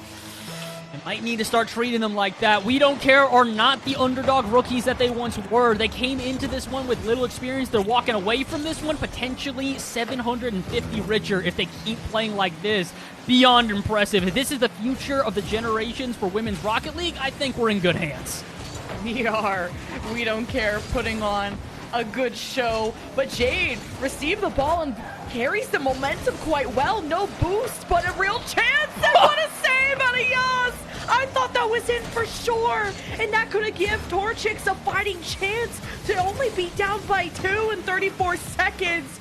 But We Don't Care are slamming the door on this one. Jade gets that shot denied, and Nessa is going to try and stabilize the team. But oh man, this series may not be as close as we thought.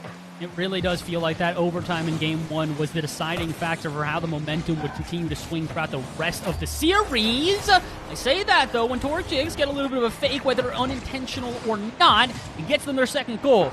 Lemon, you believe in miracles, because they got 13 seconds, 2 kickoffs, this is possible. Yeah, Dakri kind of shoved her teammate forward and got themselves out of position, and yes, that was a difficult save to make. So 12 seconds.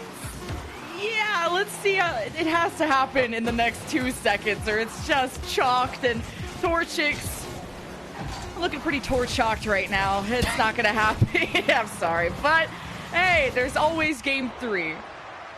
Oh, I gotta say, I don't know what's worse, the pun itself or the fact that I couldn't even think of that. That's brilliant. It's so good. It's like so good it's bad. You know what I mean?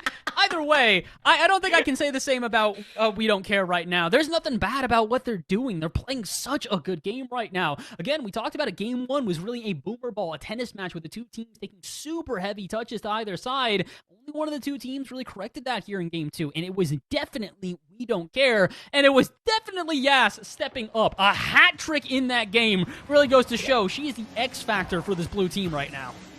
Oh, she's been killing it.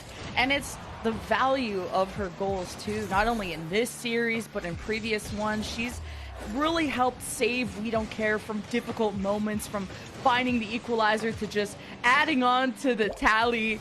And We Don't Care have looked more and more dominant as they get more aggressive, because they really are just a physical team that they don't really care if there's blockers in front of them, because they'll add a second player to force their way through. And Torchics have done a good job of like reorientating their car to deal with that pressure a bit better. But the comeback was a little too late for Torchics at the end. It's a little too late and also a little too disorganized though for me. Like we mentioned again, it's one of these things where I think they have these moments of brilliance, and that's really what football and individual play is going to be about. I want to see them be more cohesive. I want to see them work as a team. We've seen few passing plays from them, but when they do arrive, they're looking solid. I like the attempt there. It's unfortunate it doesn't pay off, but maybe Torchics can start off Game 3 with some offense and a goal to give them some momentum. Torchics won't give up without a fight, and how do you stop Paige? It's like finding bounces and catching Torchics, almost lacking in that moment. What a play, as we don't care. Still hammering the back of this orange wall, and Dakri has a chance, and it's barely saved by Jade, who just got a hand up in time. And Torchics with a counterattack. It's in front of the net. It's low, and the shot is in! And this is where it can work out. Sometimes if you are going to play with this aggressive, this chaotic of a playstyle, all you got to wait is for your opportunity. Awkward miss off the backboard. Paige recognizes she has to be the one to step up, tries to clear it away from the defense, but with so many Torchics players swarming the net, kind of just have to concede and move on. The 1-0 lead here for Torchics could be the momentum changer that we've been looking for, a pendulum that has ceased to stop swinging in quite a while. Maybe for a moment it can at least give us a bit of silence and give a chance for Torchics to get back into this game. Oh, Dakri not able to carry this one through.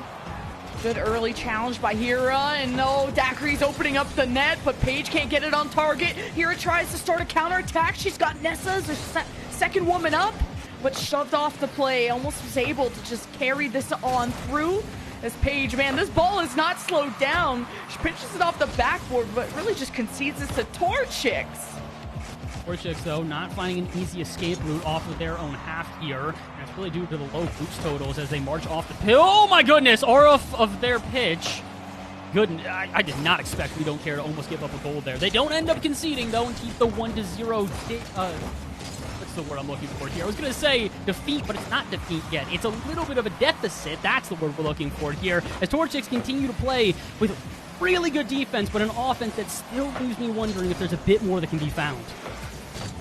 Yeah, just a very small deficit for We Don't Care. Uh-oh. And now Dakri, who just fakes it for Paige to look good in the end, and it's tied 1-1. The moment I start to compliment their defense, and it's a bit of crossed wires here. Jade thinking, okay, Hira's going to cross net to go for that one. Hira slowing down, thinking Jade's just going to take it up the backboard. Neither one of them goes for the challenges, and that's the littlest bit of space being given to We Don't Care, and it's more than enough for them to capitalize upon.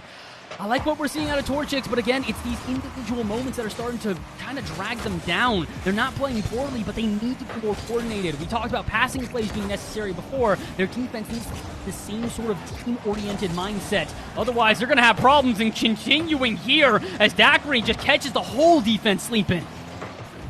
You gotta wake up. Hibernation is over, but Yas has the ball, and Nessa climbs up to the backboard in time. Sends us back. We Don't Care, swinging for a home run off the ceiling almost. Dakri sets it up, but Torchics managed to pinch it out. But this is just deja vu. With Torchics clear, We Don't Care, bring it back, and we need to see the fire. You can't pick Torchic if you don't have fire. Well, okay, see, it kind of does work, though, because I'm not so sure this Torchic is long for the world, considering it's in a nugget box. So maybe not able to use the fire in any capacity. Somebody should at least find the fire. Within them, underneath them, whatever to get this team ignited, I will recommend it. It'll start here. Hira off the ceiling, has the reset and the dunk, and nobody to follow up. Again, we talk about it. There needs to be a quicker follow-up. There needs to be a 1-2 punch combo. The singular jabs do not find a follow-up knockout blow, and that needs to happen for Torchics. Torchics were really developing some good presence, and the 1v1 and still saved. Fantastic job by Hira, and the counterattack. She's not Hira, she's a hero. She had all the time in the world, and she knew exactly what she wanted. Flip, reset, and look at the accuracy. Slotted into the bottom left. And although we say those moments of individual brilliance will not happen often if that's your main game plan, when they do happen, if you can really stunt your stuff, I think you just might be able to find a win. With 80 seconds to go, now we don't care who definitely are not content to take the loss here. They got to be careful. For a defense that has been shaky at best in this game, they cannot afford to concede a goal. Oh, Torchic, almost a dunk. We don't care, gotta stop sleeping, as you said. They've just been stuck, and it's a nice flip, a good recovery out of Paige. Brings it right to Jade, though, who's right on her tail. Goes for the ball, not the bump, and puts it to the side where we don't care already. They're hunting for that equalizer. There's only 50 seconds left. And Daiquiri just takes a shot, but it's not one of quality and not one that Yas could follow up with, not until this moment. We don't care, are good at just throwing the ball to the orange wall, but what now?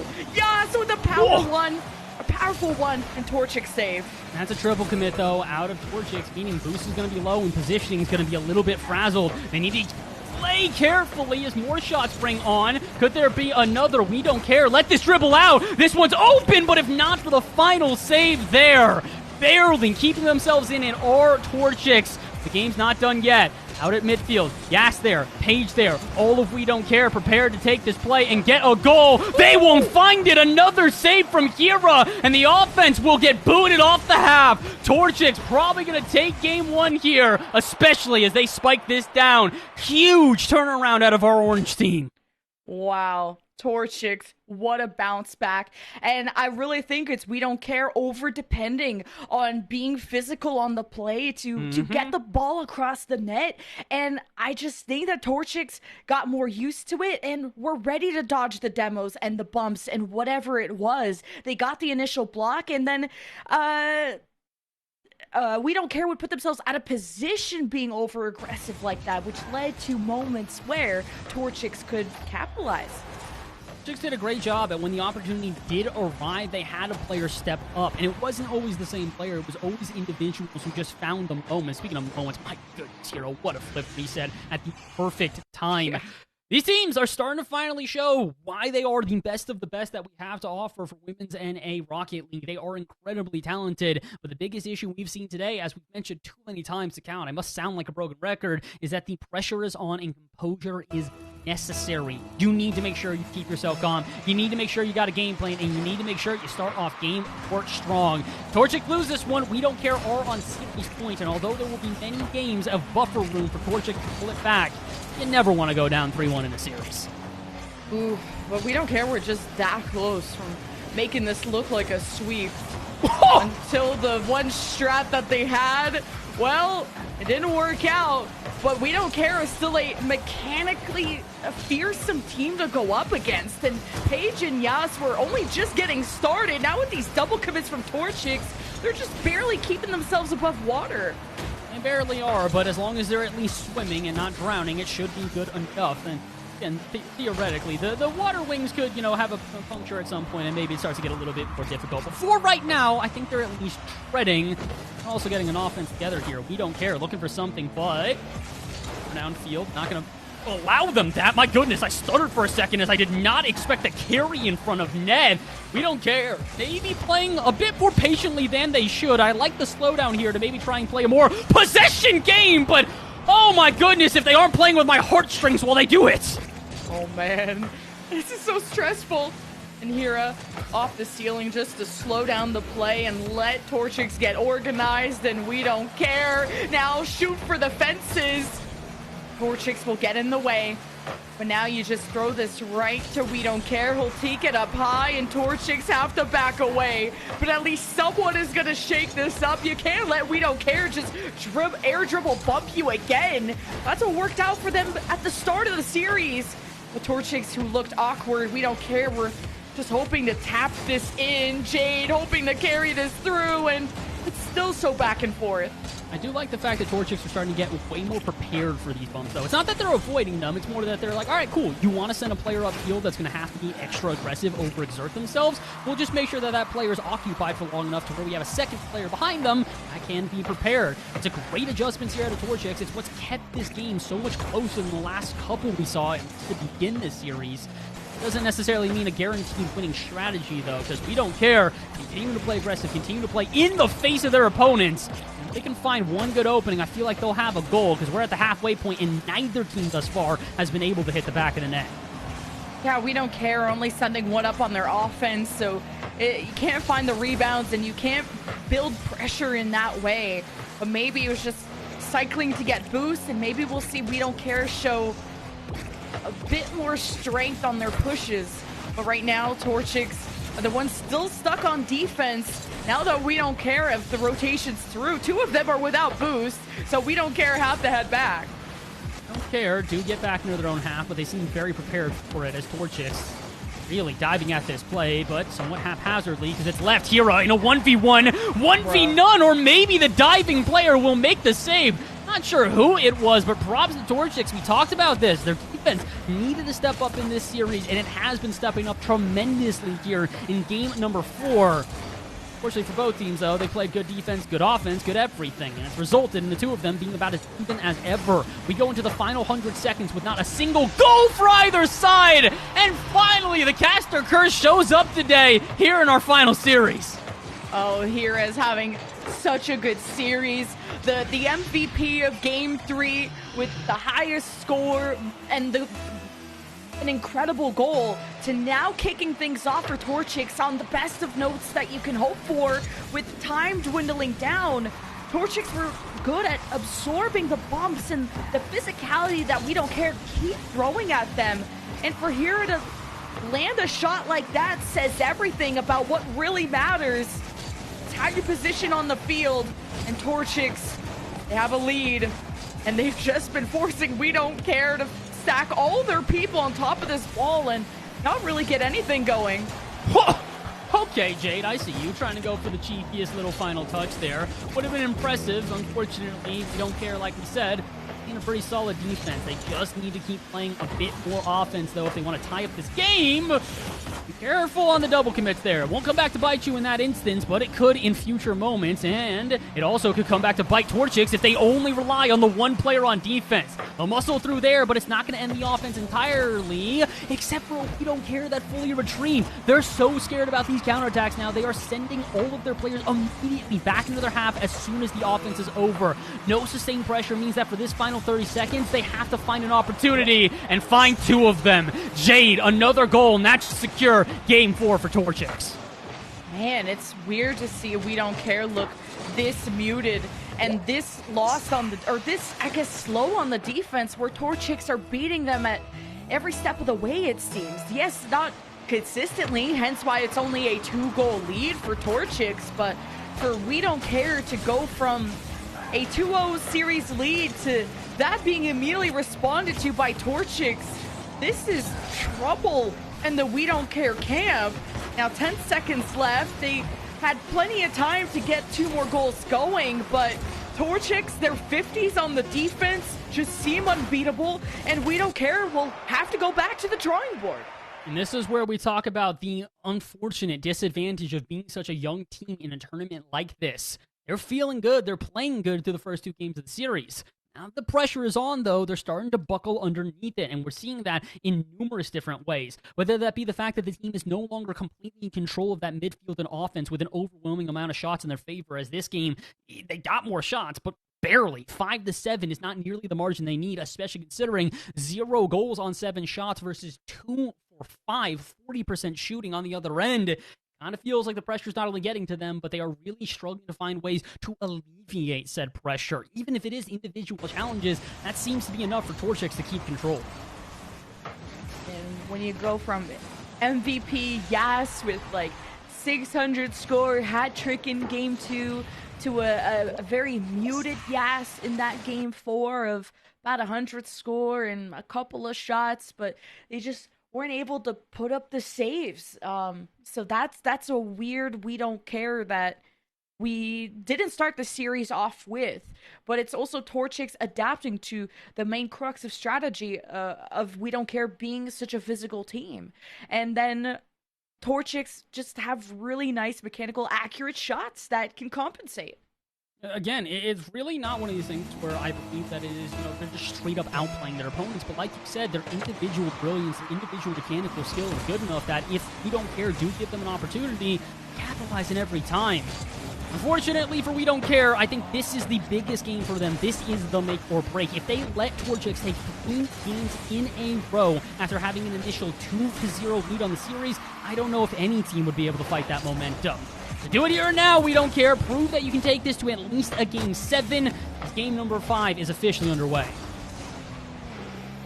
This is Torchic, being forced to make that save. Hira does a good job against Yas. Paige finds the rebound. Jade is ready on the backboard. So Torchic looks structured on the defense, and Yas went in a bit too early to hunt for that shot as the ball floated in front of the net. But Paige will give them another chance at success. Look at this dribble, wanted the bump, but Jade gets rid of it in time. The demo removes the fellow Torchic, but We Don't Care don't have the ball. And it's back into their own half, but with pressure against them. And a Torchics who have played a better midfield and are prepared for this one. Hira, great 50, muscles through, but Yas on the follow-up. And so quiet. You mentioned it before. Really, the biggest difference is that We Don't Care has been shut down, and Yas in particular just hasn't been allowed to show their abilities on offense. They can turn up here in game number 5. They can turn the series around. They can do it here and now, but unfortunately, the pre-jump not going to come to fruition. It's up to Paige out at midfield to stall the counterattack. Winner of this game will go to series point. Yas can try to carry this through, but Torchics, no, they can't let Yas have time and space. She's been deadly before, and I like that Yas is ready to have a bounce-back performance as Jade threatens the shot. Daiquiri puts it to the side, tries to pinch it out, but Torchics have such good coverage. Just all over this defense. She's constantly harassing and attacking the ball, and is this going to net a very valuable opportunity? Well, Torchics gets sent away, so not really. Do have no chance at offense there, if not for Paige. My goodness, what a dunk, and what a catch from Gas. Flip reset in the bag, a bunch of bumps. Where's the third player? Overextending, and that is an open goal for Jade. You have to feel for them. We Don't Care saw the opportunity, but by the time they recognized it, it was far too late. I mean, We Don't Care are getting desperate to where they can find themselves in the rotation when they got shut out last game to feeling like they need to send the house, as you like to call it, to get the job done. They've been that very physical, space-creating team, and if they need to add more players, that's what it's going to take. But Torchics punish it. They've been absorbing all of that power out of We Don't Care and spitting it right back in their face. We Don't Care now force Torchics to extend through the midfield, but We Don't Care can't seem to carry the ball fast enough. They just can't seem to find any possession. We talked about it again, a midfield presence for Torchics, which was not a factor at the beginning of the series, absolutely is now. They're relying on this more boomer ball play from We Don't Care. They're fine if We Don't Care want to keep on taking these heavy touches out of midfield, these aggressive dives in their front third. They're cool with it as long as they are prepared for it. It does not mean a thing to them right now. But 2 minutes to go and a single goal lead. It feels like We Don't Care. You need to find a different strategy. It's been 3 games in a row of basically the exact same thing. These attempts at offense that are hyper-aggressive in the face of their opponents, but unfortunately with a defense that is no longer crumbling underneath the pressure, they need a different strategy, or they just need a freebie out at mid. Torchics let this one linger for far too long. And Torchics were just so busy going toe-to-toe with Paige that the ball comes out to Yas, and that's not the first time Yas has been in a situation where she waits for the ball to come out of the defense and to strike when they least expect it. So that's now a different type of strategy from We Don't Care. Besides just the bully ball, they can just wait for Torchics to make the move first and have a better reaction. Playing well so far here, and if We Don't Care can find that strategy, I think that it is a viable one. The unfortunate truth for them, though, this is where those nerves get back into being a factor here. We Don't Care have proven that if the going gets tough, they tend to have a little bit more struggles than usual. Maybe that goal of confidence they need. Not if they block their own shot! Oh my god. I thought that just the initial shot was going to get saved, and then, wow. 1 minute left. It all comes down to this. It all comes down to Yas, and she slams into Torchics, who now try to juggle the ball out of their side in the midfield. It's We Don't Care, but just barely with any possession. All this momentum they look like they were generating, it's gone, and Torchics just circling like vultures, waiting for their moment, and it's Jade's time to shine! so clever here out of Nessa. Watch her as she just lurks around the net, sees the shot, and goes, out of my way. Goodbye. Bump the final defender and give a free as ever goal that could lead to them finding series point. 39 seconds left. We don't care if there was ever a time to pull the ace out of your sleeve. It's here and now. From an 0-2 series deficit to Torchics, about to slam this into series points. The resilience. Oh man, getting cooked to now feeding it right back to we don't care. Yeah, that'll pretty much lock things down in my opinion. Torchics, wow.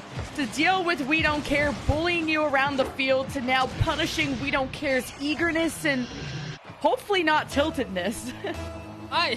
You say hopefully not tiltedness. I can't blame We Don't Care if they're at least a little bit tilted from that game. A chance to get back into it and then an own save has got to be one of the most demoralizing things to experience in Rocket League. And I feel so bad for them because they're playing a good game. This is definitely a big step up from what we saw in the last game, but when goals like that just don't come to fruition, you can't help but look at yourselves and go, is the world against us? A 3-1 victory, a 3-2 series lead. Torchics take the win, but it's really all eyes on a We Don't Care that have been up and down in this series, and although up on that last game, it still wasn't enough. Oh, but we wanted a good series. We wanted one that wasn't a sweep, and I'm stoked about this. I mean, you had Nessa who just didn't even have to be in the play, like the lowest amount of touches I've seen, because you just have Jade and Hera just getting every shot. Like, they're taking shots from the sidewall, from the midfield, and it catches We Don't Care off guard, who are like, oh, we can just dribble, air dribble bump, we can try to pass in front of the box, and it just got shut down every time. It really did. Again, so many different options, and unfortunately, all of them stamped with a definitive nope every single time here. All right, We Don't Care. I've got one last piece of advice. We've tried to tell you guys how to adjust your rotations, how to change everything in this game. I have one last thing to say. It's time to care. I don't care if you didn't want to. I don't care if the rest of the day you're going to stick by your namesake. It's time to care. If there ever was, it's here and now. You lose this game, you are out of the tournament without $1 in your pocket. And Torchics would be happy to send you there. Game number 6. It is do or die for We Don't Care. Time to go Care Bear mode. And We Don't Care have the kickoff in their favor, but Torchic's defense is hard to peel back. And there's been moments where someone like Yas will kind of wait for the ball to come out to see what the defense does with it and then strike. If We Don't Care act too quickly, as silly as that sounds, they're the ones that'll get figured out. Oh, 100%. Unfortunately, the truth is that, you know, having to be able to vary yourself is incredibly important in Rocket League. And when you continue to dive at every ball without hesitation, that becomes repeatable. That makes a team go, okay, well, we know how to play this. They're going to go for the 50. They're going to go for the dunk. They're going to go for the aggressive challenge. And if they put in a stutter step, they put in a fake here or there, they put in a misdirect play, it's going to catch them off guard. So far, it's done exactly that. But breakaway here. Paige and Darkrai going for this one, and Dacry will nail that! My goodness, what a startup and what a finish! Just really good communication out of Paige and Dacry, and where Dacry, if she gets set up like that, I've been waiting to see Dacry shine more and more as the series goes on, as this day goes on, and just links up perfectly with her teammate. We Don't Care off to a good start, and one that I feel like they desperately needed when they only got one goal over the past 2 games. Can they get more than this? And can they hold Torchics at bay? And almost a chance for Dacry to get another one. Dacry's starting to light up here. We talked about it earlier in the series, having Gas be X factor for this We Don't Care team. Now it's turning into Dacry here, as she is really starting to play with not just a good offense, but really the forefront of the offense, leading her team into every charge down field. That being said, it's only a 1-goal ball game right now, and as much as I want to say this is huge for We Don't Care, I think they still need to improve on this lead a bit more, because you know Torchics, with the individual brilliance that they have shown, all they need is one good opportunity and they're right back into this thing. Or maybe it's 2 opportunities, because here comes We Don't Care the other way. A second goal here would be huge for their momentum. Now, It's all up to what Daiquiri can do on this 50. Wins it, brings it out to the net, but Jade smartly puts it to the corner before We Don't Care could turn the play around. And Torchics have been more aware of that too, that We Don't Care's 50s can benefit them really close to the opponent's net, and We Don't Care have scored off of that before. We've highlighted yes in that occasion. And Torchics, their adaptability in these series is something to really look out for. Full chance here for We Don't Care to maybe capitalize upon for a second time. That's an awkward touch off the backboard in. Be prepared for it. We're starting to see We Don't Care with a better midfield presence, though. They're starting to try and slow burn away at the Torchics boost, the Torchics positioning, just all around trying to make them uncomfortable and find their opening. It's a lot more composed. It's a lot more controlled of a game plan here out of We Don't Care, and really, it's everything we've been asking for them out of the last handful of games. So, good on them. It's not enough to guarantee them the win thus far, but it is definitely doing them the best favors possible to keep them in control.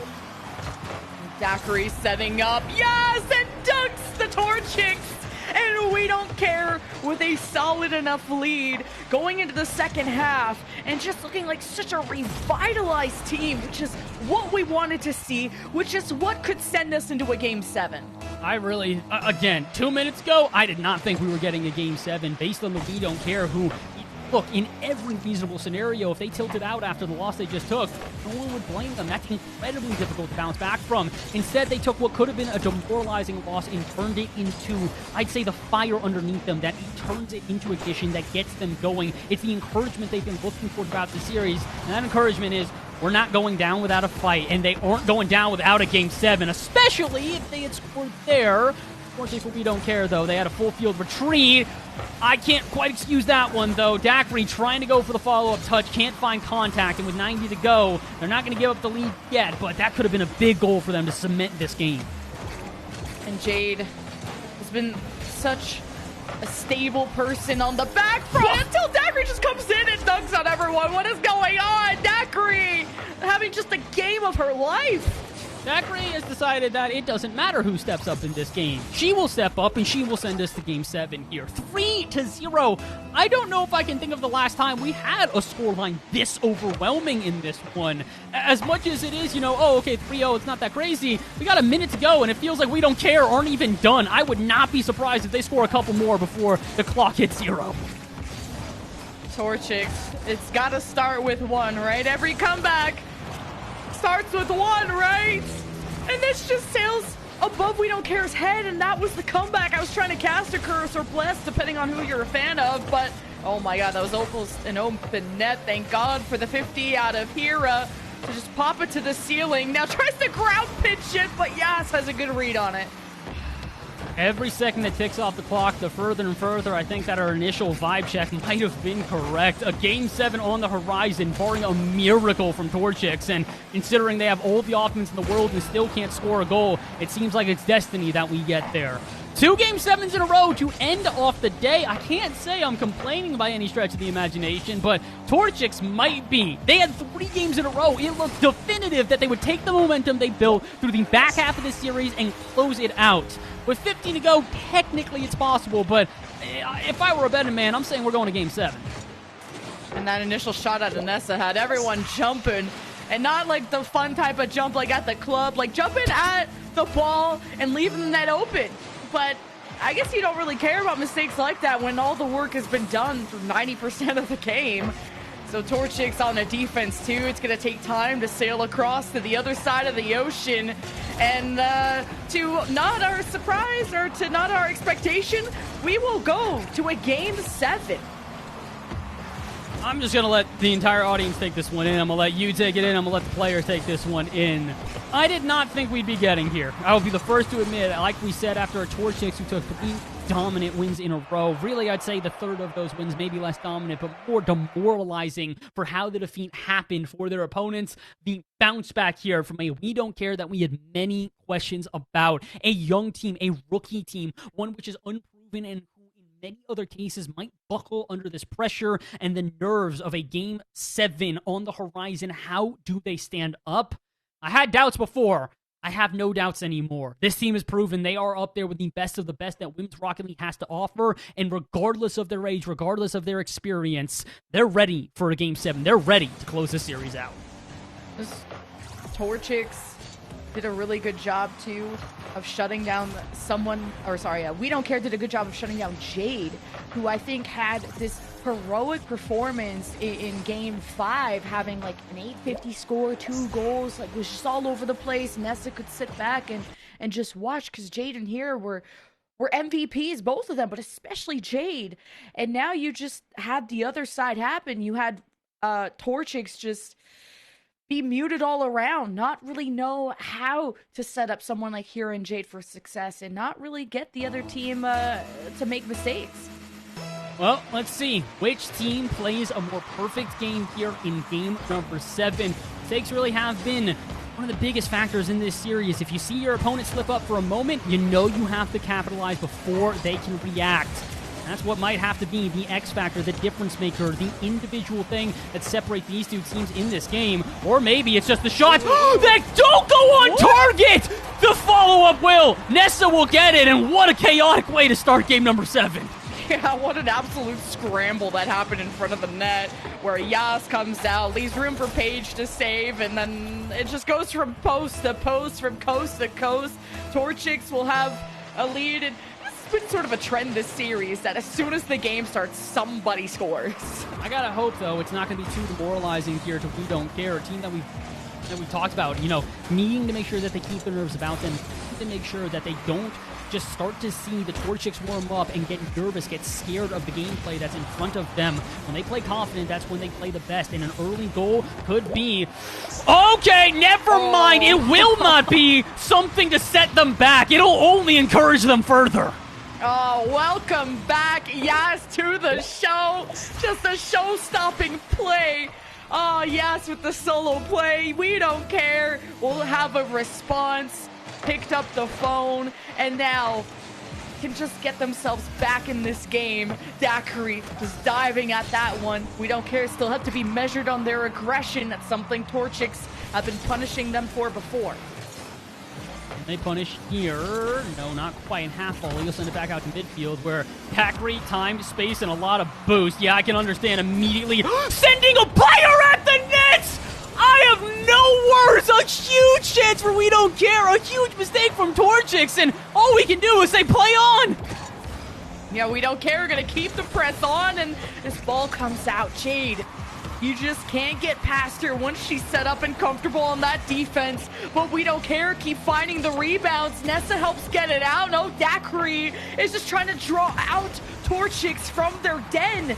And We Don't Care. The offense seems like it's relentless. Finally, some space between them and the ball. They just keep booming it towards Torchics to keep them stuck. Jade didn't get the second touch, but off the ceiling, it lines up the drive for Nessa! So clever out of Nessa here. Watch the final defender as they just kind of try to skirt the side edge. Paige is expecting the shot across. She's prepared for it. Snipes it just behind Paige and makes it way too difficult to ever get a save. Torchics, clever play and great capitalization upon an awkward defense. 3 minutes to go. We Don't Care. They have a chance to get back into this game, but they need to just shake that goal off and ignore it. Play the same gameplay. Get a goal here. Follow up there. Shot denied, and it's an own goal from Hera!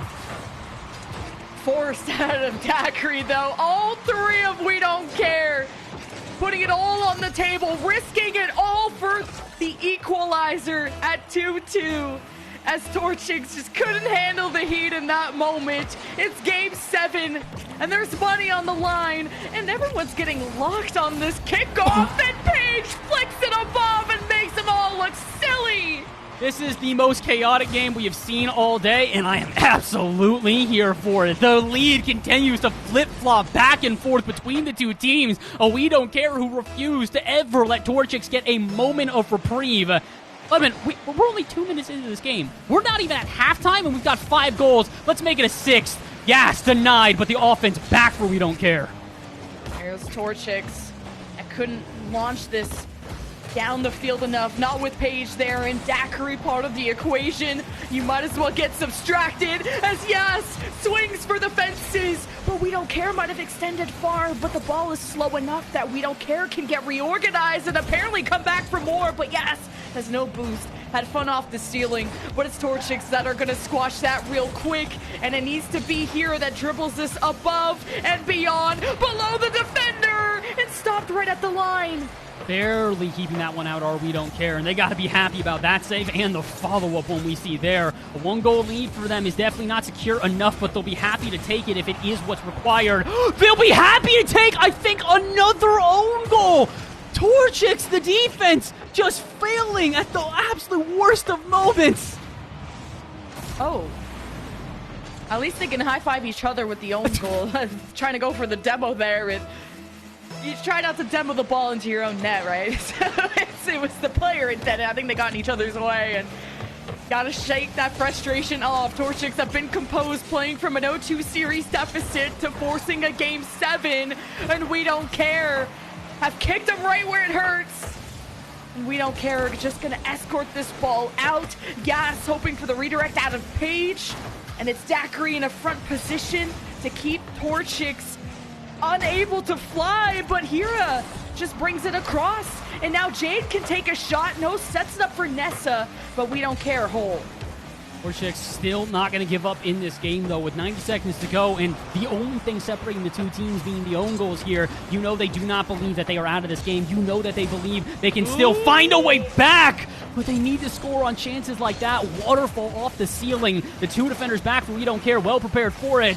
Not needing to be prepared for a follow-up shot. That one just a bit wide of target, and time ticking away. Valuable seconds off the clock that Torchics cannot afford to waste. Another march downfield shut down by Daiquiri, and maybe even scored by her as well. Setting up Yas. That should be the dagger. 5-2 to We Don't Care. Yes. Oh, man. Love to see her just get gas back into the tank, too. And when she has her moment, she always waits just for the ball to come out. And this has not been... Yas has done this so many times when the ball comes out from the back wall. She's ready in the box and always shoots through the gap, threads the needle, and We Don't Care at 45 seconds are up by 3. Torchics would have to capitalize on this crossbar, and Hira just pops it up, but it gives time for the defense to get this out. At what point do you believe the universe is against you, Torchics fans? You have to imagine that right now. Opportunities falling apart as in front of your eyes, and so many chances that you just wish could turn into a goal. The time just not there, but this is a breakaway. Triple commit. If this goes in, there is a chance, and it does. Nessa plays with us a little bit there. That almost rolled out, but with 18 to go and 2 down, this is possible. What a great catch. Yeah, almost, that post almost ruined it all. 18 seconds, 2 goals is what separates us between another overtime, or maybe We Don't Care ending this best of 7 with money in their pocket. And yes, crashes into the corner. Paige demos Torchics, who try to race down the field and get a goal right this second. And it was Jade that threw it, but it was blocked, and time runs out, and We Don't Care take the Game 7. Huge win out of We Don't Care. We talked about it. The rookies, the inexperienced team comes in and proves it does not matter. They are the future generation, and guess what? The future is now. Taking home a 3rd place in their group means they take $750 home. It's gotta feel good, especially in a tournament like this. It has to, and I'm glad we got treated. We saved the best matches for last. Clearly 2 sweeps, but 2 Game 7s to cap off our day. I'm just so entertained, and I'm just so proud of all the work that these players did and the grind that they either did behind the scenes, or maybe if you name yourself We Don't Care, maybe it's like a scrimless team, I don't know, but the work definitely showed on the field, and that's all that matters. A big congratulations to We Don't Care in the end. Huge congrats to We Don't Care here. And honestly, I commend their opponents at Torchics as well. It was a well-fought battle. Both sides really playing fantastic. I don't even really know what to say. I mean, you said it yourself. It's saving the best games for last. It's saving the best series for the end of the day here, and it's also showing the levels at which we've got. Our two frontrunners in NA, you can really tell why we keep saying they are the frontrunners. And the rest of the pack is so incredibly close. All I can really take away from what we just saw is I'm not only excited for tomorrow, I'm excited for the future of Women's Rocket League as well. These teams are continuing to develop, continue to step up, and I mean, I got nothing else to say, but I think you deserve this one because you've now officially done it. Yes, Queen. Well done. Yes. Well done. Well done. And if you guys should fight in the chat over who you think our ally MVP is going to be. And to give you even more time, we're going to throw to a quick break, and we'll be right back.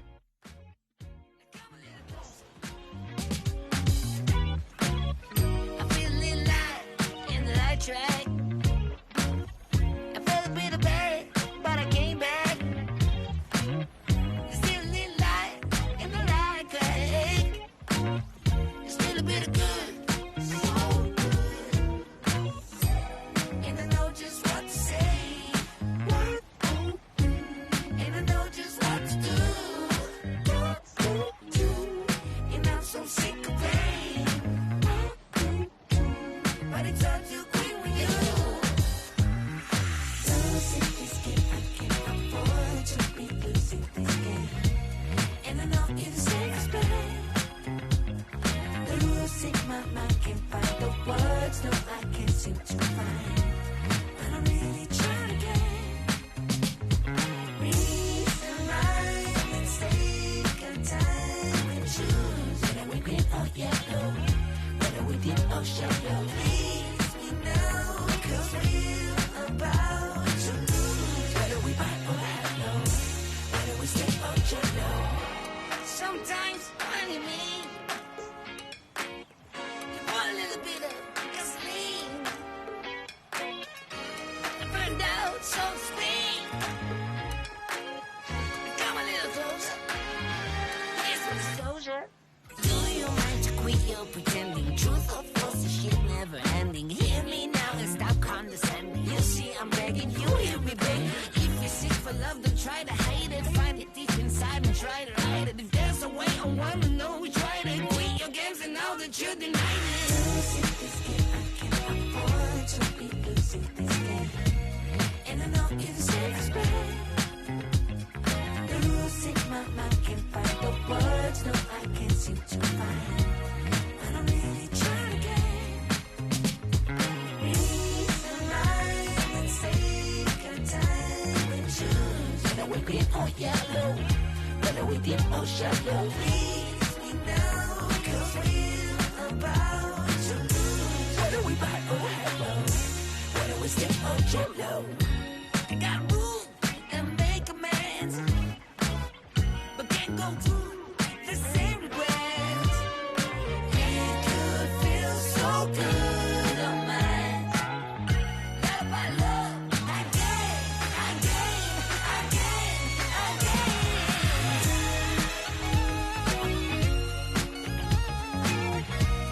And I know it's safe bad.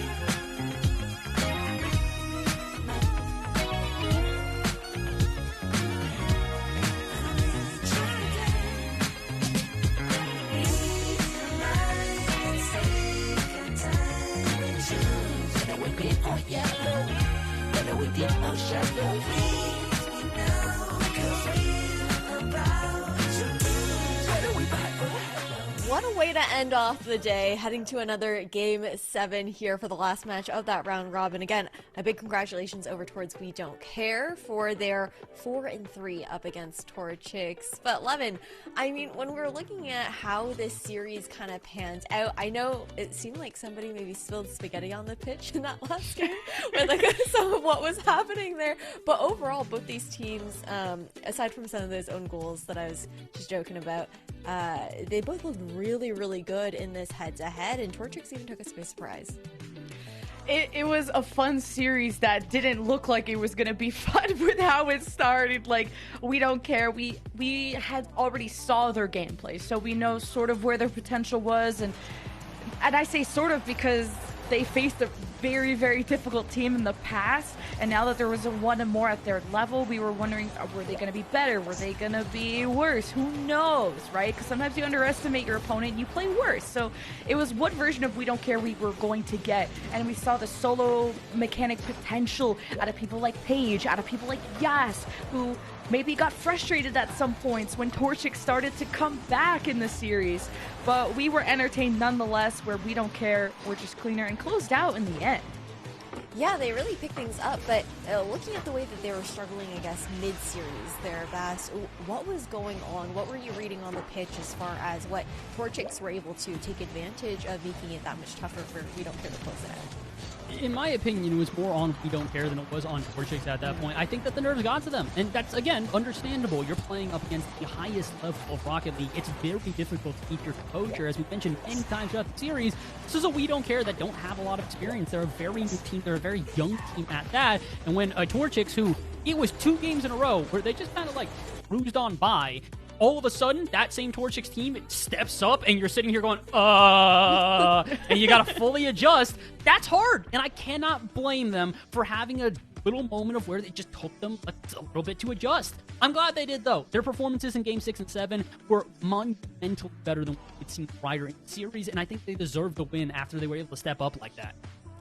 Yeah, I mean, it's pretty insane to see the adjustments that these young bloods are able to make within these matches. But we've also got speaking of one of these young bloods as well, our ally match MVP is going to be Yaz for this one. I think there's no surprise there. Lemon, have your moment. I'll just give it to you.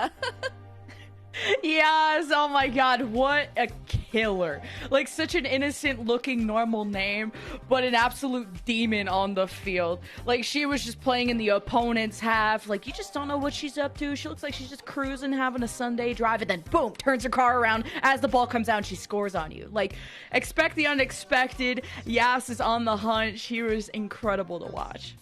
Pretty insane, just considering how young. Again, I know that you guys talked about it so much during the game, in the pre-match as well, that this We Don't Care roster is, you know, Daiquiri being the eldest at 20, but then Paige being 16, Yaz being 15, in that kind of sense. They have so much room for growth, and who knows what their peaks will even be. I don't know what it's going to be, but I am ready to find out. Again, I have to remind everybody, this is the first of multiple events this year. There's tons of stuff going on with the women's team within Rocket League. If you think that this review of this player is impressive, wait till they get some reps. Wait till they start playing with different teams. They grow up, tryouts with different people. Right? Exactly. Like, again, difficult here for me personally, when I always have to take into account that these are literally like, they're kids. They've got time to like both mature and also mature in their gameplay. Mm-hmm. So the combination of the two should turn them into a superstar. Yeah, it's going to be insane. GG's to both these teams. Unfortunately, we won't be seeing Torchics or We Don't Care tomorrow, but well, you got to actually talk about who we will be seeing over into day 2, who has actually made it into the playoff of this event. It'll be a single elimination bracket here, and now looking, Lemon, over towards this playoff bracket, how are you feeling about these semifinal matches? Oh, that's a lot of bricks. Is it going to be enough to face G2, though? And Y12? I need to deep dive into some lore along with Troubleshooter. We've had just really incredible names, but will it be a G2 Gen G final, a GG final? Will it be, I mean, is it going to follow the script or not? It's up to Troubleshooter and 12 bricks to be the upset queens.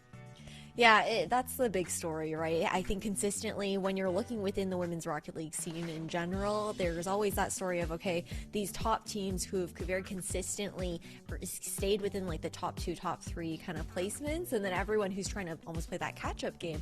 But the same story goes to show over on the EU side there as well, Bass, because looking over towards the playoff bracket for the EU Showdown here within Star Chasers, I know a lot of the names have changed up from last year, but the players that we're seeing here have not. No, it's similar people last year. Shout out to Guild, though. I do want to give them credit. One of the few orgs that has stuck around for year now. They're back yet again. And again, huge shout out to them. Big fan of Guild, big fan of Guild Academy, big fan of the players, and also probably still going to be realistic in the fact that they are facing an uphill battle right now. That ACD team has been unbelievably talented as of late. They went 3-0 on the day in order to make it into playoffs here, dropping, guess how many? One singular game. One game the entire time. So ACD definitely looking to be the number ones in their group here, but I do not want to count out either of the teams on the other side. I think both Shorties and Cat Jam have a chance to make it to that grand final. Whichever one does get there, I kind of believe in both of them to give a heck of a fight to whatever team comes out of that upper side.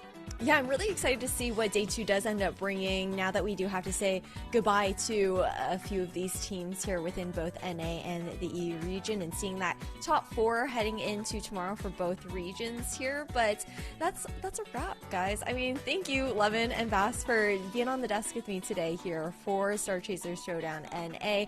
Big appreciate to you guys for the cast and everything. You guys are phenomenal. And again, a big thank you to Ally for putting the Star Chasers Showdown event on as well. And of course, the production is brought to you by Radiant here. But it's going to wrap for day 1. We will see you guys tomorrow for day 2. Don't forget to tune in. EU will be up first.